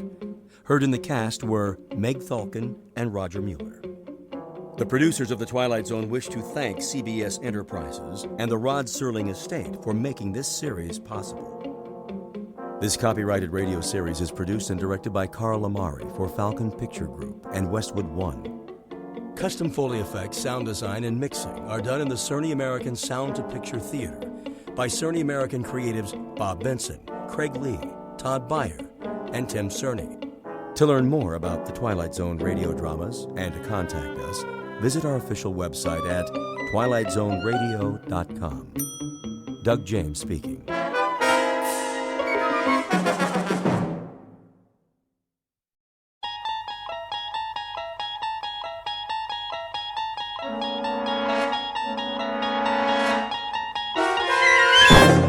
You're traveling through another dimension. A dimension not only of sight and sound, but of mind. A journey into a wondrous land whose boundaries are those of imagination. Your next stop, the Twilight Zone.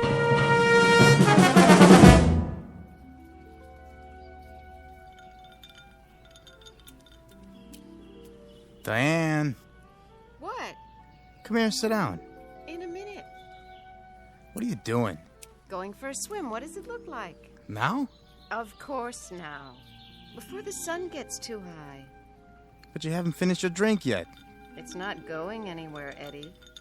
Right now, this pool looks positively delicious.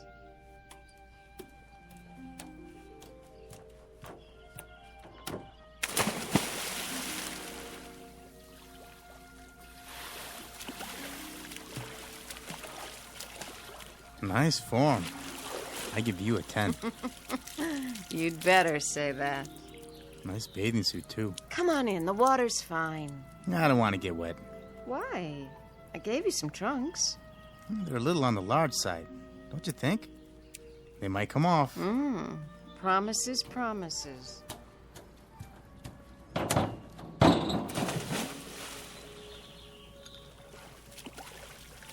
Diane, please. I'm lonely over here. All right.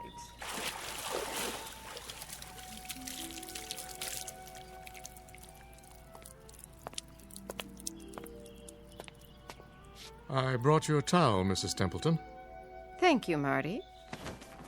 Can I get you anything else? Not just now. I came down to join Mr. Page for a swim. Yes, ma'am. So I see. Has Mr. Templeton left yet? In another few minutes. Good.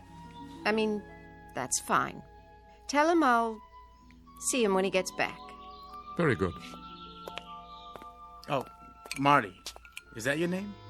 Yes, sir. Would you mind mixing up another one of these? What do you call it? Mimosa. Yeah, another mimosa, s'il vous plaît. Make it 2. One for the lady. Certainly, sir.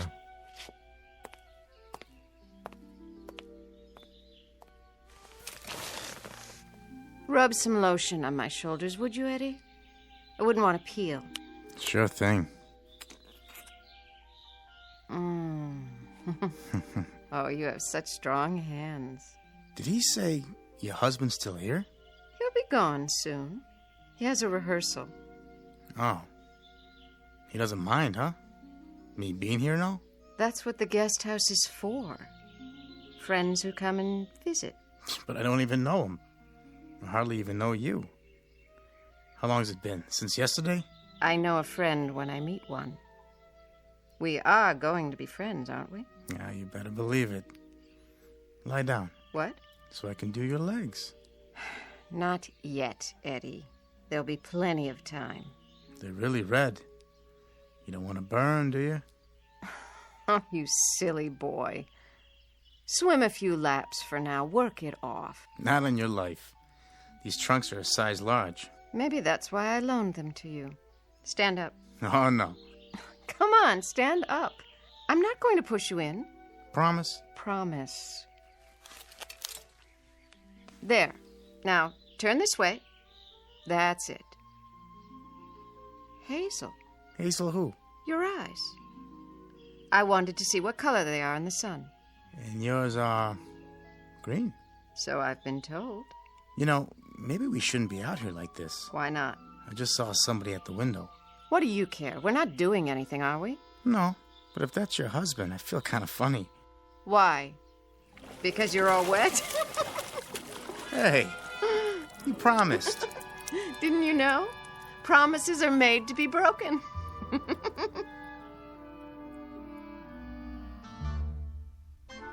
The young woman is Diane Templeton, the wife of Booth Templeton. In a moment, you'll meet Mr. Templeton himself, the subject of our story, who, up to this point, has remained offstage. During a long career, he has had the lead in more than 30 Broadway plays. Today, he's a bit late in getting to the theater because, as you will see, he's not feeling up to par. In theatrical terms, his heart's not in the role. Yesterday and its memories are his script of choice, and that being the case, yesterday is exactly what he'll get. Within the hour, his years and troubles will threaten to descend on him like a final curtain. To avoid being crushed, Mr. Booth Templeton must escape from the theater and this world, only to make his debut on another stage in another world, one we call the Twilight Zone. And now, The Twilight Zone and our story, The Trouble with Templeton, starring Michael York, with Stacy Keach as your narrator. Ah, yes, yes, fun in the sun. Good morning, Mr. Templeton. Oh, hello, Marty. Ready to pick out a necktie? I suppose. Let's see. How about the blue stripes? I was thinking this one. Very smart. Laura gave it to me. Oh, it must have been 30 years ago now. Did she? Excellent taste. Oh, she certainly had that. Help you with a knot? No. I can still manage to tie a Windsor, even with these hands. I had your jacket pressed. Thank you. Say, Marty? Yes, sir? Our new guest at poolside. His name is what? Page, I believe, sir. Mr. Edward Page. Page. Has he been here before? No, sir. He's new. Aren't they always? Oh, and don't forget your pills. Are they new, too? The same ones. Every 3 hours. Mrs. Templeton is not very discreet these days, is she? I'm sure I couldn't say. Well, her discretion was an early casualty. It didn't last long. And now, perhaps she's waiting for the day when these pills won't do what they're designed to do. Perhaps I'm waiting for that day, too. Mr. Templeton, you shouldn't say that. Oh, don't distress yourself, my friend. When a man my age marries a woman her age, she gets exactly what he deserves. Come now. I'm ready for my jacket. Here you are. Glad you're here. I'm old, Marty. Mr. Templeton, you'll never be old. Old, and getting older every minute we stand here. They say, or at least the authors said it in most of my plays, that when a man achieves a certain number of years, he achieves reason and contentment, a reassuring sentiment, only I haven't quite accomplished that yet. Wonder if I ever will. Mr. Templeton, may I make a suggestion? Well, perhaps this isn't a good day for you to go down to the theater. They're only just beginning rehearsals. I could telephone and explain that you can't start today. Thank you, Marty, but I'll go there. I shall rehearse this play, and it will open on schedule. I shall cover the years with makeup, and I shall stand in the right place and hope to say the right lines. And when it is over, they'll say to me, "You were wonderful, Mr. Templeton, as usual."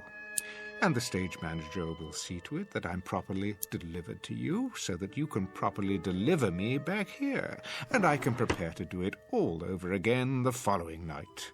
I won't see or particularly care about what's going on out there, or in the guest house, or in this house. All I'll want will be to go to bed, Marty, alone. That's the best place for me. Sleep. Oblivion. Now, sir, you mustn't talk like that. Oh, it doesn't matter. I don't love her anymore. I don't remember when I did. You know, I can't recall one single contented moment with Diane. I haven't had many contented moments in my life, though I do recall a few long ago with Laura. Did you know that this was her music box? Please, Mr. Templeton. She was the freshest, most radiant creature God ever created. 18 when I married her, Marty. 24 when she died. We didn't have long together, my first wife and I. But I'm forever grateful for those years. Sir, don't do this to yourself. You know, there are some moments in life that have an indescribable loveliness to them. The world is transformed. The sky, the sun, a single blade of grass. The simple act of waking up, knowing that each day is full of treasures beyond compare, such as those moments with Laura. They're all I have now, You understand that, Marty? Yes, Mr. Templeton, I believe I do. But that was... Don't distress yourself, old friend. I'm all right. I'm quite all right. Now, where's my scarf? Here, sir. I'll go downstairs and bring the car around. You do that. Hi-ho, hi-ho, it's off to work I go.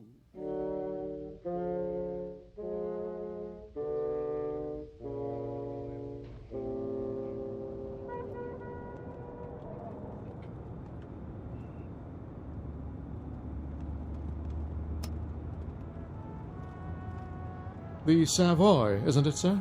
Indeed. The site of countless famous productions. The Locked Rooms of the Heart, the O'Neill One-Acts, and the comedies. Dixie Dugan at the races, her simian husband, so very many. I see the theatre just ahead. Well, what do you know? The old marquee is still there. It's so much more dramatic by night. The Great White Way, ablaze with stars. You should have seen it then, Marty. I did, sir. At least some of it. Not at its peak, of course. But the first Broadway play I ever attended, you had top billing. I waited outside to congratulate you. Remember? Yes, of course. People did that in those days. Fans, autograph hounds, gathered at the stage door. Here we are, sir. I'll wait for you in the loading zone. I might be a while. Never a problem, Mr. Templeton. I brought my book to read. Unless a policeman comes along, in which case I can circle the block and find a place at the corner or in the alley. I'll keep an eye out for you. Actually, it shouldn't take long today. First rehearsals are a simple read-through. If you care to go to lunch... I'll be fine, sir. All part of my job. Thank you, my friend. Ever loyal. Not at all. It's an honor. Well then, once more unto the breach.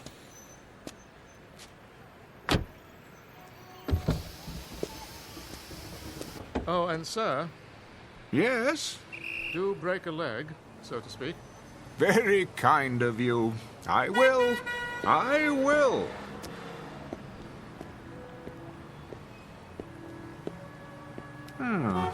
No billboard yet. I remember every time a new one went up... You're late, Booth. What's that? After 12, kiddo. Is it really? The boy wonder won't like it. And who is the boy wonder? Why, Arthur Willis. Willis. The director. No. You must be mistaken. Duff Mead is our director, a dear friend of mine. Was. Canned him last night. Surely not. We need someone with more pep, zip. Not my racket, but I know what's good and what's bad as well as the next guy. I wanted to drop by this morning and let everybody know that I'm personally interested in this thing. Art Willis is okay with you, isn't he?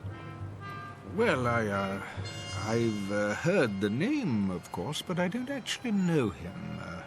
Mr... I'm Sid Sperry. Remember that name? Why, I believe I'm your angel. Beg pardon? That's what they call them, isn't it? My money's backing this play.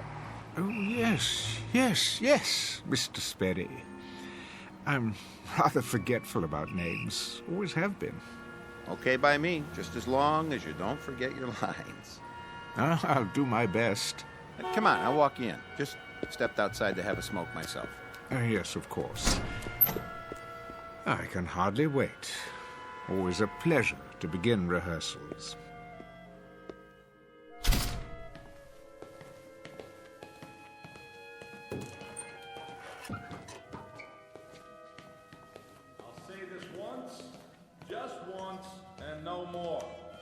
I'll say it now and expect each and every one of you to understand it. Wonder Boy, I take it. Shh, the man's a genius. Michael Franz is producing The Angry Lovers. Mr. Combs has written it.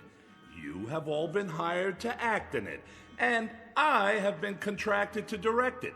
So, make no mistake about what we are here to do, and make no mistake about me. A ship has only one captain. I am in charge. I will direct every aspect of the production my way at all times. Is that clear? Yes, Mr. Willis. Quite clear, Mr. Willis. I like that. Like it very much. In control, that boy, right from the start. We're in good hands. We, Mr. Sperry, Templeton, Sperry. Oh, yes, Mr. Sperry. I apologize. How impolite of me. I won't forget again. I'm sure you won't. So, now that we're all here... Almost all of us. The elder member of the cast. Call us home. Yes, Mr. Willis. Call him and tell him that if he's not here, I'll have no choice but... That won't be necessary. Well. Booth Templeton, Mr. Willis, is it? Never mind, Janine. Yes, sir. So, you finally decided to put in an appearance. No offense intended. How do you do? Hello. Welcome. It's a pleasure, sir. Thank you. Some members of this company are young. Some are old. But neither condition precludes any of us, young or old, from ignoring the basics. Cooperation is what is required in my plays. When I direct, there is no cult of personality. But there are 3 significant dates in the life of any play: the first day of rehearsal, opening night, and closing night. The last 2 are intimately related to and dependent upon the first. Therefore, the first day of rehearsal is an extremely important day, the bedrock of any production. Of course, my mistake. But now that When I call rehearsal for 12 o'clock, Templeton, I mean 12 o'clock for everyone, young and old. Everyone in his place and ready to work. Are you ready to work with us, Templeton? Why, I asked you a question. I expect an answer. Speak up, Templeton. Templeton, speak up, man. No, I'm... Where does he think he's going? The stage door. Come back here. Booth, come back. Templeton, you come back here right now. There he is. Is it really him? Booth Templeton. Yeah, Mr. Templeton. You were really wonderful. May I have your autograph? Please, Mr. Temple, sign my program. Oh, mine too. You don't understand. Yeah, could you sign my program? What's all this?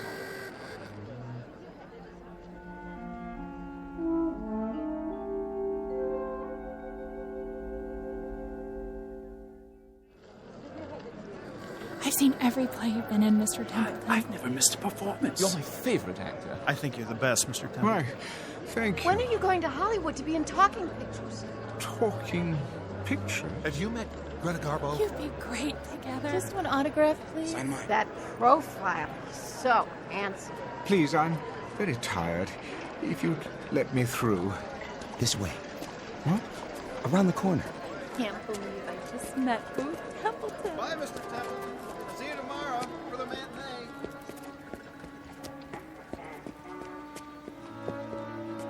They won't follow you. Don't worry. You're a star. Am I? I was once. Where's Marty? Who? May I ask what is going on? Huh? Those taxi cabs. Why are they all so ancient? Look new to me. There. Now you're in the clear. Thank you. Think nothing of it. Always glad to help. You know that. You look familiar. Have we met? Now you're ribbing me, Mr. Templeton. You know my name. Anderson, the stage manager. Anderson. Oh, yes. Wait a minute. What's this? What's what? This billboard. How long has it been here? Oh, a few days, I guess. Since they started previews. What's the matter? Don't you like it? I do. But it's a collector's item. Will be, I guess, if you sign it. Hold on. Why is it on the side of the building? Savoy Theatre, Booth Templeton in The Great Seed. 1927's biggest hit. Yep. I never read reviews so good. You're going to get an award for this one. 1927? That's 35 years ago. Written and directed by Barney Pfluger. Barney? He sure is good, huh, Mr. Templeton? Another winner for both of you. What year is this? There you go again, pulling my leg. Most assuredly not. I have to know. All right. It's 1927. What else could it be? But that's not possible. Oh, I almost forgot. I got a message to deliver. A message? Yeah, your wife called. My wife? Yeah, on the backstage phone. I guess she's seen the play lots of times, huh? What's her name? You mean to tell me you got more than one wife? Her name, man.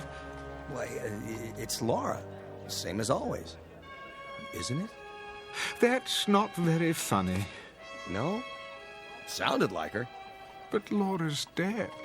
Well, if she is, she's the best-looking ghost I ever saw. No offense. Where's Laura? Where is she? But she said for you to meet her at your regular place. Where is that? For the love of God, man. Relax. It ain't far. That club, the private one. What? You know, Freddie Iachina's down the street. When? She's there now.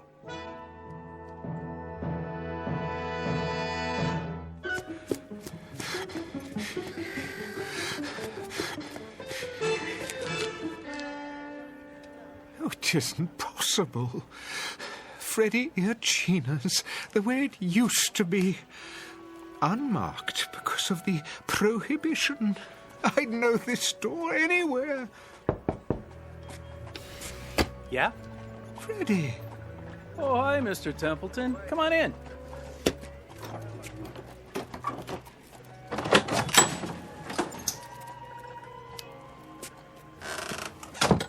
Freddie, it is you. What'd you expect? But I'd swear this is your old speakeasy. Can't be too careful these days. Always expecting a raid or something. Why, this is fantastic. Where the elite meet to eat. Nick! Make my friend a drink. What'll it be? Nothing right now. Suit yourself. One Manhattan, one old-fashioned, a screwdriver, and a glass of beer. Table 7. Coming right up. Freddie, my wife. Yeah? Is she here? Sure. Came in a little while ago. But she's not at our usual table. Table 3, over there. What do you have tonight? Steaks or chops? Nothing. Freddie, we're not staying very long. If you change your mind, let me know. I will.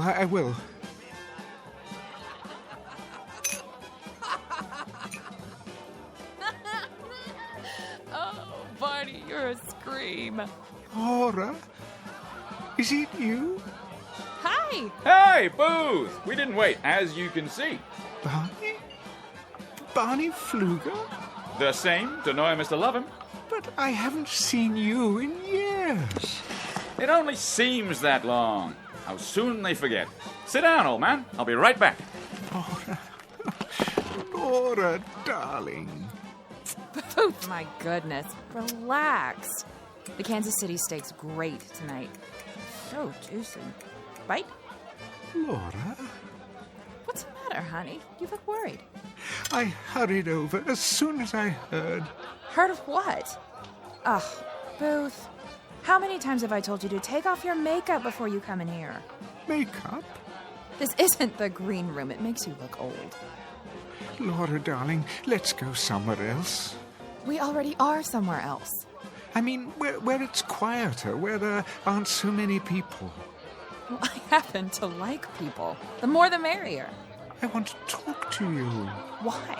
Well, about several things. Very important things. Well, I want to have a good time. Oh, yoo-hoo! Yes? Could you get me another one of these, please? And make it the good stuff, not that watered-down hooch. Coming right up, Mrs. Templeton. But I have to talk to you. So go ahead. I'm all ears. Oh, Laura, darling, where do I begin? I don't know why I'm here or for how long. All I know is I'm here. Do tell. And I want to make good use of the time.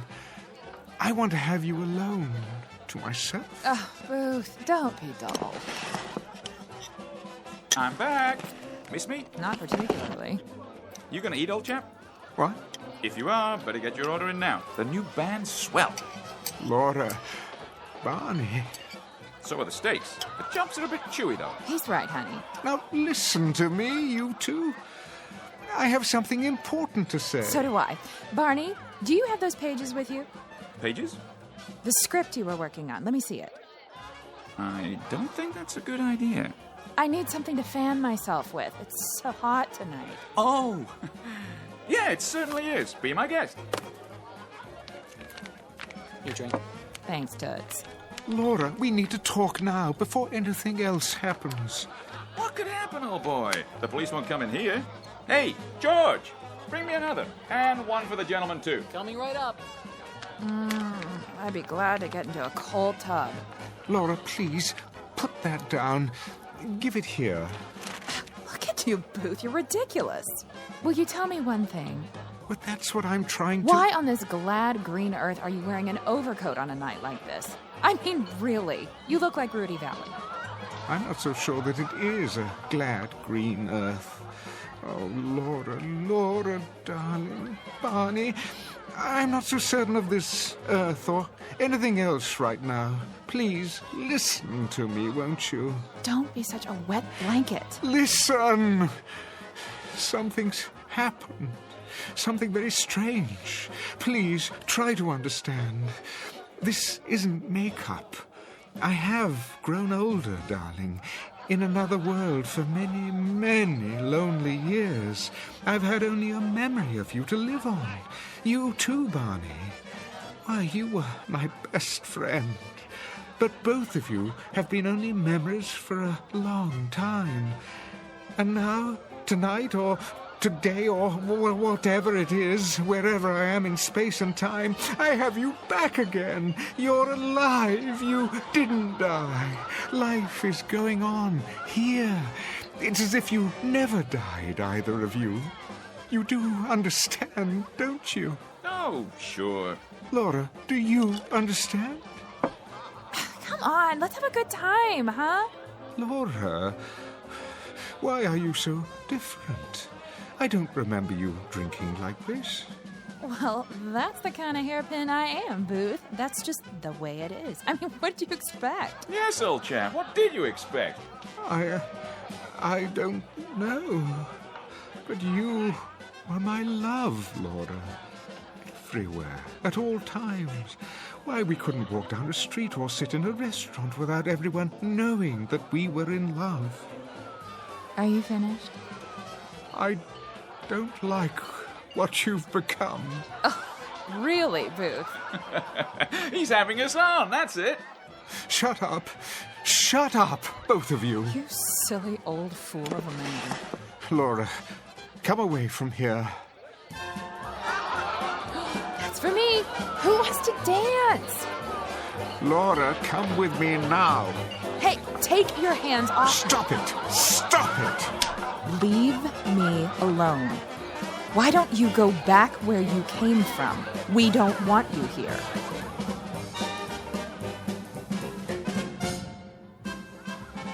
Laura, you slapped me. Oh, leave me alone. See here, Booth. Let's not have a scene. Isn't anyone going to dance with me? How about you, Barney? Oh, no. I can't do the Charleston. You know that. Come on, you old stick in the mud. Let's cut a rug. Look at that girl dance. I say, Laura, you're a real flapper. Stop. Stop, I tell you. Something wrong here? Yes. It's all wrong. She won't listen. Take it easy, Mr. Templeton. Have a good time. That's the problem. Time. Who knows how long this will last? It's a gift, every moment of it, every second. I can't let her squander it. Have a round on the house. No, you don't understand. I'd say you're the one who doesn't understand, old boy. This place is for the young. If you can't get with it, perhaps you should go somewhere else.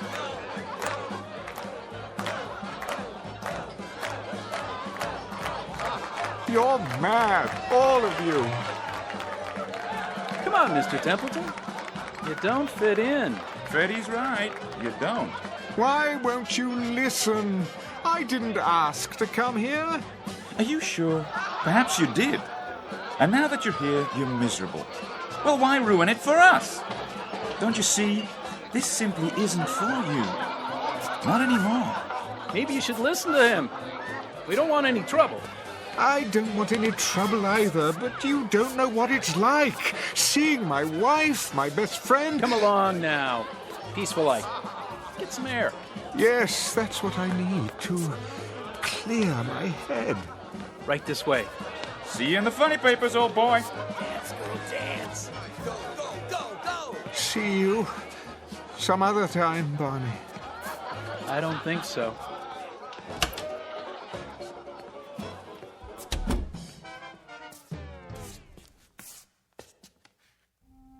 Oh, Barney, what have we done? What we had to do. I miss him. Me too. Do you think he knows? If not right away, then later. He'll figure it out. But when, Barney? It's for his own good. You love him, don't you? I do. Then try to remember that. Hold on to it. For his sake.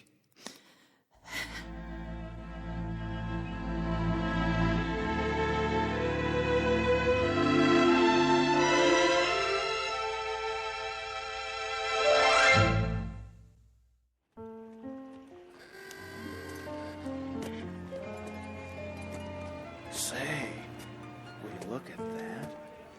Is that him? Sure is. Mr. Templeton?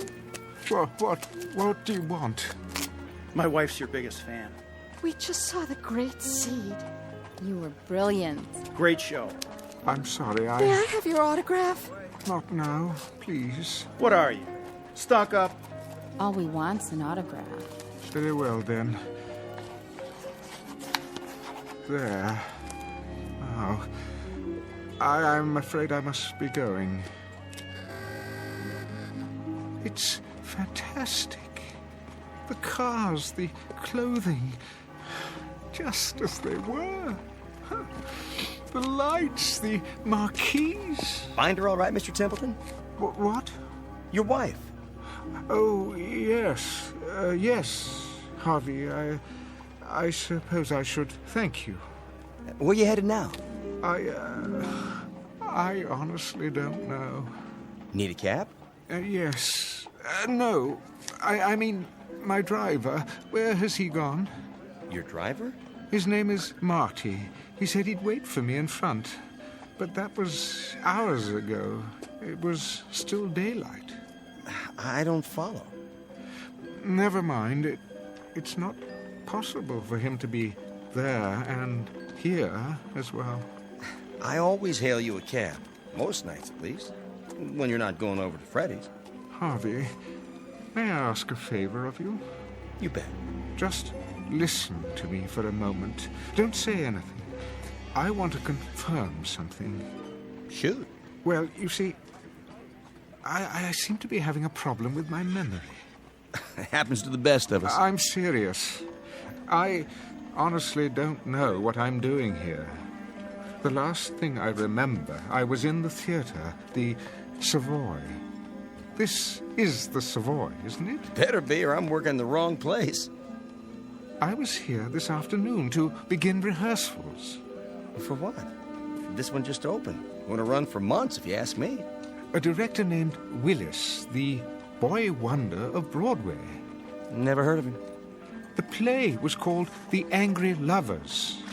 Yeah? What were they angry about? It doesn't matter.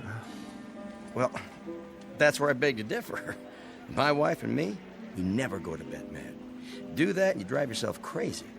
Whatever happened, that's that. The past is the past. Future lies ahead. You know what I mean? I think I see your point.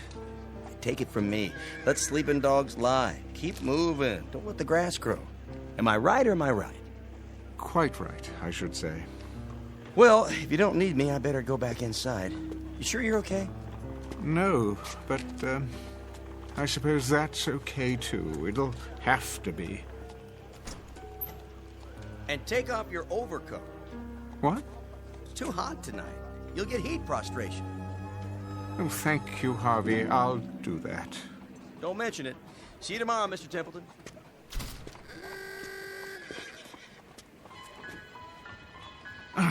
Why did I wear this blasted thing? What was in the pocket? Oh, Barney's latest play. Not a very long one. Looks like a rough draft. What in the... What to do when Booth comes back? Setting, table and speakeasy. Enter Booth as Laura throws back her head and laughs too shrilly. Laura. Oh, Barney, you're a scream. Booth? Laura, is it you? Barney. Hi, Booth. We didn't wait, as you can see. Booth? Barney? Barney Pfluger? Barney? The same. To know him is to love him. Sit down, old chap. I don't believe this. It is a script, but for what? Laura, why don't you go back where you came from? We don't want you here. They were acting the whole time. But why? For me? Yes. Yes, that's it. They wanted to tell me something, to leave them here, in the past, to go back to my own life and live it. That's what they wanted me to understand.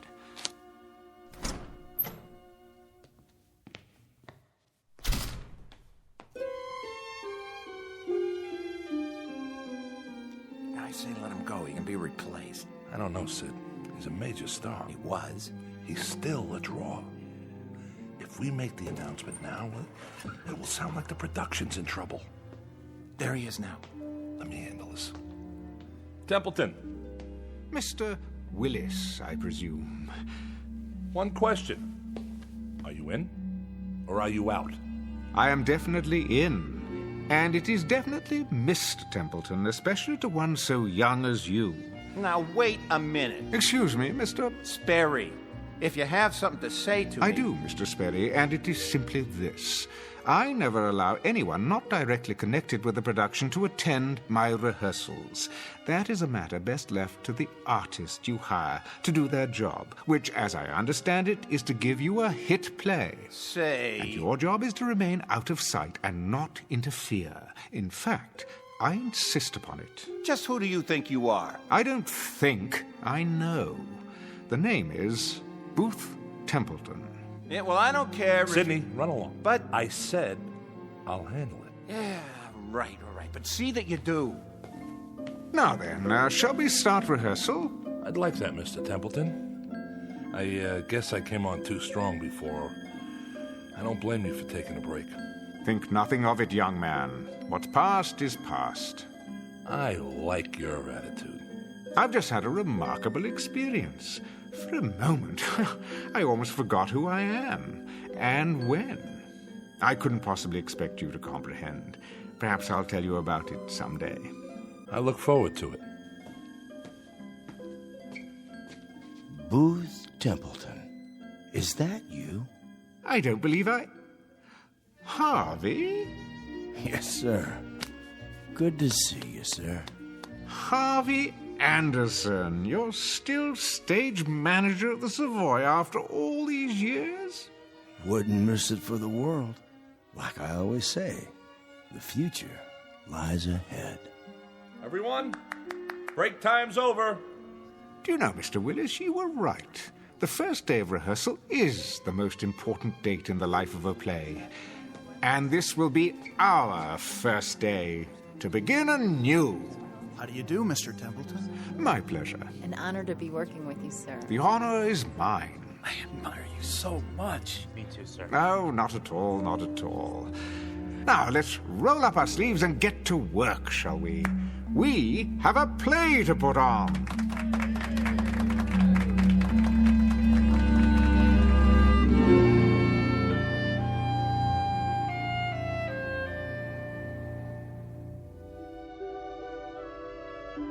Mr. Booth Templeton, who shares with most human beings a hunger to recapture the distant past, moments that soften and blur with the years.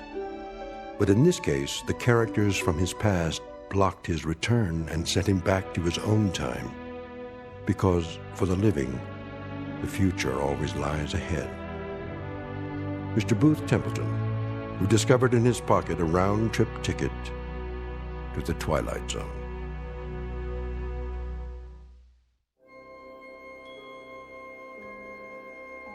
Hi, this is Carl Amari, producer of the Twilight Zone radio dramas. I'd like to take a moment to tell you about our official website at twilightzoneradio.com, where you'll get the latest news and information on these Twilight Zone radio dramas. Plus, at twilightzoneradio.com, you can digitally download 3 free episodes or any of our episodes for only $1.95 each. In this age of ever-changing technology, we've decided to make these episodes instantly available to you by making the Twilight Zone radio dramas a digital download-only series. This means that this series will no longer be offered on CD. The CD collections at our website are now being offered, while supplies last, at buy one, get one free. So be sure to get your favorites before they're sold out. Be sure to visit us often, and I'll see you in the zone.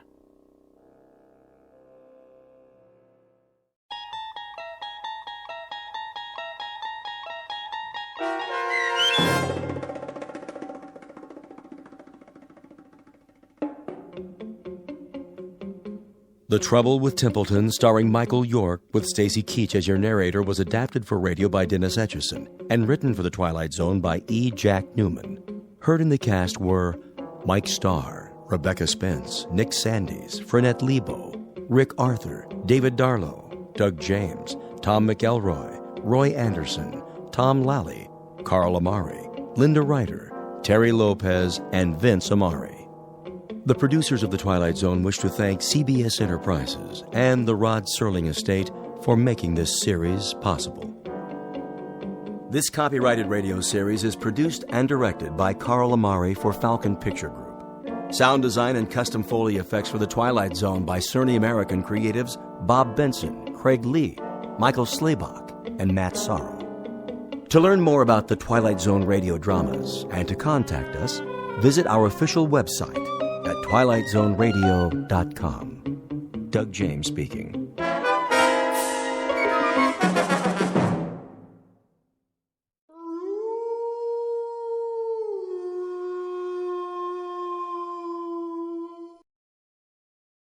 Tune in to nostalgia.